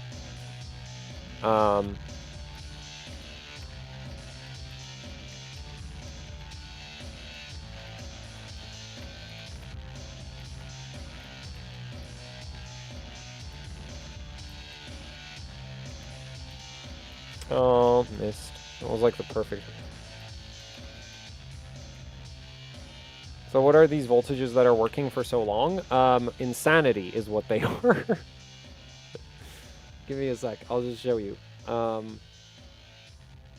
voltages that are currently working are... So first of all, VDD-QTX at 1.4. That's pretty normal. VCCSA at 1.45. Apparently that voltage regulator isn't very good because it dipped to like 1.408 at some point. But yeah, 1.45 VCCSA though, right now it's not actually that high. VDD at 1.5, and that's dipping down to like 1.47. I'm not sure how accurate that is, because this is probably a Super I/O reading, so... and I'm actually not even sure how they're getting a VCCSA reading on the Super I/O, but, well, I'm not going to question it. But yeah, 1.5 on memory controller voltage, and VCCSA is at 1.45, and then the memory is at like 1.45 for both. You know, normal voltages that you would run every day on your Intel CPU's memory controller, like...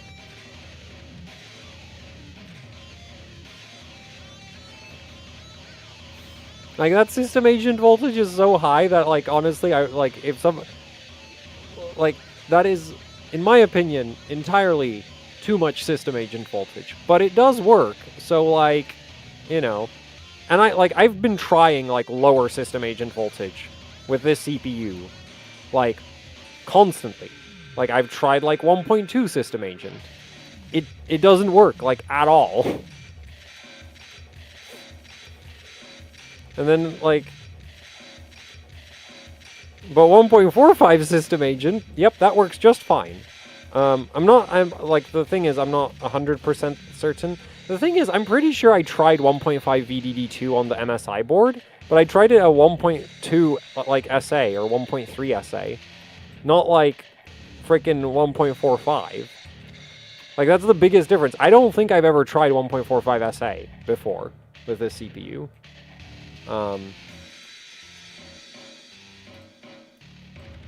Well, I also... At the same time as, like, this much VDD2... No, I've definitely tried this much VDD2, because it's, like, 1.5 VDD2 is, like, that's not really that, like, that's not scary in any way. Like, that's not, like, it's weird. Yeah, it's a bit weirdly high, but, like, if it works, like, I see no issues with that. 1.45 VCCSA, on the other hand, is, like, what? Like, you can literally run DDR3. I mean, not DDR3, DDR4 at, like, Gear 1, you know, like, over 2,000 megahertz at, like, 1.35 SA or less. So that's, like, DDR4 4000, right? And usually for DDR5, you need a lot less system agent, and then there's this CPU where it's like, yeah, 1.45 for 8,000. Also, it's working.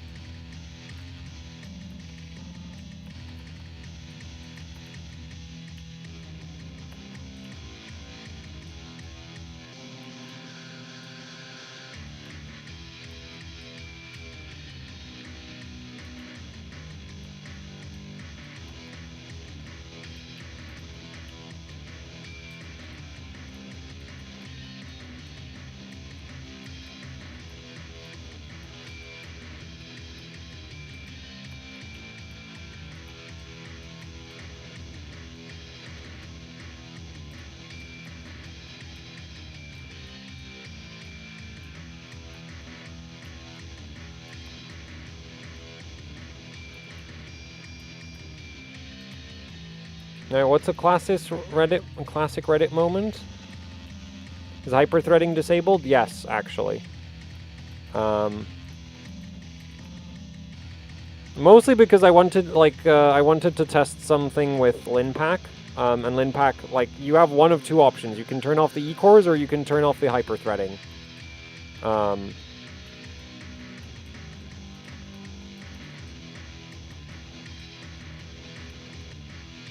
And then I kind of forgot to turn it back on again. But honestly, I don't really see a reason to concern myself about the hyperthreading being turned off.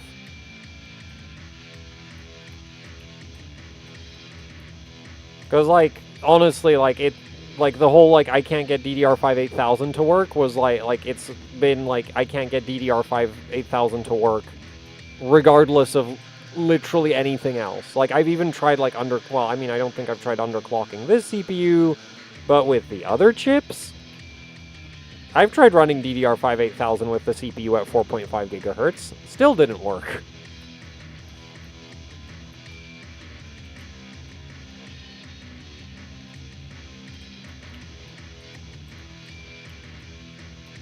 And potentially, depending on what you're doing, like running a 14900K without the hyperthreading, or even a 14700K without the hyperthreading, is potentially kind of, like, I'd say that's honestly reasonable in certain scenarios. Like, if you don't need the multi-threaded performance, I don't really see any harm in turning it off.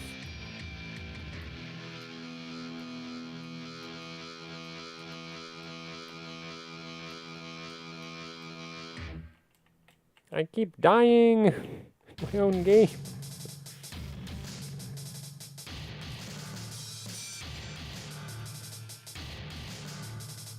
.5 SA is okay. I wouldn't say it's okay, though.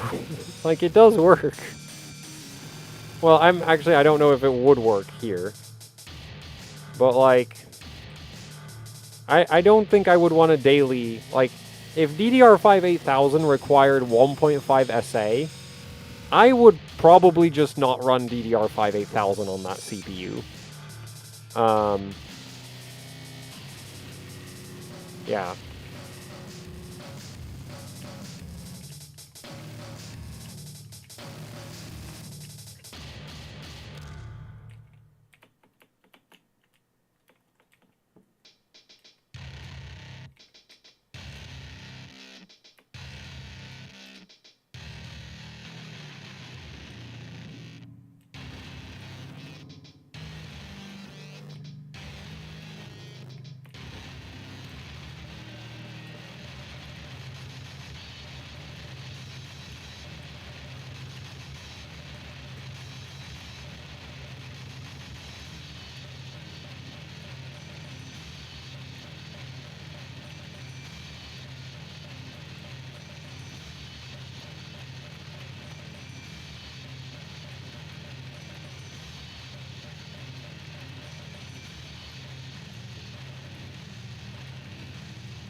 Oh, I just had an idea. Wouldn't it be an interesting... So, somebody earlier in the stream mentioned that it would be, like, cool to have, like, power-ups as a mechanic. Like, getting power-ups for killing enemies in the game.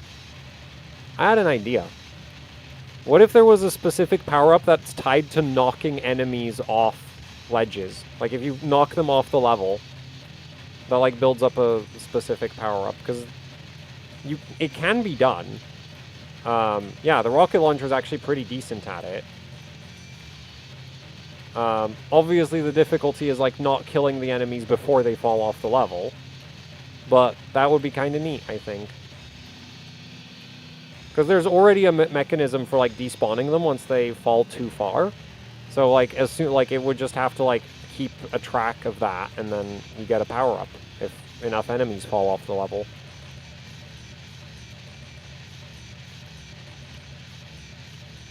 Because they do, like, they're not going to jump off a ledge on their own. They're not, like, they're pretty brain dead, but they can recognize a safe and unsafe fall.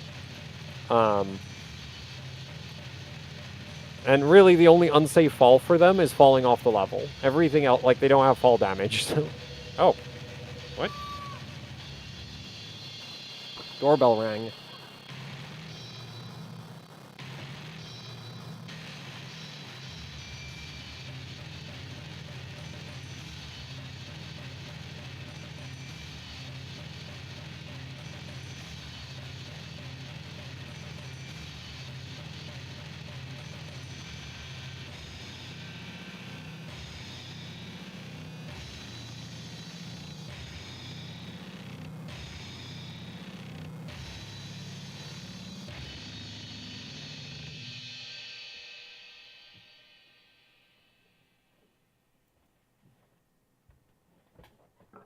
Weird.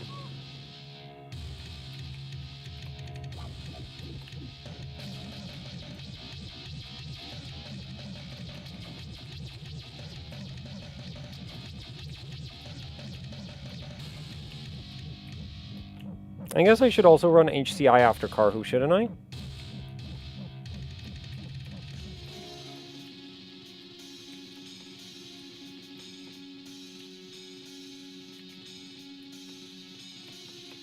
Actually, wait a minute. I'm gonna go do something.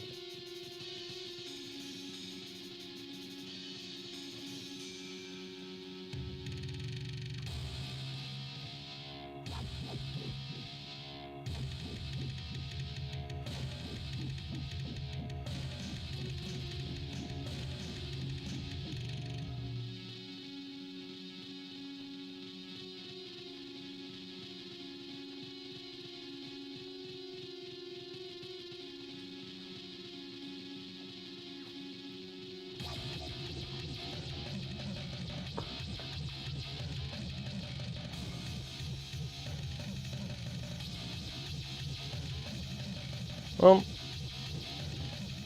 I'm back. Oh man, I should, like, let the landlord know about the fire alarm next door beeping all day. I think it's a fire alarm.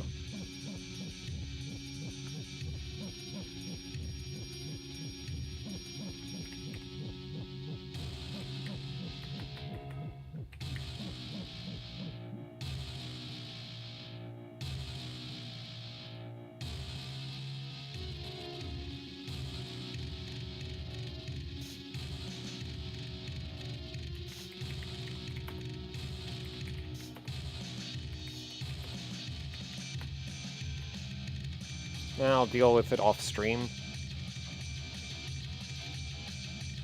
No, I'm gonna do 3 hours Karhu and then also HCI on top of that. I don't, like...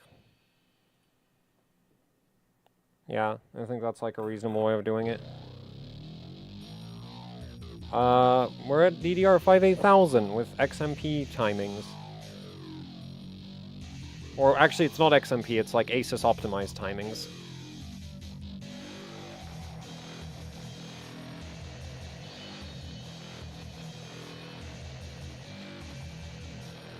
With the primaries, 3852.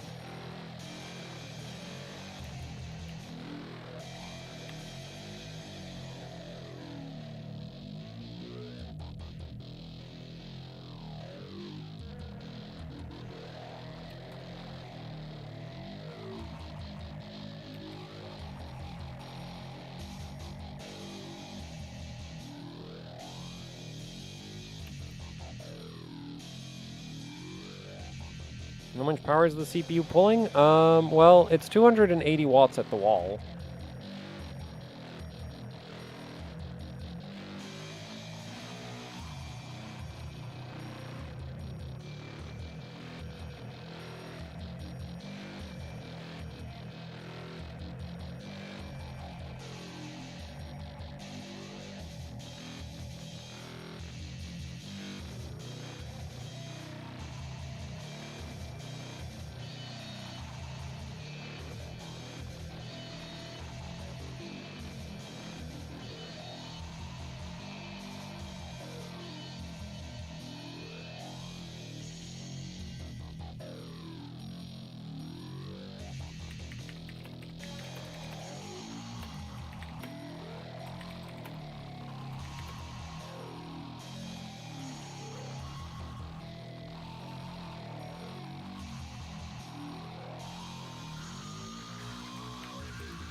Of Hynix ADI, I can set them to 5.5. What voltage are you at? Because I have heard of, like, I know of, like, I've seen somebody else have a memory kit that would only do, like, 6 on read to read at 6200. How much SA voltage? 1.45.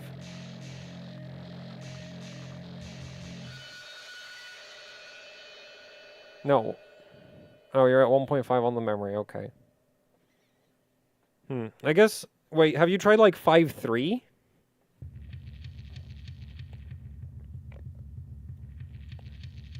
On the timings?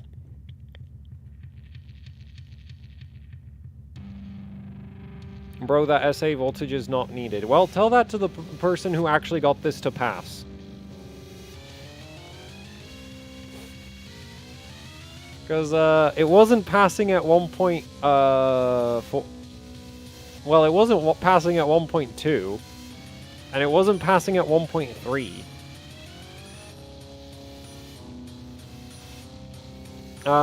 So the reason it's not right now at 1.45 is at 7800 it was working with 1.4.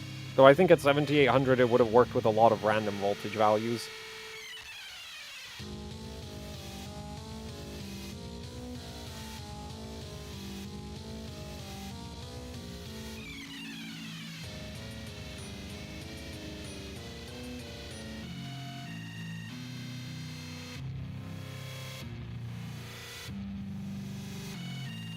Drop SA to 0.25. No. Like, it works now. And the whole, like, set SA to 1.25, like, no.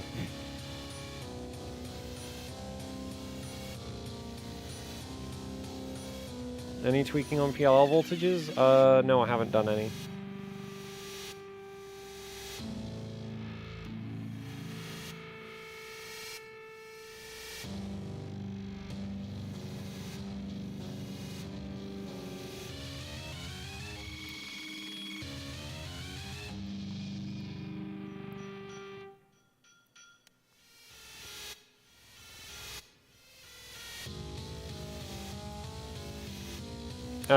Your C-die?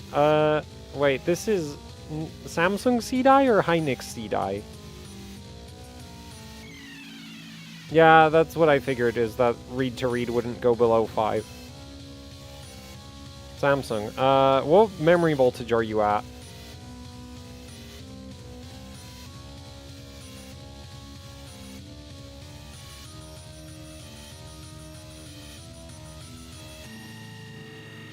No, I think somebody copying my settings will probably not even post.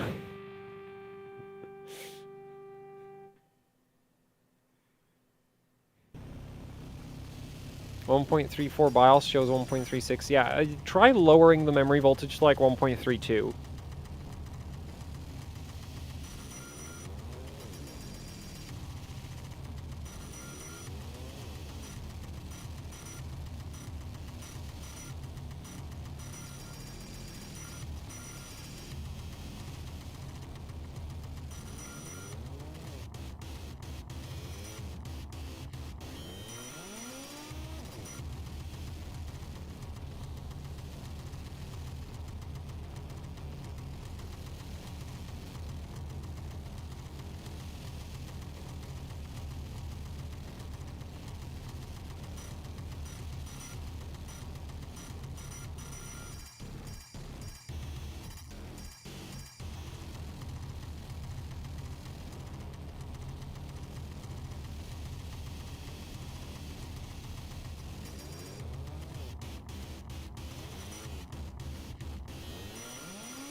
$4x16 on B760 tough. Oh, I can't help you with that.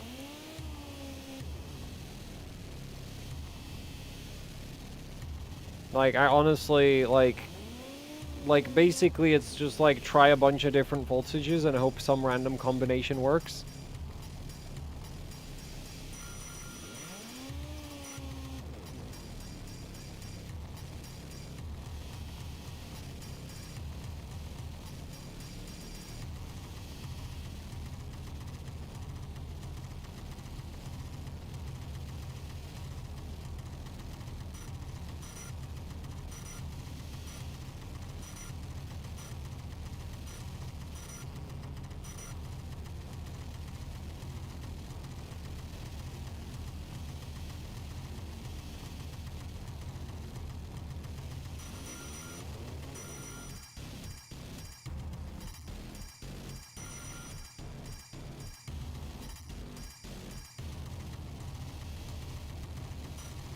No, if I change the TX voltage, it immediately crashes Y-Cruncher. If I set that TX voltage up or down, Y-Cruncher gets very upset.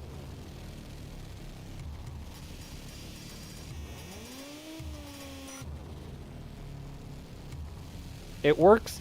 It works at 1.4 and it doesn't work at anything else. And evidently my biggest mistake with the ITX MSI board was that I never tried to shove Insanity SA into it. Because I'm pretty sure I tried like 1.5 IMC with 1.2 SA and it did not work.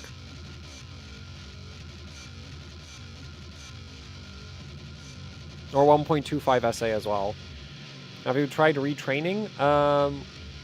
Well, when I restart the system, I'm gonna have to, because fast boot is disabled.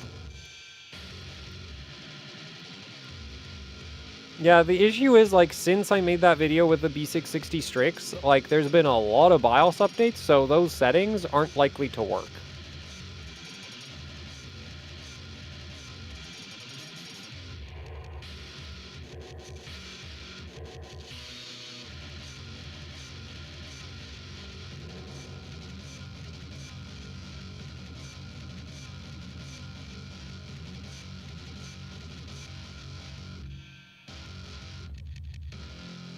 You'll rank Hynix. If you're in 1-to-1 mode, it should just kind of work at 6,000-ish. Well, are you on Gigabyte or ASRock? Or, like, Asus? I don't know what you would have to do on Asus, but ASRock, you probably need to just, like, run your voltages at, like, 1.4-ish for everything, and... wait. Did I do it? Yeah, that was ASRock, wasn't it? That I did recently. Oh, you're on MSI. Oh, yeah, I don't know.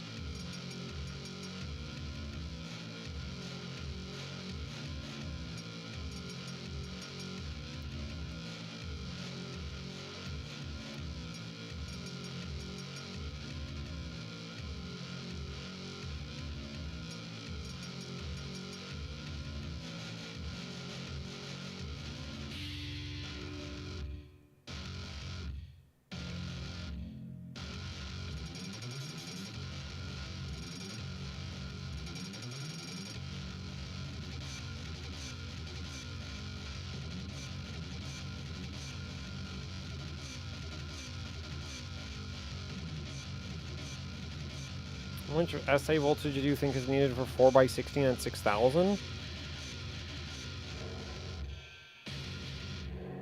I'd probably start with like 1.2, but maybe less might be better in that case.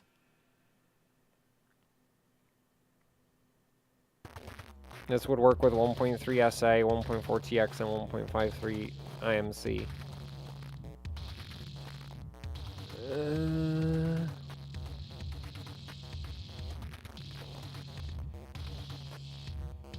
Well, we're not testing that today. I'm gonna get my one video out of this about how it runs DDR5-8000.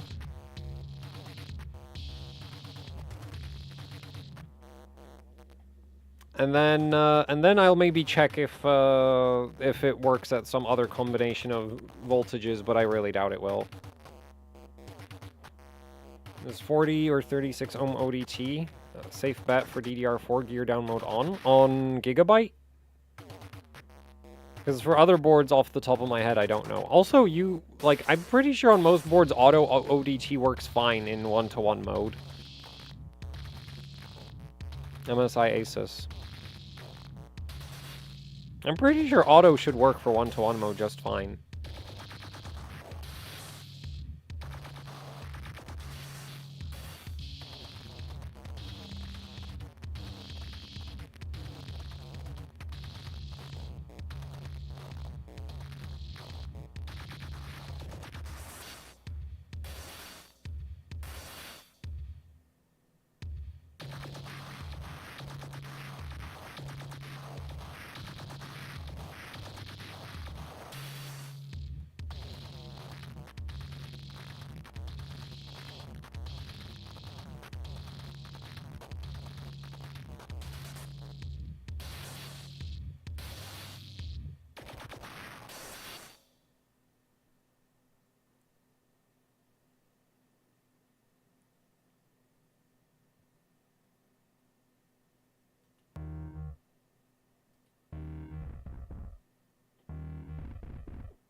The exact current settings? No, 1.45 SA, 1.4 TX, and 1.5 IMC.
Nah, it's like running. It's been running stress tests for 3 hours now.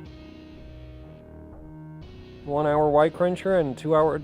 Actually, funnily enough, there was that part where I was messing around with trying to get testmem5 to behave. So I guess that kind of counts for something.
So Karhu 3 hours, and then I think I'll also run a little bit of HCI on top of that. Maybe like an hour or two. I'm not in any rush to go anywhere.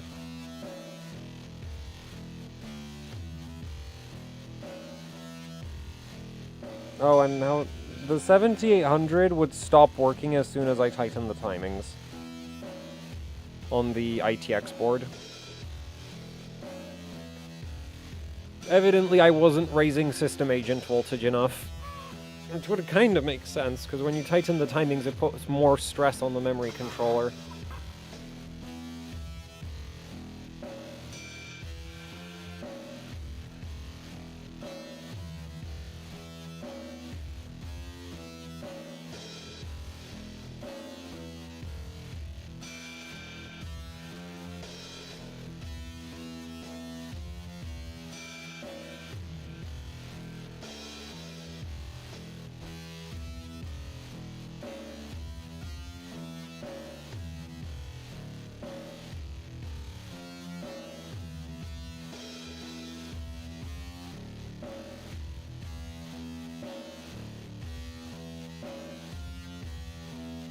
I guess I should rename the stream to, like, succeeding at getting DDR5-8000 to work. I wish there was a cross out, like a way to make it crossed out. Oh well.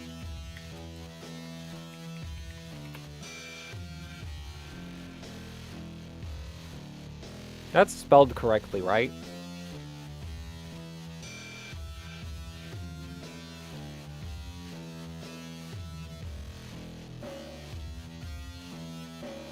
No, I did try bumping up the SA to like 1.25 or something, and that didn't do anything for the stability.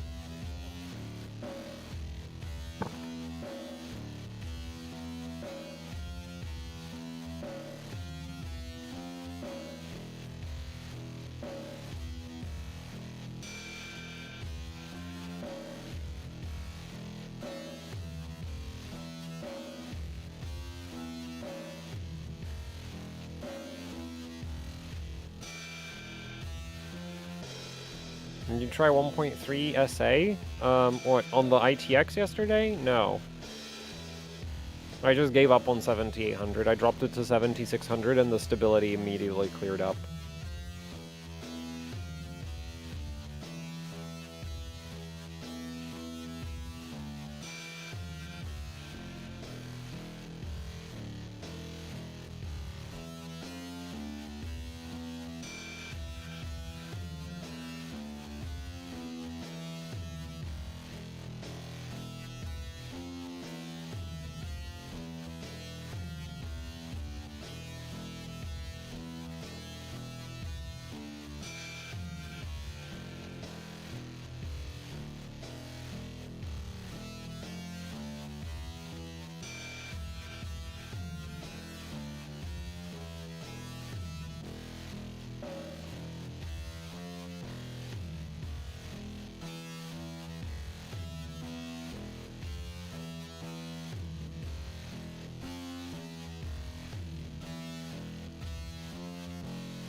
Oh, 40 more minutes to go.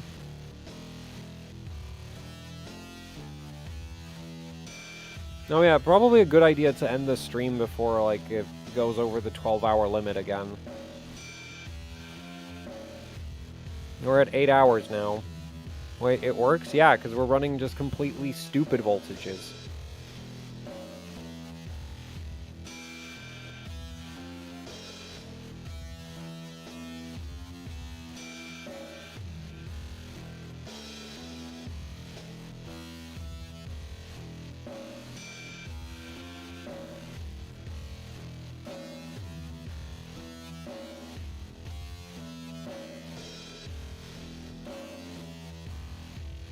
What would your daily limit on SA be?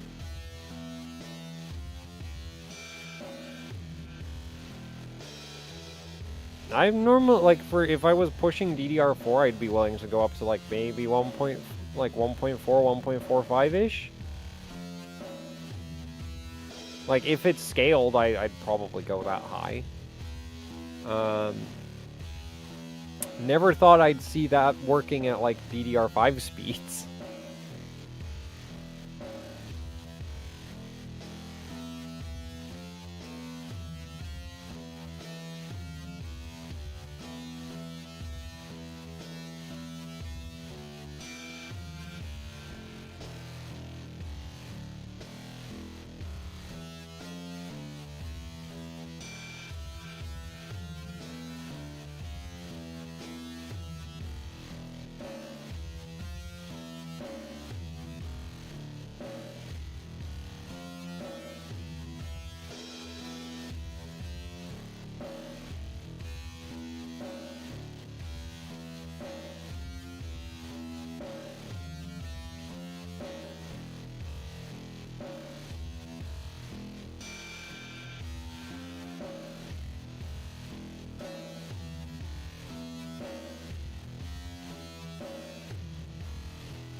I think the CPU is like a 78 MCSP rating.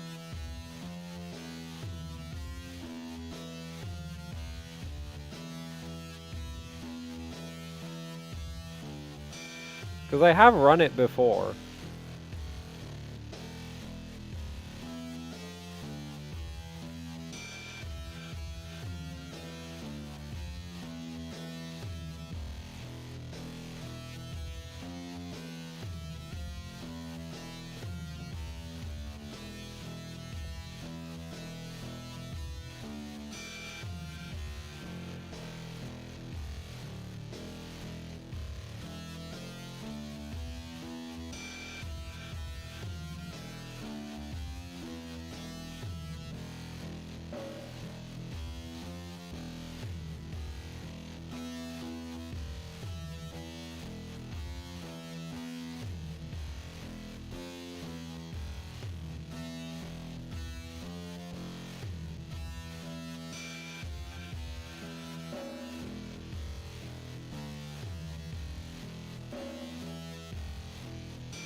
Was it a mistake getting the X670 Aorus Pro X, or is it good enough to go through the whole life cycle of the socket? Kind of impossible to tell at this point, isn't it?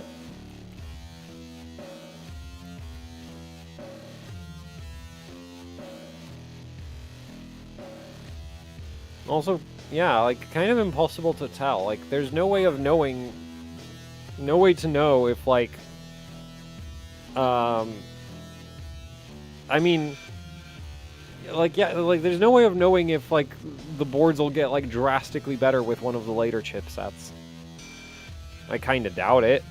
I don't think it's very likely, but it can happen. Hell, with X570, Gigabyte managed to make a significant difference to the memory overclocking on the same chipset, with just 2 different PCB revisions. Early X570 Gigabyte boards kinda suck. Later X570 Gigabyte boards are really good.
Crack a can? Not happening.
You know, you can get B650E motherboards with PCIe 5.0, and they're not even that expensive.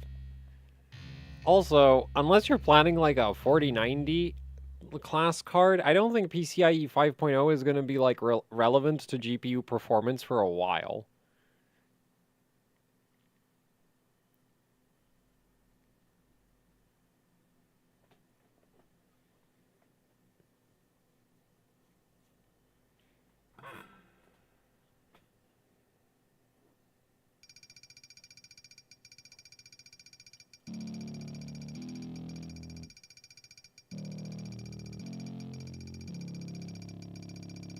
Well, yeah, that's my point. Like, the 4090 isn't anywhere near maxing out X16 4.0.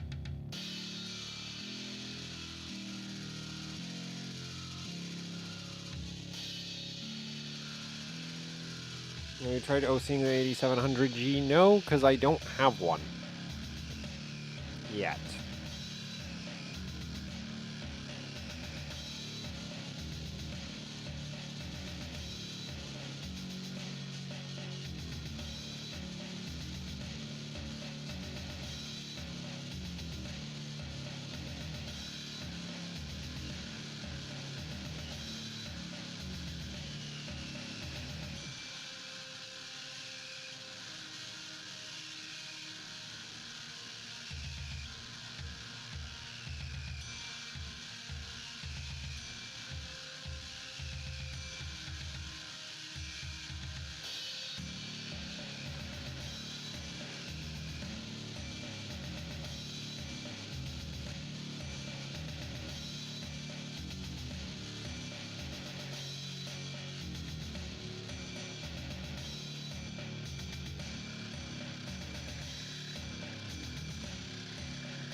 I wonder how many reviews of the 14900 KS we're gonna see.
Well, if you're a memory manufacturer, you just buy like 100 CPUs until you find one that can run kits like this.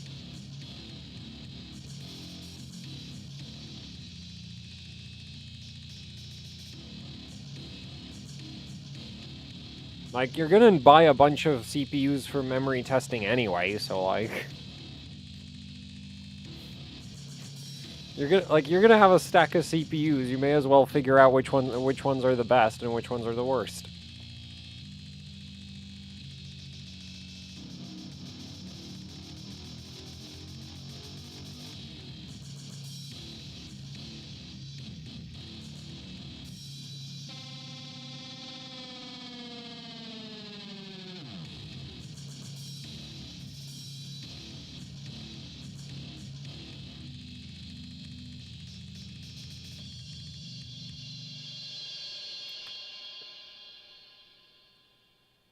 B650i Lightning or B650i Gaming? I don't know which one's better.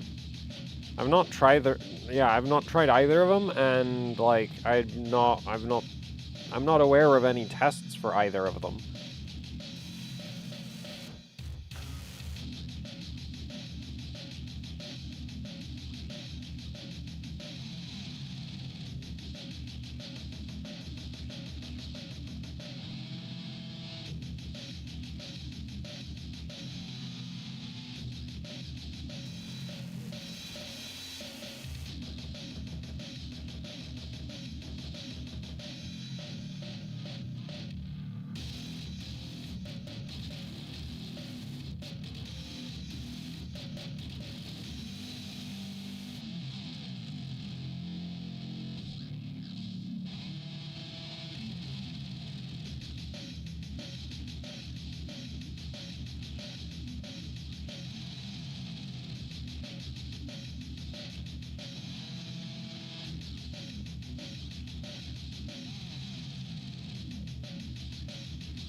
I already said I don't have... Oh, am I planning to get an 8700G? Yes. But I don't have one yet, so... You know, kind of hard to overclock something I don't have.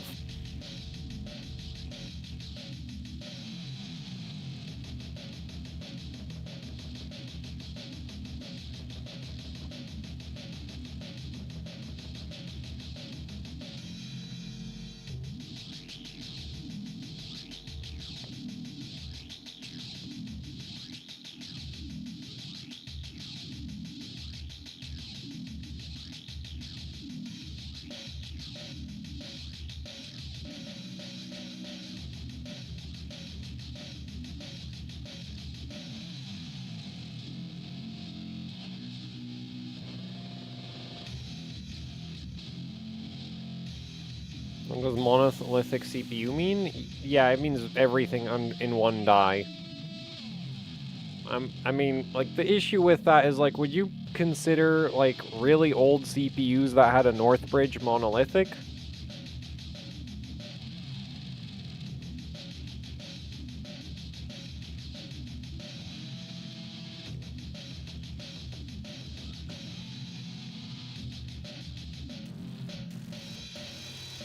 Because, like, back then, you didn't have CPUs without a North Bridge. Right? But if you look at the SoC, like, the I.O. die of a modern Ryzen is basically a North Bridge. And it's closer to the cores than the North Bridge on your old motherboard was.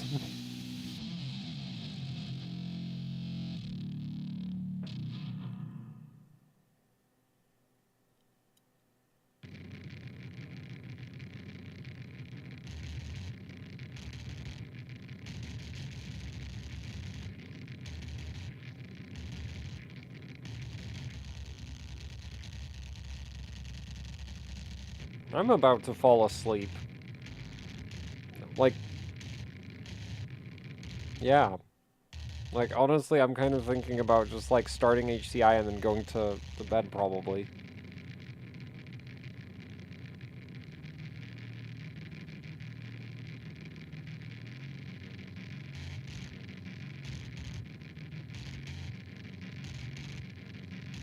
For a higher FCLK, all Ryzen CPU should be single die.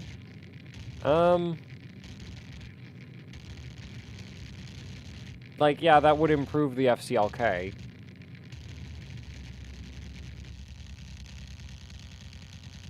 Like, technically, you can also have, like, different Infinity Fabric designs, but, like...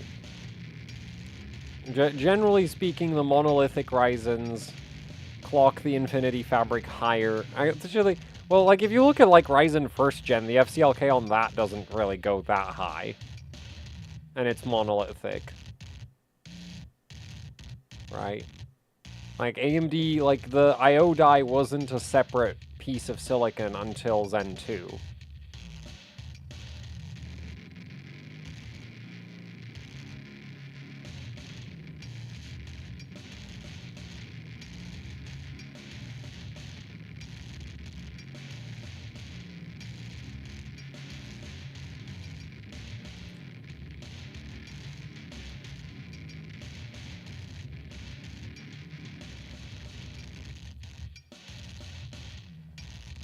Because P-cores are expensive to manufacture.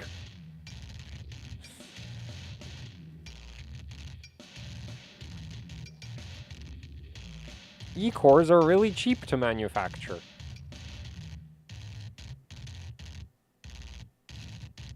You can have like 4 of them in the same space that it takes a P-core.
Trying it as an encounter card. I mean, there's no harm in trying.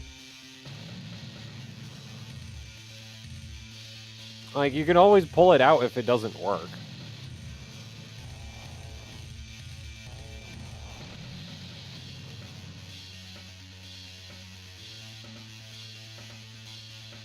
Or it doesn't help.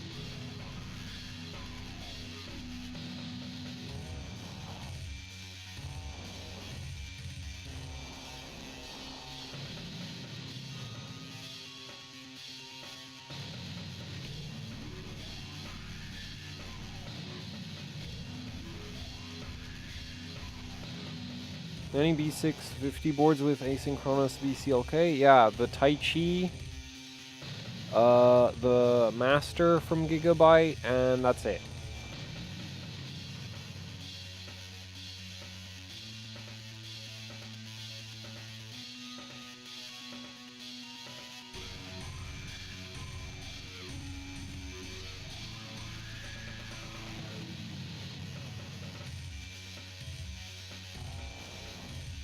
If you're happy with the performance of your current system, you could just wait. Right? Chances are, if AMD's new CPUs are really good, Intel might lower prices.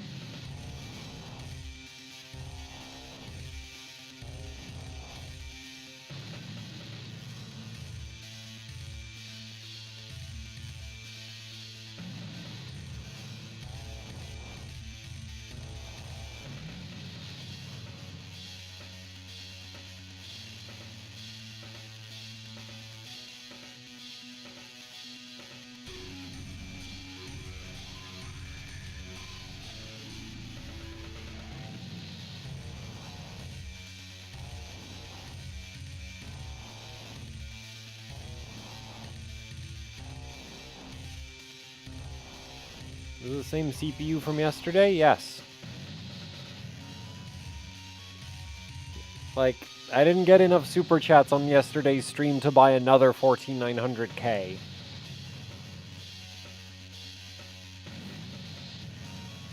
That's a joke.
$14900K fund? No, that wasn't the point of me saying.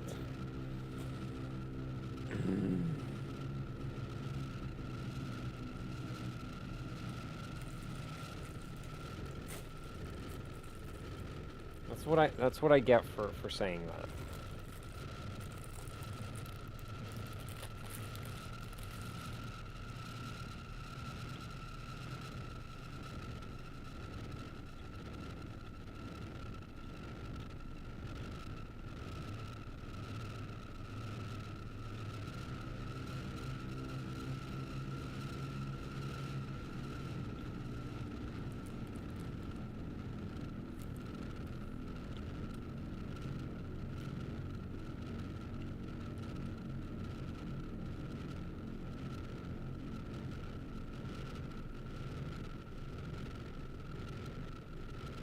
You do realize that's not going towards a 14900K unless you get... I am... Wait, now it's a 14900KS.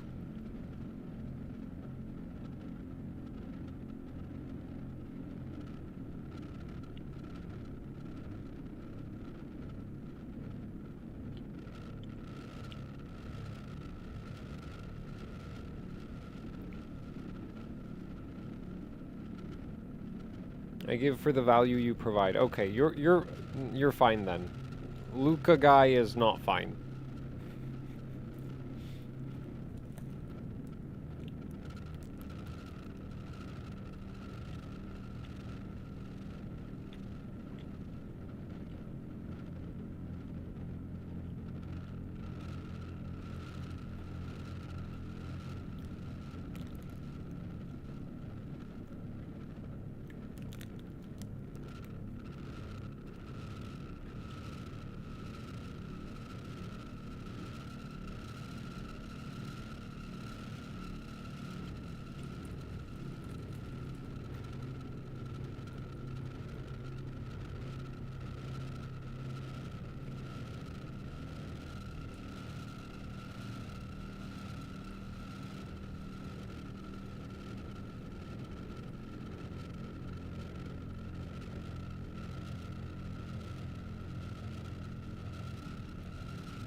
Well, my point was, I was gonna finish off a sentence about, look, unless you fund like 50% of a 14900K, I'm not buying one. But I decided against saying that initially because somebody would then decide to donate 50% of a 14900K and now I'd have an obligation. So actually, unless you fund it in full, it's not happening. You've been warned.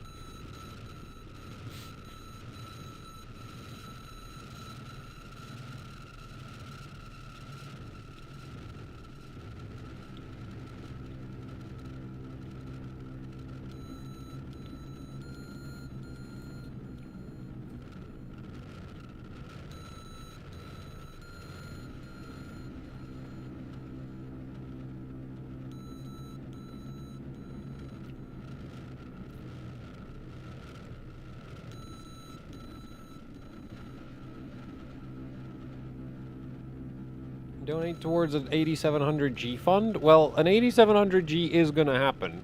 So, like, you can make it faster. You can bring the order of the 8700G closer. That's, like, the main reason why even, like, 50% of a 14900K would be like, actually, I'm spending that on an 8700G.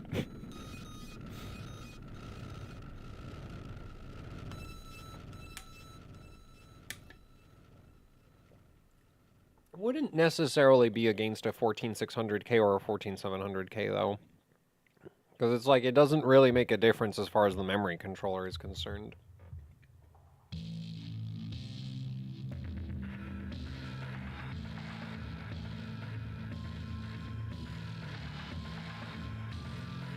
Uh, 3000 FCLK is not happening.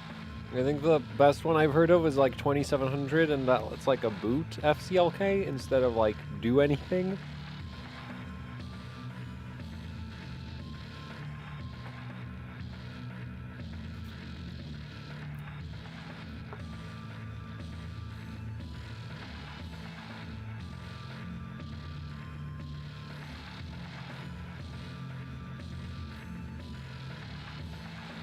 It seems like you do not bother with GPUs. In what sense? In, like, making videos about overclocking GPUs? Well, with modern GPUs, there's not really much you can do. 2700 is really high.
Well, the only reason I don't currently daily an AMD GPU is because I found a 4070 Ti on eBay for the price of a 4070.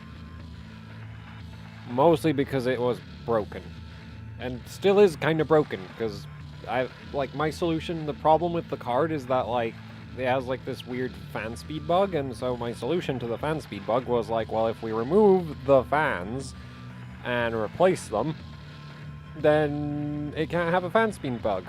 Because, like, the card's not in charge of the case. Like, I just have, like, 2 fans hooked up to the motherboard that are permanently at 1800 RPM, and that cools the GPU.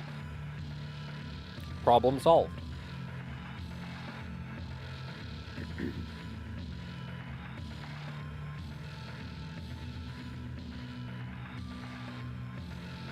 Because at the time, I was considering a 7900 XT. But 7900 XTs are significantly more expensive than I'm not sure what the prices are like right now, but were significantly more expensive than 4070s. So, you know, you find a 4070 Ti for the price of a 4070, well, that makes the 7900 XT a lot less interesting.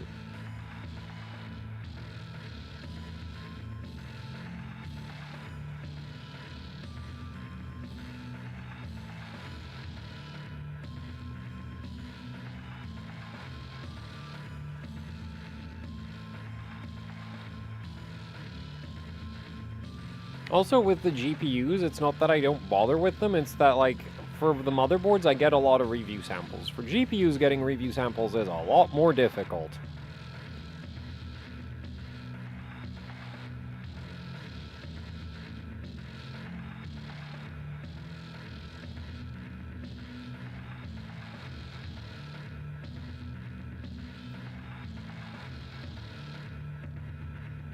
Four more minutes!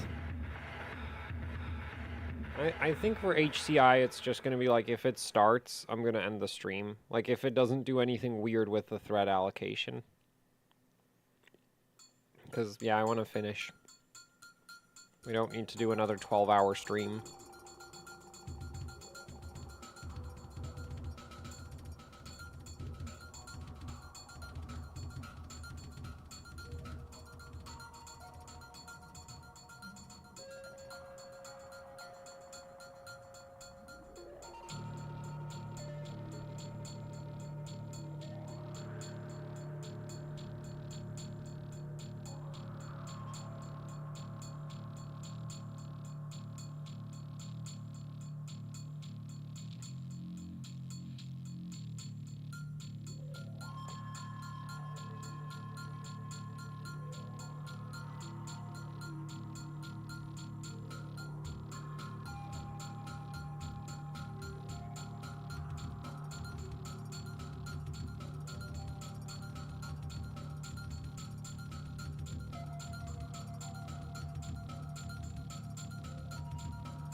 You can borrow the stuff from viewers to, I do not borrow things from people. Well, I don't borrow things from viewers. Sometimes I'll get, like, sometimes with the review samples, they're on loan to me, so I have to return them, but I'm not borrowing stuff from viewers. Mainly because, if something breaks, I don't want to have to deal with it.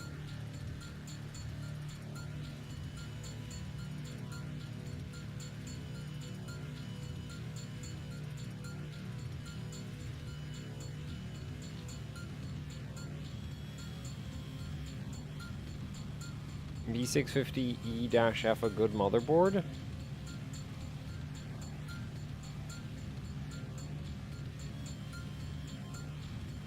I mean, personally, I'd probably go towards like an ASRock Live B650 Live mixer or a, what was it? Pro RS? As like budget motherboard options, but like the B650E-F isn't bad.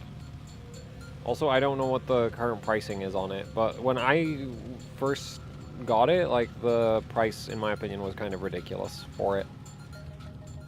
Because it had like this kind of, in my opinion, insane premium for being a PCIe Gen 5 motherboard, when it's like, yeah, PCIe Gen 5 motherboard for what PCIe Gen 5 device is.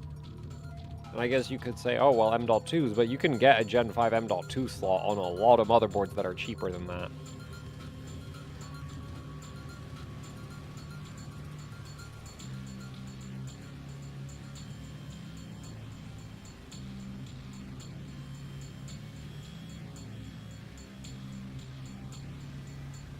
Oh, we were on 3 hours. Okay, you know what? I guess we're gonna wait for it to hit 10,000%. Because it's like 7, 6, 5, 4. I mean, 43, 42, but you get the idea. It's like not that far off. A couple more seconds.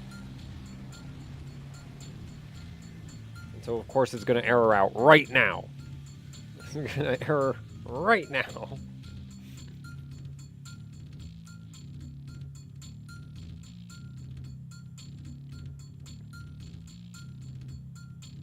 Other music? I mainly listen to metal.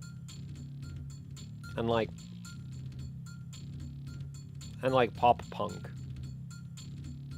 And like everything in between those two. Okay, not everything between those two. Like there's a lot of the like milder metal genres that I'm not really into. Where anyone can buy a B650E Tachyon, you can't. Like I mentioned in that video, they made maybe 1,000 of them. If you didn't already have one, you're not gonna get one, because Gigabyte doesn't want to sell those boards because they didn't make those boards. Like, and I'm not even sure that they made 1,000 of them. Why? I don't know. Go ask Gigabyte. Do I look like I work at Gigabyte?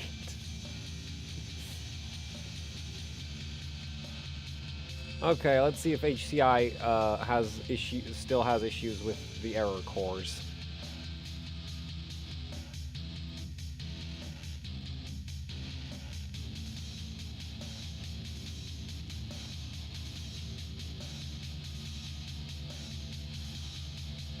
Okay, is that Sebi's copy of it?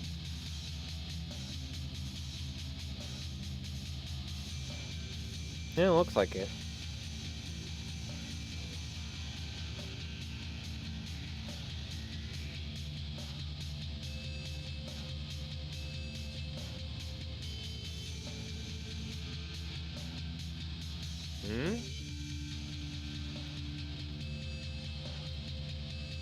Oh wait, it's this, isn't it? Wait, is it?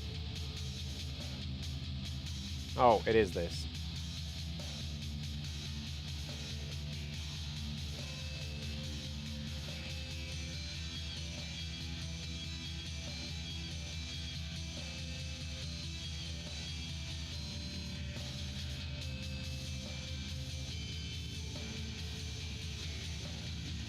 Whoa. So that's just what it does when it starts. Like, it's just that jank. Okay.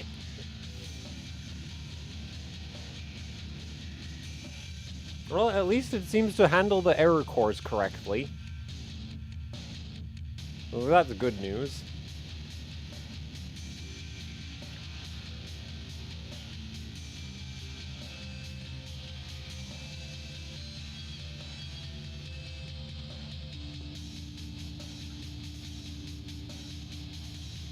As far as I know, the TPM stutter is mainly like a Windows 11 thing on Ryzen. And I just don't use Windows 11.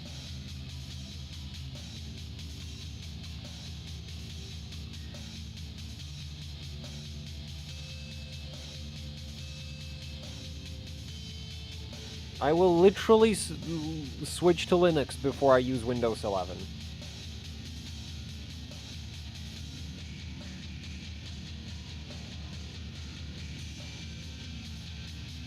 Also, whoa, HCI is thirsty compared to Karhu.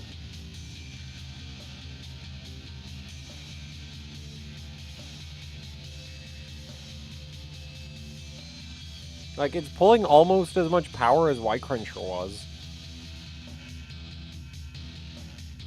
Yeah, it's at 200 watts. Holy crap.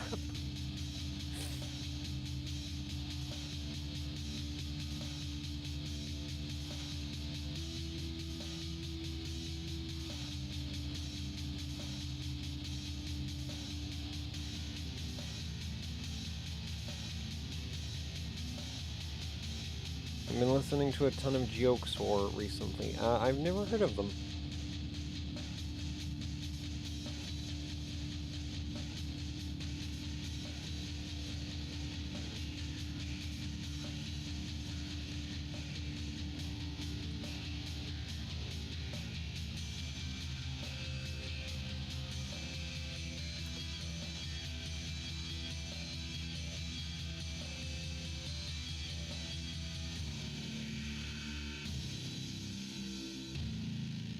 Expo usually changes a whole bunch of voltages, because DDR5 doesn't have one VDIM.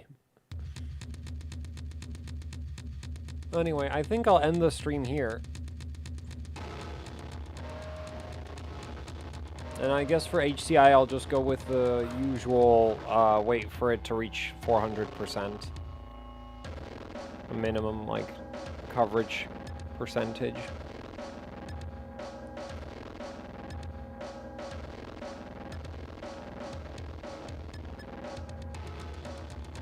So, running the CPU out of the Intel spec is standard for basically all the Intel motherboard manufacturers. And the thing is, like, reverting that on every brand is, like, very different. And also, I think, it, like, the content is too normie, and I don't want to do it.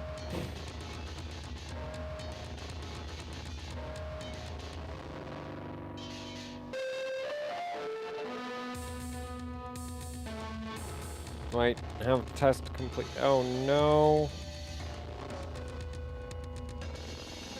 Oh, there's a completion threshold. Yeah, don't do that. Does that work? Like, I don't have to restart it, do I?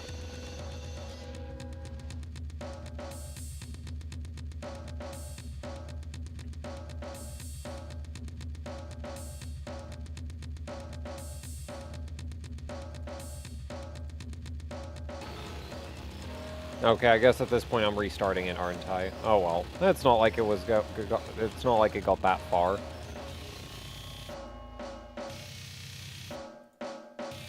Nah.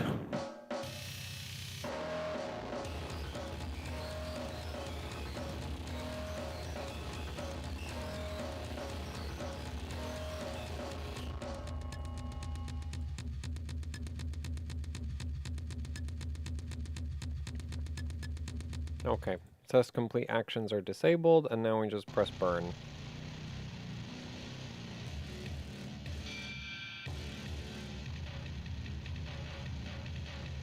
Yeah, so that doesn't work.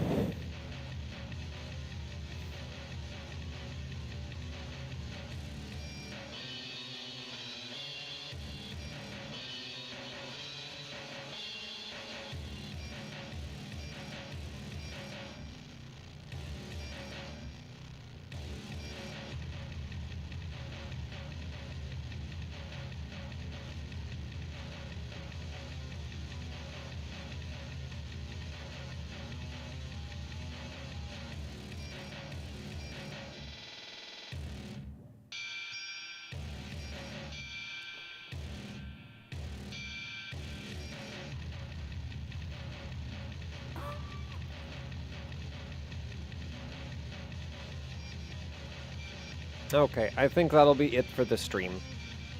So, thank you for watching. Thank you for the super chats.